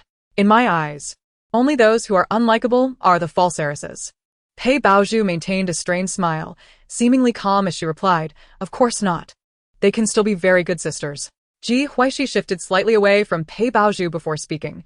Let us be clear. The true heiress and the false heiress are certainly not enemies. Pei Baozhu appeared somewhat taken aback. Could it be that Ji Huaixi would temper her demeanor in the live stream? Upon hearing Ji Huaixi's confident response, the viewers were poised to mock the 2 for their hypocrisy, but Ji Huaixi continued, however, Pei Baozhu and I certainly are. Pei Baozhu bit her lip, her eyes concealing a turbulent sea of emotions, suppressed with great effort. It was only natural for her sister to harbor resentment. Ji Huaixi added, indeed, one should not refrain from hating you. Ha ha ha, I knew Sister Ji wouldn't hold back. Sending hugs to Zhu. Seeing her like this almost brings me to tears. It's hilarious. Ji Huaixi has confirmed the viewer's suspicions about their true relationship. Let a director adapt this tale of true and false heiresses into a short drama. I would gladly pay $99 to watch the entire series. The staff, waiting for both to finish their responses, observed the frenzied comments and continued to randomly select viewer messages. A viewer named Peerless Fairy Pei Baozhu commented, "I would like to ask Ji Huaixi, it wasn't Juju's fault that your identities were swapped. Why do you persist in bullying her? Can't you coexist peacefully? Why are you sitting next to Juju? Move away from her." The staff stole a glance at Ji Huaixi, having made a considerable effort to keep their tone calm. Ji Huaixi replied coolly, "I understand your agitation, but please contain your excitement. First, I prefer a mother's debt repaid by her daughter. Second, it would be better to pray for world peace than for us to coexist harmoniously. Let us expand our horizons, shall we? Third, if I don't sit next to her, should I sit in her lap?" Ji Huaixi's disdain for Pei Baozhu was unmistakable. Every statement met with a response, every response a rebuttal. How amusing. Why should Ji Huaixi unjustly transfer her anger onto Juju? It's infuriating. Looking at it this way, Pei Baozhu seems rather pitiful. The staff internally felt a pang of anxiety for Ji Huaixi. Such candid remarks could easily paint Pei Baozhu as the victim. Given that this was a live broadcast, subtle reminders were almost impossible. A viewer named Innocent Mother Donkey asked, Sister Ji, could you elaborate on why you dislike Pei Baozhu so much?" The staff hastily moved on to the next question. Good grief, yet another audacious inquiry. At this moment, they sincerely hoped Ji Huaixi would exhibit some modicum of insincerity. However, upon witnessing Ji Huaixi's excited demeanor, they knew they were in for it. To answer your question, I am now wide awake. First, you need to download a certain novel app. Secondly, search for the story of true and false heiresses, and finally, find the most melodramatic one to read. It will provide the answers you seek. Aha, art is derived from life. Ji Huaixi seemed to have evaded a direct answer while simultaneously addressing everything. I thought Sister Ji would lament her misfortunes in life. I never expected her to suggest I read something. A viewer named Lonely Mother Malo inquired, "May I ask how Ji Huaixi's mental state is holding up?" Ji Huaixi, "It's quite good. Please bring me a serving of spicy hot pot, air-conditioned fried chicken, and popcorn. It seems that everyone shares the same mental state, which puts me at ease. If Sister Ji is in good spirits, then so am I." After enduring relentless inquiries from netizens about the authenticity of the so-called true heiress, and fans expressing sympathy for Pei Baozhu, Ji Huaixi's fans indulged in abstraction. As time approached the halfway mark, a staff member announced, "Next, we have the final question." Posed by a netizen known as National Female Rogue, Teacher Pei, do you fear that Teacher Ji might usurp your identity and status at home? And Teacher Ji, could you perhaps play the victim a little? Pei Baozhu was reluctant to answer this inquiry. After pretending to ponder for a moment, she reluctantly replied, "No. That has always belonged to my sister." Ji Huaixi gently touched her arm, relieved that she didn't get goosebumps, and leaned closer, saying, "Hello, is this 120? There's a strong person here. I suspect she has mental issues." Pei Baozhu nearly lost her smile. "Sister, I don't know why you doubt me, but stop. Don't say I doubt you. Just ask the netizens whether they do prefer to be the only daughter in Jiangsu, Zhejiang, and Shanghai, or the daughter of a death row inmate, and you'll see how absurd your answer is. Who told me to play the victim? Playing the victim is no good, but selling goods is acceptable. I wouldn't mind pulling a bit of money from your pocket." Sister Ji, playing the victim? What victim? I don't really want to laugh. I just can't help it. Hesitating even a second is disrespectful to the only daughters from Jiangsu, Zhejiang, and Shanghai. Pei Baozhu certainly knows how to act. It's astonishing that there are still people who regard netizens as fools. My fans have turned against me. I never underestimate human nature. Chapter 41. One cut, one death. Those blinded by rage are skilled. The director, witnessing the live stream's soaring popularity, couldn't he contain his glee. He knew that his decision was astute. As for offending Pei Baozhu, that was not his concern. After all, he had a good brother too. The staff in the live stream were thankful for their professionalism, otherwise they would have burst out laughing. Next up is the live connection segment, where we will randomly select several netizens to connect with the two teachers. As soon as the staff finished speaking, the comments on the screen swiftly transformed from lengthy paragraphs to declarations like "choose me," "I'm sweet-tongued," and the like. The staff selected the netizen whose name appeared first on the connection list. Securing the first spot is no easy feat. It takes years of singlehood to acquire such speed. Oh no, I meant to say I'm just a little grass. Hello, teachers. I do like to ask teacher Pei in the show. Your fiancé looked at teacher Ji twice. What do you think? It was evident that the chosen netizen was surprised by their selection, but they were clearly prepared. I think that's a misunderstanding. My sister used to be quite introverted. My fiancé has been abroad for a while, and he didn't expect my sister to change so much. He was just a bit curious. Pei Baozhu replied without hesitation, eager to end this troubled live stream.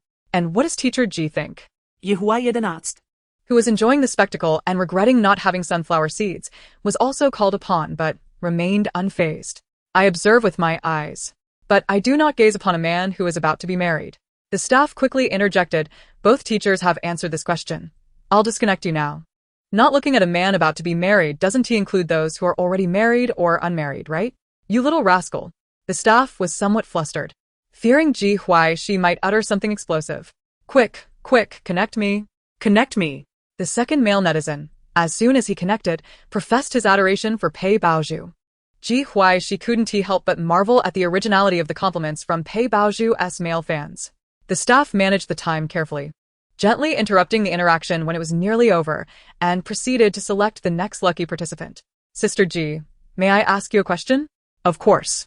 If you really love the color pink and have painted your car pink, what would you do if you encountered malicious driving on the road? Then I can only drive a pink truck and crash into them.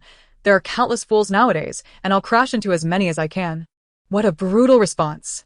This clearly sounds like one of those obnoxious men who maliciously tailgate female drivers. Facing such obnoxious men, I genuinely want to crash into them. The staff hastily moved on to the next lucky winner. Teacher, I really like you, and I want to give you a gift. If you save it carefully, it could last you about 40 to 50 years. You know how hard it is for young people to make a living outside, and having a home is no easy feat, so I bought a house worth 50 million and the down payment has been made. May I give you this mortgage? The staff fell silent, finding it a bit absurd. The netizens, upon hearing this, were inundated with a flurry of comments. This netizen knows how to give gifts. Sister Ji remarked, the last time I was so speechless was during the last time. Is anyone willing to be my heir? My Huabe needs someone to inherit it. Ji Huaixi, with a smile on her face, slowly remarked, congratulations to you on the screen for acquiring a 50 million house. I would be more than willing to accept your gift. You know, I've been wandering outside, and was just found by my biological parents, who are willing to give me 50 million to start a business, which is just perfect. The netizen grew a bit flustered. I was just joking, Sister Ji. Are you really accepting this gift? Ji Huaixi nodded affirmatively. Of course, but not right now. My bank card is locked. And I need you to send me 50 every day to unlock it. A century later, I'll attend your funeral in a black gown, sincerely accepting your gift. I almost believed it.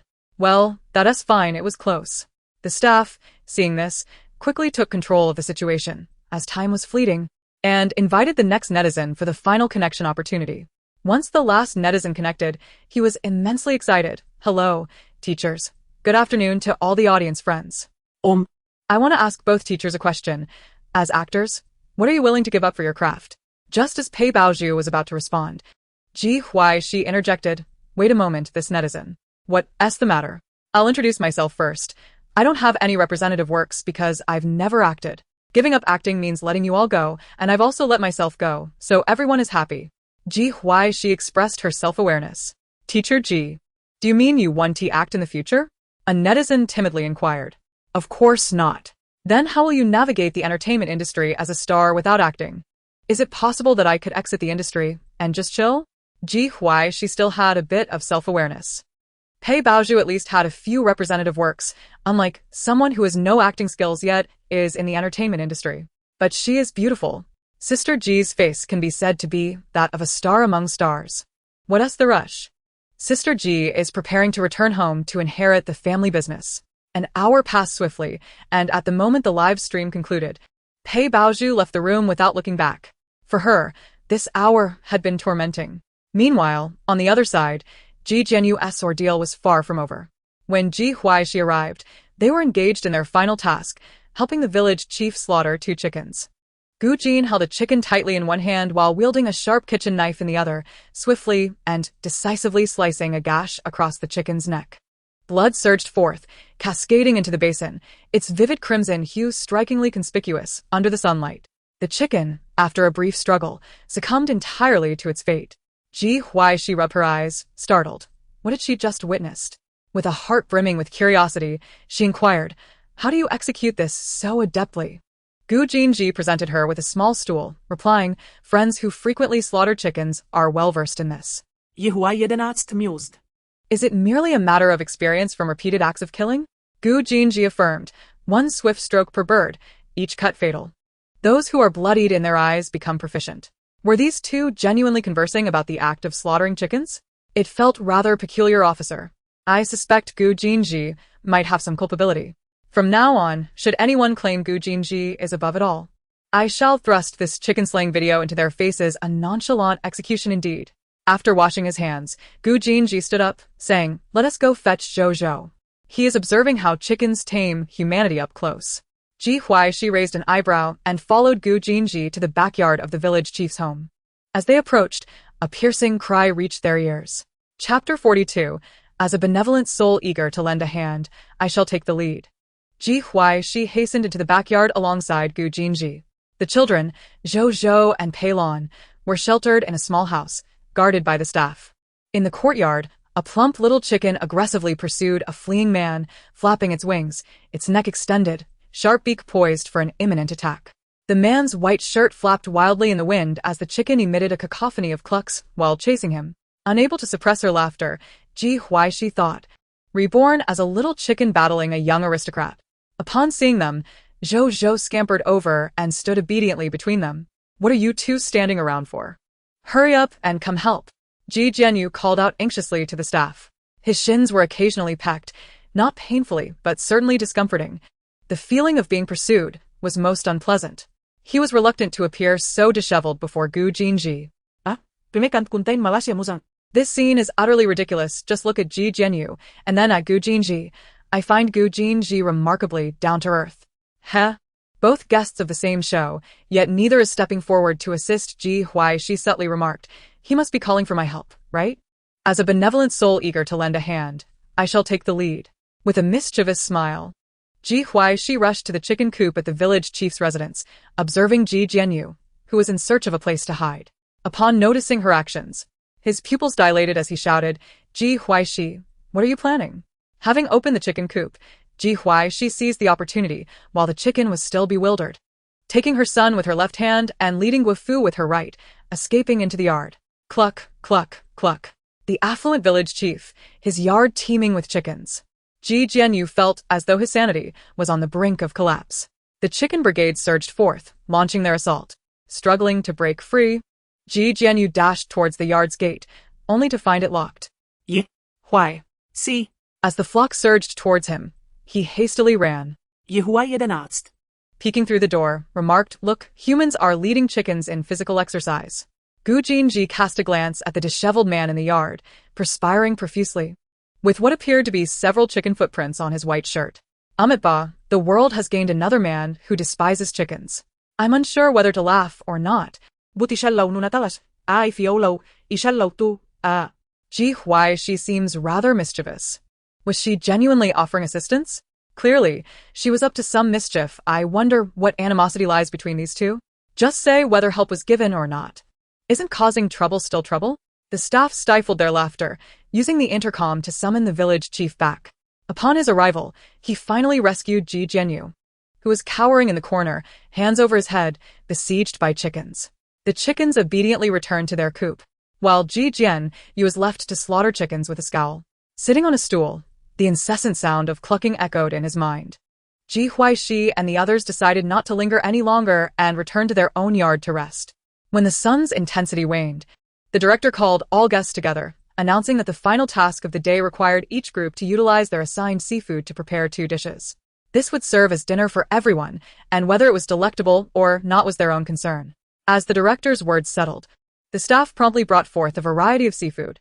Ji Huaixi discreetly nudged the man beside her, whispering, I recall you were once a student at New Oriental, said to be proficient in culinary arts. Gu Jinji replied, I only attended a digger training program at Lanxiang. Ji Huaixi asked, Teacher Pei, Mr. Ji, which type of seafood will you choose? The staff first inquired of the only group with the authority to choose, which was Pei Baoju's team. Pei Baozhu appeared lost in thought, while Ji Jianyu raised his hand, sniffing his own scent. He had washed himself thoroughly 3 times from head to toe, even his toenails, yet still felt enveloped in the odor of chicken feces. Seeing their lackluster spirits, the staff gently reminded Teacher Pei, Mr. Ji. Yianeu, somewhat dazed. Buttered chicken. The staff exchanged sympathetic glances. Mr. Ji, what are you more skilled at? Fish, shrimp, crab, or shellfish? Realizing what he had just responded to, Ji Jianyu awkwardly replied, then fish it is. After all, he was accustomed to having chefs at his beck and call. Cooking was hardly a necessity for him. This what a psychological burden this has placed on the child. Ji Jian, you spent 2 hours in the restroom. I suspect he might have scrubbed himself raw. The production team prepared the necessary cooking utensils for the 5 groups in the yard. This also meant that all 5 families would be cooking in the same space together.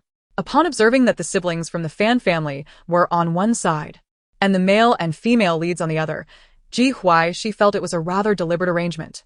Gu Jinji somehow procured 2 small stools.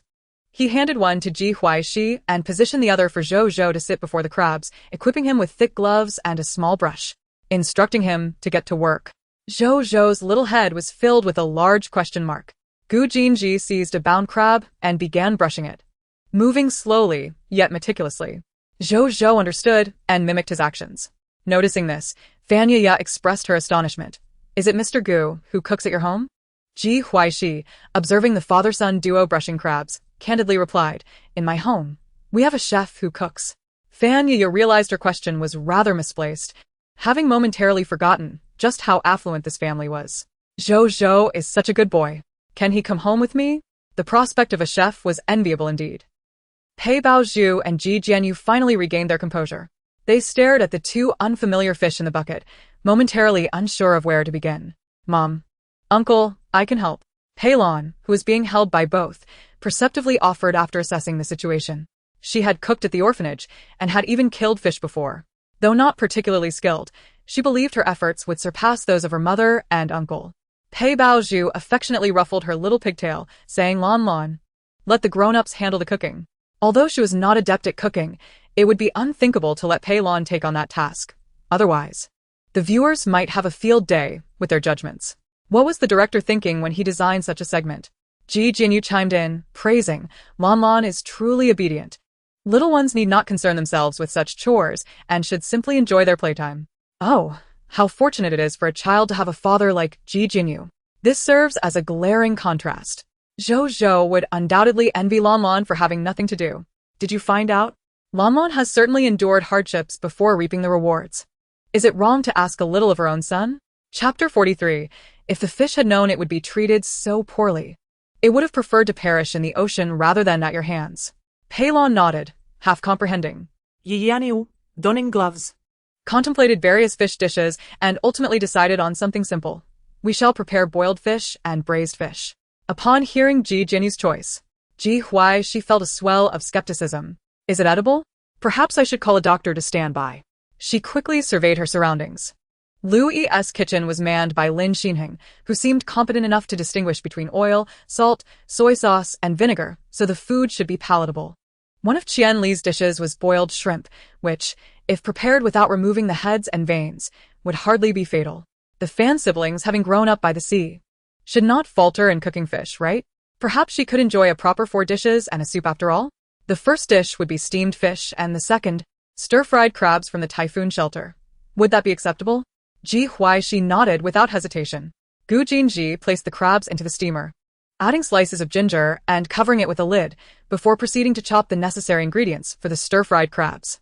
It was no wonder he had managed to woo his foreign classmates back to the country with his culinary skills. Anyone watching would be captivated. Take Zhou Zhou outside to wait, he instructed. As Gu Jinji busied himself, he glanced back at the obedient duo sitting on the stool, feeling as if he had gained another daughter. Ji Huaixi smiled, her teeth hidden, and took Zhou Zhou by the hand, leading him outside. Woo! Amazing! Who understands? Gu Jinji, a man, Alive. wealthy, cooks, handsome, with a beautiful wife, A lovely son. and healthy parents. Ji Huaixi remarked. Her husband's handsome face overshadowed by her own joy. A man who cooks makes life infinitely more romantic. There's no denying that. When is Gu Jinji planning for a second child? I'll time my reincarnation accordingly. Without comparison, there would be no pain. Pei Zixian and Ji Jinyu were clearly kitchen novices. It's only natural for the wealthy to be clueless in the kitchen, right? Ji Huaixi and Zhou Zhou sat at the dining table, eagerly awaiting their meal. Shortly after, Lu Yi emerged with her daughter. Pretty sister, little brother Zhou Zhou. My daddy cooks delicious food. Today he's making stir-fried clams and winter melon soup with white clams. Liu Yao Yao sat out beside Ji Huaixi. Her eyes sparkling with anticipation as she gazed towards the kitchen. That's wonderful. The quality of the 4 dishes and a soup is guaranteed. The dishes from the kitchen gradually made their way to the table. Once all were served, everyone took their respective seats. The director announced, "Each group of guests has prepared 2 dishes, and tonight's task is quite simple. The production team has numbered these 10 dishes from 1 to 10. You will draw lots, and whichever 2 dishes you draw will be your dinner for the night. Furthermore, there will be no points available for food exchange tonight." The crowd responded with confusion. Ji Huaixi pointed at the 2 most prominent dishes on the table. "Director, would you care to take a look at these 2 unfortunate fish? They are wronged." The director, with a disinterested gaze, replied, "All right, I'll take a glance. Now, everyone, please draw lots." Ji Huaixi was taken aback. These unfortunate fish, 1 black and 1 white, might even find work as the messengers of the underworld. "Director, please allow them to leave in peace. Drawing lots seems inappropriate." Ji Jinyu frowned, saying, "Is it not normal for our first cooking attempt to turn out poorly?" Ji Huaixi retorted, "It's not just poor, it's exceedingly bad." Gu Jinji leaned back in his chair, his magnetic voice resonating. "With scales unremoved and entrails uncleaned, simply tossing it into water makes for boiled fish. A half bottle of dark soy sauce will suffice for braised fish." Had the fish known it would be so mistreated, it would have preferred to rot in the sea than meet its end at your hands. The director, "I prepared these dishes especially for my family. I don't mind sharing them with everyone, but I do mind if you all share your dishes with me." Lin Xinheng, usually inconspicuous, also spoke up, "Let's not describe it any further. Just hearing about it makes it hard to swallow. I just saw Ji Jinyu cooking, and I must say, he threw the fish onto the table without washing it and tossed it straight into the pot. Enough. Just look at the dishes made by Gu Jinji and Lin Xinheng, and you'll understand why they are unwilling to swap." The director's task was rather lackluster, and with no opportunity to exchange points for food, it had effectively closed off any escape routes. After a moment of silence, the director decided to stick to his plan and asked each group to send 1 person to draw lots. Regardless of who drew those 2 fish, it would surely be a spectacle. Ji Jinyu, noticing the reluctance on others' faces, suddenly felt that having poorly cooked food was not such a bad thing after all. Pei Baozhu smiled. "Lon Lon, why don't you draw?" With a heart full of trepidation, Pei Lon stepped forward, acutely aware that the other uncles and aunts did not approve of this method. Congratulations to Pei Laoshir's group for drawing the stir-fried crabs from the typhoon shelter and the stir-fried clams. The staff couldn't help but think, the little girl has quite the luck. Drawing the 2 seemingly delightful dishes in one go, was this luck for real? Oh my goodness, lend me some luck for the lottery. What a spectacular turn of events. Would they even be able to eat calmly now? Pei Baozhu scooped up the returning Pei Lon and kissed her, exclaiming, "You did splendidly." Pei Lon's cheeks flushed. Her mother could be quite gentle at times. Ji Jinyu smiled lightly. "It's an honor to taste the culinary skills of Gu Zong and Brother Lin." Gu Jinji replied calmly, "A wild boar cannot digest fine grains. You are destined not to enjoy my cooking." Ji Jinyu chuckled, taking it as a challenge. It was indeed heartening to see Gu Jinji humbled. At this moment, the other groups also sent their little ones to draw lots. Little Li Xian drew the boiled shrimp and pan-fried fish. Fan Yaya felt relieved. Thankfully, it was not the fish that died with its eyes open, but rather the one she had personally killed. Little Li Guang drew steamed crabs and winter melon soup with white clams. Little Lu Jiaojiao drew shrimp and egg stir-fry and steamed fish. Everyone's gaze turned towards Ji Huaixi and her group, who had yet to draw lots. The director was somewhat bewildered. Was it truly this dramatic? Had he not been overseeing the entire draw, he would have suspected foul play. Is this for real? Surely, it can't be rigged. It is genuinely fair and square? How could it be so coincidental? They were left with only boiled fish and braised fish. Ji Huaixi calmly instructed. "Zhou Zhou, go draw lots." She was anything but calm. "My stir-fried crabs. My 4 dishes and a soup." After Zhou finished drawing, he obediently returned to sit beside Ji Huaixi. It seemed that the pretty mother was not pleased. The staff rearranged the dishes according to the draw results. Pei Baozhu, inhaling the fragrant aroma of the two dishes before her, pretended to be troubled. Sister, I'm sorry. We didn't expect it to turn out like this. Lu Yi smiled and said, Huaixi, why don't you come over and eat with us? The flavor of the dish drawn by Jiao Jiao may be rather ordinary, yet it is still palatable. At this moment, the director, with a mischievous glint in his eye, announces, each group of guests may only consume the dish they have drawn. Ji Huaixi cast him a sidelong glance, hoping the director would not come to regret his decision. Suddenly, the director was struck by a foreboding sense of dread. Chapter 44. These two are like living fathers, exuding a serene madness. Gu Jinji emerged from the kitchen, carrying a large basin. Ji Huaixi promptly poured 2 fish into it. Gu Jinji added a generous bowl of freshly squeezed mustard and another bowl of boiling water. Ji Huaixi wielded a slotted spoon to stir the fish into a disfigured state. Gu Jinji, producing a bag of disposable bowls from seemingly nowhere, prepared for the next step. The onlookers observed the seamless cooperation between Ji Huaixi and Gu Jinji, swallowing hard. Was this the calm before the storm? The children were a bit frightened. Director, why provoke her? The cameraman chimed in, asserting that such close-up shots were unnecessary. Could he step back a bit? I feel nauseous just watching this. How is their synergy so uncanny? Have they lost their minds? At this moment, one could easily become enamored with their dynamic, which, admittedly, was rather captivating. With a smile that radiated innocence, Ji Huaixi remarked, high-quality ingredients often require the simplest cooking methods. The clear water of boiled fish mingled with the dark broth of braised fish, resulting in a viscous, unappetizing concoction. Once mustard was added, the mixture resembled a toxic marshland exuding foul odors. The addition of boiling water diluted the sludgy mixture, rendering it akin to a pool of rancid water. With remnants of fish scattered haphazardly, exposing sharp bones and fragmented flesh, necessitating constant stirring. Both the live audience and those watching from screens felt their stomachs churn upon hearing Ji Huaxi's description while gazing at the shocking imagery. Please. Silence. A voice cried out. I want to leave, but I am also curious about Ji Huaxi's intentions. Who understands? I am trying to eat. Gu Jinji interjected.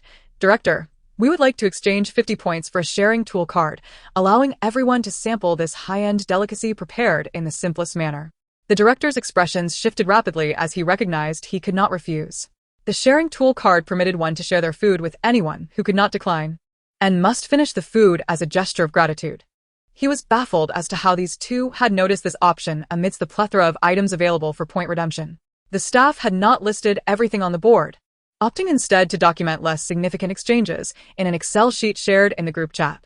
Ji Huaixi, unperturbed, merely smirked and said, Director, your rule states that food cannot be exchanged. We adhere to the draw. Are you truly willing to wager your reputation on this? Gu Jinji methodically laid out disposable bowls on the table. Ji Huaixi began ladling the boiled braised fish soup, filling each bowl generously. The audience rose in trepidation. These two must be living fathers, radiating a calm, yet unhinged aura. Laughter erupted. Your father is here. Director. I'll donate a dime for you to build a time machine, given your pitiable state. Oh. This wave is coming for me. The director had intended to watch the spectacle, but was now caught in the crossfire. Ji and Gu, who do you wish to see in this drama? Amidst laughter, the dining table was left with only Zhou Zhou seated, clutching several disposable spoons. The director gritted his teeth. Swap it for her. His own game rules had been exploited, and he could hardly protest. Gu Jinji remarked, You are a good director. You may deduct points yourself. Ji Huaixi served 5 bowls of soup in total. Zhou Zhou thoughtfully paired each bowl with a disposable spoon. With an innocent smile, Ji Huaixi inquired, Shall we add some scallions or cilantro? Some felt anxious, while others breathed a sigh of relief, yet no one dared to respond. Since no one is speaking, I shall not add anything. The original flavor is quite fine. At this moment, everyone's gaze settled on the director, Pei Baozhu, and Ji Jianyu, knowing that, with their superficial understanding of Ji Huaixi, these three were bound to be inescapably implicated. As expected, Zhou Zhou confidently approached the director with a bowl of soup. The director instinctively stepped back, 2 steps at most. He was an adult and could not afford to appear cowardly. Upon seeing the soup in the bowl, he nearly faltered. If even a drop spills, we shall generously offer you another bowl, a devilish voice echoed. The director hastily placed the bowl on the table, exclaiming, "What a joke. One bowl is already overwhelming. Another would be the end of me." Gu Jinji approached Ji Jianyu and the others, holding a bowl. "Mr. Gu," he said, "go ahead. It's said that mountain pigs cannot digest fine grains. If you do not believe this, you might find that the poorly cooked meal you prepared could be a consequence of your own actions." Ji Jianyu was on the verge of tears, the pungent fishy odor assaulting his senses. Pei Baozhu forced a smile as she accepted the soup from Gu Jinji. There were still 2 bowls left on the table. The onlookers' expressions mirrored that of schoolchildren evading a teacher's probing questions, all too fearful to meet Ji Huaixi gaze, lest they be selected. Without hesitation, Ji Huaixi handed a bowl to Fan Ji and the other to Pei Zixian. "I am quite clear about love and hate. The soup is distributed. Let us begin drinking. I suspect the soup appears rather unpalatable." Gu Jinji chuckled softly. "It should indeed taste quite unpleasant." Ji Huaixi added, "I forgot to mention, the entrails are also dissolved within the soup." The 5 fortunate recipients of the soup felt their spirits sink. The mere act of stirring the concoction released an indescribable odor, leaving them at a loss as to how to convince themselves to drink it. Laughter erupted. The expressions of these 5 individuals resembled those preparing for a grim fate. It smelled foul, and drinking it would surely be worse. Was this perhaps an upgraded version of swill? How could it not be? The thought of Ji Jianyu and Pei Baozhu reveling in their fortunate draws made the situation even more amusing. Why provoke these 2? Now look where we are. No one can stomach their meals. Just moments ago, I thought that grand feast looked enticing, but now I struggle to even eat. I think I shall watch a couple of episodes of a murder mystery to calm down before returning. Ji Huaixi observed the 5 frozen figures and asked, "Why aren't you drinking? Do you have something on your mind?" The 5 replied. Lu Yi gestured to Ji Huaixi to make a hasty exit, without hesitation. "We shall take our leave now." Lin Xian Hung promptly lifted the 2 dishes he had drawn and followed his wife out. Fanyaya, accompanied by her son, Abandoned her brother with the dishes. Qian Li hurriedly took her child and left as well. Given how foul and unpalatable this concoction was, they decided to return to their own quarters while it was still unconsumed. Should these 5 regurgitate it later, it would be all the more unappetizing for others to witness. For now, they could still manage to eat. Laughter ensued as I deciphered the exchange between Ji Jie and Yi Jie. 1,100,000 ah. Am I the only one who didn't understand? Ji Jie urged, "Hurry and leave. It would be revolting to vomit." After Lu Yi and the others departed, Ji Huaixi instructed the staff to escort Zhou Zhou and Pei Lan away. The flowers of our nation must not be tainted by such filth. Chapter 45. Being cool does not guarantee success beyond 3 seconds, but making a fool of oneself is a certainty. The director's eyes were filled with resistance, his body instinctively leaning back as he sought to distance himself from the bowl of soup.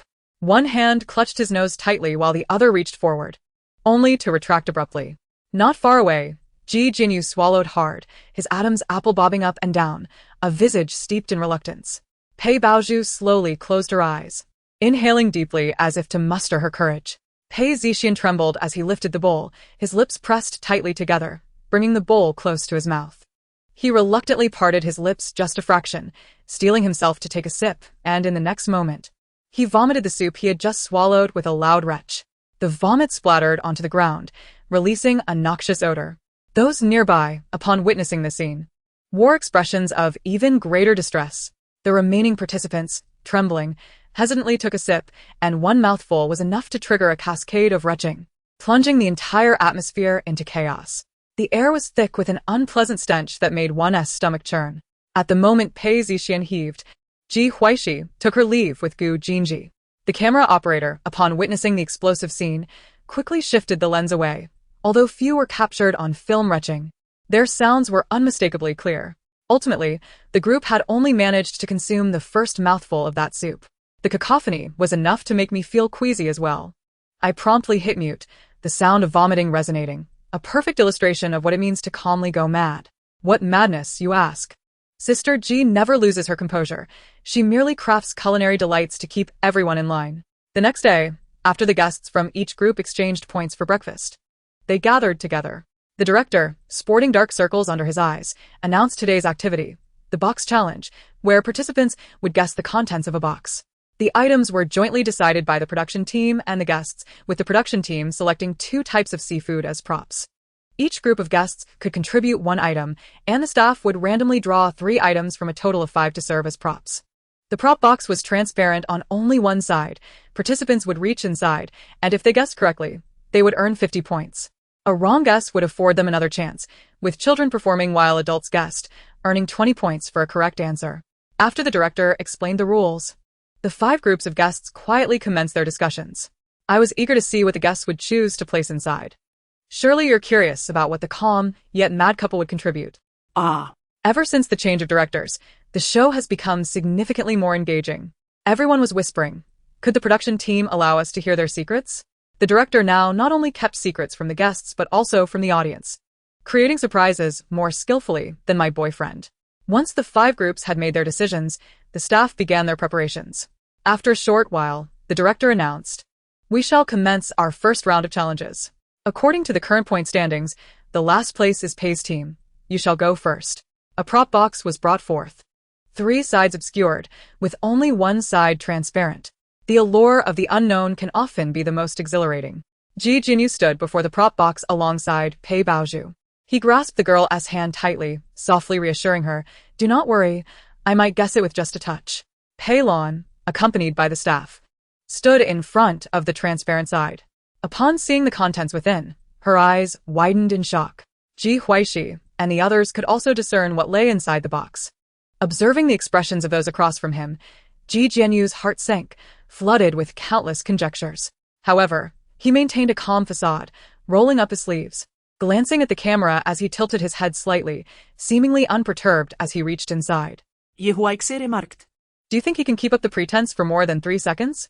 Gu Jinji replied, "Pretending doesn't guarantee he'll last 3 seconds. But making a fool of himself will certainly do."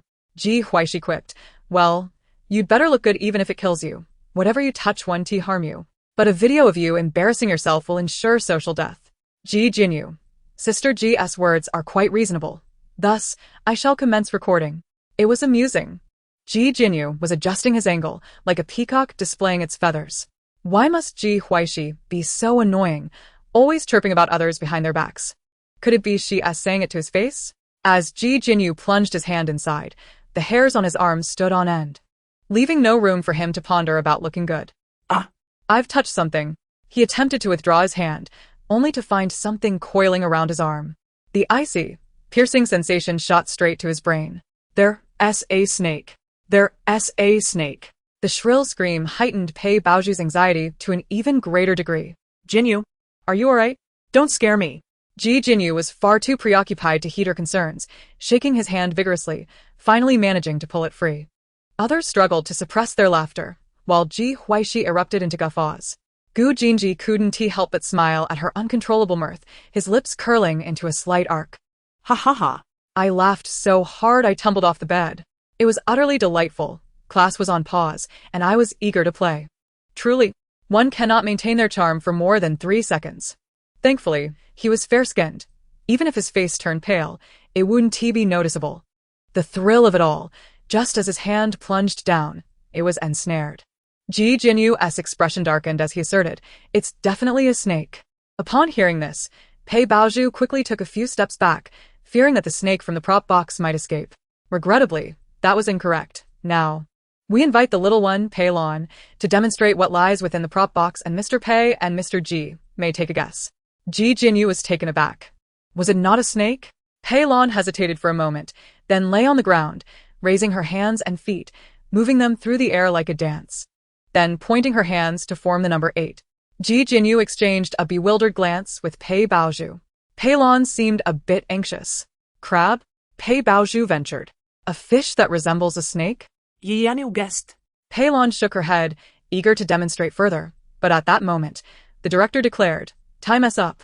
Unfortunately, Pei's team has failed the challenge. As they moved to the front, discovering a live octopus inside, Ji Jinyu's skin prickled with goosebumps. So, his hand had indeed been ensnared by a tentacle. The demonstration was feasible, albeit challenging to decipher. It was undoubtedly a setup by the production team, leaving Ji Jinyu utterly startled. Let us move on to the next group of guests. I can hardly wait for the comedic effect to reach its zenith. To be honest, I'm particularly eager to see the performance of the Huaijin couple. But we still have to wait. They're in the 3rd group. regardless of whether we proceed from front to back or vice versa. The next group is Teacher Qian's. Please take your positions. Pei Zixian glanced at Ji Huaixi's location, recalling how he had spent the night battling nausea after sipping that soup. All he wished for now was to finish early and return to the hotel for a good night's sleep. Mr. Pei, let me take a turn, Qianli offered nervously, aware that her company was merely a subsidiary of Pei's group. She feared that Pei Zixian might take out his frustrations on her if things went awry. With an impassive expression, Pei Zixian replied, "It's fine, I'll handle it." As a grown man, he felt it was imperative to bear some responsibility. Qianli anxiously relinquished a position to Pei Zixian. The others were astonished by what lay inside the prop box. Pei Zixian, seeing their reactions, braced himself mentally. He cautiously extended his hand but initially encountered nothing. Just as he was about to probe further, something unexpectedly brushed against his hand, causing him to instinctively withdraw it. Was he really just going to touch and run? It would be challenging to even discern a stone placed inside. Suddenly, I realized that the CEO was no different from an ordinary person at this moment. It was utterly hilarious. This game could terrify oneself through mere imagination. Qianli hastily stepped forward, saying, "President Pei, it's all right. Participation is what matters." Pei Zixian, with a hint of apology, replied, "I'm sorry. I cannot guess what's inside." Both of them placed their hopes on Li Guang's gestures. Li Guang fixated on the contents of the box, pointing at his own hand. Pei Zixian, with uncertain intonation, asked, "A hand?" Li Guang promptly nodded vigorously. Pei Zixian instinctively glanced at Ji Huaixi, thinking, could this possibly be your doing? The production team would only use seafood as props. A hand hardly seemed like something a normal person would conceive. Ji Huaixi. What? Would I put something so easy to guess? Pei Baozhu chimed in, "Brother, I'm sorry. That was my contribution." Pei Zixian. Using a hand as a prop is quite normal. The director's eyes sparkled with excitement as he announced, "Congratulations to Teacher Qian's team for earning 20 points. Next, we welcome Teacher Ji and CEO Gu to take their positions. Here we go." The fanfare began, confetti flew, fireworks erupted. Are you all out of your minds? They're merely playing a game, not walking down the aisle to get married. Ji Huaixi and Gu Jinji approached the prop box. The onlookers watched in horror as countless creatures swam within the box, sending shivers down their spines. Everyone gazed at the two in front of the box, wondering why they sensed eagerness in their expressions. Surely, they hadn't had enough for breakfast, leading to low blood sugar and hallucinations. Ji Huaixi declared, "Let me try." Having watched various terrifying box challenges on variety shows in her past life, she was finally getting a chance to experience it herself. Seeing her genuine enthusiasm, Gu Jinji smiled and shifted aside. "Goodness, you truly wish to try? I hope you don't regret knowing what's inside." Was she really so determined to maintain a public persona? Hee, let her play. I've already started recording her embarrassing moments. Oh dear, such resentment. Sister Ji seems to be gaining notoriety, with more detractors emerging. Without any preparation, Ji Huaixi plunged her hand into the box. Wow, not just one, but several. Gu Jinji exclaimed, "Are they alive?" Slithering about, slippery as can be. Mudfish? It must be. They say mudfish can recognize their owner and bring wealth. Let us take some home to raise. Absolutely. Nurturing them could enhance our fortunes. If that fails, we can always cook them. Braised would suffice. The crowd watched in astonishment as Ji Huaixi caught a few, with one firmly in her grasp, ready to pull it out. The director quickly intervened. "What you've caught doesn't count. Please confirm your final answer." This was truly a live spectacle. She showed no fear at all. Mudfish. What? Brings wealth? Why didn't you say so sooner? I want one too. Suddenly, the large tank of mudfish didn't seem so frightening anymore. Previously, so slippery, utterly disgusting. Now my mudfish, just wait for me at the market. Enough said, my fortune awaits.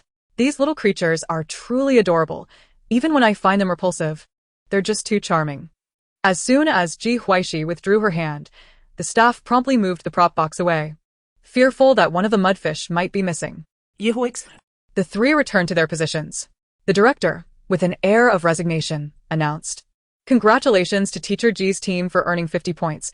Next up is Teacher Lu's team." Upon seeing the contents of the prop box, Lu Jiajiao immediately wanted to gesture.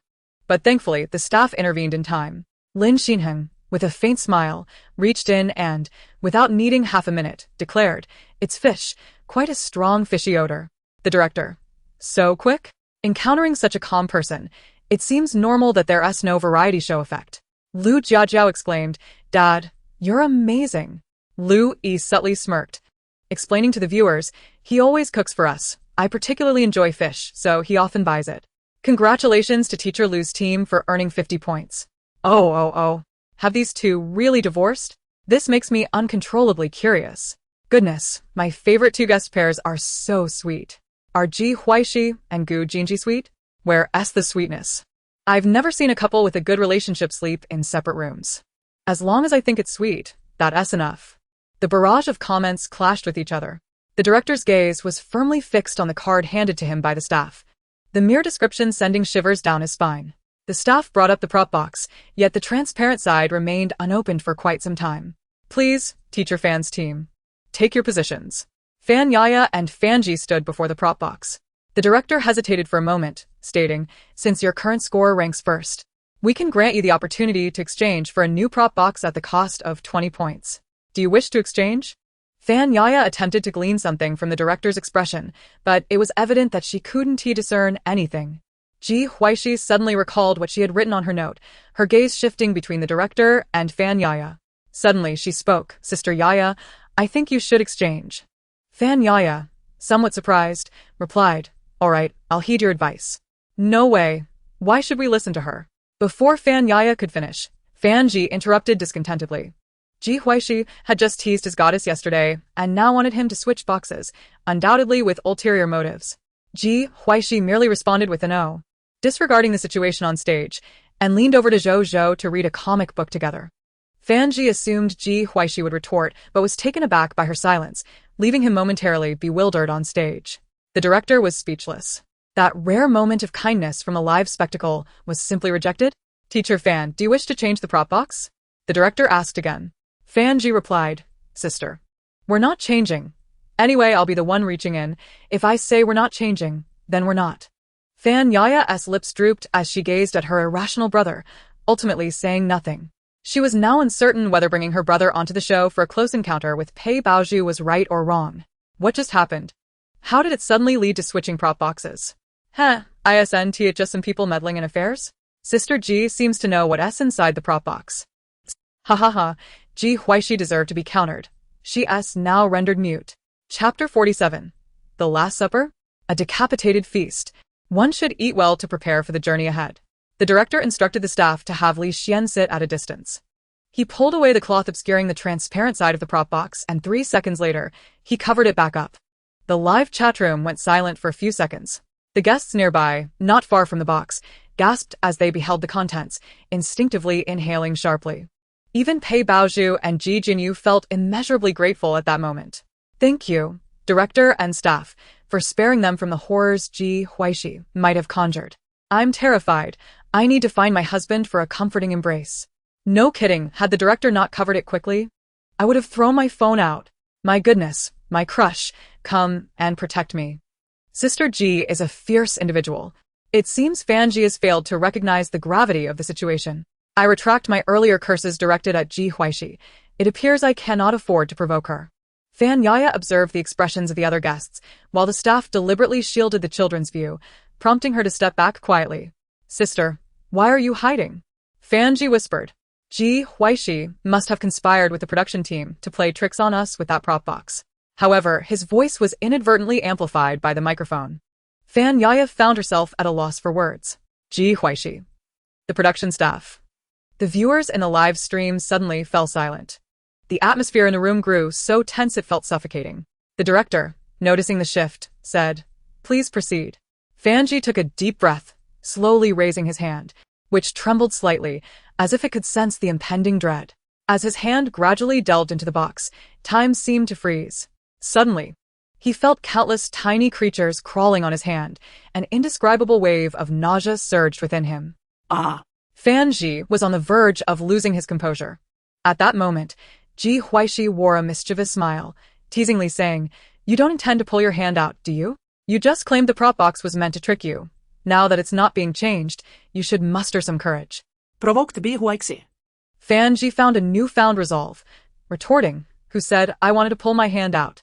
Yet, he felt an increasing number of things crawling up his arm. Fan Ji's pupils dilated sharply, his brows knitted tightly, forming deep furrows that mirrored his profound unease. The director, observing beads of sweat forming on Fan Ji's forehead, kindly suggested, You may pull your hand out now. "Have you guessed what is inside?" "How brave." "It's fortunate he doesn't know what's inside." At this point, he looked utterly petrified. "I can scarcely fathom the chaos within that box." Fan Ji dumbly shook his head, gazing at his arm, feeling as if he had been struck by lightning. After a moment, he finally uttered ants. The director shook his head, "No." Fan Ji exclaimed, "How can it not be? They're crawling all over my arm. Why is it still covered?" Ji Huaixi replied, "For your own good." Upon hearing Ji Huaixi's voice, Fan Ji lost all composure, retorting, "You're talking nonsense." He reached to lift the cloth. The other guests reacted swiftly, decisively turning to escort the children away. What kind of joke is this? The kids may not be as frightened due to their innocence, but we are adults. No, buddy, if you want to die, don't drag us down with you. Smack, swiftly raising a book to shield against the barrage of comments. Yick, so thought I. I'm leaving first. I need to set sail tonight. Fan Ji lifted the cloth, and the moment his gaze fell upon the contents of the prop box, a wave of intense shock and fear washed over him. Inside the box, a swarm of cockroaches surged like a dark tide. Their wings fluttered slightly, emitting a chilling, faint sound. Countless tiny black dots flitted about chaotically in the cramped space. Fan Ji's eyes widened in horror, as if he had encountered the most terrifying sight imaginable. His mouth opened slightly, but no sound emerged, seemingly robbed of his ability to speak by sheer terror. His body involuntarily recoiled, yet his feet felt as heavy as lead, rendering him immobile. Fan Yaya attempted to take a glance, but the director swiftly grabbed her, pulling the cloth away. "The props this time are quite realistic. Please don't be alarmed, everyone. These cockroaches are all fake," he said reassuringly with a smile. Upon hearing this, Fan Yaya lost all desire to look and returned to her seat with her naive younger brother. "Fake? These are disturbingly lifelike. Indeed, they're fake. Don't ask me how I know. I happen to be part of the props team. The cockroaches were generously provided by Teacher Ji. I personally witnessed her catching them. Don't expose my identity. Let me share some gossip too. She also has some incredibly realistic fake spiders. Sister Ji has such unique hobbies. Does she wish to frighten a black fan randomly?" Fan Yaya patted Fan Ji's arm. "Are you stunned?" Fan Ji shook his head, no. At that moment, Fan Yaya wished she could roll her eyes in exasperation. "Just now you refused to change. Now look where we are." Fan Ji turned to glance at Ji Huaixi, quickly averting his gaze again. How can there be such a terrifying woman in this world? Reflecting on his recent bravado, he regretted it deeply. From now on, he would keep a safe distance from Ji Huaixi, choosing silence whenever possible. Gu Jin's lips curled into a smile as he contained his gaze. Once the director and staff had removed the prop box, he cheerfully announced, "For the next little while, let us take a break. It's time for lunch, and we will gather at the village head's house for a sumptuous seafood feast." Bai Baoju's expression shifted slightly as she timidly asked, "Do we need to cook?" Fan Yaya leaned back in her chair, saying, "Director, just tell us what price we must pay. Don't try to deceive us with your variety show antics." The director replied with exasperation, "Can't I simply invite you all for a meal?" Ji Huaixi quipped, "The Last Supper?" Gu Jin added, "A headless feast. You better eat well before the journey." The director. Haha. The director's expression is simply too amusing. The second episode is far more entertaining than the first. The director is quite the character. If only Ji Huaixi were absent, it would be even better. Why can't I find you on Baidu? Turns out you have to use Sogu. If it weren't for Ji Huaixi, our Zhu wouldn't have faced so much grievance. As the comments erupted, the director took a rare moment to explain seriously, "We have come to Bayou Village, which thrives by the sea, and since it is currently the seafood season, I must ensure everyone is well fed. There are no hidden agendas, nor do you need any points. It's simply a meal." Upon hearing this, the group felt a bit more at ease. Chapter 48. What does it matter? Is it a matter of life and death? During lunchtime, all the guest groups gathered in the village head's courtyard. Ji Jinyu had mentally prepared himself for quite some time before stepping into the yard, where he felt the familiar clucking sound echoing in his ears. Inside the courtyard, several long tables were joined together, showcasing the ocean's bounty in all its splendor. Wafting an enticing aroma, boiled shrimp, spiced mantis shrimp, garlic vermicelli, steamed scallops, braised abalone, stir-fried clams, and seafood mushroom soup. I've decided to have seafood for lunch too. Fresh shrimp, fish noodles, and an egg on top. What a feast. It's pure bliss to enjoy fresh seafood during the season. Save me a bite. Don't make me fly south in a hurry. It was rare to see a variety show director so generous, treating everyone to a grand meal without any tricks. The guests sat on either side of the table, with the village head in the main seat, while the director and assistant director chatted amiably. Ji Huaixi glanced up at the family of three across from her. The bond between the protagonist and the supporting character was indeed inescapable. Once all the dishes were served, everyone dug in without hesitation. After a couple of days of chaos, they finally could enjoy a good meal. Ji Huaixi noticed a few peeled shrimp had appeared in her bowl and devoured them one by one. After finishing, she turned her head, watching the man's long fingers skillfully navigate through the shrimp shells. His fingertips lightly touched the shells, applying just enough pressure for them to obediently fall away, revealing the tender shrimp meat within. Those hands, with distinct joints and fair skin, are even more captivating when used to peel shrimp. Such discerning taste. Gu Jinji caught a glimpse of the cunning glint in her eyes and instantly understood her intentions. Observing her eager demeanor, he decided to share half of the shrimp he had peeled himself. Grateful for Gu's generosity, Ji Huaixi felt her heart soften at the sight of a petite hand placing the peeled shrimp into her bowl. Clearly, Zhou had been well cared for by the Gu family, just as Gu Jinji had been nurtured by his parents. Those raised in love tend to love more deeply. Unlike her. Enough of this. I too desire a boyfriend like Gu Jinji. Could someone clone him for me?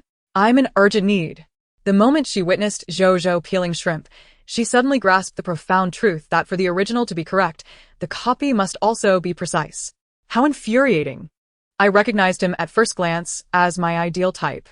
There was no ostentatious display of affection. The act of peeling shrimp for Ji Huaixi felt so natural that it seemed hardly worth mentioning.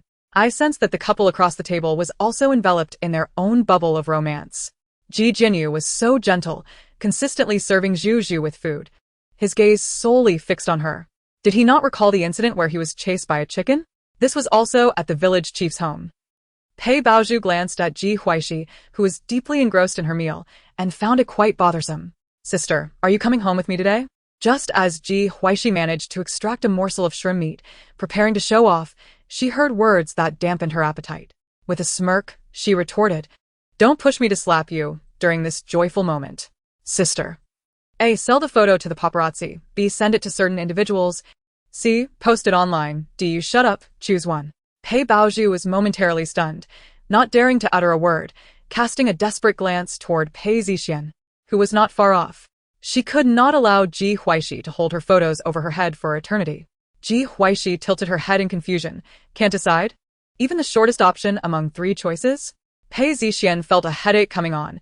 He did not comprehend why Zhu insisted on provoking Ji Huaixi. Those seated nearby at the table discreetly perked up their ears, intrigued. It was not just the diners at the table who were curious. The viewers in the live stream were equally eager to know what photo. Please send me a photo. Resurrect me. Thank you. In my panic, I snapped a chopstick in half, pulled up my pants, and dashed outside. Whose photo? Tell me. This is crucial for me. Ji Jianyu's expression darkened as he fixed his gaze on Ji Huaixi, who continued to munch away at the shrimp. What photo? This is bordering on a threat. Pei Baozhu hurriedly tugged at Ji Jianyu's sleeve.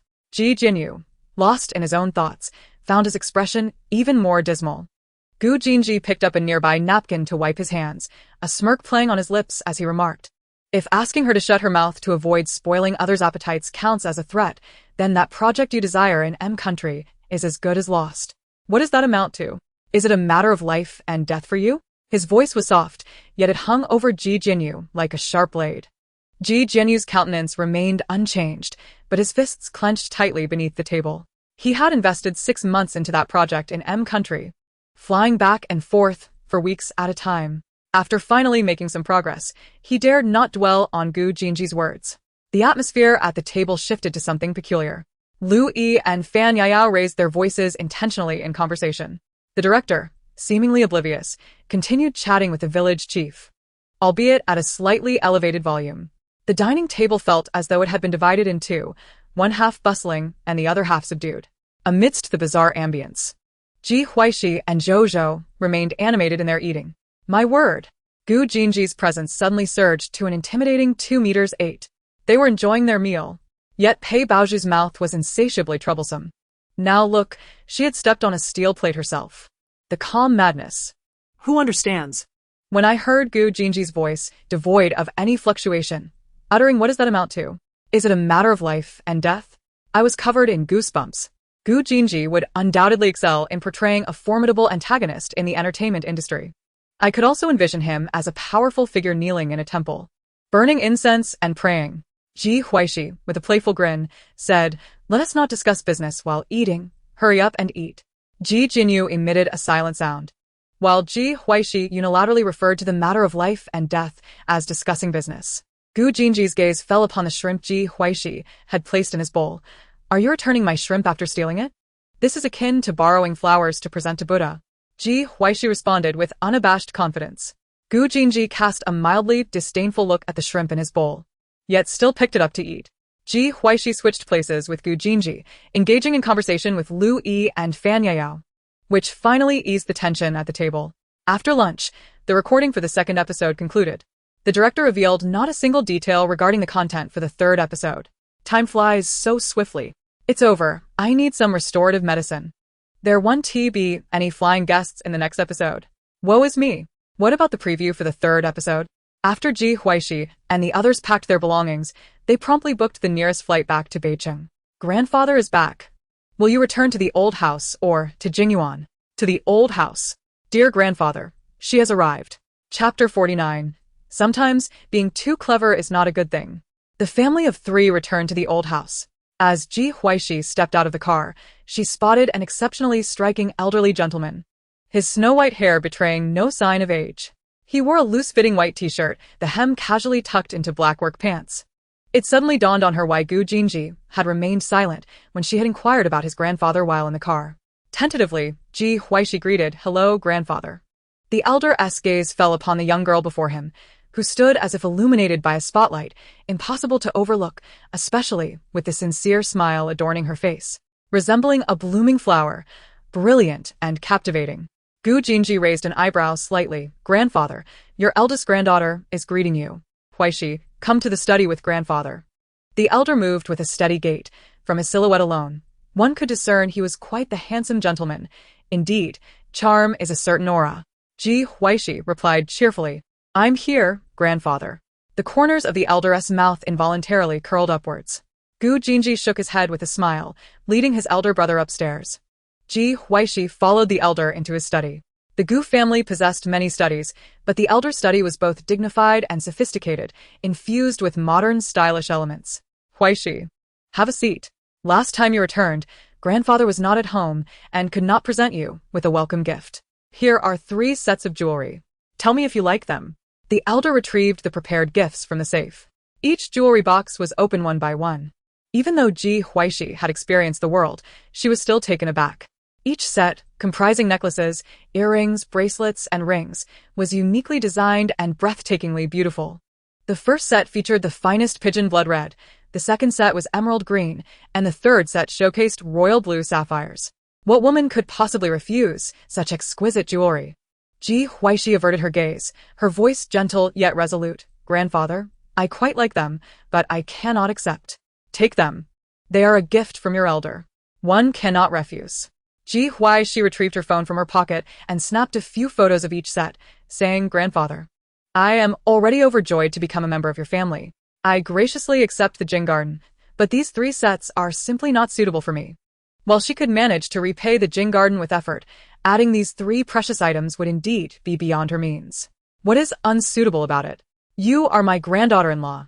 Even if you were not, you would still be my granddaughter. Then, grandfather, please keep them safe for me." Ji Huaixi replied with a radiant smile.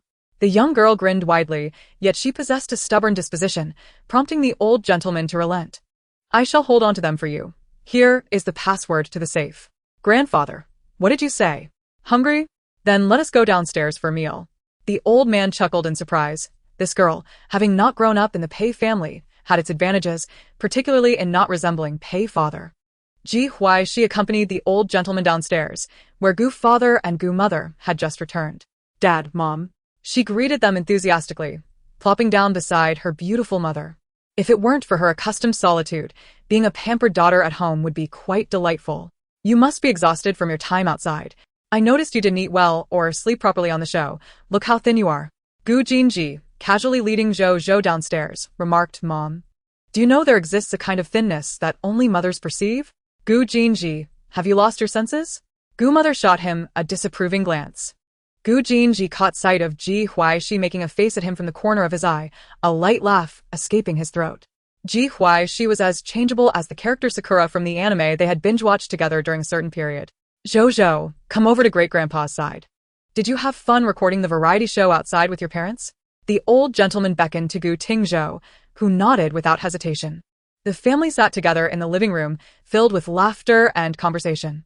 Ji Huaixi felt a moment of disorientation, reflecting on her former self or the shy sister of this body. Once, she had been like a mouse in the gutter, peering through the cracks of the door at happiness she had never possessed.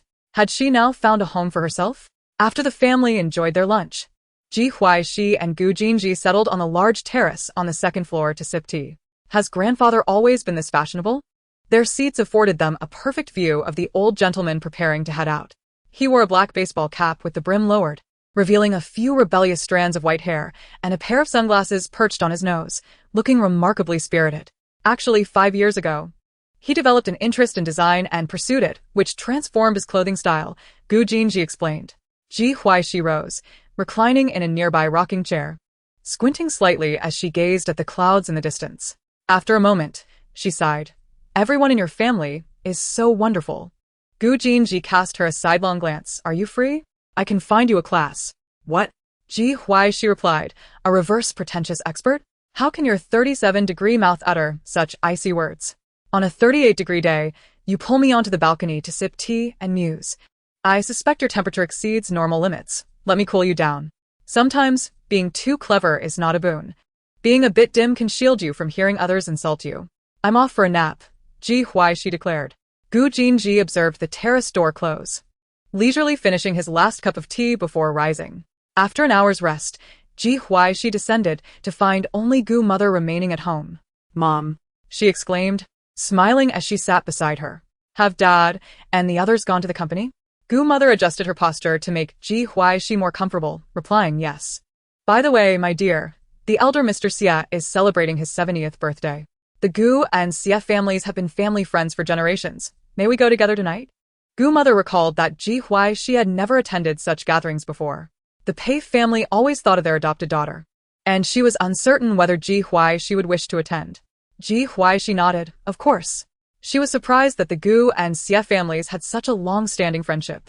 In the original narrative, the protagonist was brought by the Pei family to this event, and at this moment, her reputation had suffered due to her association with Ji Jianyu and the photographs circulating online. The gathering would not be pleasant for her, and she was even disliked by the second young master of the Xie family. This marked the protagonist's first and last attendance at such a grand affair after returning to the Pei family. At the banquet, the second young master of the Xie family, who had lived abroad, fell in love at first sight with the female lead, Pei Baozhu, and became her devoted pursuer, obediently following her every command.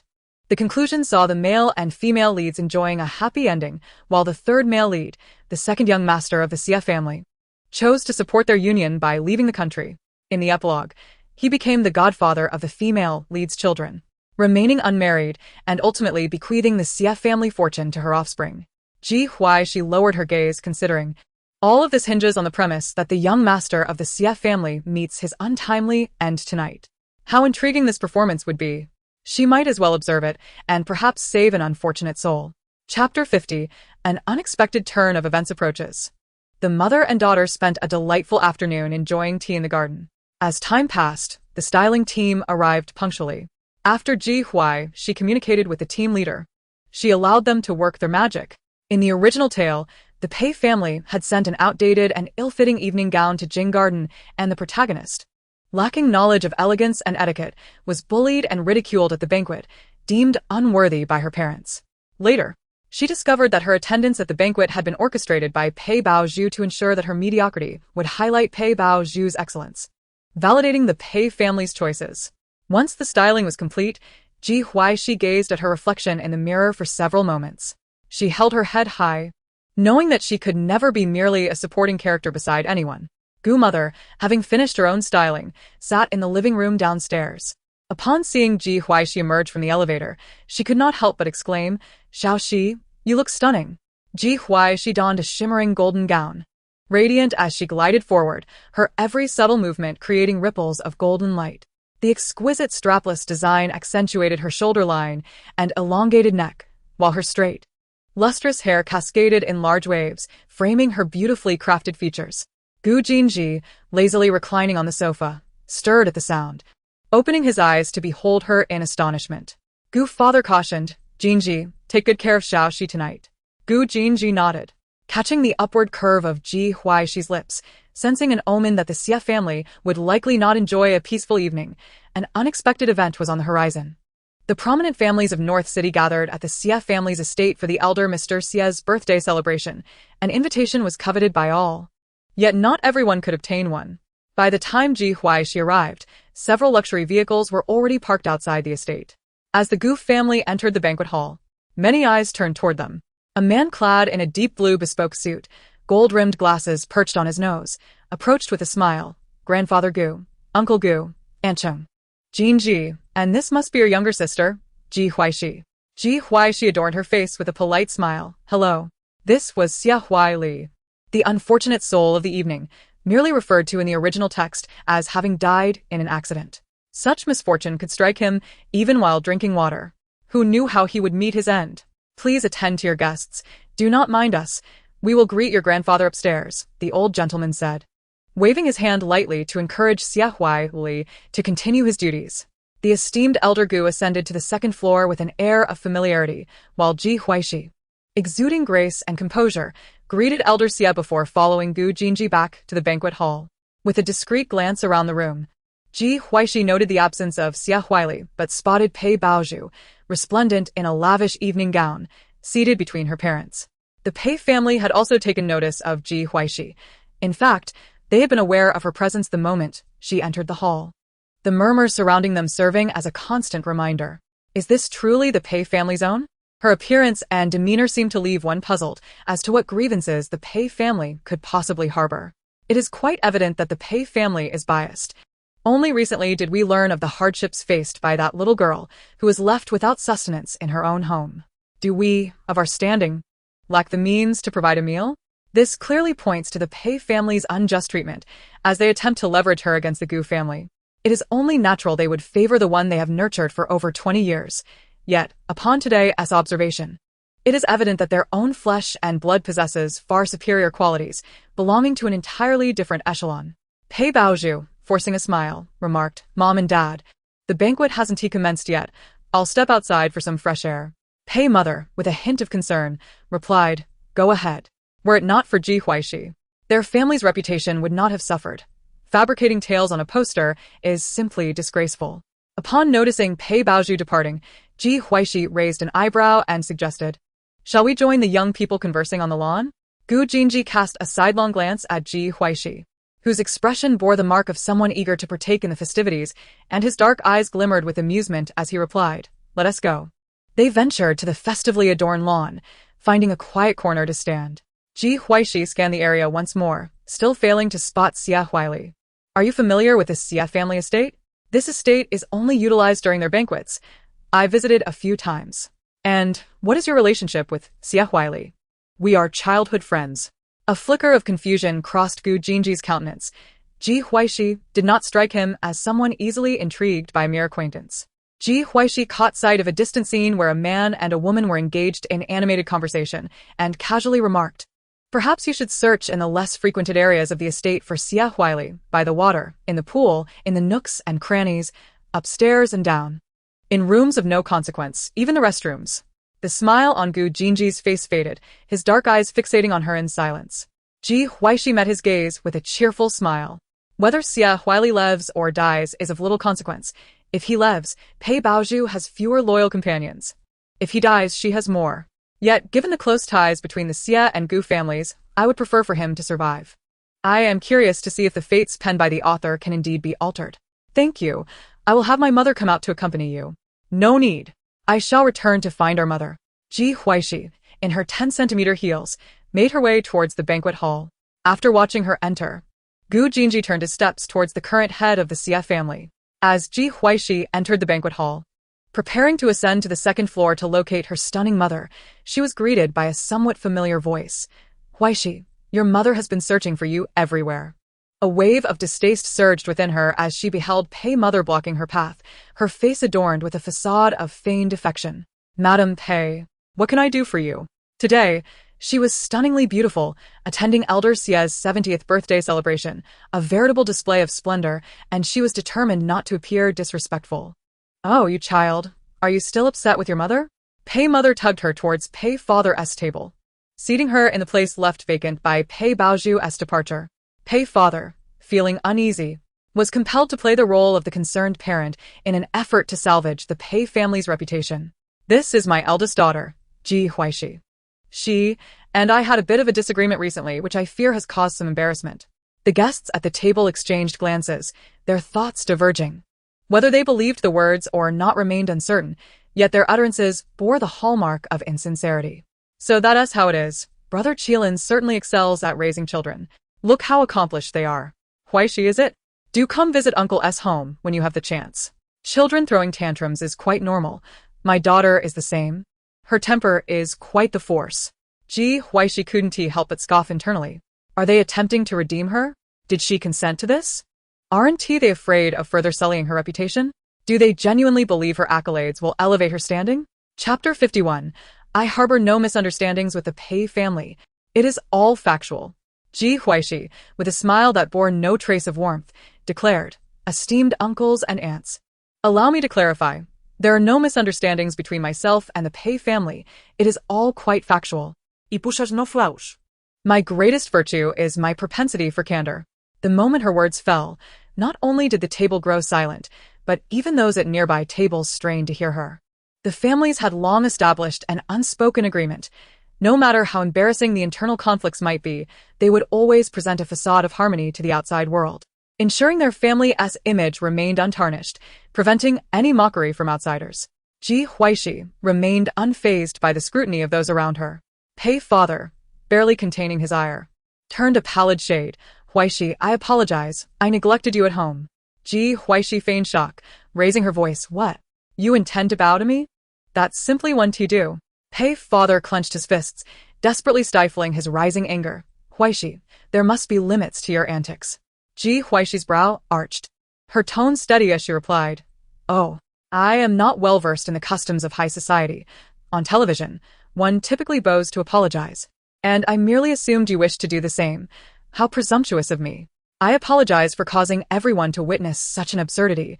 Regrettably, it seems the joke isn't amusing, as none of you are laughing.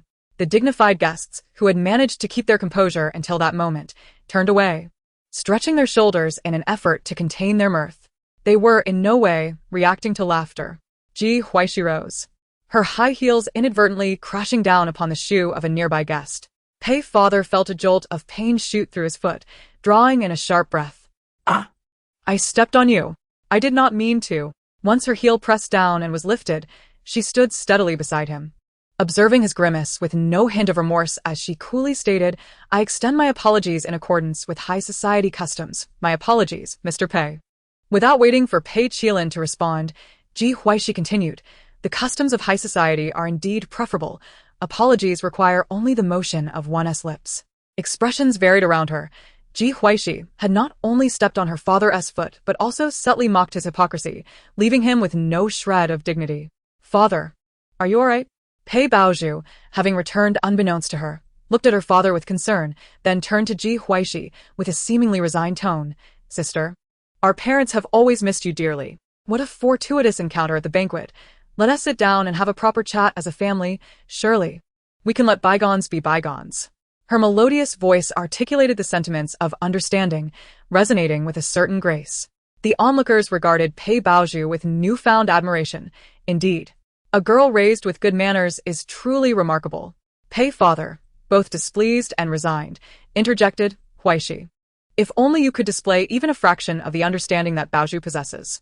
Other children might feel disheartened upon hearing such words, yet Ji Huaixi felt nothing. According to the Pei family standards, being understanding equated to conforming to their expectations.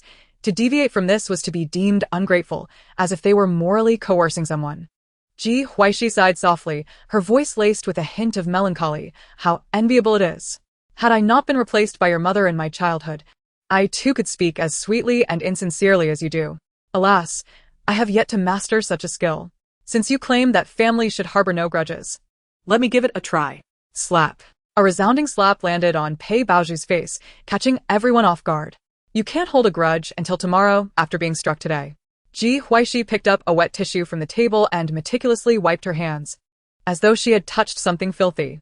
Pei Baoju, cradling her face, wore a pitiful expression that evoked sympathy. Pei's mother immediately stood up, protectively shielding her daughter behind her, exclaiming, Ji Huaixi, I am profoundly disappointed in you. As her words echoed, another voice chimed in, how could you resort to violence? Ji Huaixi's gaze fell upon the boy defending Pei Baoju, Xia Huayu, the second son of the Xia family, renowned for his infatuation with Pei Baoju. Why shouldn't I strike?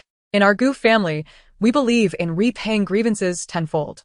My Shibao may not be eloquent, but what is wrong with taking action? The entire Pei family bullies her alone. Do they have no shame? The crowd turned to see Madame Gu, clad in a wine-red qipao, striding towards Ji Huaixi. Mom. Ji Huaixi, in her high heels, hurried to her mother's side, linking arms with her as she boldly complained, Mom, my hand hurts from the slap. And I finally understand what kind of person can utter such hypocritical words, those with thick skin. Her beautiful mother was the best, after all. A child with a mother is like a treasure. Onlookers exchanged glances, bewildered by Huaixi's sudden transformation. Do you even hear yourself, little girl?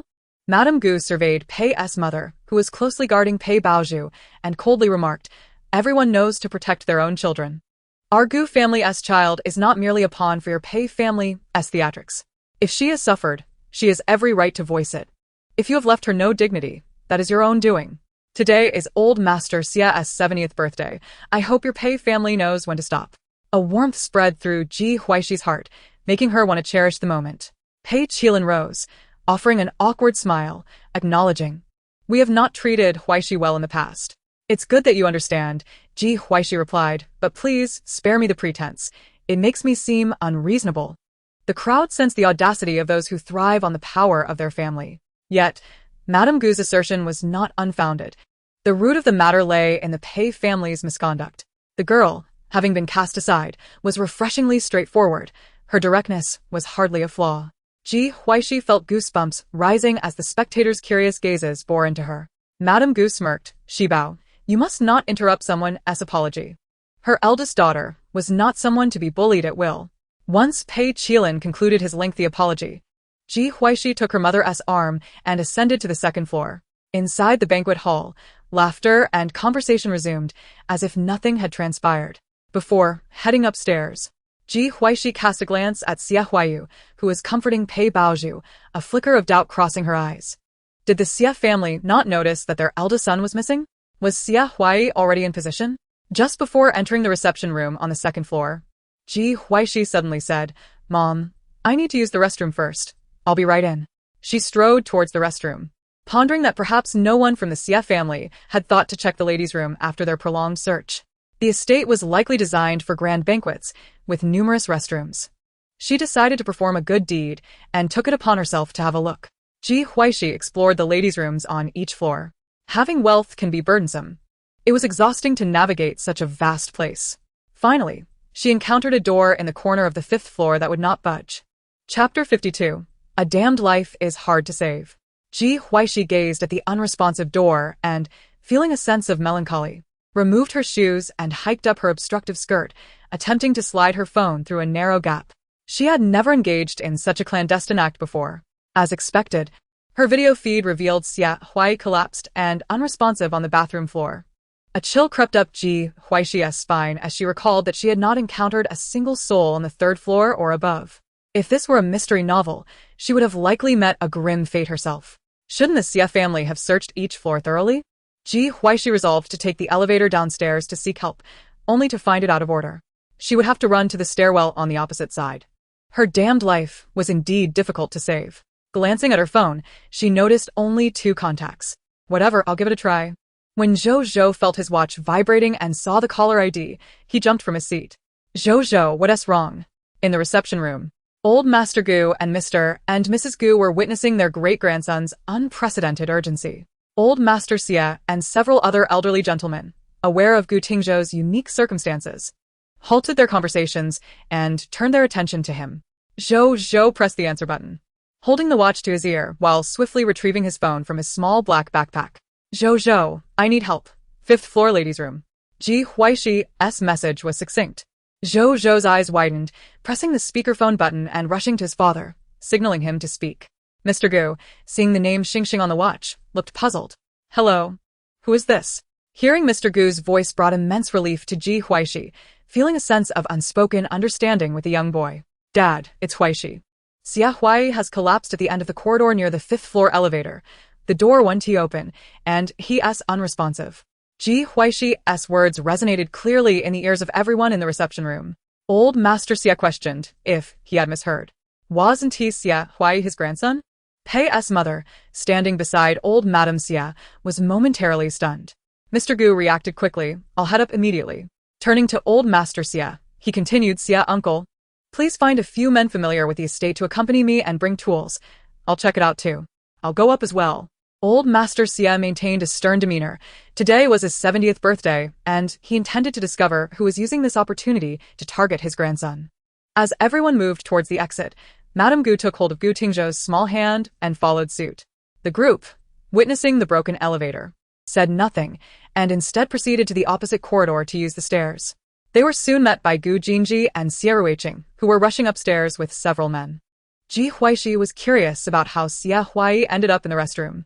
The ladies' room door was kicked open. Xia Ruiqing and Gu Jinji rushed in, puzzled to find it empty. Taking a few steps inside, they spotted one of the stalls where Ji Huaixi, barefoot, was lifting her skirt while stealthily extending her phone into the adjacent stall. The person is next door, Gu Jinji observed, but upon noticing Xia Ruiqing beside him, he swallowed his words and swiftly revised his statement. This doesn't look good. Without further ado, Xia Ruiqing cleared a path for the men behind him, and the door was forcibly breached. When he saw his eldest son lying unresponsive by the toilet, his heart nearly skipped a beat. The doctors who followed rushed forward to assess and provide aid. The venerable Mr. Xia and his companions had also arrived at the entrance. From outside, the situation within was crystal clear. Upon seeing Xia Huai lying motionless on the ground, the hearts of the onlookers leapt into their throats. Ji Huaixi, Observing the throngs around her and finding herself unable to escape, decided to transition from standing on the toilet to sitting upon it.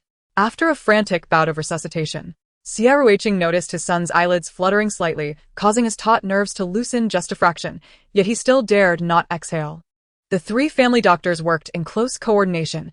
These were originally intended for the elder, yet unexpectedly found their purpose in this dire moment. He awoke. Xia Ruiqing exclaimed in excitement as he witnessed his son's eyes gradually opening. The Xia family quickly gathered around. Xia Huai gazed at his family, his eyes filled with confusion and bewilderment. His lips moved as if to utter something, yet no sound emerged. Madame Xia clutched his hand tightly, her voice choked with emotion. You've finally awakened. I was utterly worried sick. Ji Huaixi glanced at the time on her phone and inexplicably curved her lips into a smile. Once Xia Huai had completely regained his senses, Ji Huaixi finally spoke up. Might I perhaps step outside for a moment? The individuals who had just blocked her from exiting promptly moved aside. The assembly witnessed Ji Huaixi, clad in a golden gown, forlornly seated on the toilet. The faces of those at the door bore varying degrees of regret. Gu Jinji stepped forward to retrieve the diamond-studded golden heels. The blood on the girl's fair heels starkly evident. Cici, thank you. Had it not been for you, Madame Xia's voice trembled, as she dared not contemplate the potential consequences had no one discovered her son in this predicament.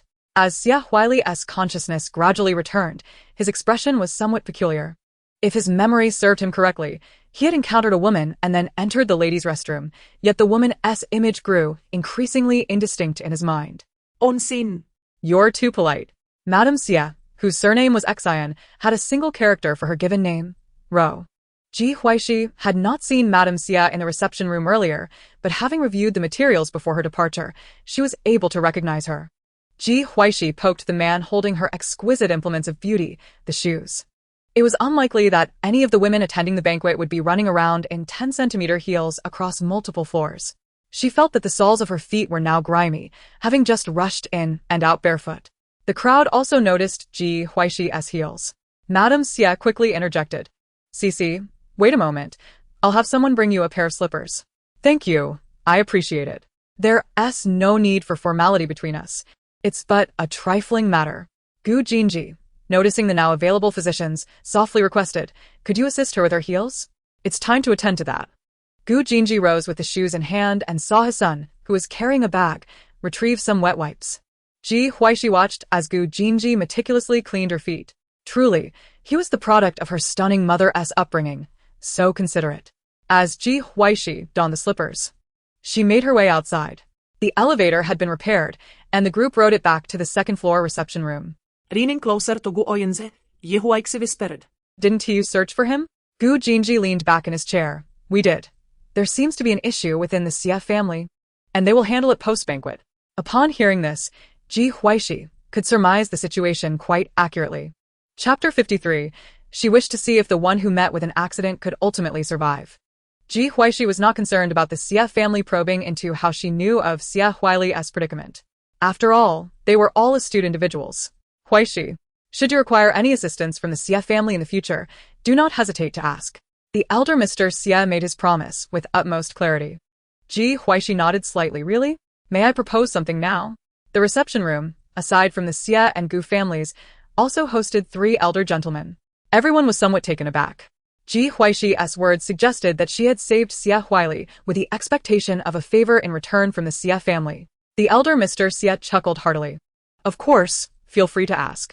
Ji Huaixi turned to the now fully recovered Xie Huaili and stated, let Xie Ge tonight be my attendant. I saved him. And all he needs to do is repay me. The attendees had been speculating about what kind of request Ji Huaixi might make, wondering if it would be excessive. Yet they were taken aback by her simple request. Confusion washed over them. Xie Huaili, too, responded in a daze. The banquet commenced. Ji Huaixi sat at the main table, with Gu Jinji to her left and Xie Huaili to her right. Xie Huaili felt a twinge of anxiety, having received no explanation of what being an attendant entailed. You needn't feel nervous. Simply follow me wherever I go, Ji Huaixi reassured him, opting to switch her position with Gu Jinji. You all continue your conversation. Do not disturb my meal. Her noble and elegant demeanor had entirely crumbled in the restroom, and she no longer felt inclined to maintain the facade. While others feigned eating, Ji Huaixi genuinely indulged in the feast.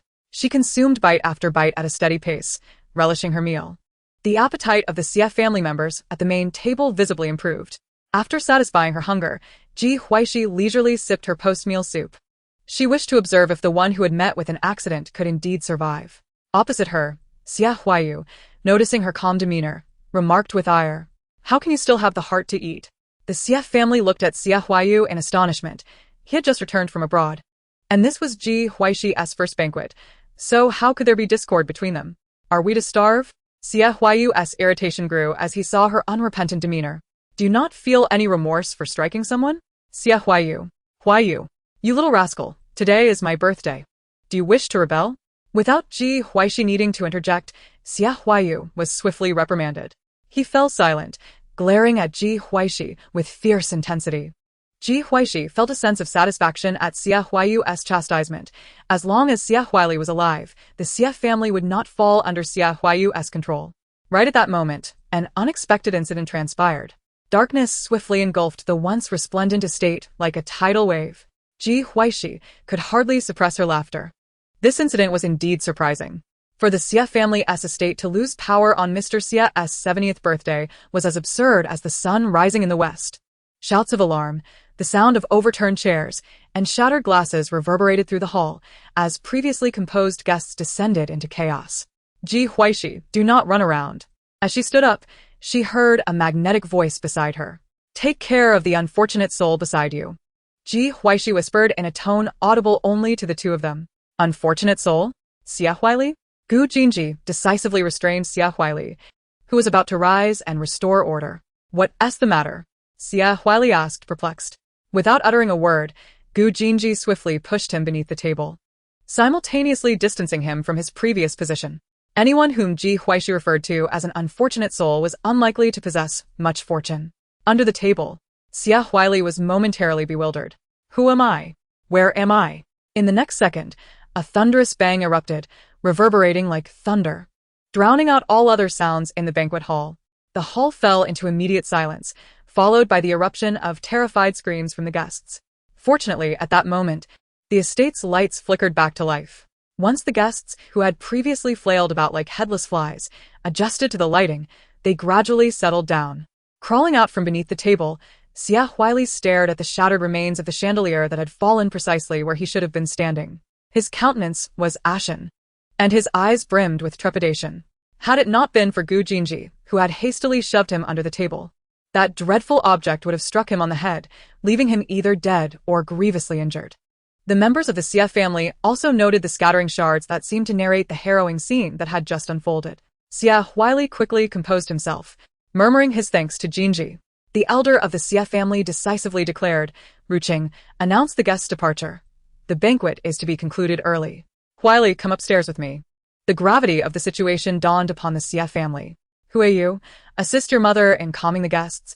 While Huaixi accompanies Jinji and the elder upstairs for a brief respite, Xie Ruqing calmly instructed. Ji Huaixi exchanged a knowing glance with Gu Jinji, and in unison, they allowed Gu's grandparents to escort their child back home before following the elder and Xie Huaixi. As Ji Huaixi observed the group heading towards the elevator, she softly suggested, "Let us take the stairs. One can never be certain of the elevator's safety. After all, I refuse to let any misfortune befall me. I may embrace death, But not just yet. The elder Xie briefly lifted his gaze, his piercing eyes scrutinizing Ji Huaixi for a moment before he redirected his attention towards the staircase. With a bright smile, Ji Huaixi sidled up to the elder, nudging Xie Huaixi aside. "Grandfather Xie, allow me to assist you." Gu Jinji caught a glimpse of Ji Huaixi's overt disdain for Xie Huaixi and subtly smirked. Uncertain, Xie Huaixi ascended the staircase.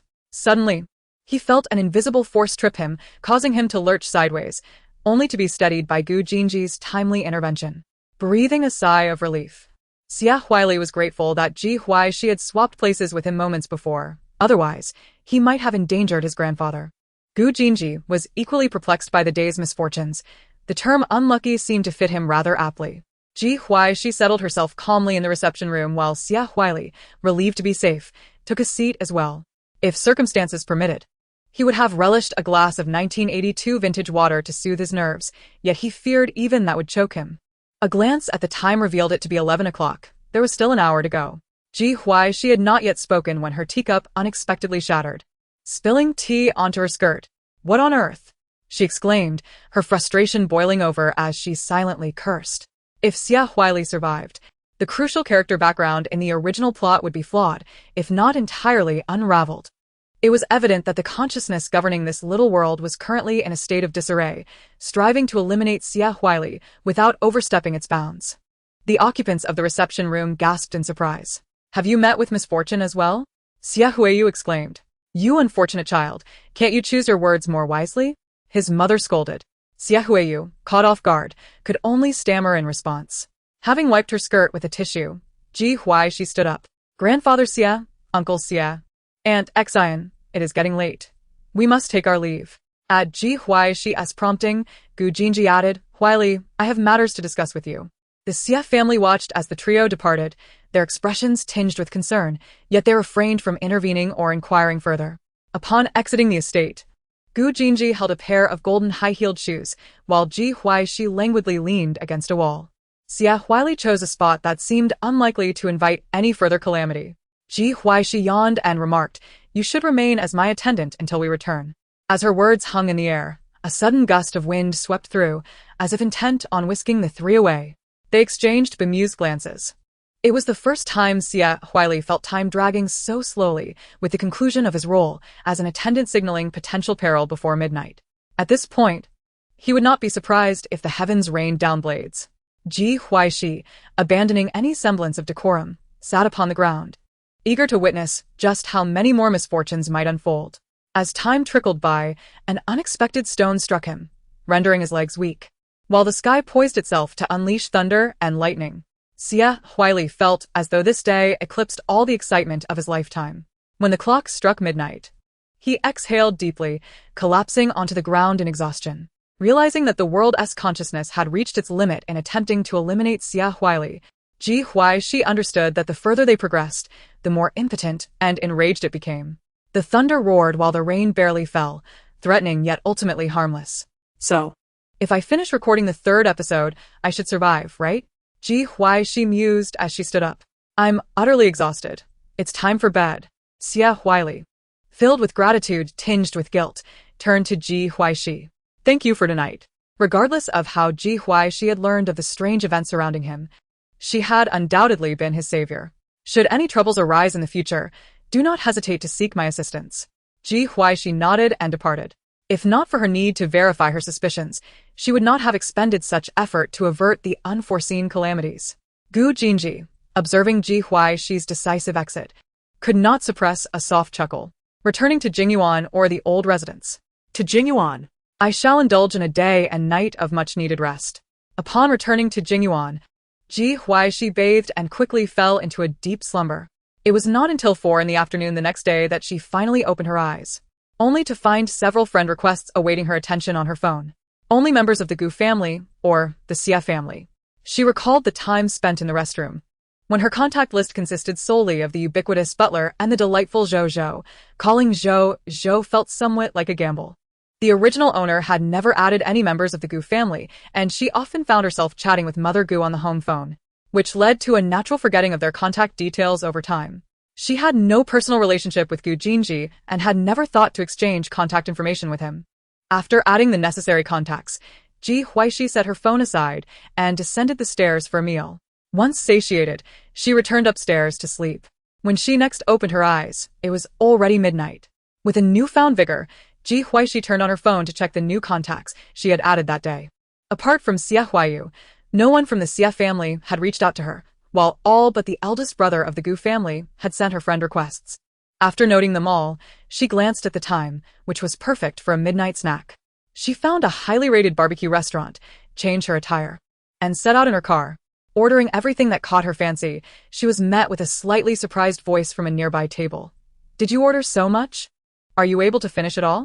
The speaker had long, slightly curled hair, an exquisitely crafted visage, striking blue eyeliner, and donned a black mini-skirt paired with high heels. As she sat down, Ji Huaixi caught a whiff of the scent of smoke and alcohol emanating from her. It suddenly struck her that she had seen several bars and clubs on the map nearby, so encountering Li Qinghuan here was not entirely unexpected.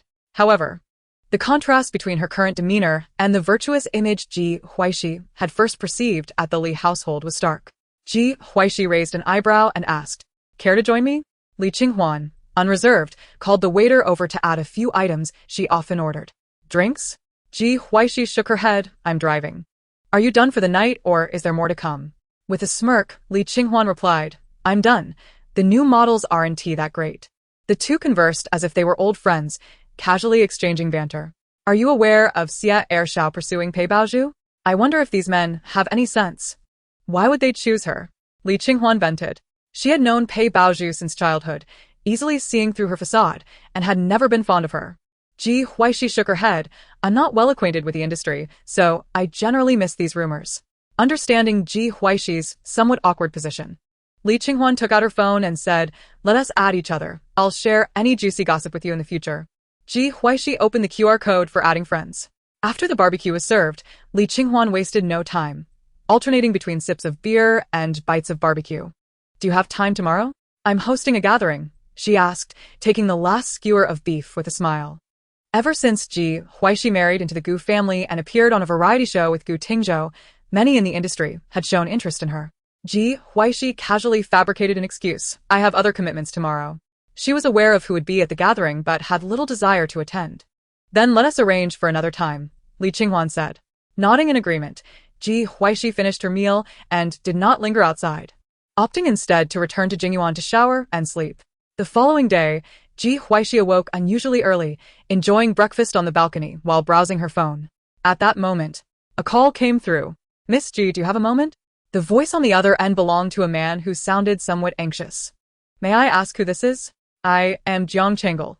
Several variety shows are interested in you, and I would like to discuss your thoughts on this. Ji Huaixi recalled that Jiang Chengel was the owner of Changlu Media, the company that the original owner had joined when Pei Baozhu had lured her into the entertainment industry. The firm was quite small, with fewer than 3 artists. And she had never met the owner. Shall we meet in person? Is it absolutely necessary to meet face to face? Not necessarily. I just believe it would be more beneficial. All right then. After hanging up, Ji Huaixi felt a twinge of guilt, as if she were taking advantage of someone vulnerable. A socially anxious person running an entertainment company?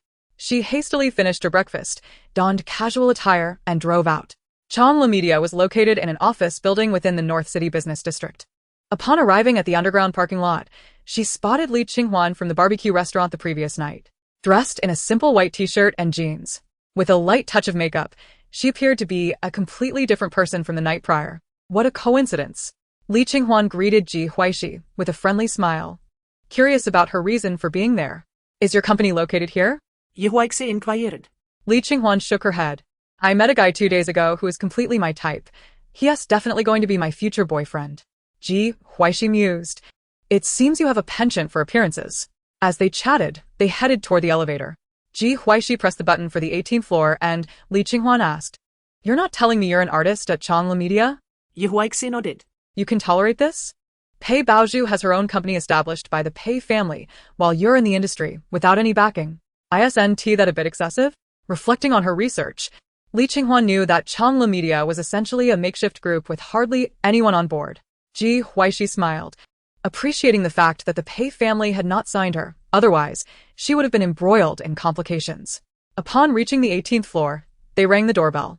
The man who answered seemed like a deity descended from a painting, with sharp yet gentle features, a prominent nose resembling a mountain peak, and bright eyes that sparkled with an endless cosmos, his disheveled black hair cascading effortlessly. What a heavenly being! It was worth my effort to chase him down, Li Qinghuan exclaimed, linking her arm with Ji Huaixi in excitement. Ji Huaixi had to concede that Li Qinghuan had excellent taste. This man's looks and physique were indeed exceptional in today's entertainment industry. As the door swung open, Jiang Chengel greeted Miss Ji. I am Jiang Chengel. He endeavored to appear less anxious than he felt. Hello. Ji Huaixi could sense that he was not adept at social interactions. Jiang Chengel, do you remember me? We met the other day at BQ. Before Li Qinghuan could finish her sentence, Jiang Chengel had already pulled out a mask from his pocket and donned it, obscuring much of his face while leaving only his occasionally anxious eyes visible. No, not really, he replied curtly. Li Qinghuan was taken aback. Is this how it begins? Did she really get rejected before she could even finish her sentence? Hadn't she merely mistaken him for a model? Miss Ji, please come in. As Ji Huaixi stepped inside, Jiang Chengel attempted to close the door behind her. Li Qinghuan hurriedly slipped in, unabashedly declaring, You both discuss business first, Jiang Chengel. That was just a misunderstanding from the other day. Once you finish, I'll need a moment to explain. Jiang Chengel frowned, casting a glance at Li Qinghuan before slowly replying, Suit yourself. As Jiang Chengel moved further inside, Ji Huaixi observed the office area, which was quite empty, with no one present, and the decor appeared rather upscale. Following Jiang Chengel into the office, Li Qinghuan lingered outside, contemplating, what a celestial being. Jiang Chengel looks even more alluring in daylight than at night. Imagining leaning against such a divine figure's muscular chest, listening to his heartbeat, she felt an overwhelming sense of joy. Inside the office, Jiang Chengel picked up a bottle of mineral water and handed it to Ji Huaixi. He had never anticipated that the artist he stumbled upon online would still have work, which compelled him to contact Ji Huaixi. Without uttering a word, Jiang Chengel opened his computer, accessed the organized documents, and handed the device to Ji Huaixi, indicating it's yours. Ji Huaixi did not look at it and replied, Once I finish filming this variety show, I'll retire from the industry. Jiang Chengel promptly closed the computer, affirming, All right. Ji Huaixi felt a sense of relief emanating from Jiang Chengel. It was no wonder the original owner had signed with Chengel Media without even meeting anyone in person, relying solely on a contract delivered by courier. It turned out they were kindred spirits. Jiang Chengel cautiously inquired, Are you looking to terminate your contract? Ji Huaixi responded, After I finish the variety show, yes. How much is the penalty fee? Jiang Chengel replied, No need for that. Ji Huaixi then asked, Do we have other artists in the company? Jiang Chengel nodded, stating, One is left, and there's another. Contact me via text if needed. Jiang Chengel handed Ji Huaixi his phone with a QR code. AAA Chengel Media Xiao Jiang. As soon as Ji Huaixi added him as a friend, she received a transfer of 10,000 yuan. A beautiful woman. AAA Chengel Media Xiao Jiang. This is your salary for the month, paid in advance. I feared I might forget. There's another artist in the company, Yu Jing, who is currently delivering food for mate 1. A beautiful woman, the boss is so kind. Issuing salaries halfway through the month. May the boss step on dog poop and always have toilet paper. A beautiful woman, YISNT he delivering for Yeli. Me? AAA Changle Media Xiaojiang he delivers for mate 1 on Mondays, Wednesdays, and Fridays and for Yeli. Me on Tuesdays, Thursdays, and Saturdays. On Sundays, he plays dead in Hengdian. A beautiful woman, yes, quite the diligent writer, even moonlighting as a corpse on Sundays. AAA Changle Media Xiaojiang. Would you like me to create a group chat? It's just you, me, and him in the company. A beautiful woman, do as you wish, I'll take my leave. AAA Changle Media Xiaojiang. Is that alluring woman outside your friend? A beautiful woman, she could be, or she might not be. AAA Changle Media Xiaojiang. Chapter 56. Woman, your kindness and charm have captivated me. There's no escaping. The two conversed face-to-face through text. Ji Huaixi rose, prompting Jiang Changle to finally put down his phone. Li Qinghuan saw the office door open and hurried to Jiang Changle's side. Have you finished discussing business? Now, shall we talk about our matters? Li Qinghuan tarfuli inkirat. Such a handsome man. I wish to take him home and gaze upon him for a lifetime. Jiang Changle frowned, remaining silent as he walked straight out. Ji Huaixi had no desire to meddle in others' romantic affairs. In her previous life, she had always advised separation when they should unite, and unity when they should part. She was never meant to be a matchmaker. Li Qinghuan could not bear to see him leave without a word and quickly followed him. Jiang Changle, don't you have work? With so few employees, why do you still rent an entire floor? Li Qinghuan accompanied Jiang Changle into the elevator. And even though he ignored her, she actively sought conversation. It's perfectly normal for someone with a celestial disposition to have a bit of temper. The three descended to the underground parking lot. After greeting Ji Huaixi, Jiang Changle drove off, leaving behind the exhaust fumes for Li Qinghuan to ponder. Wait, he just left like that? Without saying a word to me? Li Qinghuan was momentarily stunned, unable to believe it. Ji Huaixi smirked slightly. He might have had other matters to attend to. Li Qinghuan sighed. You don't need to comfort me. This isn't the first time he has rejected me. But the second. If all goes as expected, there will be a third, fourth, and fifth. She was self-aware, never turning back until hitting a wall. Believing that love devoid of reason was merely passion. Li Qinghuan collected herself and turned to Ji Huaixi, saying, You have no pressing matters now, right? Let us go shopping, and we can have lunch together. If you don't want to attend the gathering, we can part ways after our meal. Ji Huaixi contemplated for a moment and nodded. All right, send me the location. She had yet to explore this world, and since she was here, she might as well enjoy it. Li Qinghuan led Ji Huaixi to a mall she frequented, the most luxurious in North City. Just as they exited the elevator, two voices rang out. Ji Huaixi. Sister? Qinghuan, are you here to shop as well? Li Qinghuan es asmila instantly vanisha. Oh, it's you. You're out shopping with your new flame? I didn't expect you to juggle 8 at once. Is it Xia Ershio's turn today? How unfortunate. How did she end up bumping into Pei Baozhu and Xia Huayu? Ji Huaixi smirked. Teacher Li, there's definitely a place for you in the literary world. Li Qinghuan waved her hand dismissively. Not necessary. Not necessary. Pei Baozhu's smile froze, her lips biting down softly as she explained, Qinghuan, you misunderstood. Xia Ershio and I are merely friends. He just returned to the country and isn't familiar with it, so I brought him out to explore. Xia Huayu, with a slightly displeased tone, remarked, What business do you have here, speaking nonsense? Ji Huaixi, can't you keep your friend in check? Ji Huaixi replied coolly, Did you come back without your brain? If it's really that dire, perhaps you should arrange for international shipping to have your brain sent back before speaking to me. Xia Huayu was quick to ignite at Ji Huaixi's retort. What do you mean by that? What do I mean? It means there's no meaning. Pei Baozhu smiled at Xia Huayu. Huayu, don't argue with my sister. Sister, we've never shopped together. Let us do that now. Ji Huaixi was uncertain of Pei Baozhu's intentions, but it did not deter her from wanting to give Pei Baozhu a hard time. Sounds good. Li Qinghuan linked arms with Ji Huaixi, beaming, Huaixi, your sister is really sweet, wanting to make up for your hardships outside. I initially thought I would cover your expenses today, but now I'm so touched by your sisterly bond that I'm at a loss for words. I want to compete with your sister then. It's truly fortunate to have a sister who pays for you. Ji Huaixi raised an eyebrow. Playing along, really? Then I thank you in advance, dear sister. The two exchanged banter, forcing Pei Baozhu to smile and respond, Sister, just tell me what you like, and I'll get it for you. Ji Huaixi, witnessing this scene, couldn't he help but admire his discerning eye, for she was indeed a woman of kindness and purity. Ji Huaixi voice drifted softly, "Woman, your kindness and charm have captivated me. There's no escaping." Ji Huaixi, taken aback, turned to glare at Ji Huaixi. "What do you want?" Ji Huaixi replied, I was just chatting with Qinghuan. Do you wish to join?"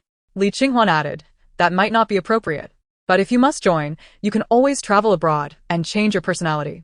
Ji Huaixi, with a darkened expression, chose not to engage further with the two, and instead walked alongside Pei Baozhu. The four casually entered a store. Pei Baozhu assumed Ji Huaixi would deliberately pick numerous items for her to pay for, but to her surprise, Ji Huaixi did not do so. Pei Baozhu pointed to a particular bag. "Sister, this bag is a limited edition for the season, with a unique design. Generally, those with experience and taste would appreciate it. What do you think of the design?" She closely observed Ji Huaixi's expression, believing that even if Ji Huaixi returned to the Pei family or married into the Gu family, she would still be unfamiliar with luxury goods. Such a person, lacking insight, would inevitably be excluded from their circles. Ji Huaixi raised an eyebrow, sensing the underlying implications. "I quite like it. You know my address. Just send it to my home." While others were gifting her bags worth over 100,000, she might as well indulge in a little playful sarcasm. Pei Baozhu was left speechless, having no idea when she had agreed to buy it for her. Li Qinghuan observed Pei Baozhu's ever-changing visage and couldn't he help but chuckle inwardly. Shopping was indeed delightful, akin to enjoying a free performance. "Baozhu, do you fancy this style? Allow me to gift it to you." Ji Huaixi, noticing Pei Baozhu's unwavering gaze on a particular handbag, kindly offered. Pei Baozhu snapped back to reality, maintaining her composure. "No, thank you." Ji Huaixi let out a light laugh. "Oh dear, my dear woman, whatever you desire, I shall bestow upon you. You belong to me. Thus, you may only spend my money." Li Qinghuan doubled over with laughter, playfully adding, "I shan't use your funds. I possess my own dignity." Ji Huaixi, gritting his teeth, interjected, "Would you both kindly silence yourselves? What on earth are you trying to achieve?" Pei Baozhu, caught in the ruckus, found herself at a loss for words. Ji Huaixi clicked his tongue. "Is this mall not under your family's influence? Are we not permitted to engage in conversation? Is that what you call conversation? What else would it be?" Ji Huaixi had never encountered such shameless women before. It was utterly outrageous. Pei Baozhu, unwilling to linger in the store, headed toward the next one, aiming to showcase Ji Huaixi's lack of discernment rather than allowing him to embarrass her. Ji Huaixi and Li Qinghuan followed suit with laughter. Ji Huaixi watched them with a wary expression. Pei Baozhu made a beeline for LV. Li Qinghuan whispered, "She's off to flaunt her sophistication." Having been neighbors with Pei Baozhu for over 20 years, albeit not on the best of terms, her understanding of Pei Baozhu was profound. Chapter 57. Her suffering, your concern, the desire to resolve her plight. Ji Huaixi chuckled, aware that the original protagonist might feel subtly belittled by Pei Baozhu, leading to a deeper sense of inferiority. As for her, she would simply cast aside any semblance of shame. "Oh dear sister, this is indeed LV. Had you not brought me here, I would scarcely have dared enter. You affluent folk might not grasp the bitter taste of inadequacy. I've long suppressed my emotions, but today I can finally express them. Otherwise, I would be tormented by sleepless nights and a lack of appetite. These LV bags are truly exquisite. Thank you for your generosity in purchasing so many for me to alleviate my feelings of inferiority." Pei Baozhu. The approaching shop assistant stood awkwardly, uncertain whether to intervene.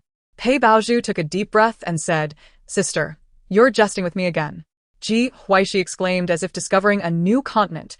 "Ah, so you too cannot afford them. If you cannot, why bring me to such a high-end place? I feel so small, I can't lift my head. Next time, I shall take you to the North City Fashion Underground, where dresses are merely 10 yuan. I shall buy you one." Pei Baozhu, a regular at the store, felt the weight of the shop assistant's gaze upon her and gritted her teeth. "I merely wish to inquire which bags you fancy. I shall have them wrapped up for you. The Speedy P9 in yellow, a medium size for men. The Capucines in crocodile leather. The Speedy 20 in cherry blossom pink." Ji Huaixi picked out a dozen bags in quick succession, fully aware that Pei Baozhu's expression would soon turn sour. How shameless one could be to acquire so many bags without cost. This arrangement was undeniably advantageous. Unlike Pei Baozhu, who was overly concerned with appearances and had to foot the bill despite her displeasure, Sister, do you not think I am being excessive in my selections?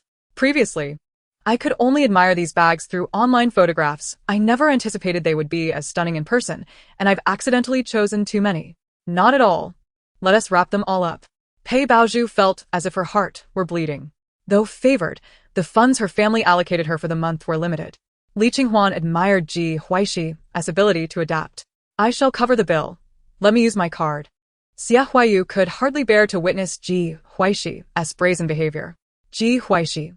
Oh dear, her suffering, your concern, the desire to resolve her plight. Li Qinshuan, ah.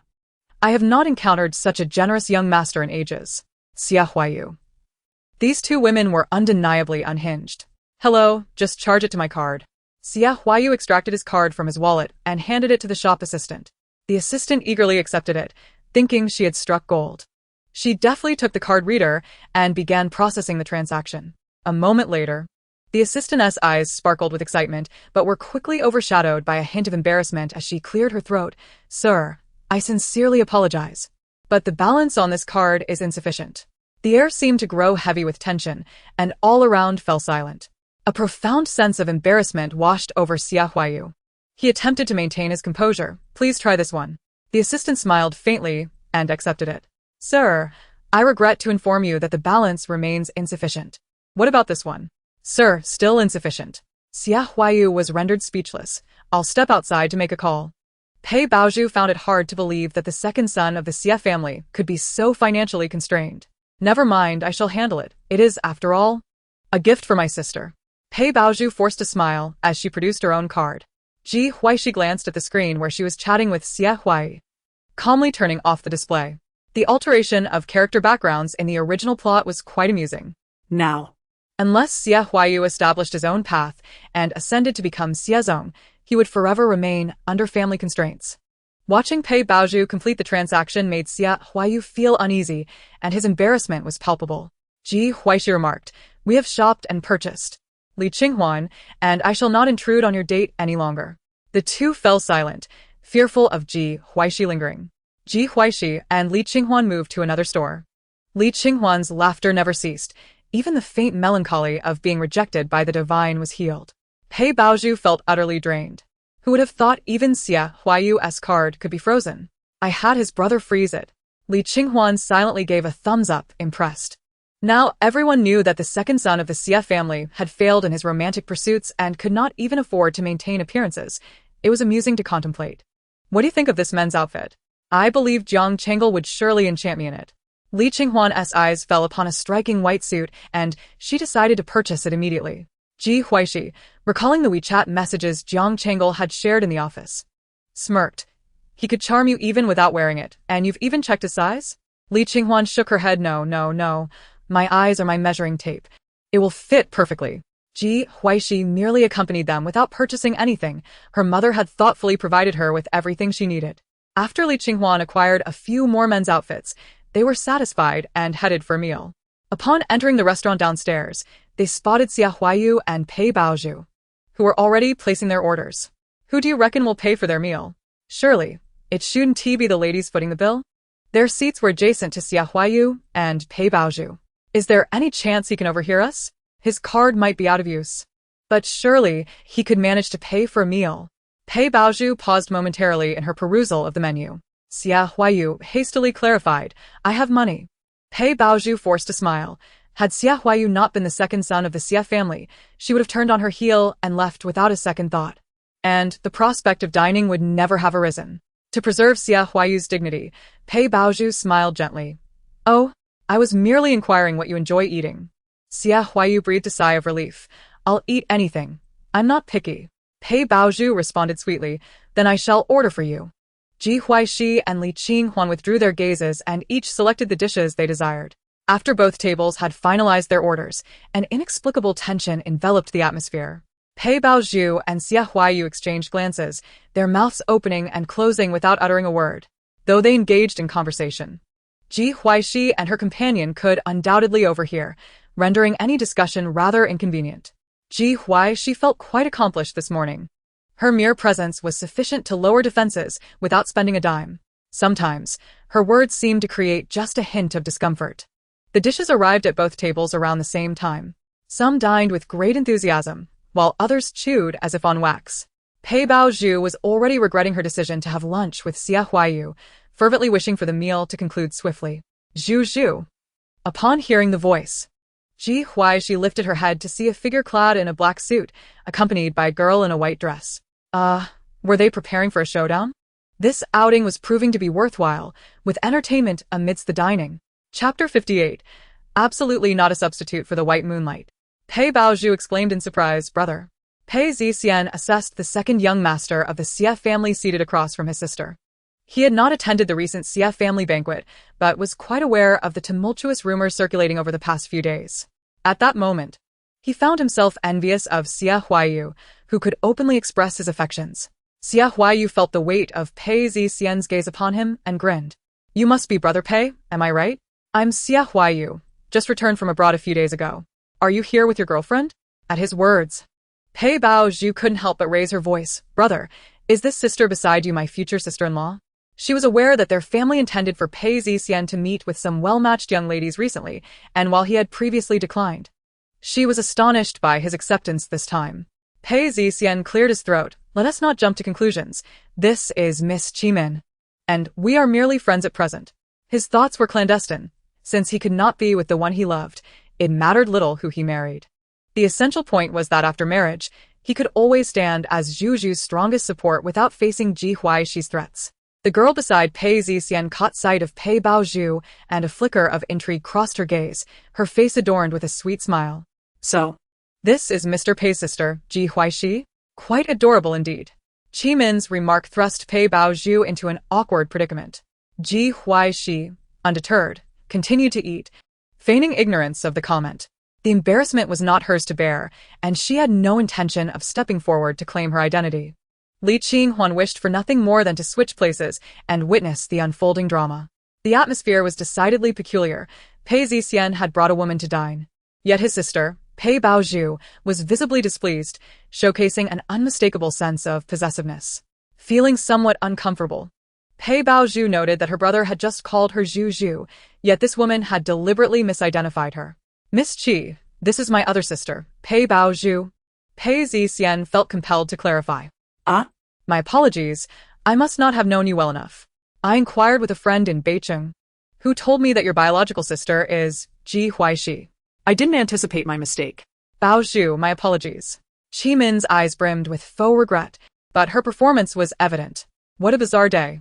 She could engage in a marriage alliance, but she would never settle for being a mere substitute for the beloved. Upon seeing Pei Baozhu, she understood precisely why Pei Zixian had turned down numerous suitors, yet was willing to dine with her. No worries, Sister Qi. Why not join us for a meal? Pei Baozhu offered a slight smile. Qimin, with a gentle smile, declined. I have some private matters to discuss with your brother.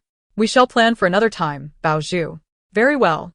As Pei Zixian led Qimin towards the dining area, Ji Huaixi set her chopsticks down and leisurely remarked, Sister Qi, I am Ji Huaixi. I believe my appearance is anything but cute, so please do not mistake me again. Qimin had been observing Ji Huaixi's table from the onset. Her brows arched with amusement. My apologies. I knew Ji Huaixi could not possibly appear so ordinary. Please allow me to treat you all as an apology. Thank you, Sister Qi. Pei Zixian felt a knot in his stomach the moment Ji Huaixi spoke, remaining tense until their conversation concluded. I reserved a table inside. Let us proceed. Before following Pei Zixian, Qimin cast a flirtatious glance at Ji Huaixi. Li Qinghuan found it a skillful endeavor to stifle her laughter. Among their group, few could be deemed unattractive. Many were quite handsome. While Pei Baozhu was certainly pleasant in appearance, she paled in comparison to Ji Huaixi, who was undeniably remarkable. Pei Baozhu found herself utterly unable to enjoy the meal thereafter.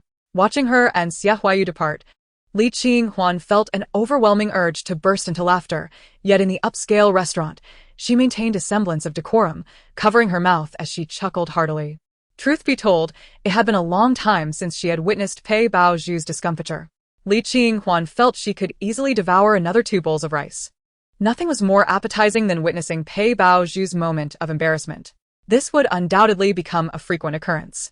Qimin hailed from the Qi family of Nanqing, and according to her father, the The Pei family seemed to be facing some financial difficulties, though it hardly warranted a marriage alliance.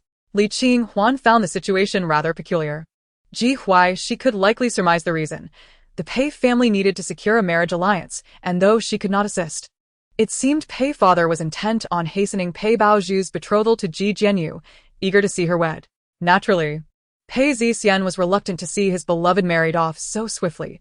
Thus, he would have to step in.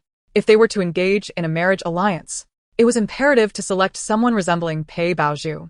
Qi Min was clearly no fool and understood how this would ultimately unfold. Let us eat quickly. I have matters to attend to this afternoon. Ji Huaixi used the communal chopsticks to serve Li Qinghuan a portion of bitter melon. She herself avoided the bitter taste but relished the thought of others experiencing it. Li Qinghuan asked, "What business do you have? Your variety show just wrapped up." Ji Huaixi replied, "Sleeping." Li Qinghuan responded incredulously. You refer to sleeping as having business? Ji Huaixi nodded affirmatively. For me, eating and sleeping are of utmost importance. Li Qinghuan sighed. Then are you free tonight? Ji Huaixi answered simply, sleeping. Li Qinghuan retorted, pretend I never asked. After finishing their meal, Ji Huaixi drove directly back to Jingyuan. With no expenses on bags or dining, it was yet another day of frugality. Just as she arrived at the estate's entrance, a figure darted out, startling Ji Huaixi. Upon recognizing the person before her, she regretted not accelerating and simply running them over. The youth knocked fervently on the car window, exuding an air of arrogance at the tender age of 16. Clad in designer attire and sporting meticulously styled hair that was slightly tousled, he remained unapologetically brazen. Ji Huaixi rolled down the window, meeting his gaze, which radiated disdain and contempt. She felt an overwhelming urge to dig out his eyes and feed them to a dog. Ji Huaixi, what kind of nonsense are you up to? What does it mean that the Pei family and dogs are not permitted? It implies you are beneath even a dog. Ji Huaixi found herself amused by Pei Ziyu's haughty demeanor. Among the Pei family, she despised the female lead the most, making Pei Ziyu her second least favorite. Upon returning to the Pei household, while others might have overlooked, scorned, or exploited her, Pei Ziyu behaved like a mad dog. The original protagonist's existence has caused his sister to endure great grievances. From the moment she returned from school, she relentlessly tormented him. In front of others, she would hurl insults, and in fits of anger, she would resort to throwing objects at him. While he slept, she would deliberately lock him in his room, leaving him to hunger for days. She even framed him for pushing her into the water, and he had to hold him down beneath the surface. Had it not been for the fear of causing a fatality, he would have perished long ago. Chapter 59. Now that I have risen to a position of power, you should be concerned about whether I will spare you. Upon hearing this, Pei Ziyu immediately lost his temper and reached out to grab Ji Huaixi's hair. In the next moment, a sharp cry of pain echoed. Ji Huaixi promptly rolled up the car window, trapping Pei Ziyu's hand. Ji Huaixi, are you trying to get yourself killed? Hurry up and release my hand. Oh, she replied, reclining her seat, grabbing a blanket from the passenger side, and lying down to sleep. Ji Huaixi, what are you pretending for? Don't think that just because you've married into the Gu family, you can act so arrogantly. Ji Huaixi, roll down the window, or I swear I'll make you pay. Ji Huaixi, stop playing dead. Pei Ziyu cursed for an indeterminate length of time. When he finally ceased, he realized that Ji Huaixi had truly fallen asleep. His hand remained trapped, immobile, exposed to the harsh sunlight. He had never endured such humiliation in his life. Gu family dog, find a way to wake her up. The so-called Gu family dog, the omnipotent steward Old Liang, along with the eloquent Xiao Liang, were leisurely enjoying afternoon tea at a table beneath a large sunshade, with 4 mobile air conditioners nearby. The young lady had instructed that Pei Ziyu should only be woken up before he drew his last breath. Today, the sun was bearable, only 39 degrees instead of 40. Pei Ziyu, witnessing the two at the manor's entrance, sipping tea leisurely, grew even more furious. With his free hand, he pounded on the car window, but even the slightest movement made him feel as though his trapped hand would be rendered useless. Ji Huaixi, my hand needs to play the piano in the future. If anything happens to it, I will make you pay. This time, no one will stop me. Ji Huaixi remained motionless, deeply asleep. Pei Ziyu, at his wit's end, felt the scorching sun piercing his skin like countless burning needles. Gradually, sweat poured out, akin to a flood breaking its dam, leaving him feeling sticky all over. Ji Huaixi. Let me go, he weakly pleaded. Unfortunately, The occupant of the car continued to slumber soundly, while those enjoying afternoon tea remained blissfully unfazed. As time dragged on, Peiziu began to feel dizzy, the world around him swaying. Each breath felt as if he were inhaling flames. Ji Huaixi. At the sound of his voice, she shifted slightly, and Peiziu, overjoyed, began to knock on the window. However, Ji Huaixi merely turned over. Despair enveloped him completely. He felt he might perish under the relentless sun. Just as he was on the verge of fainting, the window finally descended. Peiziu, drenched and weak, collapsed onto the ground. Ji Huaixi opened the car door, looking down from her height at the disheveled young master sitting on the ground. Xiao Liang, still sipping tea, hurried over to hold an umbrella for Ji Huaixi. Peiziu glared fiercely at the person before him. Do you have any idea that I was about to die?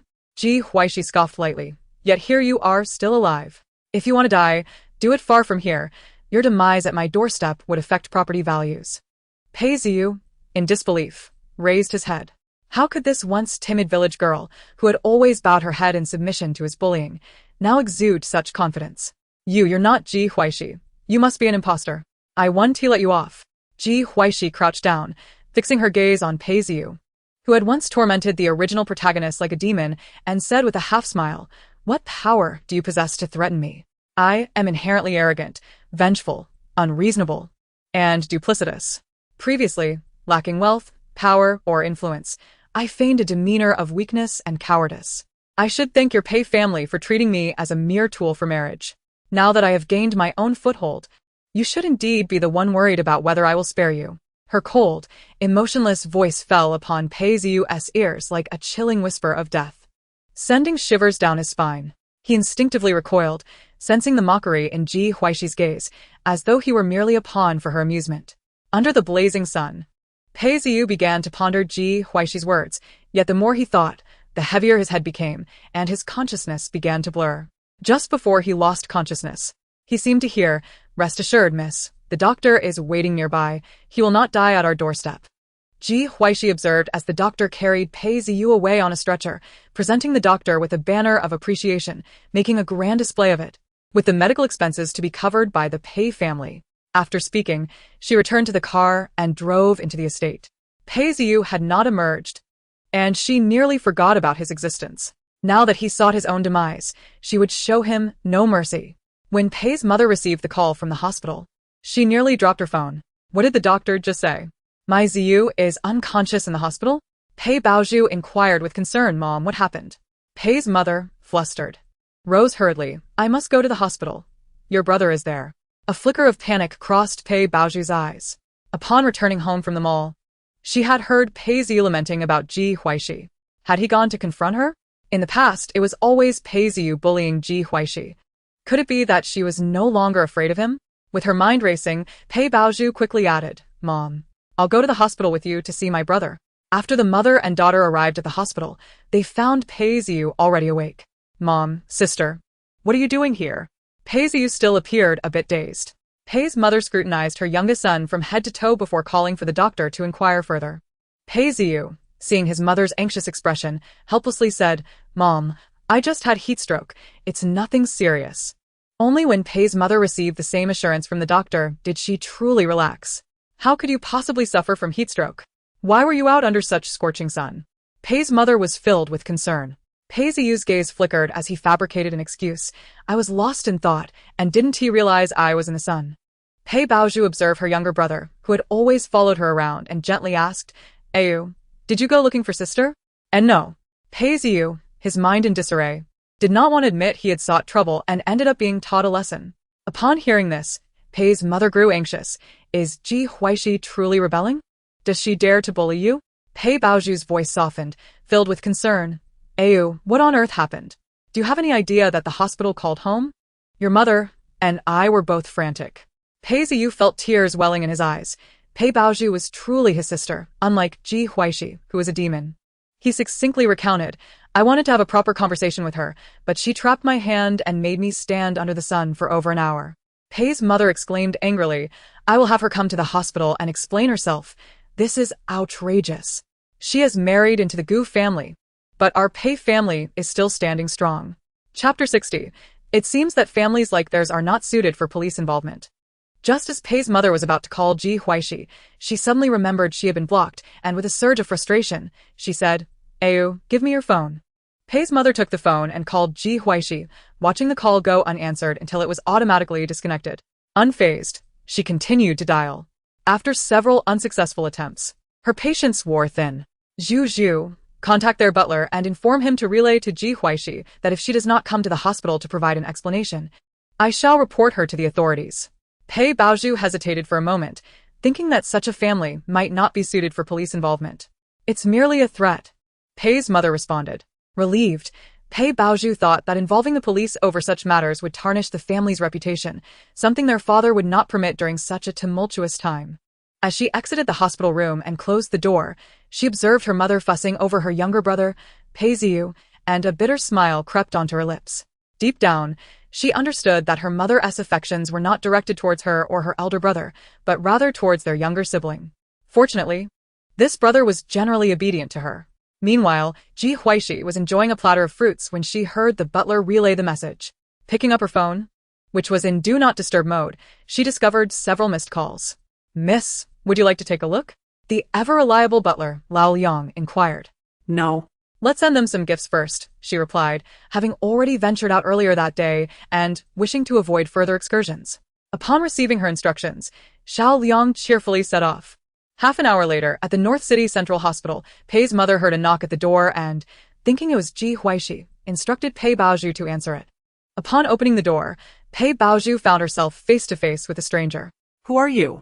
She asked, bewildered. Pei's mother turned to the door as well. "Miss Pei, good day.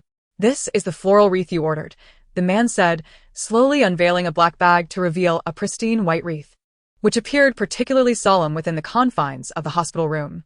"Miss Pei, this is the expedited photo for the memorial service." Pei's mother, upon seeing the tranquil visage of her younger son in the black and white photo, felt her breath quicken. "This is the most expensive urn we offer. We provide a complete funeral service.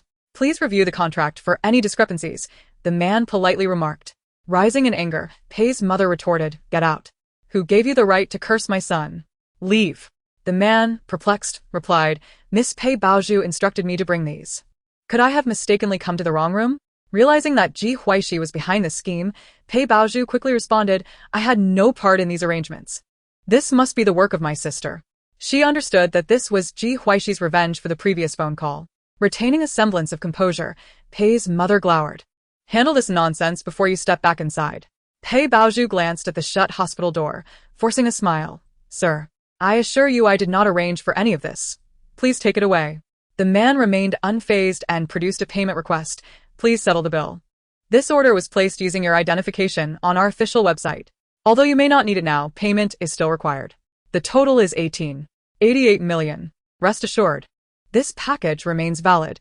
You can make a reservation on our website whenever needed." Pei Baozhu could only think Ji Huaixi always had a knack for breaching her defenses. Her hands instinctively clenched, then reluctantly relaxed. "I'll pay you." After receiving the payment, the man efficiently packed up all the items and departed. Inside the hospital room, Pei Ziyu noticed a call notification. "Mom, Ji Huaixi is calling." Pei's mother snatched the phone, yelling, "Ji Huaixi, what trickery are you up to?" Ji Huaixi contemplated confessing. But it was wiser to avoid leaving incriminating evidence, so she feigned ignorance. "What are you talking about? You were about to call the police because Pei Ziyu has passed away, yet here I am, quite alive." Pei Ziyu bellowed in response. Once discharged, he vowed to teach Ji Huaixi a lesson. Ji Huaixi feigned surprise. "Oh, you're still alive? How unfortunate. Has Pei's mother reported you? If not, I certainly will." Pei's mother paused for 2 seconds, as if hearing a jest. "What did you say? You will report me? Is that a self-inflicted wound?" Ji Huaixi chuckled lightly. "The third young master of the Pei family wishes to intimidate me? I have ample evidence. Reporting you seems quite justified. Surely you don't think your son is a paragon of virtue? After all, the apple doesn't fall far from the tree. You know he once locked me in a room and nearly starved me, chased me out into the winter cold, and doused me with water. That I survived is merely luck. I will settle these scores with him, and this is just the beginning." Pei's mother feigned calmness. "You're speaking nonsense. Your brother was merely playing with you. Do not dwell on this matter. I will not report you. It would be wise for you to let this go." Pei Ziyu recoiled beneath the covers, recalling Ji Huaixi's words from earlier in the day. Had she truly been acting all along? Was Ji Huaixi the type to back down? Clearly not. You might not report me, but I certainly will. The police should be arriving shortly. With that, Ji Huaixi ended the call. Pei Ziyu stared blankly at the disconnected line. Mom, do you think Ji Huaixi has really called the police? Pei's mother anxiously glanced towards the door, hoping, surely not. After hanging up, Ji Huaixi planned to wait an hour before reporting. Given Pei Ziyu's reliance on his status as the third young master of the Pei family to bully his classmates, it was time someone put him in his place. Based on her understanding of the mother and son, they would be anxiously awaiting the police's arrival. If they did not see law enforcement, they would surely relax in triumph. The ever-reliable Lao Liang nodded. Yes, the private investigator has gathered all pertinent evidence, and the families of the bullied children have been contacted. Ji Huaixi was confident in Xiao Liang's capabilities and felt content enough to indulge in a nap. As anticipated, after a brief period of anxiety, Pei's mother and son relaxed when no police appeared. Pei Ziyu scoffed. I thought she really would report us. Turns out she was just bluffing. Pei's mother affectionately ruffled her younger son's hair, advising, do not provoke her for the time being. She seems a bit unhinged. Pei Ziyu retorted, I'm not afraid. She's no big deal. Meanwhile, Pei Baozhu sat quietly on the couch, her gaze lowered. Had Ji Huaixi truly refrained from reporting them? She doubted it. At that moment, a knock echoed through the room, startling everyone inside. Pei Baozhu looked at the police officers standing at the door, her premonition confirmed. The officers approached Pei Ziyu's bedside. Good day. We are from the North City Public Security Bureau. We have received reports regarding your involvement in bullying a classmate, resulting in their hospitalization. We require your cooperation with our investigation. The officers' expressions were stern, their tone exceedingly grave. In a city rife with wealth and power, many unruly second-generation rich kids like Pei Ziyu were often spoiled by their families. Even when faced with the police, Pei Ziyu maintained his composure, albeit surprised that Ji Huaixi had truly gone through with her threat to call the authorities. Pei's mother turned to the officers, speaking each word with conviction. There must be some misunderstanding.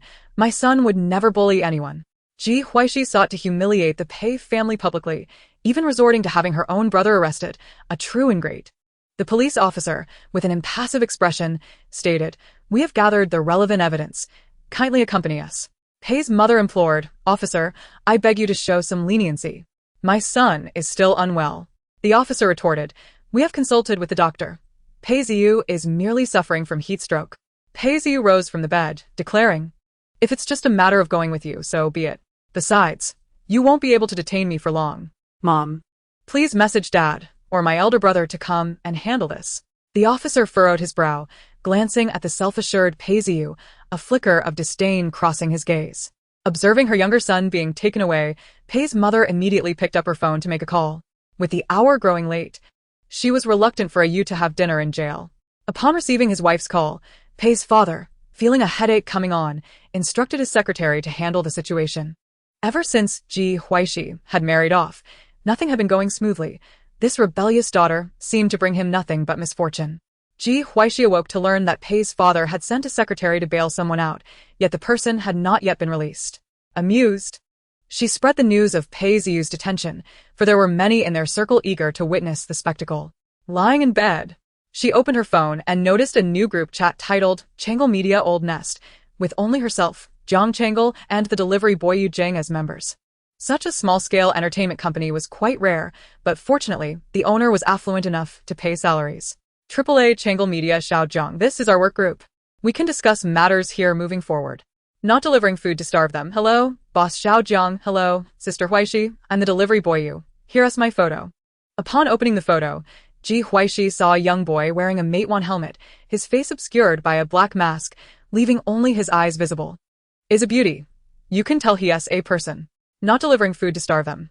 That is good. I know what Sister Huaixi looks like, but I'm unsure what the boss looks like.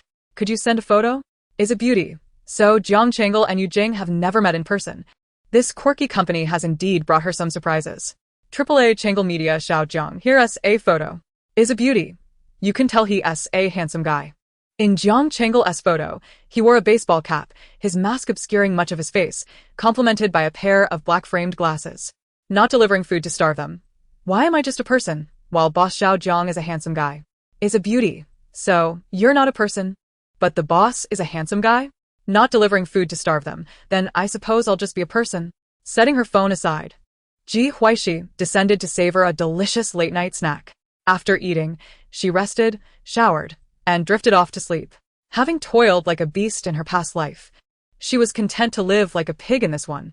The following morning, Ji Huaixi came downstairs to find one tall and one small figure, her expression momentarily frozen. What brings you here? Zhou pouted, casting a gaze full of accusation toward Ji Huaixi. Feeling an inexplicable sense of guilt, she frantically sought answers from Gu Jinji, who sat on the sofa. What has transpired? Recalling the recent events, she reassured herself that she had not promised the little curly-haired boy anything, allowing her to breathe easier. Even without prior maternal experience, she understood that one must not break promises made to children, no matter how trivial. Gu Jinji's lips curled slightly. He had been thinking of her. Zhou shyly nodded, having waited at home for several days, unable to contain his anticipation any longer.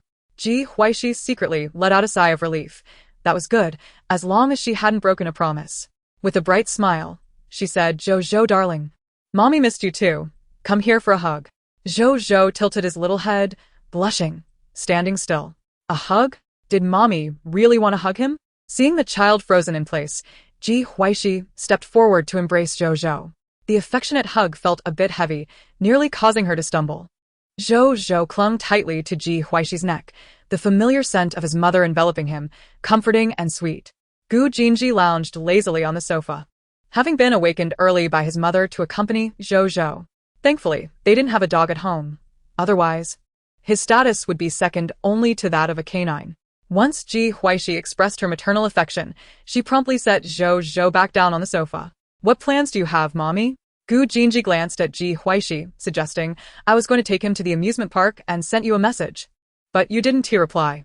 He contemplated assigning Ji Huaixi a liaison, perhaps trading her phone for a stainless steel bowl instead. All right, Ji Huaixi, realizing she had nothing pressing to do, readily agreed. Primarily, Zhou was an easy child to manage. The three of them finished breakfast at home before heading out to the amusement park. Zhou, seated in his safety seat, wore a broad smile. Ji Huaixi thought about the third recording session, recalling that Zhou might get hurt, and resolved to bring a bodyguard along, while she could be carefree on her own. It was wise to be cautious with Zhou. Upon arriving at the amusement park, there was no need to queue. The ticket prices were somewhat steep, catering specifically to the offspring of affluent families. Online, some had commented, one could easily kidnap a child from there and find a golden nugget.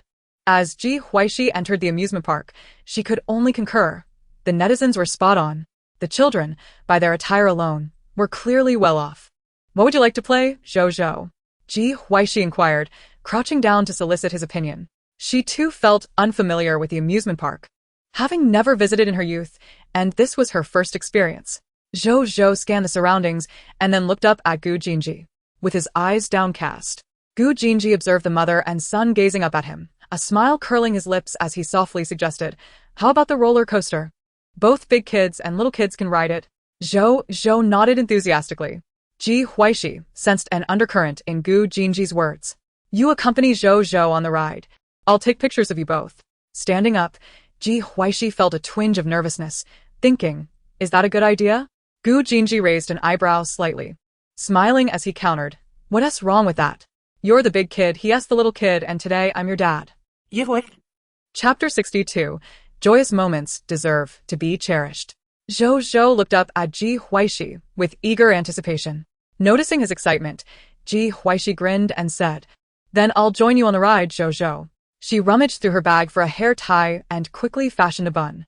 Gu Jinji's gaze danced over the two strands of hair framing Ji Huaixi face, landing on her bright, flower-like smile as he chuckled softly. What's so amusing? Did you think of something funny? Hurry up and get on. Taking Zhou's hand, Ji Huaixi approached. There were few people on this ride, perfectly timing their arrival without a wait. After checking that the safety harnesses were secure, she held Zhou's hand, saying, Zhou darling, if you're scared, just hold my hand tightly. Zhou smiled and nodded. As the ride commenced, Ji Huaixi felt the wind whipping against her face, the exhilarating ups and downs sending thrills through her. She screamed alongside the children, completely letting go of her inhibitions. After the ride ended, both the big and little ones felt a lingering desire for more, so they rode it again. Did you enjoy it? Gu Jinji's voice, laced with amusement, broke through. Both Ji Huaixi and Zhou Zhou nodded in unison. It was so much fun. As Ji Huaixi took her phone back from Gu Jinji, it vibrated several times in quick succession. Upon opening the message, Ji Huaixi discovered that Gu Jinji had shared several videos in the group chat, featuring their exhilarating roller coaster ride. In the videos, she and Zhou Zhou resembled two joyous little birds, soaring through the realm of the amusement park, the cheerful atmosphere seemingly bursting forth from the screen. Ji Huaixi felt a momentary daze. This experience was utterly novel. In her previous life, no one had ever chronicled her moments, nor had she ever felt such unbridled happiness. She could clearly see her own radiant smile in the video. The footage was quite well captured. It appeared that Shibao and Zhou Zhou had a delightful day. Do take more videos to share in the group. But remember to prioritize safety. Gu Jinji, please take good care of Shibao and Zhou Zhou. Both of them are utterly adorable. Messages from the Gu family continued to flood the chat. Gu Jinji reached for her phone and placed it in Zhou Zhou's small bag, suggesting they could review the videos later, as there were still many attractions left to enjoy. Ji Huaixi smiled slightly and asked, "How did you think to record videos?" Gu Jinji replied with a twinkle in his eyes, "I learned it from Mom. She believes that the joyful moments of family are worth preserving. And we are indeed a family." Ji Huaixi was momentarily taken aback, then feigned composure as she took Zhou Zhou's hand and dashed towards the next attraction. Goodness. How charming, she mused. A capable cook, an adept photographer, with agreeable values and features. The only flaw being his occasional unkind words. He was indeed the epitome of an ideal husband and father. Ji Huaixi prepared to engage in bumper car fun with Zhou Zhou. "Are you and Zhou Zhou sharing a car while I take my own?" The bumper car arena was bustling, and it was precisely the crowd that amplified the enjoyment. Gu Jinji raised an eyebrow. "Sounds good." Ji Huaixi climbed into a blue bumper car, while Gu Jinji and Zhou Zhou occupied another of the same hue. As cheerful music filled the air, Ji Huaixi steered her bumper car straight towards Gu Jinji's vehicle. Gu Jinji did not evade. Instead, he accelerated. Their cars collided, causing all three of them to sway slightly. The other bumper cars joined the fray, and as Ji Huaixi rammed into another car, she found herself abruptly bumped from behind by Gu Jinji, who had sped up. The music in the bumper car arena could not drown out the delighted cheers of children. Zhou Zhou, eager, tugged at Gu Jinji's hand, urging him to crash into other cars. The little rascal is quite protective already." Gu Jinji expertly turned the vehicle around. Ji Huaixi smirked, intent on seeking revenge, scanning the surrounding bumper cars. Just as Gu Jinji was about to collide with another vehicle, Ji Huaixi swiftly nudged him, sending their car into a corner. The other children in the bumper car arena erupted into laughter at the sight. The air was filled with joyous laughter. Gu Jinji turned to see Ji Huaixi's triumphant expression, reminiscent of a cunning fox, and a smile unconsciously crept across his lips. 10 minutes later, the game concluded. Gu Jinji lifted Zhou Zhou from the car, asking, "Still want to play?" Ji Huaixi shook her head, unfastened her seatbelt, and alighted. "No more. Let us head to the next attraction. The amusement park is simply delightful. I must reclaim the joy of my lost childhood." Exiting the bumper car arena, Gu Jinji gently set Zhou Zhou down. Ji Huaixi held Zhou Zhou's hand as they dashed through the amusement park. Gu Jinji followed leisurely, a roguish smile gracing his lips. What a day to embrace fatherhood. Ji Huaixi took Zhou Zhou on the drop tower ride. Gu Jinji captured their moments with his camera, the photos revealing a girl beaming widely, displaying a set of gleaming white teeth, her smile radiant as the summer sun, unabashedly expressing her emotions. After disembarking from the ride, Ji Huaixi met Gu Jinji's tranquil gaze, reminiscent of a serene lake caressed by a gentle breeze, calm and profound. She recalled another of Gu Jinji's virtues. His emotions were as stable as a seasoned veteran's, even when his words were sharp. Gu Jinji remarked, "Shall we eat first and then continue playing?" Ji Huaixi nodded, feeling a twinge of hunger. The family of three made their way towards the restaurant. "Sister, brother-in-law, Zhou Zhou, it truly is you." Ji Huaixi's smile faltered, disbelief washing over her. Surely, this was not mere coincidence. It seems I forgot to check the lunar calendar before venturing out today." Ji Huaixi turned to see Pei Baozhu, holding Pei Lan with her left hand while being led by Ji Jianyu with her right. Pei Baozhu's expression was soft and delicate. Ji Jianyu furrowed his brow, his gaze landing on Ji Huaixi's family. Initially, He had believed that Gu Jinji's demeanor on the show was a mere facade for the audience, but now he felt uncertain. Ji Huaixi had once professed her affection for him before her marriage. How swiftly her heart had shifted. Thankfully, his fiancée remained Bao Zhu. Or he would have regretted it for life. Gu Jinji's voice was calm. Not hungry? Ji Huaixi replied, I am. Gu Jinji shot her a sidelong glance. Hungry, yet you engage in conversation with strangers? That makes sense. Let's head to our meal. Ji Huaixi and her companions ignored Pei Bao Zhu and her group. Continuing towards the restaurant, Ji Jianyu pressed his lips together. While the Ji family's development was indeed not on par with the Gu family's, they were certainly not lacking. Gu Jinji's dismissive attitude was infuriating. Ji Huaixi does not regard you as a sister, so you need not concern yourself with her. Though you have taken her place, you have also accompanied Uncle Pei and Aunt Lu for many years. You owe her nothing. Yian Yu said. Pei Bao Zhu nodded meekly. We brought Lan Lan out to play today, so let us not dwell on such matters. Ji Jianyu affectionately ruffled her hair. All right. Lan Lan, what would you like to do? He looked down at the obedient Pei Lan. Anything is fine? Of course. Then I want to go on the drop tower. How about we choose something else?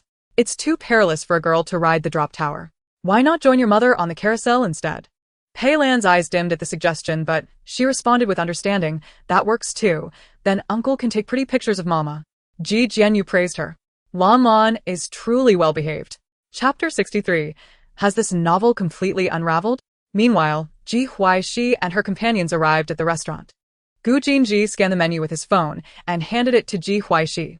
2 servings of fries, 1 cup of soda, and 1 steak. Zhou. What would you like? After Ji Huaixi placed her order, she leaned closer to Zhou, peering at the screen. Gu Jinji raised an eyebrow, recognizing that allowing a 4-year-old the autonomy to choose her meal was a privilege many families might not extend. Zhou pondered for a moment before selecting a portion of pasta and a serving of fries. Gu Jinji finalized the order with a quick tap on the screen. Ji Huaixi playfully ruffled the hair of the little one beside her. In response, Zhou leaned over the table, resting her head at an angle to gaze up at Ji Huaixi. The warmth of the moment melted Ji Huaixi's heart. As Gu Jinji attended to work matters, he glanced at the interaction between the mother and child, a smile tugging at his lips. It seemed that Zhou had already accepted Ji Huaixi as her true mother. Otherwise, the ordinarily composed little girl would not be displaying such playful affection. Once the staff brought their meals, Zhou retrieved a packet of wet wipes from her small bag, meticulously cleaning Ji Huaixi's hands before wiping her own. Then presenting the entire packet to Gu Jinji. Gu Jinji raised an eyebrow. So soon to show favoritism? Wow. How considerate of you, Zhou. Thank you. My dear Zhou. Ji Huaixi is not at all stingy with her compliments. Zhou's eyes, as clear as water, widened in astonishment, sparkling like a multitude of twinkling stars, and his smile was radiantly bright. Unable to resist, Ji Huaixi planted a gentle kiss on his cherubic cheek. So adorable. Her little darling. Time to eat. Gu Jinji cast a mildly disdainful glance at the young child whose cheeks were flushed with excitement. The trio enjoyed their meal in a serene atmosphere, and Ji Huaixi's pace of eating remained brisk. As soon as they finished, Ji Huaixi led Zhou straight to the Ferris wheel. To her, this attraction was perfect for aiding digestion after meal. Gu Zong, will you also ride the Ferris wheel? Just as they arrived, Ji Jianyu appeared, holding hands with Pei Bao Zhu. Gu Jinji exchanged a glance with Ji Huaixi, and they both silently expressed their disapproval. This amusement park sprawled over 18 square kilometers, boasting a myriad of attractions and 10 distinct themed areas. Encountering these individuals here was quite the coincidence. Gu Jinji remarked, "It seems we are not acquainted. Please do not intrude upon our circle." What do you mean by that? Gu Zong, I call you that out of respect, not to have you take advantage of it. Ji Huaixi stifled a laugh at Yian's visibly flustered demeanor, which only intensified his displeasure. She could not comprehend why the male and female leads felt compelled to converge upon her. Did she possess some magnetic allure that drew them in? Such seemingly irrational behavior felt like a detrimental chain reaction resulting from her disruption of the plot. Gu Jinji raised an eyebrow, arms crossed lazily. Do I require your favor? We have always been parallel lines that shall never intersect, and that shall remain unchanged. Ji Jianyu's eyes flashed with a mixture of resentment and fury as he silently turned away, leading Pei Baozhu with him. After their departure, Ji Huaixi's spirits remained unscathed. On the Ferris wheel, the duo nestled their heads together, gazing out at the landscape beyond the window. Gu Jinji assumed the role of a bodyguard for the young lady and gentleman. Upon returning to solid ground, Ji Huaixi and Zhou Zhou dashed towards the themed area. The three reveled in merriment until the sun dipped below the horizon, at which point they decided to exit the park. Little did they know, upon their exit, they were met with a scene of chaos and panic. The cries of children intertwined with the gasps of adults. A disheveled man, his face adorned with stubble, brandished a knife against a young boy's throat, who was sobbing in terror. The amusement park security personnel mobilized, yet no one dared to act recklessly. Gu Jinji instinctively shielded the two beside him before assessing the situation. Release that boy. Whatever troubles you face, I will assist. A gentle woman's voice resonated through a loudspeaker. Ji Huaixi turned to locate the source. Suddenly, she recalled a similar scene from the novel, though it occurred much later in the storyline. The female protagonist, guided by her compassion, managed to sway the man holding the child hostage, working in tandem with the male lead to rescue the boy. This moment was also being streamed live by a broadcaster. Ji Huaixi could only exclaim in disbelief. Had the events of the latter part of the novel unraveled prematurely? Scanning her surroundings, she indeed spotted someone live-streaming the incident. The nervous man, who had intended to create a short video exploring a luxury amusement park, found himself caught in this unforeseen chaos, especially since the speaker was a second-tier celebrity from the entertainment industry. Naturally, he would not let such a chance for exposure slip away. As soon as he began streaming, he attracted a considerable audience. What is happening? Call the police. That poor boy has been taken hostage. How could this occur? Pei Baozhu is also here.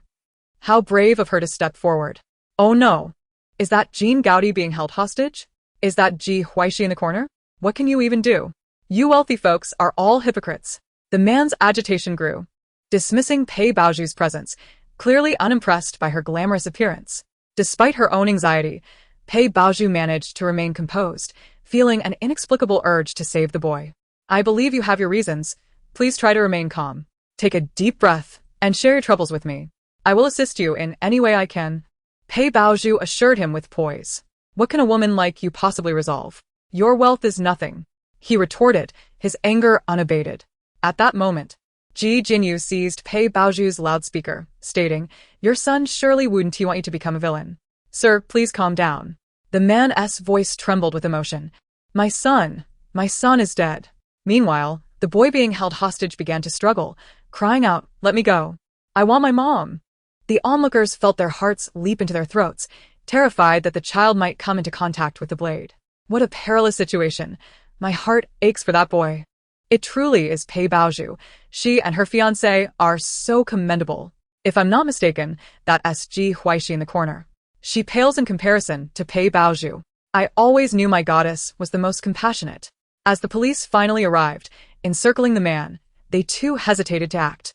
A middle-aged woman, panic-stricken, approached the lead officer, pleading, Officer, please, whatever it takes, ensure our young master's safety.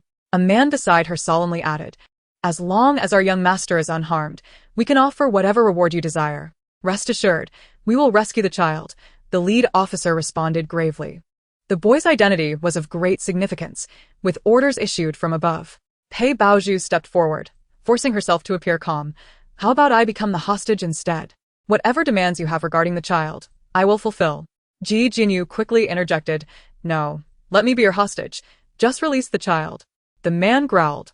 You're not worth as much as him. Stay back, or I'll kill him.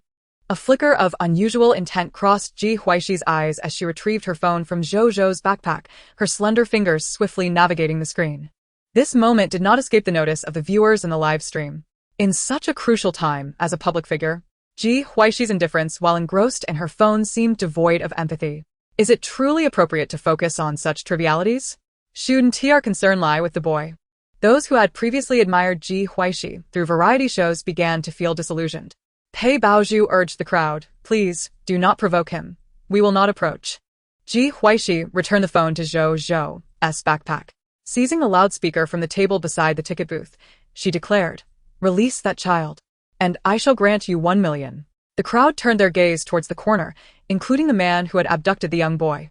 Gu Jinji, having discerned a fleeting flicker of intent in the man's eyes, calmly withdrew his gaze, positioning himself protectively in front of Ji Huaixi.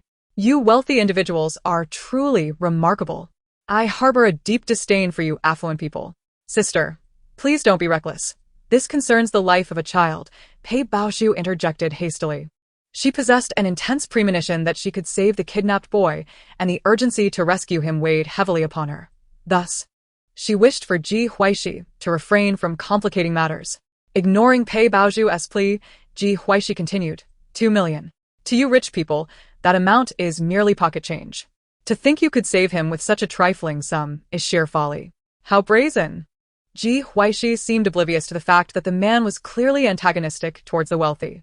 Was she not concerned that her monetary proposition might provoke him into harming the child? Had she perhaps realized that someone was live streaming and was deliberately seeking attention? You netizens are truly difficult to please. The man's demeanor appeared to soften slightly. Are you blind? Where do you see any sign of him softening? Ji Huaixi. Noting the subtle change in the man's tone, responded with measured calm, then let it be 100 million. The man's pupils constricted in disbelief as he repeated, 100 million? The atmosphere fell silent, both in the venue and the live stream. 100 million. Such a sum was beyond the wildest dreams of ordinary folk. Release that child, and I will give you 100 million. I don't believe you. You must be deceiving me. Not only can I offer you 100 million, but I can also let you go without pursuing charges for your abduction of the child. Is that truly the case? If you do not believe me, I cannot assist you. I merely find your presence here bothersome and wish to return home for dinner, Ji Huaixi stated coldly, her tone devoid of any inflection. The man fixed his gaze intently on Ji Huaixi, but Gu Jinji promptly obstructed his line of sight. 100 million is insufficient. I demand 200 million. The man's avarice was unmistakable. The crowd was taken aback by this unexpected turn of events. Was this man not initially motivated by a disdain for the rich? Shouldn't Ji Huaixi's casual mention of 100 million incite further rage and resentment in him? 100 million or nothing. Do not attempt to negotiate. I am not acquainted with the child, and offering 100 million is already my limit. If necessary, you may take him aside to clear a path for me. I am merely meddling out of a desire to return home for dinner. The onlookers, sensing Ji Huaixi's growing impatience, instinctively glanced towards the man, fearing he might retaliate, resulting in the child being harmed. However, the man's reaction was unexpectedly subdued. You truly will give me 100 million and not pursue my culpability? His voice was laced with uncertainty. Give me your card number and I will transfer the funds directly to you. The man threatened, do not think to play tricks. If you dare deceive me, I will stab this child. Ji Huaixi's tone grew increasingly audacious. Could you be any swifter? With one hand brandishing the knife against the boy, the other fished out a phone from his pocket. 6228. Transfer the money to this card. Upon receipt, I will release the child, and your assurance of not pursuing my responsibility must hold true. Ji Huaixi replied, your demands are rather excessive. I assure you. I will not pursue you, but I will transfer 50 million first. Release the child, and I will send the remaining 50 million. That will not suffice. Before he could finish, a resonant voice interrupted. Silence. If you are unwilling, you shall receive not a penny. If it comes to that, we can simply purchase tickets to enter and enjoy ourselves for a while. The fare at the restaurant, though mediocre, will not leave us starving. The onlookers held their breath, astonished at this audacious couple whose bravado surpassed that of the man who had kidnapped the child. The police, too, appeared somewhat bewildered, sensing something amiss. The transfer has been completed. Check your balance and do not waste my time. The man trembled as he refreshed the page, unable to contain his astonishment at the numerous zeros. Upon noticing the knife that had been pressed against his neck had vanished, the boy fled without hesitation. The police, ever vigilant for an opportunity, sprang into action. Realizing the child was escaping, the man lunged forward to capture him. However, the sound of gunfire erupted as a concealed sniper took aim, striking the man's hand. His agonized screams echoed as the police seized the moment to subdue him. The boy was swiftly enveloped in the embrace of a middle-aged woman, relieved that the young master was unharmed. Otherwise, her life would scarcely suffice to atone for the loss. The man, glaring fiercely, shouted, "Let me go. You promised not to hold me accountable. What do you intend to do?" Ji Huaixi approached with a cold smile. Why, they are here to apprehend you. Chapter 65. You promised not to pursue me. How can you go back on your word? Hu Xiaobing, you who have succumbed to gambling, have squandered your entire family. Your wife, in a bid to help you settle your debts, sold off all their possessions, leaving only a meager sum to save your son's life. Yet, you clandestinely squandered that money on gambling, leaving your son to languish under a bridge, awaiting death. Only after he had passed did your scant paternal love awaken, as you clutched his corpse, attempting to hail a passing vehicle. Surrounded by luxury cars that would not grant you passage, you believe the indifference of the wealthy led to your son's demise. Your wife, unable to bear the burden, leapt to her death, and from familial harmony to utter ruin, you refuse to acknowledge your own failures, blaming it all on the affluent. What right have you, a worthless being, to harbor resentment towards the wealthy? Ji Huaixi articulated the past of Hu Xiaobing, held down by the police, with clarity and precision, eliciting a chorus of dismay from the crowd. My son could have been saved. It is all your fault for not taking us to the hospital. You promised not to hold me accountable. Let me go. Ji Huaixi responded with a series of kicks directed at the man. Filthy woman. Do you believe I won't kill you? Hu Xiaobing grimaced in pain, having uttered a threatening remark, only to feel an intense pressure on his injured hand. Gu Jinji had stepped on the wound. Ah, let me go. The scene was filled solely with the man's cries of despair. The police seemed to finally grasp the situation, admonishing, Sir, you cannot do that. Gu Jinji withdrew his foot, appearing somewhat apologetic as he said, I apologize. This man deceived my wife out of 50 million. Both my wife and I are rather angered and could not restrain ourselves from delivering a few kicks. I hope it did not impede your efforts. The police forced a smile, responding, No worries, no worries. We witnessed him extorting you, and your anger is entirely justified. We should be thanking you for saving the child. On the ground, Hu Xiaobing struggled, protesting, You promised not to pursue me. How can you go back on your word? Ji Huaixi smirket. I am neither a police officer nor the child's parent. I certainly will not pursue you. However, my inaction does not imply that they will not. It was then that Hu Xiaobing realized he had been deceived. Just as he attempted to curse, his mouth was stuffed with a bundle of cloth to silence him. The words you are about to utter are unwelcome both to my wife and me. Best not to speak at all. Witnessing this scene, the onlookers instinctively took a step back, feeling as though they were in the presence of the living embodiment of the king of hell and his consort. Ji Huaixi. With genuine intent, added, The money I transferred will arrive within 24 hours. I reserve the right to revoke the transfer within that time frame. Hence, I have chosen to retract it to prevent any further incrimination against you. Am I not kind-hearted? The thrill was palpable, an exhilarating spectacle to behold from start to finish. Such a scoundrel would be better off not existing. One could only pity his wife. The kidnapper's psyche must be on the verge of explosion. Ji Huaixi called out, Come fort, ain't si. Having observed the entire event, Ji Huaixi meticulously maneuvered the kidnapper, relentlessly tightening the noose of pressure, leaving him no time for contemplation. Boss Gu cooperated seamlessly, astonishingly so. The kidnapper must have been infuriated, though perhaps dying of rage would be the best outcome. The viewership of the live stream continued to surge, climbing the trending charts. Keywords such as amusement park, kidnapping, celebrity, and rescue quickly garnered attention. Little did Ji Huaixi and her family know, they had already boarded the car arranged by Mother Gu, en route back to the ancestral home. Our mother is truly considerate. Ji Huaixi opened the lunchbox, and the aroma of the soup wafted through the vehicle. Drink a bit first, it will settle your stomach, Gu Jinji said, simultaneously handing another lunchbox to Zhou Zhou. At the entrance of the amusement park, the boy's parents finally arrived at the scene. Chi, let mommy see if you're hurt anywhere? The woman, clad in a pristine white suit, knelt beside her recently rescued son, her face betraying her concern. The man beside her, dressed in a Zhongshan suit and exuding an air of authority, furrowed his brow, anxiously surveying their child. Mommy, I'm scared. The little boy's emotions erupted upon seeing his mother. She quickly enveloped him in her embrace, offering comfort.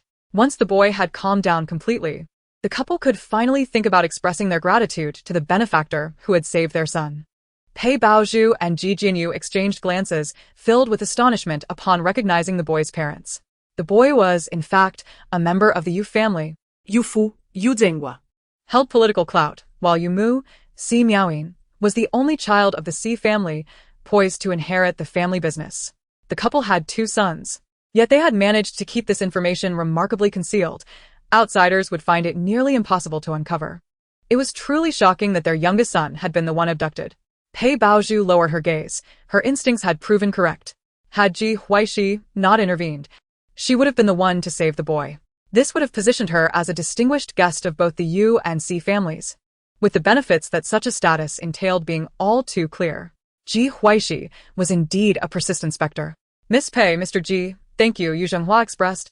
Having watched the live stream during his journey, he was well aware of Pei Baozhu and Ji Jinyu's words of encouragement. No need for thanks. What matters is that the little one is unharmed, Pei Baozhu replied. My fiancé merely couldn't bear to see the child come to harm. It was but a small effort. Besides, we hardly contributed much, Ji Jinyu added. That is not how it should be viewed. I shall visit with my wife to express my gratitude properly another day, Yu Zhenghua insisted.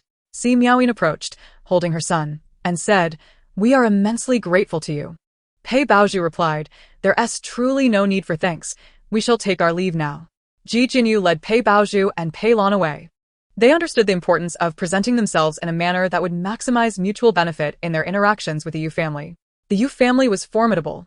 Their assistance was indeed invaluable, yet it hardly sufficed. It was better to exchange pleasantries and leave a favorable impression on the family's power brokers. Regrettably, had they been the ones to save the boy, it would have been far more advantageous. Once Pei Baozhu and the others had distanced themselves, Yu Zhenghua finally spoke. Did that young couple from the Gu family truly leave? Si Miaoyin nodded. They did. Yu Zhenghua contemplated for a moment. Do they genuinely not know Qi-Qi's identity? Their actions suggest they were merely motivated by a desire to return home for dinner. Si Miaoyin recognized her husband's deeper considerations.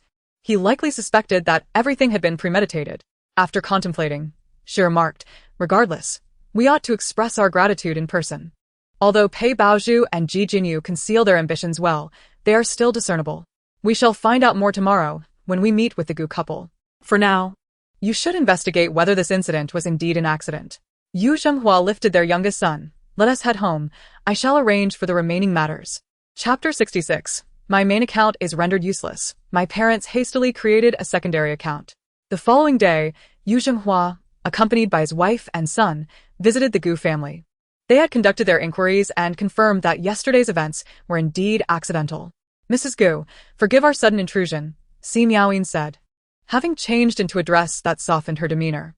Mrs. Gu smiled warmly. We welcome you as guests. I watched the entire live stream yesterday, and I'm relieved that the child is safe. A hint of smile graced Yu Zhenghua's usually serious face. Qi-Qi is well, and that is thanks to your children. Are they not home today? We wish to express our gratitude in person. Mrs. Gu replied, Ji has gone to the company, while Shi is upstairs sleeping. The children informed me of the events last night. It was merely a small matter. Secretary, you need not dwell on it. Yu Zhenghua initially expected Mrs. Gu to summon her daughter-in-law, but was surprised to find she had no such intention. That will not do. We must repay kindness. In the future, should the Yu or Si families require assistance, do not hesitate to ask. Mrs. Gu's expression remained unchanged, and after a brief conversation, Yu Zhenghua and his family took their leave. Next, Yu Zhenghua visited the Ji family, where he received a remarkably warm reception. Upon exiting, he sighed deeply. The Ji family truly could not compare to the Gu family. The favor owed to that young couple was indeed a heavy burden. For the first time, Si Miaoyin questioned the strength of her own family and her husband's. Perhaps not everyone held ambitions regarding their family. Gu Jinji was self-sufficient, achieving success at a young age. Ji Huaixi did not require any assistance. He had originally intended to provide her with resources, but learned from his eldest son that the young lady planned to retire from the entertainment industry after finishing her reality show. Such a debt of gratitude was indeed challenging to repay. Ji Huaixi awoke around noon, having learned from Mrs. Gu that Yu Zhenghua and his wife had come to express their gratitude, which did not surprise her. She was aware of the boy's identity. Her motivation for saving him was not to curry favor with the Yu family's power. It was purely to vex the female lead. After finishing her lunch, Ji Huaixi relaxed in the living room and opened her phone, noticing, Do not deliver food, let them starve, has sent a friend request. With a resigned expression, she accepted. Yu Qi. Is the world truly this small? If she wasn't mistaken, Yu Jing was likely Yu Zhenghua's eldest son. The son of a politician delivering takeout? Acting as a background character? Do not deliver food, let them starve. Sister Huaixi, thank you for saving my brother. Yu Jing had grown accustomed to Ji Huaixi's sporadic engagement with her phone. He had sent the friend request yesterday, and it was only today that she accepted. A beauty indeed. No need for thanks. Are you attempting to conceal your second-generation identity to experience the life of an ordinary person? Hoping to find a true love that seeks neither your wealth nor power? Do not deliver food, let them starve. Sister, read fewer novels. A beauty indeed. Will you not take over your father's position in the future? Do not deliver food, let them starve. I shall not. My main account has become useless. My parents hastily created this secondary account. I must go deliver takeout now. If there is anything you or my parents can assist with, feel free to ask as long as it's within legal bounds. As Ji Huaixi was about to set her phone down, she noticed the director had announced the time and location for the recording of the third episode in their group chat. Finally, the third episode was commencing, set in a quaint mountain village, just as described in the original text, located in the neighboring S city. On the day of the recording, all guests were to make their way to the designated location as provided by the production team. Ji Huaixi opted to have her driver transport them, and this time, she had brought along 2 bodyguards. Although I couldn't identify the car, I recognized it as a luxury vehicle. It seems that celebrities truly earn a fortune, as even an obscure star can afford such an extravagant ride. Could it be that they are wealthy by nature? I envy Ji Huaixi's exquisite face. So beautiful it incites admiration and envy alike. As soon as Ji Huaixi opened her live stream, viewers flocked in. Although she usually refrained from posting on Weibo, the buzz from her recent act of generosity in rescuing a young boy had kept the attention alive, resulting in an even larger audience than usual. Ji Huaixi stifled a yawn. The 3-hour journey to the destination would surely warrant a nap. Turning to see her beautiful mother already asleep, Zhou placed his tablet aside and closed his eyes as well. The mother and son slept soundly until the vehicle came to a halt. I couldn't help but envy their quality of sleep. Here I was, slacking off at work, watching them sleep and feeling drowsy myself. Finally, they had arrived. Yet it seemed they could continue their slumber. Once Ji Huaixi and Zhou disembarked, they spotted the waiting staff, and an ominous premonition washed over her. Teacher Ji. Zhou, please wait here for the other guests to arrive. There is still quite a distance to the village, instructed a staff member. They brought over 2 stools for Ji Huaixi and her son to sit upon. Soon enough, another vehicle arrived, bringing Lu Yi and Fan Ye along with their child. Pretty sister, you have become even more beautiful in just a few days, exclaimed Lu Jiao as she rushed towards Ji Huaixi. Ji Huaixi playfully pinched Lu Jiao's cheek, remarking, with such sweetness, "How about coming home with me after we finish filming?" Lu Jiao glanced at her mother and quietly asked, "Can I bring my dad and mom? And my grandparents too?" Lu Yi chuckled in resignation. "You are quite the handful. What if you bankrupt your beautiful sister?" Lu Jiao replied, "Then I'll just eat less." Her cleverness made me contemplate having another daughter. Fan Ye took a seat with Li Xian. Li Xian, wide-eyed, exclaimed, "Mom, do you prefer girls over boys? Am I not adorable?" Fan Ye, holding back her eye roll, thought, 3 days without discipline, and you still don't see your own flaws. Li Xian clutched his heart. "Mom, my heart is broken. If only you could bring me a Wang crushed ice treat right now." Lu Jiao chimed in, "Brother to Zhuang, after eating a Wang crushed ice treat, your heart will be both cold and shattered." Zhou, noticing his beautiful mother's gaze diverted by the two, cautiously tugged at her shirt. Surely, his beautiful mother adored articulate children, unlike himself. Ji Huaixi, lowering her gaze, noticed the tightly clutched fabric and gently patted Zhou's head. Suddenly, his spirits lifted as he looked up at her. After waiting for over half an hour, Pei Baozhu and Qian Li finally arrived. With all guests present, the director announced, "I'm here to declare the rules for the 3rd episode. This time, the rules are quite relaxed. You will be living in the village for 3 days relying solely on your own capabilities. The production team will not assign any tasks, nor will we offer any assistance. You cannot use your own money, and we will not provide any funds." Oh, are the rules really that challenging? Experiencing rural life without a dime? Where will we stay? Is accommodation provided? Chapter 67. It's impossible for me to go into debt. The guests shared similar concerns. Pei Baozhu was the first to inquire. "Is there an arrangement for our lodging?" The director shook his head. "You will need to fend for yourselves regarding food, clothing, and shelter. Currently, your greatest challenge will be transportation. You must find your way to Guangyao village, which is an hour's walk." A silence fell over the group. An hour's walk? Was this some form of physical training? They had considerable luggage and were accompanied by a child. Ji Huaixi asked, "Director, are all methods permissible?" The director scrutinized her for a moment, recognizing that she would not simply abide by the rules, but he could not fathom her intentions. After a moment's deliberation, he replied, Any method is acceptable, but the road is too narrow for your vehicles. How do you intend to get there? The path before them was utterly unsuitable for even a standard car, flanked by steep slopes on either side. Ji Huaixi clarified, so, what you're saying is that we can use our own means of transportation or walk to Guangyao village. The director hesitated, yes, if you prefer not to walk. The production team can provide tricycles for 5 yuan per ride. Ji Huaixi replied, it is impossible for me to incur debt. The director, observing her confident demeanor, was filled with confusion. The only route to Guangyao village required the use of a tricycle. What could Ji Huaixi possibly have in mind? Ancestor, where are you plotting? It's making me uneasy. Walking for an hour would surely tire one out.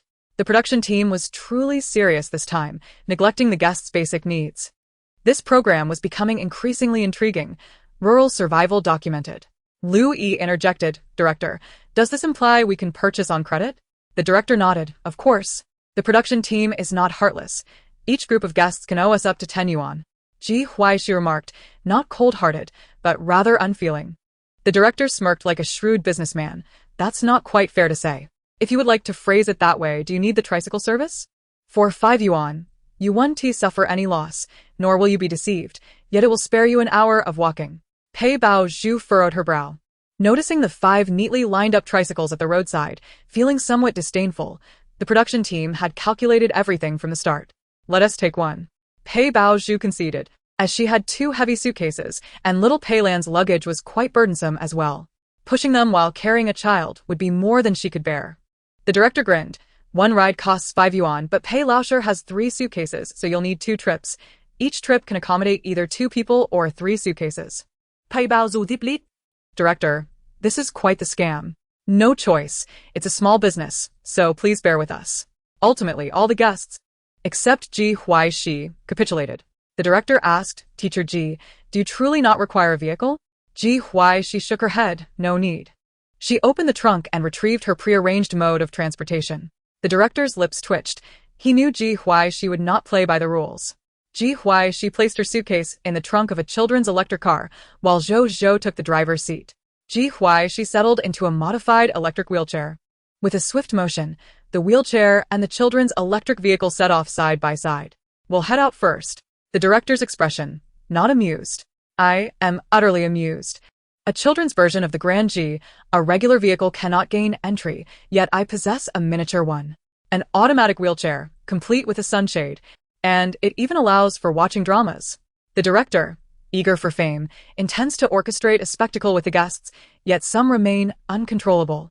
This vehicle may not be suitable for children, so allow me, as an adult, to put it to the test. You are the most exquisite cloud adorning my sky.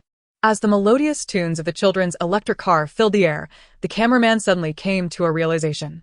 Teacher Ji. Wait for us. Teacher Ji. Too fast. Hold on. Teacher Ji. You're speeding. Wait. 2 cameramen, one burdened with equipment on a tricycle, while the other's tricycle began to emit smoke. Pedal a bit faster, otherwise, we'll only capture your silhouette. You can do it, you try. They're electric. While I'm powered by my feet, how can I keep chase? Observing the mother and child receding into the distance, they surrendered their struggle. Ha ha ha. I heard the staff as heart-wrenching cries in the live broadcast. Ji Huaixi. What? Hurry up? Then farewell. Thankfully, there is but one road, otherwise, even their silhouettes would vanish. No worries, we can still hear the vibrant melodies of the most splendid folk music resonating from afar. The director was utterly taken aback.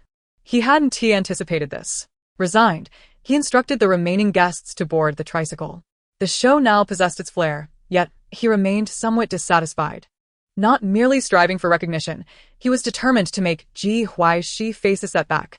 The director mounted his small electric scooter, racing ahead in pursuit of the speeding electric wheelchair and car.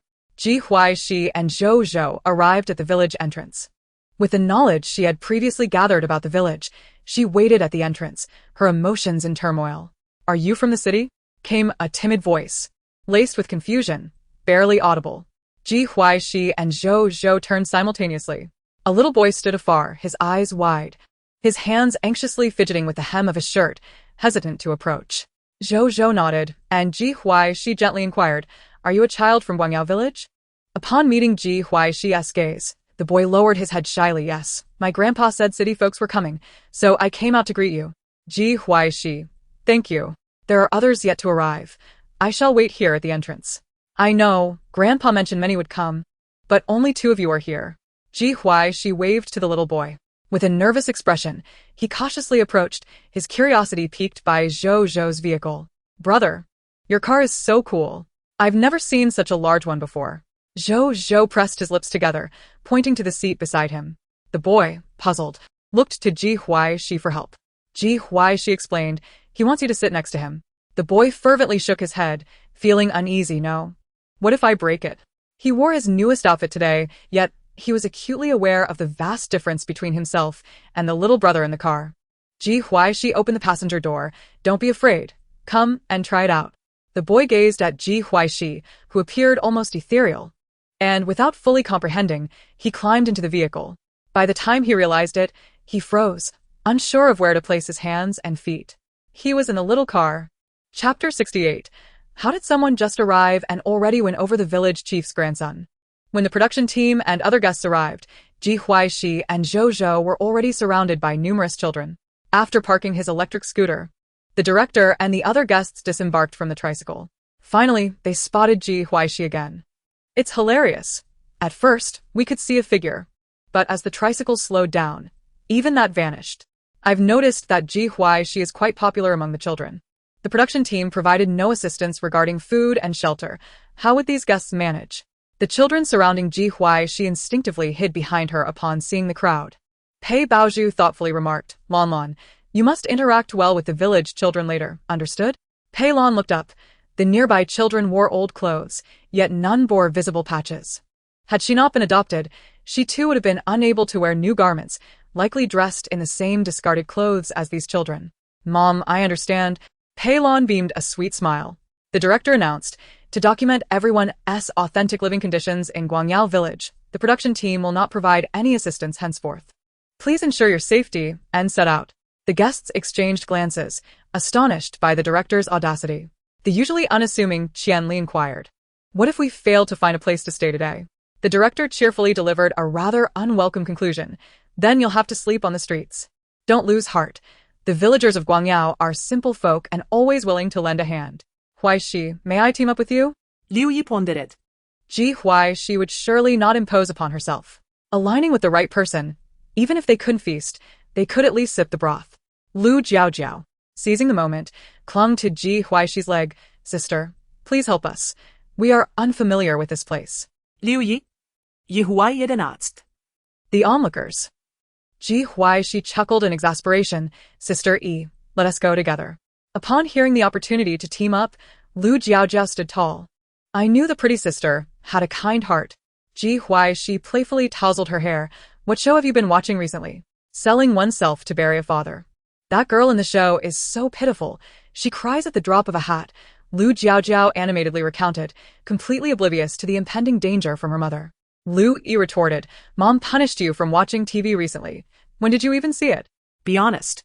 Lu Jiao chuckled sheepishly. Mom, I only watched a tiny bit. Truly just a smidgen, I swear. She raised 3 fingers in a mock gesture of sincerity. Liu Yi. Fan Yayao also wished to team up with Ji Huaixi, her instincts telling her that sticking with Ji Huaixi would guarantee an effortless victory. Just as she prepared to speak, the director interjected, guests from each group cannot form alliances. Having one Ji Huaixi was already sufficient. He would not allow her to whisk away the others. Lu Yi fixed a glare at the director, wondering if he was intent on making their lives uncomfortable. How could he deny her the embrace of such a robust ally? The director, avoiding Lu Yi's gaze, maintained a businesslike demeanor. Please enter the village. It's noon, and the adults are not hungry, but the children surely are. Lu Yi and Lu Jiao exchanged glances, silently sighing. It's hilarious. Jiao is such a drama queen. I refuse to believe the production team would truly leave these guests to fend for themselves. The director must have orchestrated some arrangement. Surely. It wouldn't be a matter of no food or shelter, merely insufficient nourishment and discomfort. These stars would find it quite challenging to adapt to such a remote village, as the conditions here were evidently far poorer than in previous episodes. Are there still places so impoverished? The villagers' homes appeared so dilapidated. Ji Huaixi surveyed the village conditions and walked directly towards the most decent-looking house. Though it was deemed the best, it was merely a two-story self-built structure, the tallest in the village. Pei Baozhu and her companions soon laid eyes on the two-story self-built house and, without hesitation, followed suit. Ji Huaixi inquired of the young boy, Xiao Tian, who had initially come out to greet them. Xiao Tian, whose house is that? The boy shyly replied, "It's my home. Would you like to stay at my house?" Ji Huaixi, somewhat taken aback, asked, "Is your grandfather the village chief?" Xiao Tian nodded. "Yes, Grandpa said that as long as you complete the task, you can stay at our house. Our rooms are the best in the entire village." The others nearby overheard the boy's words, and Fan Yao, filled with curiosity, asked, "Did your grandfather mention what kind of task it is?" Xiao Tian shook his head. Ji Huaixi glanced back at the director trailing behind the group, suspecting that the task was likely not straightforward. The absence of a formal task from the production team did not imply that the villagers had not been instructed to present challenges to the guests. The group dragged their luggage to the village chief's residence. Upon seeing a large crowd of elegantly dressed visitors entering his yard, the village chief hastily set aside his work, saying, "Welcome. Our Guangyao village is rather impoverished and lacks fine provisions to entertain esteemed guests. Would plain water suffice?" Pei Baozhu smiled warmly, assuring him, "There is no need to trouble yourself, chief. We merely wish to inquire if you have any spare rooms we might borrow for our stay." Her demeanor was notably humble, devoid of any trace of celebrity arrogance. Ji Huaixi raised an eyebrow, pondering whether Pei Baozhu had received some sage advice that had suddenly elevated her intelligence. During the first 2 episodes, she had struggled to conceal her disdain.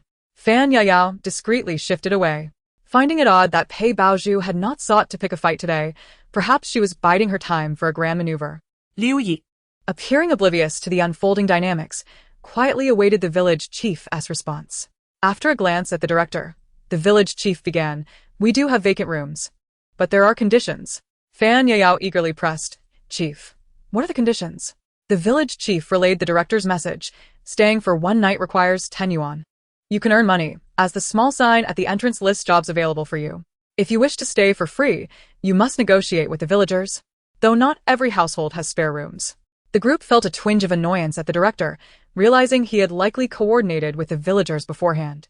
The prospect of free lodging was clearly a distant dream. They would have to work.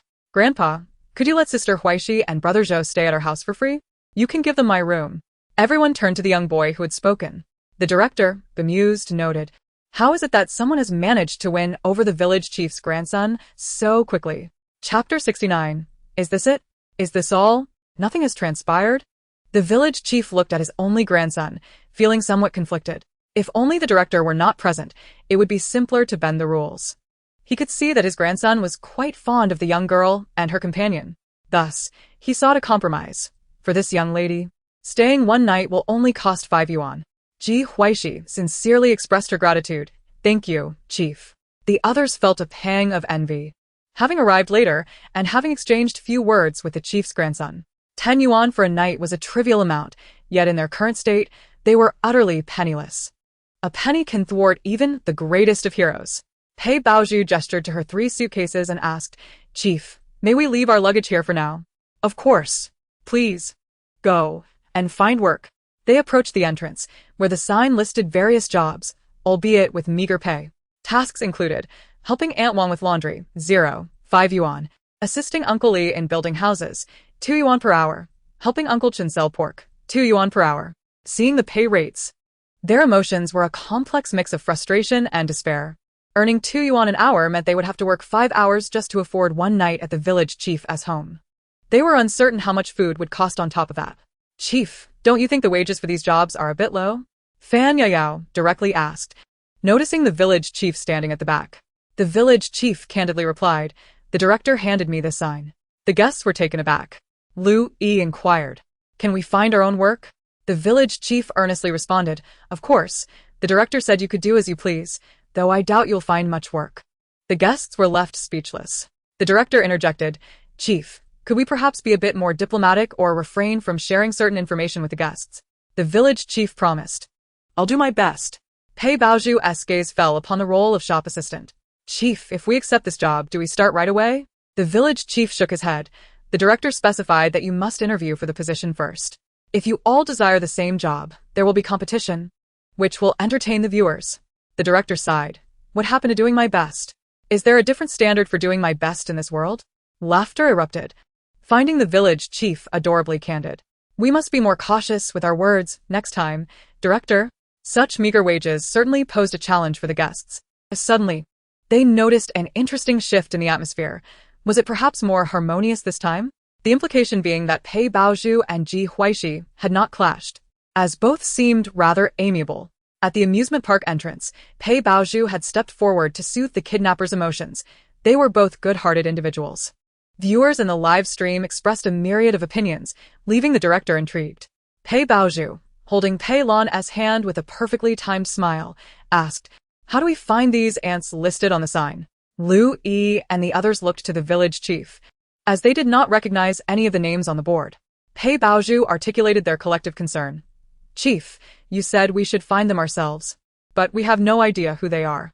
Li Xian, Fan Yao's son, finally broke the silence, clutching his stomach. "Mom, I'm so hungry."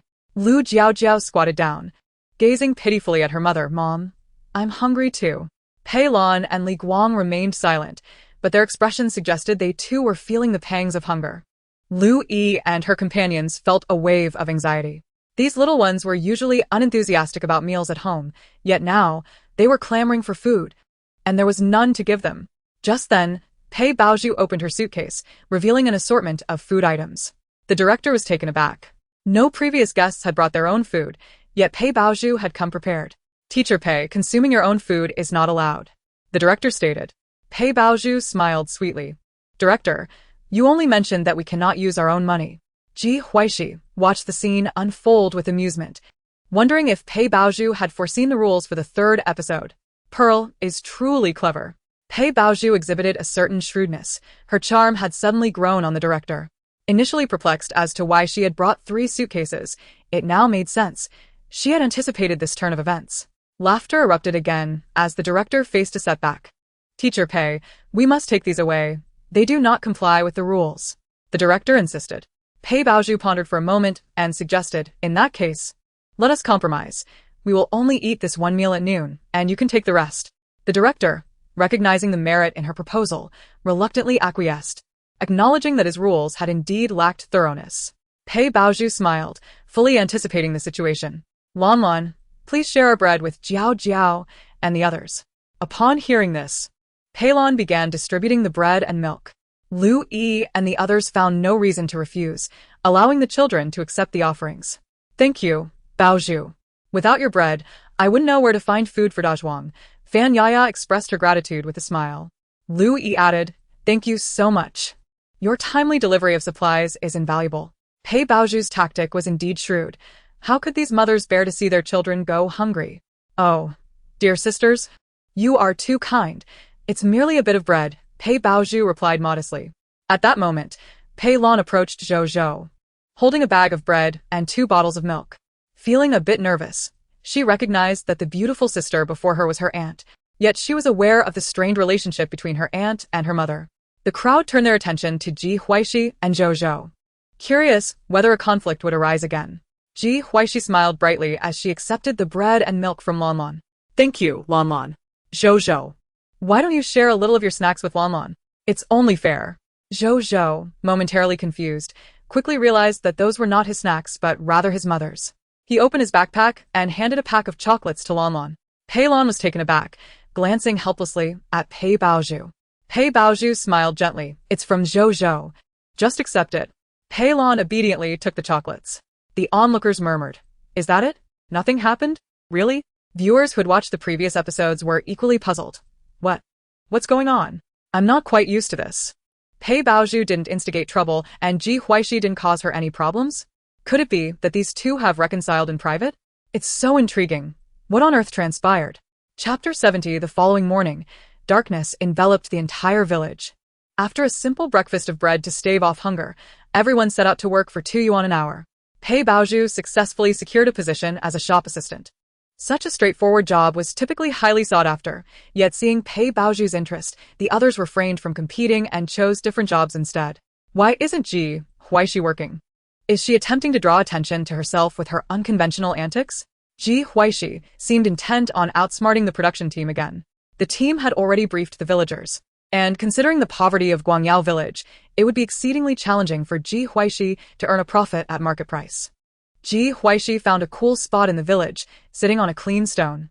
Zhou Zhou drove, with Xiao Tian in the passenger seat. The village children quickly gathered around, prompting Ji Huaixi to say, "Xiao Tian, let your friends line up to take a ride." "Leave it to me, Sister Huaixi." Xiao Tian promptly organized the children, allowing each one to take a turn on the ride. All the children behaved quietly, lining up patiently. Once all the children had taken their turns, Zhou Zhou parked the car, stepped out, and sat beside Ji Huaixi. "Sister Huaixi, here's a stack of cards for you," Xiao Tian said, presenting a bundle of cards. "Little friend." "No, you can't give that." The director swiftly appeared on camera, startling Xiao Tian into silence. Huh. Ji Huaixi was quicker, directly accepting the cards. With a sly smile, she remarked, "Director, why the rush?" The director looked exasperated. "Can you blame me? This is called unearned gain." Each card represented 1 yuan, and that stack must contain at least a dozen cards. Ji Huaixi pointed to the already parked car. "Isn't 1 card for a ride a fair price?" The director raised his voice, declaring, "Confiscated. Using personal tools for profit is prohibited." Ji Huaixi replied, "Oh, then take it. I'm off to have fun with the kids." "The money must be handed over too." A glint of cunning flashed in Ji Huaixi's eyes. "Are you sure about that?" The director hesitated. Sure. Ji Huaixi complied, Handing over the cards, leaving the director puzzled. "You're so agreeable? This doesn't seem right." The director reluctantly took the cards from Ji Huaixi. "Are you serious? There can't be any tricks involved, right?" Realizing the cards were indeed money, the director understood the urgency. If Ji Huaixi could earn 3 days' worth of money in 1 day, she wouldn't need to do anything else in the village. Something felt off. Could Ji Huaixi genuinely be this quick to comply? Ji Huaixi spent the day exploring Guangyao village with Zhou Zhou and the group of children, eventually finding an open space to sit down. Zhou Zhou pulled out some candies from his backpack to share with his friends. "Sister Huaixi, what do you want for dinner?" "My grandpa cooks so well. You should come to our house for dinner." "Come to my house. My mom is butchering a chicken today. My mom said we're having braised pork tonight. Come to my house." The children surrounded Ji Huaixi, chattering excitedly and inviting her to dinner at their homes. Ji Huaixi smiled. "Thank you all. But I think Zhou Zhou and I will have dinner at Xiao Tian's house." The director watched, feeling numb. Ji Huaixi had completely integrated into the group of children. The production team had briefed the adults, but they couldn't control the children. As evening approached, Ji Huaixi returned to the village chief's house. The other guests were still working. The village chief prepared 3 simple dishes, showcasing commendable culinary skills, and Ji Huaixi intended to use the leftover broth for her rice. After a satisfying meal, Ji Huaixi retrieved 15 cards from Zhou Zhou's backpack and handed them to the village chief. "Village chief, this is our lodging fee for the past 2 nights and today's meal." The director, bewildered, asked, "Where did you get these cards?" He glanced at the zipped-up backpack, suspecting it still contained several cards. Ji Huaixi, pulling her suitcase to head upstairs, replied, "Oh, the children gave them to me. This is what you call unearned gain." The director felt utterly defeated. "They gave them? When did that happen?" Ji Huaixi replied, "Seriously, before you arrived, the kids welcomed me with little gifts. There's no need for you to be so anxious, director." The director could only watch as Ji Huaixi took the children back to their room to rest while the other guests remained at work. Had Ji Huaixi's day in the countryside come to an end like this? Recalling the earlier moment when Ji Huaixi handed over the cards, just small change, right? Could she truly spend 3 days in such a mundane manner? How uninteresting. Look at how diligently the other guests were working. Was it not fair that she was well liked? If there were any complaints, they could keep them to themselves. After Ji Huaixi and Zhou Zhou finished their baths, they comfortably lay on their beds. Contemplating Pei Baoju's unusual behavior earlier in the day, Ji Huaixi felt curious about the sudden change in Pei Baoju. In the original story, during the 3rd episode, Pei Baoju had framed the protagonist for abusing her stepson, resulting in the child's injury and coma, leading to Ji Huaixi facing widespread online ostracism and a ruined reputation. However, the novel did not detail the sequence of events, merely summarizing it. This time, she had brought 2 bodyguards to protect Zhou Zhou, hoping to prevent such occurrences from happening again. After Pei Baoju finished her tasks, she returned to the room devoid of surveillance cameras and gently massaged her face, which had worn a smile throughout the day. Pei Lan had already taken a shower and was now lying in bed, hesitant to disturb Pei Baoju, who was seated in a chair. Pu Baozhu unlocked her phone and perused the online comments about her, a smirk gracing her lips. Ever since the amusement park incident went viral, she had garnered numerous opportunities. Although she found Ji Huaixi displeasing, she had no intention of confronting her directly. In the previous 2 episodes, she had underestimated Ji Huaixi. But she would not make the same mistake again. Her brother Jinyu was right. Her image was of utmost importance now.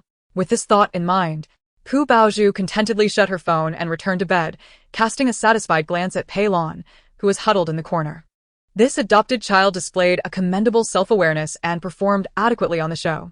The following morning, darkness enveloped the entire village. Ji Huaixi descended the stairs with Zhou Zhou. Finding all the guests and children present, with the production team crowded in the hallway, the director wore a furrowed brow. He had checked the weather forecast, which indicated no rain for the next few days, yet here it was pouring. The rain fell in torrents, as if the heavens themselves had burst forth, tumultuous and overwhelming. Large raindrops pelted down, splashing into myriad droplets upon impact with the ground. Ji Huaixi frowned, recalling that in the original narrative, the weather was clear during these days. How could it be raining now? Let us take a moment to rest. We shall venture out once the rain subsides. The village head proposed, guiding the guests into the already cramped living room. Is it really raining? This downpour seems relentless. Will the show still be able to continue? Surely the production team would not be so careless as to record during such inclement weather, murmured the guests. Feeling the weight of uncertainty, the production staff, too, were troubled by the online reactions. The director conferred with the village head aside, as neither the guests nor the crew had eaten breakfast yet. With the team being so numerous, the village did not possess enough provisions to cater to them all.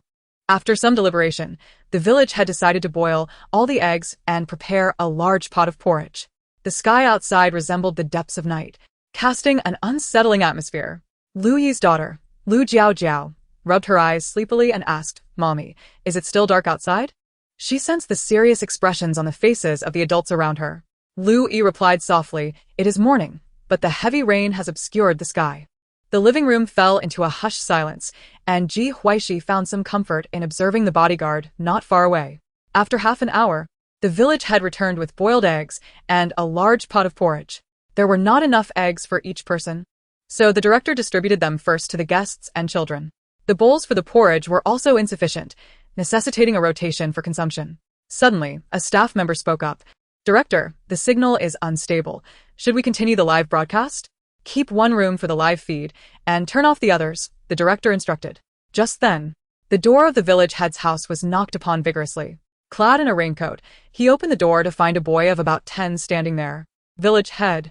The Li family's house has collapsed. They are all inside," the boy articulated clearly. The village head's expression shifted drastically as he rushed outside.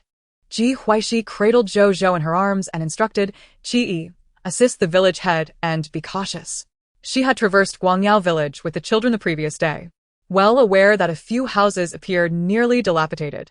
The bodyguard, known as Qi, donned his raincoat without hesitation and followed suit. Pu Baozhu's gaze fell upon an unremarkable man whom she had assumed was a production staff member, only to realize he was one of Ji Huaixi's people. The director overheard the child's words, "You boys should go help as well. See if you can be of assistance." Everyone prayed for the rain to cease. Yet it showed no signs of relenting. A house has collapsed? Are there any injuries? The villagers were located in the mountains, and with the rain, even small vehicles could not navigate. If this deluge continued, it would present a dire threat. The rain poured down with ferocity, resembling an impending apocalypse. Was evacuation even feasible now? The village head did not return until 4 in the afternoon. Throughout this time, the rain had not ceased but had intensified. Upon seeing the village head return, everyone immediately turned their attention to him. The director urgently inquired, "What is the situation?" The Li family consists of 5 members. Old Li was killed by debris, and old Mrs. Li is severely injured. The village doctor says she needs to be taken to the hospital. But the rain is too heavy to leave, the village head explained, contemplating the dire circumstances, and added, "You all should quickly pack your belongings and leave." The director appeared perplexed, but with the rain so heavy, evacuating now would be quite inconvenient. "Why must we leave immediately?" The village head furrowed his brow. "This rain may last for several days. You are nearly 100 people, and the food we acquire daily from the county is insufficient for your needs. You have yet to eat lunch, and now food is running low. As the leader, you must make a swift decision. I must attend to matters outside. It is chaotic. Xiao Tian, stay inside, and do not wander about. Xiao Tian, who had been sitting beside Ji Huaixi, obediently nodded, I understand, Grandpa. After receiving confirmation, the village had braved the rain once more. The director returned to the living room, gazing at the crowd with a somber expression. Everyone heard what the village had said. Please share your thoughts. Pu Baozhu checked the weather forecast, noting that the predictions for their area now indicated continuous rain, and voiced her concern. Is it safe for us to go out in such heavy rain? Lu Yi asked, will the rain stop soon? Qian Li chimed in, Director. Perhaps we should wait for the rain to cease. The wind is strong, and the rain shows no signs of letting up. Fan Yaya added, Guangyao village is close to the mountains. Landslides or mudslides could pose dangers. The director sighed, I am uncertain whether unforeseen dangers may arise. The sky remains dark, and we find ourselves in a predicament. Whether to stay or leave both carry potential risks. The signal is already unreliable, and we fear for our safety. It takes an hour to exit Guangyao village, and with children in tow, we may not even make it out in that time. Have there been fatalities? What about the injured elderly woman in the village? This is alarming. I previously checked Guangyao village's geography, and the forecast had indicated clear skies for the coming days. Yet now there is an orange rainstorm warning. Is this true? How frightening! What will happen to the villagers and the production team? Thunder and lightning rage outside. Ji Huaixi refrained from expressing her opinion, recognizing that regardless of the choice, danger loomed. She gently stroked Zhou head, aware of the butterfly effect stemming from the altered narrative. What she initially perceived as a man-made disaster now appeared to be a natural calamity. The director stated, the primary issue is that we lack food if we remain. A heavy silence fell over the group as they contemplated the grim reality. They had nearly forgotten the possibility of starving should they stay. Just then, the village head returned. I have received the latest notification. All villagers of Guangyao must evacuate promptly. The rain will not cease, and we cannot remain here any longer. You all in the production team, hurry and gather your belongings. Xiao Tian, do not wander off. The village chief concluded his remarks and ascended the stairs to gather his belongings. The director ceased seeking the opinions of others, as the official recommendation to evacuate immediately underscored that the perils of remaining far outweighed the risks of departure. The group hurriedly packed their possessions, preparing to leave within 20 minutes. The crew surveyed the multitude of equipment with growing concern. Some machinery was not suited to endure the rain. The director gritted his teeth and declared, all equipment must be moved to the second floor. We cannot take it with us. Human life is paramount. Given the current circumstances, they could only proceed on foot, as carrying the machinery would be a burden. The village chief's home was already the finest in the village, and should the equipment become submerged, it would signify ill fortune. Regardless of the situation, human lives took precedence. The guests rose to their feet, their expressions somber. The children were unusually quiet. Chapter 72, This is all my luggage, and it's all new. The director was decisively resolute. Indeed, nothing could surpass the value of a human life. Outside, darkness enveloped everything. Relying solely on foot travel, one had to question the safety of such an endeavor. The authorities had dispatched assistance, hoping for everyone's safe passage. The screen went black, the signal severed, rendering visibility impossible. The production team, unable to focus on the live broadcast, noted the blackout and immediately halted the transmission, proceeding to relocate the equipment to the second floor. Ji Huaixi led Zhou upstairs, followed without hesitation by Qi Yi and Qi'er. Ji Huaixi dressed Zhou in long sleeves and pants, then donned a raincoat herself. Observing the two guards stationed at the door, she instructed gravely, Qi Yi, Qi'er, protect Zhou. That is your sole duty. The two exchanged glances, acknowledging her command. As the group descended, Ji Huaixi took only her identification and phone, while Zhou secured a small backpack without any additional items. In the living room, there were insufficient raincoats, as staff members braved the rain, moving in and out. The village chief had already stepped out to rally the villagers for evacuation. Only Xiao Tian remained anxiously seated, awaiting news. Pei Baozhu and others trickled down from upstairs, and Ji Huaixi noticed Qianli still clutching a suitcase, her brow furrowing slightly. Is there something particularly essential in your suitcase? Pei Baozhu inquired, following Ji Huaixi gaze. In such dire circumstances, to carry a suitcase seemed either foolish or exceedingly foolish. Qianli froze, her expression faltering. This is all my luggage and it's all new. Pei Baozhu felt exasperated at the prospect of escaping alongside such a dimwit. Lu Yi tightly held his daughter's hand and spoke. Qianli, in this tempest, will you prioritize caring for Xiao Guang or your suitcase? The choice is yours. Fan Yayao too was taken aback that at such a critical moment, Qianli would be the one lacking clarity. While Pei Baozhu understood the necessity of traveling light, Qianli still clutched a suitcase. Are there not staff members to assist? Qianli blurted, but upon uttering the words, she felt the impropriety and quickly added, what I meant was the staff will lend a hand. The surrounding crew members exchanged glances. Ji Huaixi retorted coldly, are the lives of the crew not valuable? Whatever is in that suitcase, no amount of gold or jewels can compare to a human life. You must either leave the suitcase behind or remain with it. Feeling a chill at Ji Huaixi's authoritative tone, Qianli faltered, I will leave the suitcase. Mommy, are there monsters outside? Zhao Zhao asked, tilting her head. Her voice tinged with anxiety. Lu Yi scooped her into his arms, reassuring her, no. Mommy will protect you. Li Xian leaned closely to Fan Yayao, feigning calm. Don't be afraid, Zhao Zhao. I will chase away any monsters. In truth, he too felt fear, but he was determined to be brave.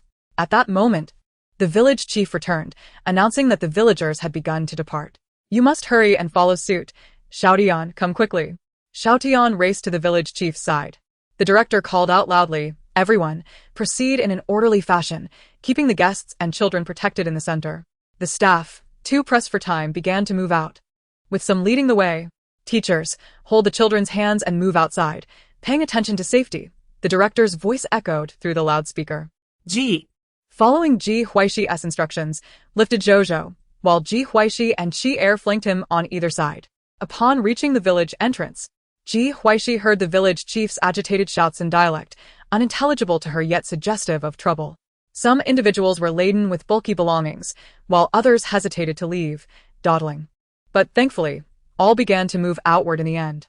Ji Huaixi glanced back at the scene behind her, where the crew encircled all the guests. The rain intensified, and she noticed the rising water at her feet. Given the current downpour, it was only a matter of time before Guangyao village succumbed to flooding. In the face of natural disaster, humanity appeared exceedingly insignificant. Ji Huaixi made no further moves, merely existing within the narrative, devoid of any extraordinary powers or heroic potential. The feeble light of the flashlight illuminated the path ahead as the village chief and director's voices periodically urged everyone to stay together. As they traversed the route, time felt interminable. Someone has fainted. Watch your step. Stay safe. A voice shouted from the crowd.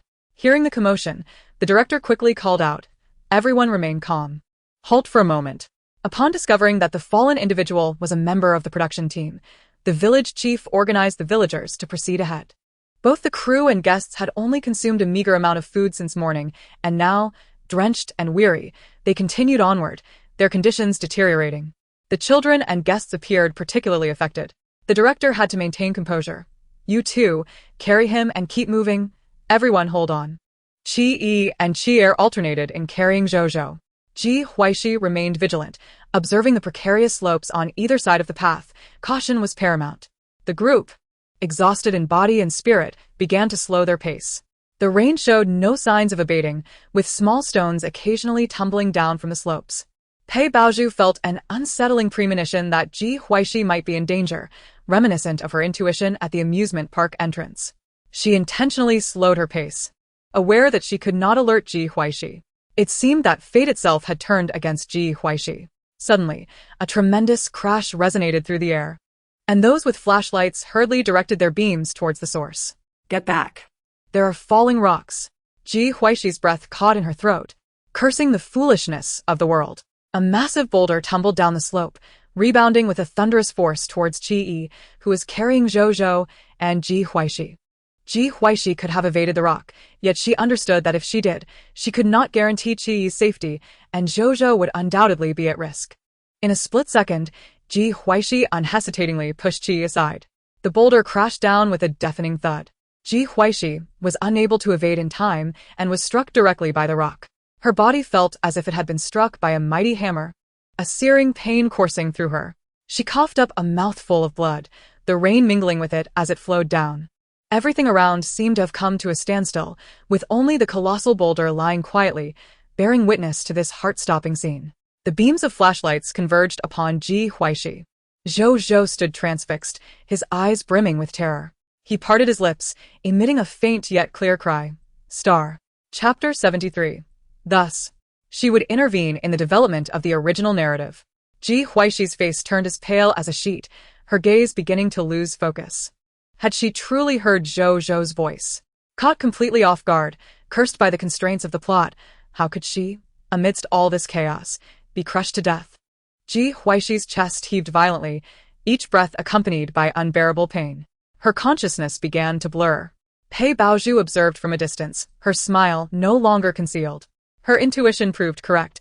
Ji Huaixi was indeed in peril. At the central hospital of S City, Gu Jinji sat quietly, watching Ji Huaixi, who lay unconscious on the hospital bed. Even in this state, devoid of color, she remained breathtakingly beautiful. Her long eyelashes, like delicate fans, gently rested upon her eyelids as if ready to flutter open at any moment, revealing those expressive eyes. He had sensed something was amiss with the weather during a live stream and rushed to S City, but alas, he was too late. Upon arriving at Guangyao village, he encountered Qi who was cradling Ji Huaixi, and Qi, who was holding the sobbing Zhou Zhou. It was then that he realized he had unwittingly placed this girl, who rarely adhered to convention, yet always captured his attention, deep within his heart. For the first time, he experienced the taste of panic, but fortunately, they managed to get her to the hospital in time for rescue. After spending half a month in the intensive care unit, Ji Huaixi was finally able to be transferred to a regular ward. Just then, the ward door swung open. Gu's mother entered, holding Zhou Zhou's hand. Zhou Zhou rushed to the bedside and cautiously asked, "Star, are you awake?" Gu Jinji shook his head, and Zhou Zhou's expression fell in disappointment. Gu's mother approached and gently stroked her grandson's hair. She had learned from the two bodyguards about the events that transpired. Ji Huaixi had been struck by the stone while saving Zhou Zhou. Stimulated by this revelation, Zhou Zhou began to speak again, but only regarding Ji Huaixi. For days, her younger son had been in the hospital, his mental state taut. As someone who had been through similar experiences, she recognized that her son had developed feelings. Gu's mother said, "Jinji, why don't you go home, take a shower and rest? I'll stay here with him." Gu Jinji shook his head. "No, Mom, take Zhou Zhou home. Come back to switch with me tomorrow." Gu's mother refrained from insisting, and Zhou Zhou was unwilling to leave. Thus, the family sat quietly in the ward, praying for the girl in the bed to wake up soon. Upon hearing that Ji Huaixi had been moved to a regular ward but had not yet awakened, Pei Baozhu's lips curled into a sly smile. After leaving Guangyao village that day, she had suffered from a fever for several days, and upon regaining consciousness, she found herself in the year 2053. In her previous life, Ji Huaixi had not perished from being crushed by the stone.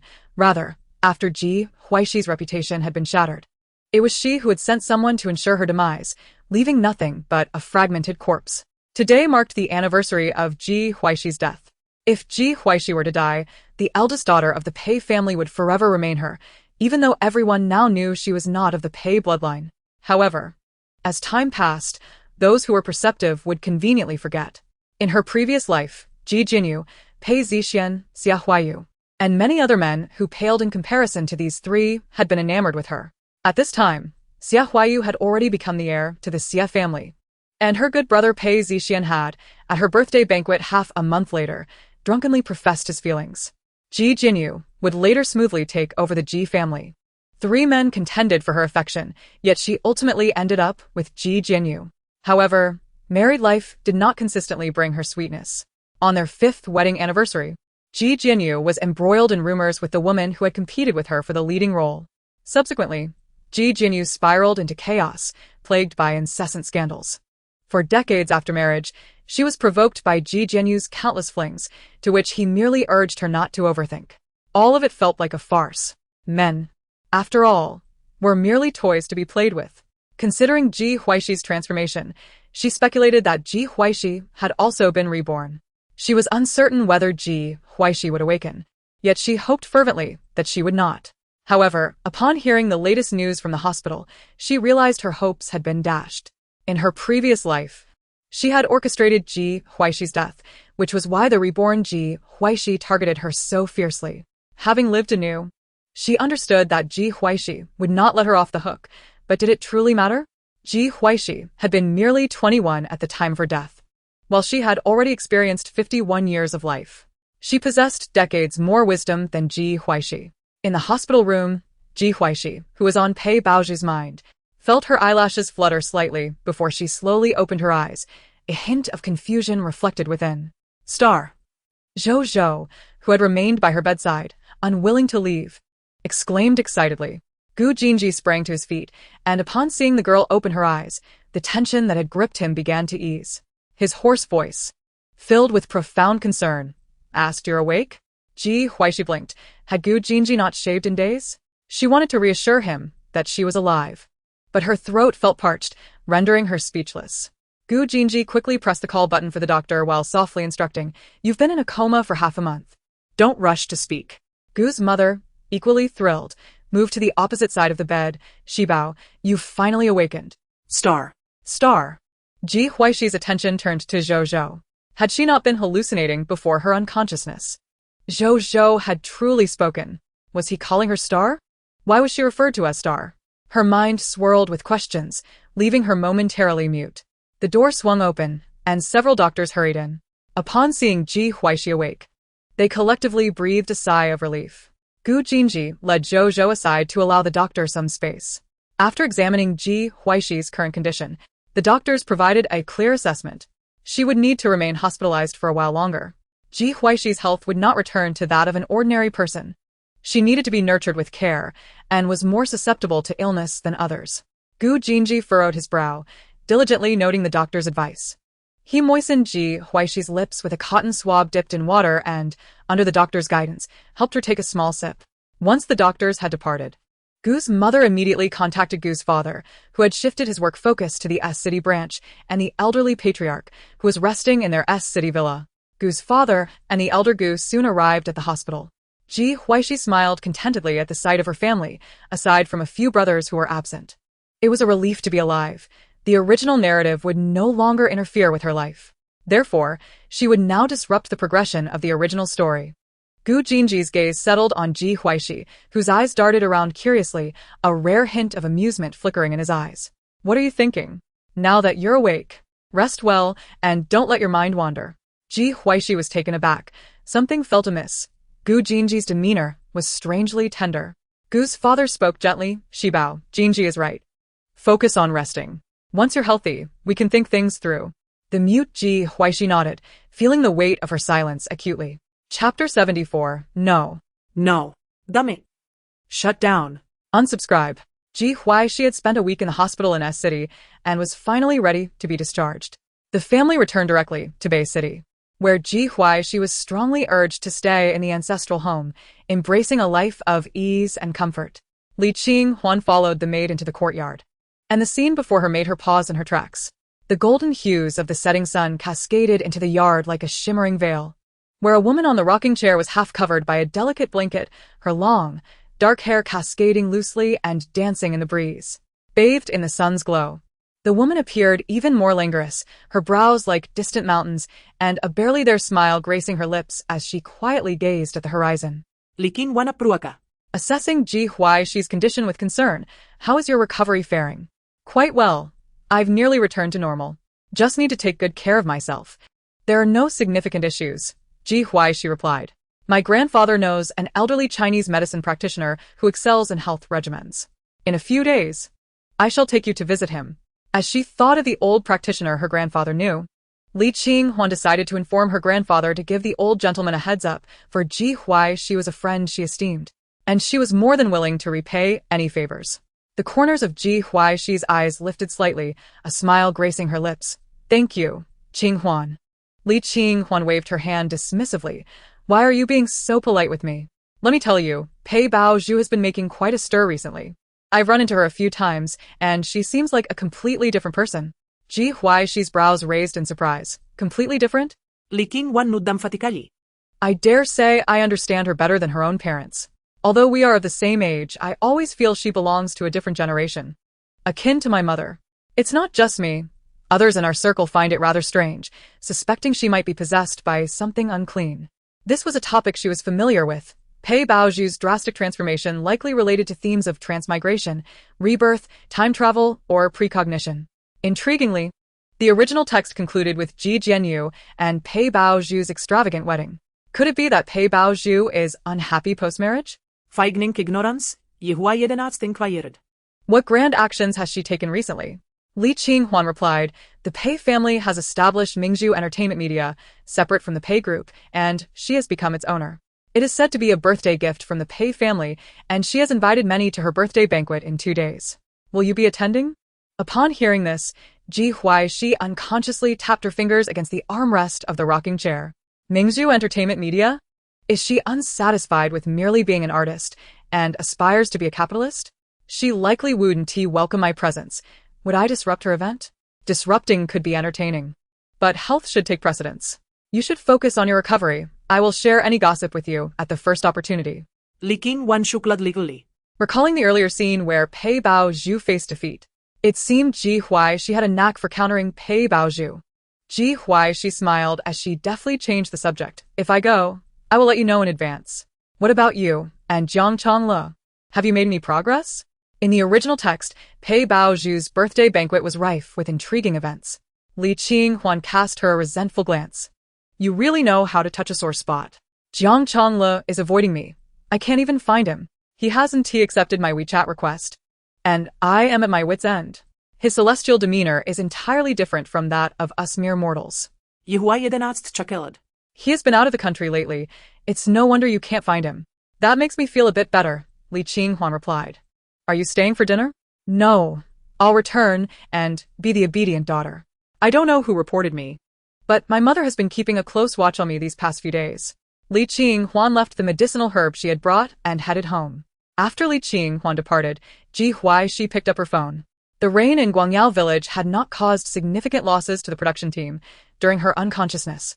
They had invited a new group of guest stars, and the 4th episode had already been recorded a few days prior. The following episodes would have no connection to her. And the impact of her injury on the production was considerable. Naturally, the director would not insist on her resuming filming, even though her presence could significantly boost the show's popularity. Suddenly, her phone vibrated, and Ji Huaixi opened the chat page. AAA Changle Media Xiaojiang, transferring you 50,000 yuan. It's a beauty. AAA Changle Media Xiaojiang, compensation for your work injury. This was her first encounter with a boss who paid out of pocket. Ji Huaixi thought of Pei Baozhu's entertainment company and suddenly had a new idea. It's a beauty. Boss, do you want to expand your company? AAA Changle Media Xiaojiang. No. Absolutely not. Close it. Unsubscribe. Even through the screen, Ji Huaixi could sense Jiang Changli's resistance. It's a beauty. You only need to provide the funds. I will handle the rest. AAA Changle Media Xiaojiang, the company is yours. What a joke. 2 employees are already too many. The thought of expanding is utterly terrifying. It's a beauty. That's not necessary. I merely wish to vex Pei Baozhu. I do not intend to run a company for myself. AAA Changle Media Xiaojiang. Do whatever you like, but remember, I will only provide funds without any involvement. It's a beauty. Understood. Just the funds will suffice. AAA Changle Media Xiaojiang. Remember to keep your fans updated. Ji Huaixi raised an eyebrow and opened her long-neglected Weibo. Upon opening it, the page briefly lagged. There were indeed many mentions of her, and her follower count had increased significantly. After pondering, she began to draft a post. Ji Huaixi, not dead, exiting the industry. A mere 4 words, without a single photo. Fans rushed to comment, only to discover that Ji Huaixi's privacy settings remained intact. Leveling the school. Sister Ji, please turn off your privacy settings. We can't comment. Ji Huaixi replied, No, I'm being willful. I am now an outsider. Forced to remarry at 80. Sister Ji, I'm so glad you're alive. You were gone for so long that I almost thought you had died. I even ate 3 extra bowls of rice out of sadness and gained 10 pounds. Ji Huaixi replied, Each has their own specialty. You are a born pig-raising saint. Do not squander your talent. Head of Ji Huaixi's haters, are you truly exiting the industry? Wouldn't that mean my business of slandering you will be gone? Sister, I rely on you to get rich. Don't leave. Ji Huaixi replied, Remember to share half with me. Sister Ji, you are my only goddess. Sister Ji, I just graduated. The day I followed you, I bought a lottery ticket using your birthday. Do you know? If it weren't for you, I might have faced the harsh realities of society. Ji Huaixi. This comment required no response from Ji Huaixi, as it already garnered a substantial number of likes. Indeed, the success of internet users seems to elicit jealousy more easily. Chapter 75 concluded, and she felt quite curious. Stars. Just as Ji Huaixi set her phone down, she noticed her little one running towards her. She picked up Zhou Zhou and set him on her lap. Zhou Zhou sat stiffly, stating, "It hurts. My body has healed. It won't hurt anymore." Ji Huaixi gently stroked Zhou Zhou's curly hair. Although he spoke, his fluency was not on par with his peers. "Why am I a star?" Ji Huaixi inquired, voicing her curiosity from the past few days. Zhou Zhou pointed to the sky, articulating each word with deliberate slowness, conveying his sentiment that his mother had transformed into a star, and that the star was indeed his mother. Ji Huaixi immediately grasped the essence of Zhou Zhou's words. Likely a whimsical tale spun by family members suggesting that upon death, one becomes a star in the heavens. With a heart laden with mixed emotions, Ji Huaixi said, "Come, let us dine." Zhou Zhou swiftly descended from Ji Huaixi's embrace, standing beside her, awaiting her to rise, as they clasped hands and proceeded to the living room. Upon seeing the mother and son, Gu Mu smiled warmly and inquired, "Shi Bao, do you feel unwell anywhere today?" "Not at all. I am perfectly fine," Ji Huaixi replied. "Then let us eat first, and after the meal, take your medicine," Gu Mu said. Ji Huaixi nodded, and as they entered the dining area, Gu Fu and Gu Jinji followed suit. After the meal, Ji Huaixi carried her medicine towards the elevator, but was suddenly obstructed in her path. With a sheepish grin, she asked, "Fourth brother, what do you intend to do?" Since returning from City S to North City, Gu Jinji had been exceedingly busy. Yet he made it a point to return home for dinner every evening. A teasing tone echoed in Ji Huaixi's ear. "You must drink your medicine first." It was as though he could see right through her intentions. "I will drink it once I go upstairs," Ji Huaixi retorted. "If the money tree on the 6th floor drinks more of your medicine, it might just vomit," Gu Jinji teased. Feigning ignorance, Ji Huaixi replied, "What are you talking about? Fourth brother? I do not understand." With a sidelong glance, Gu Jinji's eyes glimmered with a hint of amusement. "The money tree on your balcony, along with the flowers and plants, no longer wish to consume your medicine. If you persist in taking it for another couple of days, I have already instructed someone to transform your medicine into pills." Ji Huaixi cast her gaze down at the bowl of medicine, truly reluctant to ingest the bitter concoction. Anything remotely associated with bitterness was to be avoided. However, with Gu Jinji watching her so intently, it seemed inevitable that she would have to confront this bowl of medicine today. Pinching her nose with one hand, she lifted the bowl and drank it down. The herbal mixture coursed down her throat, leaving a lingering, indescribable bitterness. Observing her facial expressions of resistance, Gu Jinji chuckled. "Open your mouth." Ji Huaixi complied, and initially, the sweetness mingled with the bitterness, but gradually, the sweetness of the sugar alleviated the residual bitterness. Gu Jinji took the bowl from her hands, assuring her, "Once the pills are ready, I will have them delivered." Just as Ji Huaixi was about to respond, her phone vibrated in her pocket. Noticing the name Pei Baozhu on the screen, she raised an eyebrow and answered the call. "Miss Ji, the day after tomorrow is my birthday, and my family is hosting a banquet. Will you have time to attend?" The voice on the other end was devoid of its usual endearing tone. Ji Huaixi, lowering her gaze, replied cryptically, "Of course, I have time." The conversation was brief, and she hung up without further pleasantries. Gu Jinji, lounging casually against the wall, inquired, "Are you going to attend the birthday banquet hosted by the Peis?" Ji Huaixi assumed he was concerned about her health and would forbid her from going. So she hastily reassured him, "I am completely recovered. I feel no pain whatsoever." Gu Jinji interrupted her, saying, "I will accompany you." "Ah? "Mother will surely worry about you going out alone," he added, fabricating an excuse. Ji Huaixi regarded him with suspicion. "Is that truly the case?" Gu Jinji allowed her scrutiny, maintaining an expression devoid of guilt. Half convinced, Ji Huaixi conceded, "Fine, but your presence may only exacerbate the situation." Pei Baozhu inviting her to the banquet was clearly not for innocent reasons. Her agreement to attend was indicative of her intent to stir trouble. Gu Jinji, lowering his gaze to her, remarked, "What does that matter? Go upstairs and rest." Seeing Gu Jinji's firm stance, Ji Huaixi relented. In the original narrative, Pei Baozhu's birthday banquet was extravagantly splendid.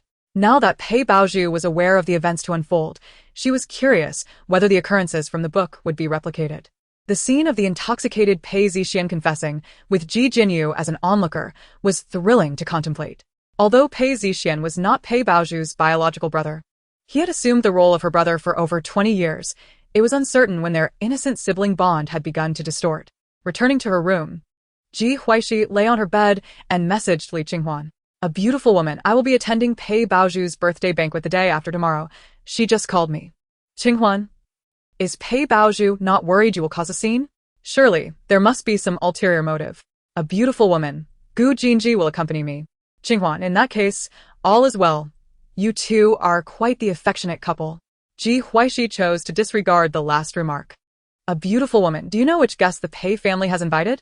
"Qinghuan, families of considerable status have all received invitations from the Pei family." A vague suspicion began to form in Ji Huaixi's mind. After chatting with Li Qinghuan for a while, she set her phone down, washed up, and prepared for bed.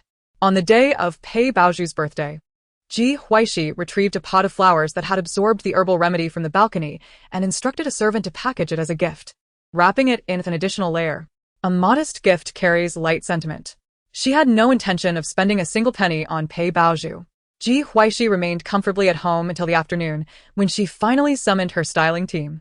The Pei family's banquet was to be held at the most renowned and luxurious GX hotel in North City, indicating their willingness to invest significantly in this birthday celebration. Gu Jinji appeared in the makeup room, and Ji Huaixi was somewhat taken aback. "Fourth brother, why are you back so early?" Gu Jinji, observing the already adorned Ji Huaixi, flashed a lazy smile and said, "I feared you might go without me, so I returned early."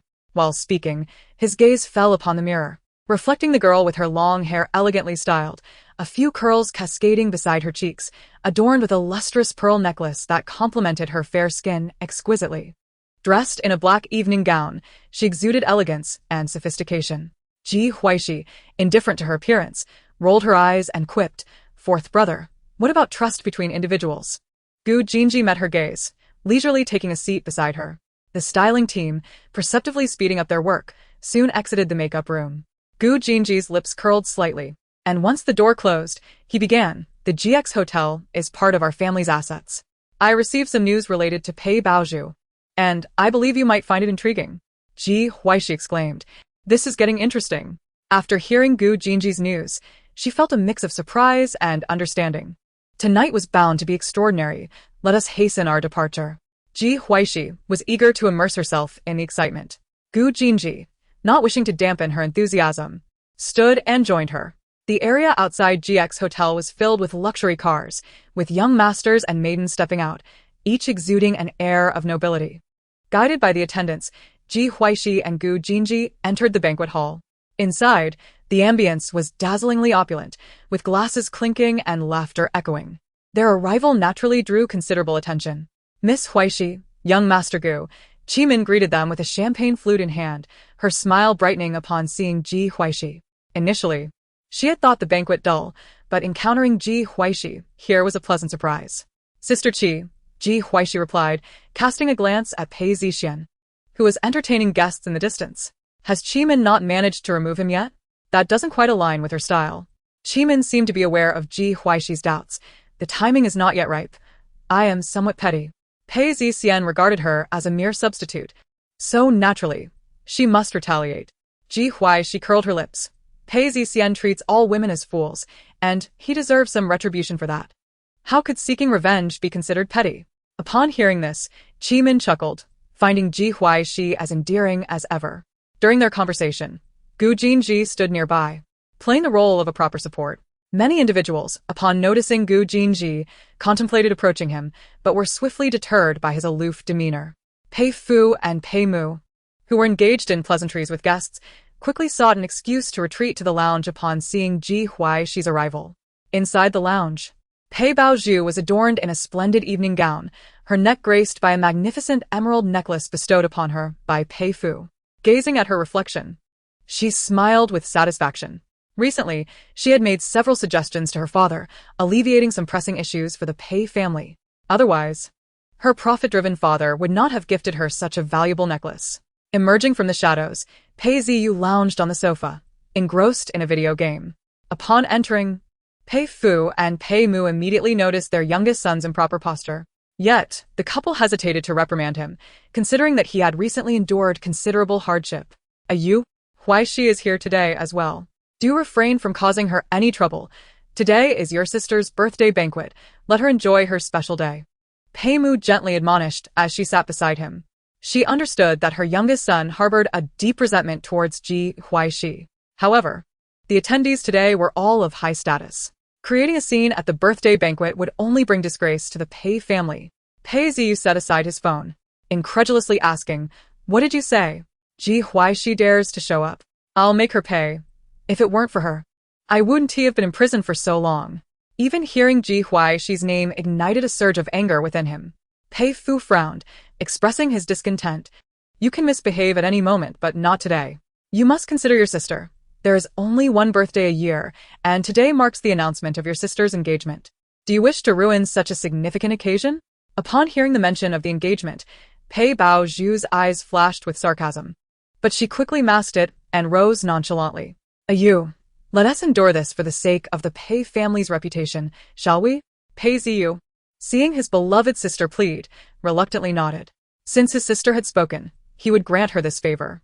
Since his release, he had endured the naked ridicule of those in the circle, undoubtedly the subject of much gossip. All of this stemmed from Ji Huaixi. Today, he might let her off the hook, but that did not mean he would always do so. Pei Bao Zhu, with a thoughtful demeanor, attempted to soothe her now enraged brother. Pei Ziyu, in this life and the previous one, had been indulged to the point of foolishness. Such a person was well suited to be treated as a pawn to be discarded at will. Zhu, this represents 2% of the Pei Group shares. Your father gifts it to you as a birthday present. Pei Fu presented a share transfer document to Pei Bao Zhu. Suddenly enlightened, she realized he was more than willing to add to her assets. While 2% might seem modest, it was sufficient for her to live comfortably for a lifetime. Yet, for Pei Bao Zhu, it was far from enough. She composed herself, smiling as she said, "Dad, this gift is far too extravagant. I cannot accept it." Pei Mu grasped her daughter's hand, proud of her upbringing. "Just accept it. It is rightfully yours, and better in your hands than in that venomous woman's." Pei Ziyu was indifferent to the shares given to Pei Bao Zhu. He was a man who merely lived off his family's wealth, and the company would ultimately be inherited by his elder brother. He trusted his family would not neglect him. Clearing his throat, Pei Fu declared, "Ayu is correct. It is nearly time. Let's descend." Pei Bao Zhu carefully stored the share transfer document, linking arms with her mother on one side and her father on the other as they made their entrance into the banquet hall. Ji Huaixi and Gu Jinji intentionally chose a secluded corner to sit. Li Qinghuan occupied the space next to Ji Huaixi. The style of Pei Bao Zhu's necklace seemed somewhat outdated, and her aura failed to command attention. How disappointing. Qi Min, seemingly having switched tables to join Ji Huaixi, nodded in agreement upon hearing Li Qinghuan's critique. Recalling the jade necklace Pei Zixian had gifted her a few days prior, which she wore today, she felt a wave of nausea. Pei Bao Zhu had recently altered her style, and Pei Zixian wished for her to do the same. One couldn't fathom the audacity of Pei Ziyu. She too had been spoiled since childhood. Agreeing to an arranged marriage did not mean her family viewed her merely as a tool for consolidation. It was solely because she believed that a well-matched family would have the means to indulge her whims. She did not seek true love, nor would she obstruct her future partner's pursuit of it, provided she was not relegated to the role of a substitute. As the esteemed daughter of the Qi family, being a mere stand-in would not only diminish her worth, but also bring disgrace. Such blindness would invite ridicule. Ji Huaixi's gaze fell upon Pei Fu, who was addressing the gathering. Presently, he appeared quite pleased. She hoped he would remain so in a short while. Gu Jinji toyed with the ring in his hand, his thoughts drifting away from the festivities. He relished Pei family's misfortunes and had no qualms about subtly influencing Pei Bao Zhu's schemes from the shadows. Leaning closer to Gu Jinji, Ji Huaixi whispered, "Did she truly orchestrate a liaison between Ji Jianyu and another woman?" At that moment, Pei Fu announced Pei Bao Zhu's engagement to Ji Jianyu. Ji Jianyu rose from his seat beside his parents, and the audience erupted in congratulations, the atmosphere exceedingly harmonious. Under such circumstances, if Ji Jianyu were to be entangled with another woman, the Ji family's reputation would undoubtedly suffer, and Ji Jianyu's standing would be irreparably tarnished. The original female protagonist had contrived to scheme against the male lead, leading the plot to twist in unexpected ways. How utterly fascinating. Chapter 77. She will succeed, but the outcome may diverge from expectations. A glimmer of amusement danced in Gu Jinji's eyes. She would indeed succeed. But the results might deviate. Ji Huaixi gazed at him with keen interest, asking, "Fourth brother, do elaborate." The evening's unfolding drama seemed to grow increasingly intriguing. Gu Jinji raised his eyelids, casting a glance at the approaching Pei Baozhu, and chuckled softly, "No spoilers. Just enjoy your part. She is making her way toward you." Ji Huaixi shot him a resentful look. What was the difference between this and being told to wait while her pants were already down? The frustration of being left out was palpable. And upon seeing Pei Baozhu, her expression soured. "Miss Ji, it brings me great joy to see you here. If you have a moment, do converse with my parents. After all, you are their biological daughter." Pei Baozhu beamed, her words dripping with sincerity. Since her rebirth, Ji Huaixi's intellect had markedly improved. She had indeed captured Gu Jinji's heart, and with the Gu family as a formidable ally, she was certainly not an easy opponent. In her previous life, the Gu family had long since perished due to that mute child and had relocated their enterprise abroad, living overseas. Within the banquet hall, the attendees discreetly cast glances toward the corner, as most of the young guests were aware of the strained relationship between Ji Huaixi and the Pei family, particularly the animosity between Pei Baozhu and Ji Huaixi. They observed the unfolding drama with the keen interest of spectators. Ji Huaixi cast a scrutinizing glance at Pei Baozhu, a subtle smile playing on her lips as she remarked, "Miss Pei, if you have something to say, do so directly. If you have gas, do release it quickly." The elegant woman's blunt words, devoid of expression, piqued the curiosity of those nearby, leaving them to ponder what sort of person Ji Huaixi truly was. Pei Baozhu replied, "Indeed, there are certain matters I wish to discuss with you in private." Gu Jinji interjected with a hint of a smile, "I am not comfortable with my wife being alone with you. If there is something to discuss, let it be said openly." Ji Huaixi nodded in agreement, teasingly countering, "Are you planning to scold me again? I've already taken your advice to leave home and not return. Would you cease your reproaches?" Her seemingly submissive tone belied a volume that was clearly audible to those around them, who gazed at Pei Baozhu with renewed interest. Pei Baozhu had acquired shares in the Pei group, while Ji Huaixi lacked even the right to bear the Pei surname. Pei Baozhu maintained her composure, though internally, she felt her teeth grinding in frustration. In this second life, Ji Huaixi was akin to a rebellious spirit. "What nonsense are you spouting, Ji Huaixi? When has my sister ever bullied you?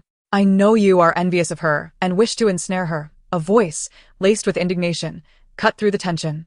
The emphasis on the word "ever" was particularly striking. Upon hearing Pei Zhu's words, the crowd's attention shifted back to Ji Huaixi, their minds swirling with speculation. Gu Jinji's gaze flicked over the outraged youth, his voice calm yet tinged with mockery. "You claim my wife is envious of her? Are you attempting to amuse everyone with such a jest? Envious of her mediocre looks that rely solely on makeup?" Pei Baozhu pinched her palm to regain her composure as the onlookers struggled to contain their amusement, with some unable to hold back laughter at Gu Shao's sharp tongue. The Pei and Ji families could not compare to the Gu family. Ji Huaixi's beauty was undeniable. Her mere presence captivated the audience. The Gu family adored her. And upon hearing of her injury, even the family patriarch had spent time in S-City. Would such a Ji Huaixi truly envy the insincere affection of the Pei family? Pei Baozhu interjected, "My brother is simply naive. There seems to be a misunderstanding between Miss Ji and myself. If she is willing to return home, I shall gladly leave the Pei family." Pei Zhu retorted coldly. "I would never allow her to return." Ji Huaixi glanced at the Pei siblings before rising, her step steady as she approached Pei Baozhu and Pei Zhu. Pei Baozhu feigned calmness, yet Pei Zhu, recalling a past terror, involuntarily stepped back. The crowd's eyes were now filled with intrigue as Ji Huaixi walked past them towards the stage. Pei Baozhu felt a sense of unease watching Ji Huaixi's figure. Gu Jinji rose slowly and followed her. Standing on the stage, Ji Huaixi tested the microphone. "Hello." Pei's parents, engaged in conversation with business partners, abruptly turned their attention to the stage. Pei father inquired, "What does she intend to do?" Pei mother stood and approached the stage, admonishing, "Come down at once." Li Qinghuan in the audience widened her eyes, wondering if Ji Huaixi truly intended to disrupt the event. Ji Huaixi addressed the guests, "Good evening, everyone. Today marks the birthday celebration of Miss Pei. I shall perform a talent as a gift for her." Performing a talent? The audience contemplated the irony of the situation. Was that indeed the Pei family's own? Indeed, the unfortunate soul of the Pei family had now wed into the Gu family. Just moments ago, They were at odds, and now she was to perform? The crowd's thoughts varied as they gazed at Ji Huaixi. She instructed the staff to activate the large screen and play a video. Since Pei Baozhu sought to provoke her, surely it was not too much for her to engage in a little mischief. Father, it's all my fault. Don't blame my sister. I could never have a daughter like her. Mother, I'll leave. Don't put yourself in the middle of this. Silly child. This is your home. If anyone should leave, it is her. Brother, I'm scared. I know my sister is your biological sister. Perhaps I should just leave. Zhu, you will always be my most cherished one. It's not your sister's fault. Has Ji Huaixi bullied you again? I'll go teach her a lesson. Pei Baozhu's conversations echoed throughout the banquet hall, accompanied by footage of her interacting with family members in various locations within the Pei household. Pei father, darkened in expression, signaled for someone to pull Ji Huaixi down. Gu Jinji subtly gestured, and the staff on standby promptly obstructed anyone attempting to ascend the stage. Ji Huaixi paused the video, microphone in hand. Since returning to the Pei family, I have grown weary of such gossip. I mean, no offense. But I thought it would be amusing for everyone to hear. In this formal setting, I hereby declare that I have no relationship with the Pei family. I understand that Miss Pei wishes to hone her acting skills for an Oscar, but it is clear to anyone with eyes that your performance is woefully inadequate. Please refrain from involving me in your theatrics. I doubt you can afford my appearance fee. The audience turned their gaze toward the Pei family, relishing the unfolding drama. The spectacle of another family's scandals was undeniably entertaining. It seemed the Pei family had indeed lost their sight. Ji Huaixi, once a victim, had finally learned to retaliate.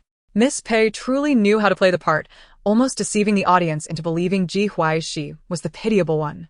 With the confidence of one who is not biologically related, Ji Huaixi's strength stemmed from the indulgence of the Pei family. As the crowd buzzed with chatter, Ji Huaixi descended from the stage, her spirits lifted by the Pei family's grim expressions. Just as one wave of chaos settled, another arose. A panicked voice from a server drew everyone's attention. In Chapter 78, the most explosive revelation is often best discovered by oneself.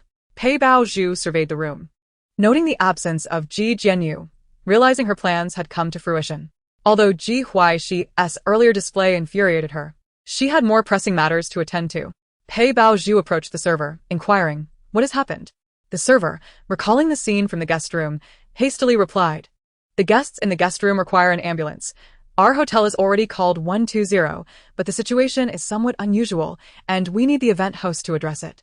Pei Baozhu paused, momentarily bewildered by the mention of 120. Ji Jianyu caused such a ruckus?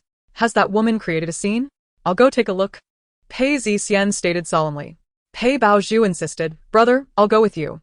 The two followed the server out. Pei father, with a stern expression, contemplated how a perfectly fine banquet had turned into this chaos. He was uncertain about who was in trouble, but found himself unable to leave. Suppressing his doubts as he reassured the guests, Ji Huaixi exchanged a glance with Gu Jinji, who nodded subtly. Excitedly, Ji Huaixi followed suit, aware that the outcome might deviate from her expectations. Within the banquet hall, many young guests, under the pretense of visiting the restroom, made their way toward the guest rooms. After all, they were the unremarkable offspring of families, and even if discovered, no one could hold them accountable. Upon entering the guest room, Pei Baozhu was startled and took 2 steps back. How could this happen? I had arranged for a woman. How could it have turned into a man? Pei Zixian, with a typical orientation, felt a visceral discomfort upon witnessing the scene within the room. 2 overlapping silhouettes were inseparable. One of them was the newly engaged brother-in-law of his sister. At this moment, Ji Jianyu encountered a flicker of consciousness. The sensation of being torn apart stimulated his nervous system, and he could not help but cry out in pain. What had transpired? Had he been defiled by a man? Get away from me, just go. Ji Jianyu's expression was frantic. The man seemed to have inadvertently shifted slightly, sending a wave of excruciating pain coursing through Ji Jianyu. No, don't move, he gritted out. Pei Baozhu, struggling to suppress a nausea, surveyed the scene in the room. Although this was not her original plan, the outcome was fortuitous, far exceeding her expectations. Brother Jianyu, why are you like this? Do you prefer men? Then why are you engaged to me? Pei Baozhu's voice was fraught with betrayal and anguish, her entire being swaying precariously, exuding an air of deep sorrow as if her heart had been shattered. Pei Zixian scowled. Ji Jianyu, what do you take my sister for? Ji Jianyu turned around, only to discover the Pei sibling standing at the door, his face paling instantly. How could he have been seen in such a disgraceful state by outsiders? Who was orchestrating this? He was not foolish. Without someone scheming against him, he would not have endured such humiliation. Zhu, listen to me, it's not as you think. I've been set up, Ji Huaixi explained, struggling to suppress his discomfort. This situation was difficult for him to accept as well. Pei Baozhu's eyes reddened with tears, her voice trembling. Is that true? Indeed. Zhu, believe me. I will uncover the truth and provide you with an explanation, Ji Huaixi assured her. Pei Zixian scoffed, who could possibly set you up? Ji Shao. Playing so frivolously that you require a doctor? Upon hearing Pei Zixian's words, Ji Huaixi hastily inquired, what do you mean by needing a doctor? Pei Zixian, feeling nauseated just by looking at the scene, retorted, what do you mean needing a doctor? You two are practically conjoined. If you don't call a doctor, do you intend to live as conjoined twins for the rest of your lives? He didn't even dare express his feelings to Pei Baozhu, yet Ji Huaixi, who could marry her, failed to cherish her. Stop. This matter must not be known to others. Think of another way, Ji Huaixi insisted. The man behind him smirked, boss. We need to head to the hospital. Otherwise, you may end up in severe pain, and I want to be held responsible. Don't be shy, this is quite normal. Ji Huaxi's face flushed with embarrassment and anger. Shut your mouth. Who sent you? The man calmly responded, boss, you ordered the service. Have you forgotten? You're talking nonsense. You better explain yourself quickly. Ji Zixian impatiently interrupted. Enough with the theatrics. Zhu, we're leaving. Pei Baozhu shook her head, tearfully imploring, brother, we are the hosts. This matter cannot be known to others. Her brother was clearly beside himself with anger. The allure of love was indeed powerful. Pei Zixian, maintaining a stern demeanor, opened the door. Ji Huaixi might indeed have been schemed against, but who would do so without reason? A bright figure flashed through Pei Zixian's mind, only to be dismissed. Ji Huaixi and Gu Jinji's relationship was stable. It made no sense for them to conspire against Ji Huaixi. Pei Zixian steeled himself to manage the aftermath, ensuring that this incident remained concealed from outsiders. Meanwhile, Ji Huaixi encountered a group of wealthy scions. Likwinkuan Shoti Huai 11 Annoying Glens. Her eyes brimming with gossip. Ji Huaixi chuckled, shaking her head. The door to the guest room was closed, and she was still unaware of the specifics of what had transpired. Suddenly, Ji Huaixi conceived an excellent gossip angle. Gu Jinji's eyes gleamed with indulgence as he watched Ji Huaixi descend the elevator. Li Qinghuan, grinning, led a group of companions into the elevator. Inside, curious eyes were cast towards Ji Huaixi, though none dared to engage her in conversation. Gu Jinji was on par with their older brothers. To act up in front of him would lead to dire consequences. Upon reaching the underground parking garage, Ji Huaixi spotted an ambulance and promptly switched to a more advantageous spot for observing. Li Qinghuan and her entourage understood immediately, mimicking her actions. Pei Zixian cautiously guided the medical personnel as they brought down a stretcher. 2 stretchers were carried side by side, covered with hotel linens from head to toe. The medical staff exchanged glances, speechless. Such occurrences were not uncommon in hospitals, yet each instance still managed to astonish. Clearing a path. Pei Zixian successfully led them to the parking lot, with Pei Baozhu trailing behind, her tears unceasing. Last century, Ji Huaixi had betrayed her. In this life, he had become her pawn, and that seemed only fair. Having lived once more, she no longer clung to a man's affection. Within the parking lot, numerous vehicles concealed eyes eager to uncover the gossip. Covered up, nothing was visible. Li Qinghuan sent Ji Huaixi a message. It's a beauty. Send a couple of people to the hospital to check it out. She was already privy to the situation beneath the stretcher. Such explosive gossip was best discovered by the public themselves. Despite the generous hush money from Pei Zixian, it paled in comparison to the Gu family's influence over the GX hotel. Pei Baozhu's ruthless scheming against Ji Huaixi suggested that she had truly been unhappy in her previous life. Chapter 79. It was absolutely not for the sake of the Pei family that this gathering was orchestrated. Pei Zixian and Pei Baozhu both boarded the ambulance. Following its departure, several luxury cars trailed behind. At the hospital entrance, the sheets unexpectedly fell away. Although they were quickly replaced, Li Qinghuan and the others caught sight of 2 pale bodies on the stretcher. What the? The group stared wide-eyed. Li Qinghuan, in disbelief, rubbed her eyes. Did Ji Huaixi have an inclination for men? From the bed to the hospital. Sister Qinghuan, are we still following? Of course. A group of them changed out of their evening gowns before entering the hospital. Ji Huaixi and Gu Jinji also changed into more appropriate attire, walking in with confidence. Inside the hospital, Pei Baozhu and Pei Zixian sat on a bench, awaiting the doctor to attend to Ji Jenny. Pei Zixian produced a handkerchief to dry Pei Baozhu's tears, his face etched with concern. Zhu, in a few days, I will dissolve your engagement with Ji Jenny. Upon hearing this, Pei Baozhu's tears fell anew. Brother, no. Brother Jenny was set up by someone. I cannot abandon him. Pei Zixian's fists clenched tightly, suppressing his fury.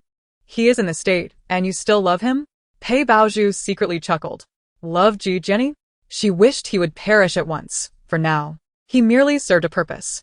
Brother, even if I do not marry Ji Jenny, I will wed another man. Pei Baozhu expertly masked her emotions.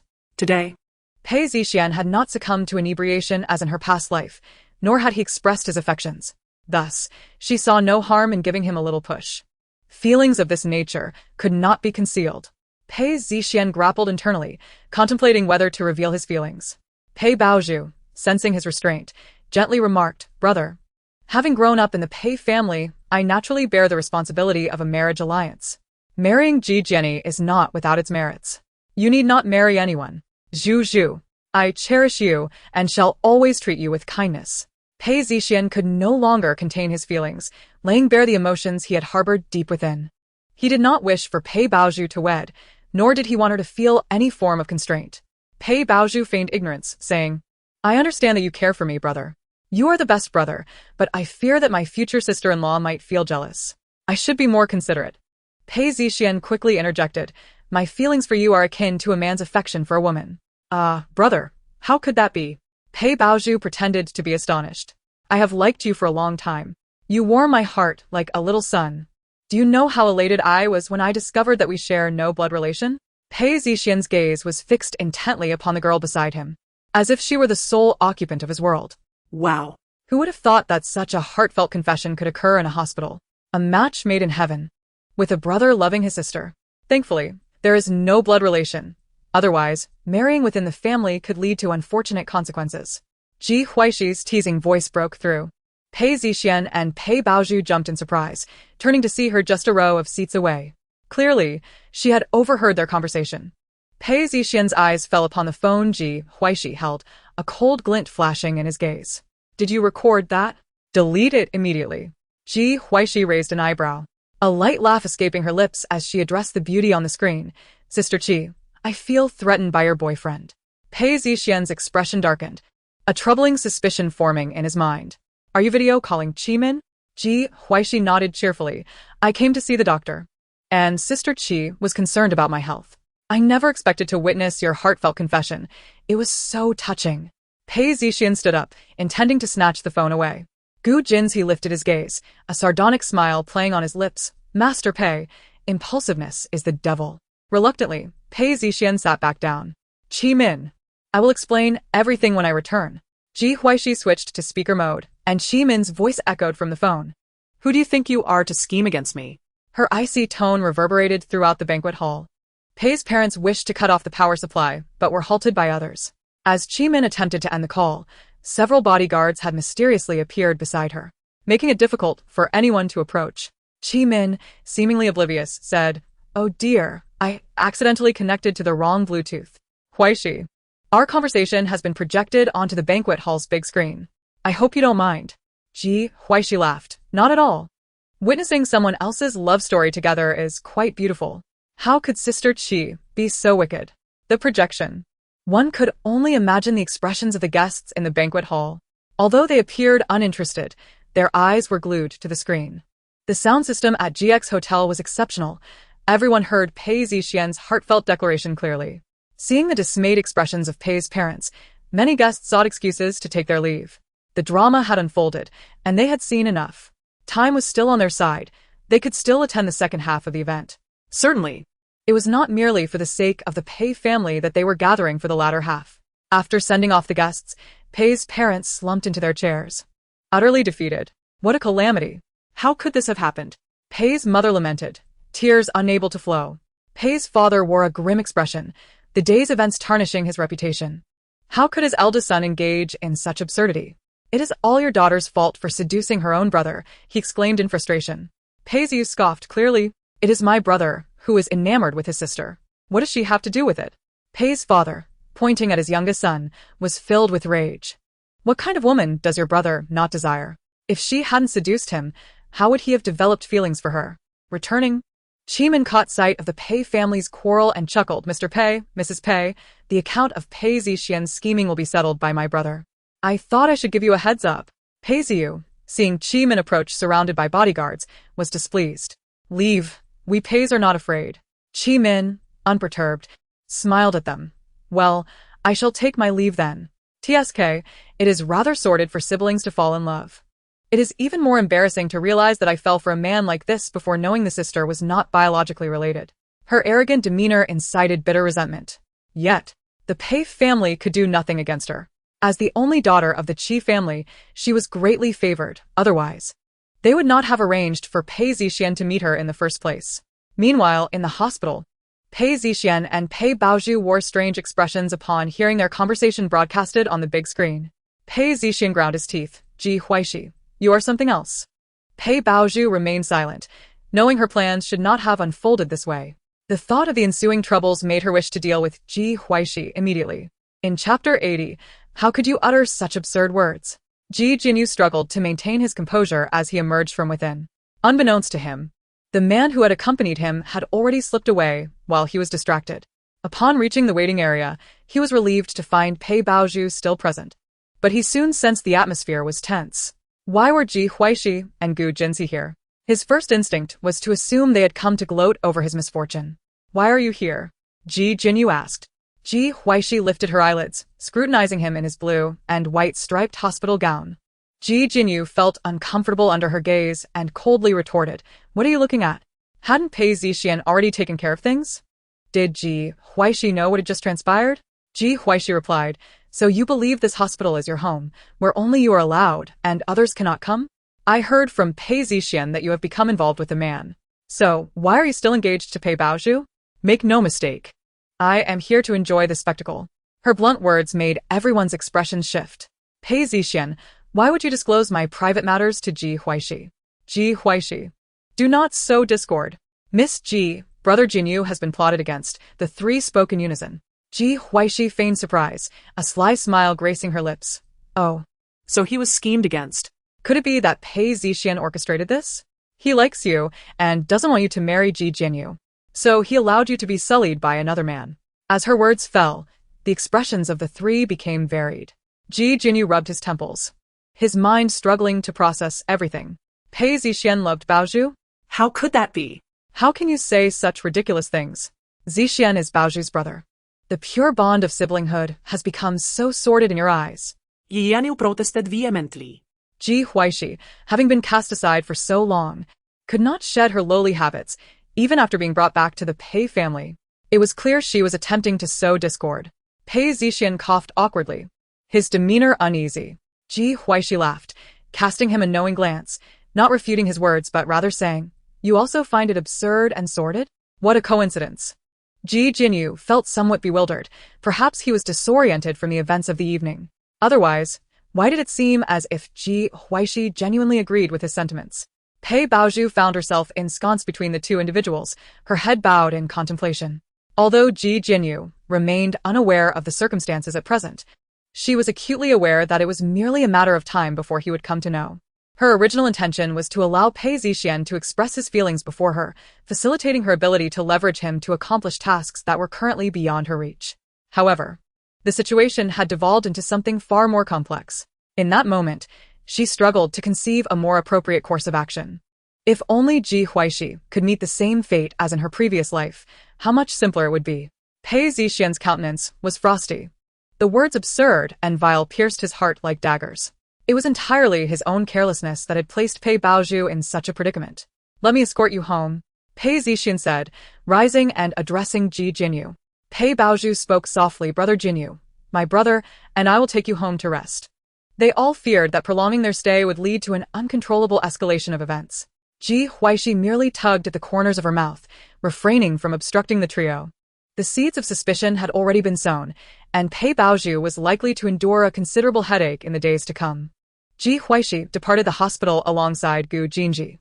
Having slipped out early, Li Qinghuan and her companions greeted them with smiles. Huaixi, young Master Gu, are you having a late-night snack? They could have left long ago, yet seeing Ji Huaixi and Gu Jinji still inside, they chose to linger at the entrance. Ji Huaixi stifled a yawn, fatigue evident in her demeanor. You all eat, she said. Li Qinghuan fell silent, but considering Ji Huaixi's health, she refrained from further urging. Once the two were in the car, Li Qinghuan's companions collectively exhaled in relief. Rumors often carried a grain of truth. The bond between Ji Huaixi and young Master Gu was indeed genuine. Ji Huaixi wished to observe the unfolding drama, and without hesitation, Gu Jinji accompanied her. How was it that, despite their own arranged marriage, they were blessed with such marital bliss? The group exchanged their musings, each taking turns to express their astonishment. Why do you not suspect that they are merely acting? Li Qingshuan remarca. People in our circle are quite concerned with appearances. She had witnessed numerous arranged marriages where individuals played their parts in public, showcasing affection, while behind the scenes, their relationships were utterly rotten. Surely, this cannot be feigned. To put it in extreme terms, if Ji Huaixi were to commit murder, Gu Jinji would likely nonchalantly hand her the knife. If it were mere theatrics, they would never have found themselves in the hospital to begin with. Watching the car recede into the distance, Li Qinghuan mused that Ji Huaixi's marriage into the Gu family, though born of circumstance, had indeed turned out fortuitously. As the subject of their discussion, Ji Huaixi entered the vehicle and promptly removed her black high-heeled shoes with red soles. Gu Jinji bent down, effortlessly aligning the two shoes and then casually leaning back against the seat. Fourth brother, thank you for your complicity. Ji Huaixi remarked. Fully aware of Gu Jinji's substantial contribution to the success of the day's disruption. How should I be thanked? He replied, his deep, magnetic voice tinged with a hint of mockery. Ji Huaixi turned to him, her phoenix eyes glimmering with disbelief. Shall I treat you to a meal? Gu Jinji cast her a sidelong glance. I am not in want of food. Fourth brother, our mother says that it is improper to repay kindness with malice. She now deeply suspected that Gu Jinji's willingness to accompany her to the birthday banquet was fraught with ulterior motives. Gu Jinji, observing her guarded expression, retorted with a hint of annoyance. Mother also says that a drop of kindness should be repaid with a fountain of gratitude. Ji Huaixi tentatively inquired. Then how do you wish to be compensated? Gu Jinji remained silent, a playful smile gleaming in his dark eyes. I will tell you later. Ji Huaixi muttered. You might as well tell me now. Gu Jinji arched an eyebrow, lowering his gaze to her. The updo she had styled was slightly disheveled from the day's events, adding a touch of charm. Gu Jinji averted his gaze nonchalantly, the corners of his lips curling slightly. He had yet to formulate a response. I believe in repaying kindness promptly. If I miss this opportunity, it may never come again. She pondered. What if there is a pit ahead? How does one avoid stepping into it? Gu Jinji smirked. Are you returning to Jingyuan in a couple of days? Ji Huaixi nodded, her health having improved significantly. She had decided to return to Jingyuan, relishing the ease of having her needs catered to. However, at the old residence, her beautiful mother remained overly concerned about her 21-year-old daughter being home alone, often canceling social engagements with friends. Yet, did this have any connection to Gu Jinji's desired form of gratitude? Chapter 81. He was indeed jealous, though it was a different kind of jealousy. Gu Jinji cleared his throat and spoke with utmost seriousness. I have opened a branch office near Jingyuan.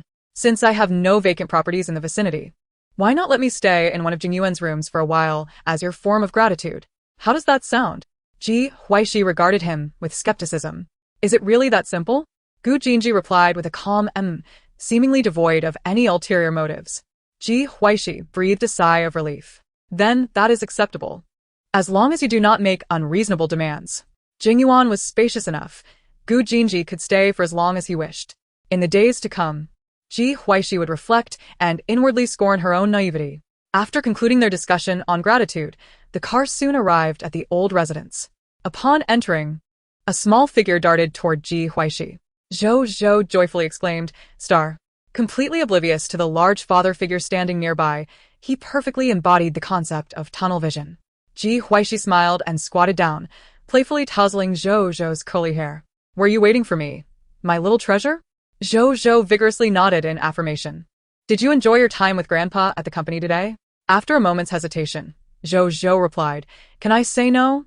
Of course you can. Tell me why you weren't happy today. Without warning, Zhou Zhou threw his arms around Ji Huaixi and gently kissed her cheek. Witnessing the entire exchange, Gu Jinji's expression darkened. He casually grasped the little one's collar. Both father and son looked up simultaneously. What are you doing? Ji Huaixi inquired, perplexed. As she was engaged in a heartfelt moment with her child, was Gu Jinji jealous that Zhou Zhou was closer to her? Though Zhou Zhou did not voice his thoughts. His face was a canvas of accusation. Gu Jinji's gaze fell, a smirk playing on his lips. It's late. You still need to remove your makeup and wash up. I will take him back to his room to ensure his mental well-being. Zhou Zhou. Ji Huaixi interjected. Are you jealous? Gu Jinji raised an eyebrow slightly. Ji Huaixi, looking as if she had come to an understanding, noted that it was entirely normal for Zhou Zhou to be more affectionate toward her. And Gu Jinji's jealousy was equally reasonable. Gu Jinji chuckled softly. He was indeed jealous, but it was a different kind of jealousy. Then the two of us will go bond for a while. He lifted the little one with one hand. No, so protested. Ji Huaixi stood up, suggesting, why don't I stay with Zhou Zhou? Gu Jinji countered. The doctor advised you to sleep early and rest well. It's all right. I will chat with Zhou Zhou for a bit before resting. Zhou Zhou instantly changed his mind. I want to talk to Dad. Very well. As long as you both are happy. Ji Huaixi returned to her room, rapidly completed her nighttime routine, and lay down in bed, drifting off to sleep. She slept soundly, while many others were wide awake. After escorting Ji Jinyu home, Pei Zixian and Pei Baozhu returned with anxious hearts. The living room was brightly lit, and both felt a sudden pang of unease. You know to come back? Since when did you develop inappropriate feelings for your sister? Pei father gazed at his once proud eldest son with a mix of disappointment and frustration. Pei Baozhu was not his biological daughter. Pei Zixian's affection for her could be deemed understandable, even if it was forceful. However, making their situation public was undoubtedly the height of folly. What would outsiders think of him and the Pei family? Pei Zixian, bearing the weight of his father's discontented gaze, spoke up. Dad, it's all my fault. Please don't inquire further. Pei mother pressed a hand to her chest, attempting to alleviate her discomfort. Her eyes fell upon her eldest son and daughter, lamenting the misfortune that had befallen them. This scandal would surely provide ample fodder for ridicule among the elite ladies of their social circle that very night. Pei father scoffed. Your admission is commendable, yet have you considered how this debacle might conclude? Pei Baozhu, her thoughts racing, resolutely knelt before her father and mother. Father, mother, for my brother's reputation, please declare that I seduced him. Pei Zixian immediately protested. No, this has nothing to do with you. In a fit of rage, Pei father hurled a cup at Pei Zixian, his voice laced with bitterness. Everything I taught you, you've squandered. All this for a mere woman. Repeating such nonsense time and again. Pei Zixian did not flinch, the cup striking his forehead, blood trickling down his face and staining the floor. Fueled by fury, Pei father exerted all his might. What are you doing? Can't we communicate civilly? Pei mother hurried to retrieve the first aid kit. Pei father, still seething, scolded. When did you become so foolish? Can't you at least try to avoid this? Suddenly, a voice from a game interrupted, declaring defeat. Pei Ziyu removed his headphones, noticing everyone's gaze upon him. Sorry, my headphones died. You all can keep arguing, I'm fine. Pei father caught sight of his youngest son sprawled on the couch. Exasperated. Pei Ziyu, all you do is play games. What else can you contribute? One after another. None of you are any help. Pei Ziyu retorted. Why take your anger towards my brother out on me? Isn't it good that he likes his sister? If he marries her directly, she won't have to suffer elsewhere. In his view, Pei Baozhu had no blood ties to them, so what was the harm in affection? Pei father, incensed, regretted raising his youngest son in such an innocent manner. Pei Baozhu was the jewel of the Pei family. He had provided for her lavishly, showering her with riches, all with the hope that she would one day marry someone advantageous for the family. While he tolerated his eldest son's private affairs, the ultimate goal remained that Pei Baozhu must marry. With Pei Ziyu's interruption, the Pei family regained their composure. Zixian, tomorrow you will head to the southern branch to explore the market there. Remember to apologize to the Qi family for the mess you've created and sort it out yourself. Pei father instructed expressionlessly. Pei Zixian glanced at the kneeling Pei Baozhu, reluctantly nodded, and replied, Understood, father. He comprehended his father's intent, to withdraw from the circle and wait until the storm passed before returning to Beicheng, or perhaps achieving something noteworthy to silence the critics. Pei Baozhu lowered her head, appearing to acknowledge her fault, yet a smirk played at the corners of her lips. Pei Zixian's departure was indeed the most prudent course of action. Once she dealt with Ji Jinyu, she would soothe Pei Zixian. After all, men required gentle coaxing. In her previous life, she had deftly navigated between these three, and today would be no different. Zhu, with that incident involving Jinyu, you must reassure him. It's not wise for our families to sever ties at this juncture. Father, I will, Pei Baozhu replied obediently, bemused by her father's pragmatic nature. Pei father nodded in satisfaction, reaching out to pull the kneeling Pei Baozhu beside him. Pei Zixian clenched his hands, the pressure of his nails biting into his palms. Oblivious to the pain, he realized he was still too weak, lacking the power to influence.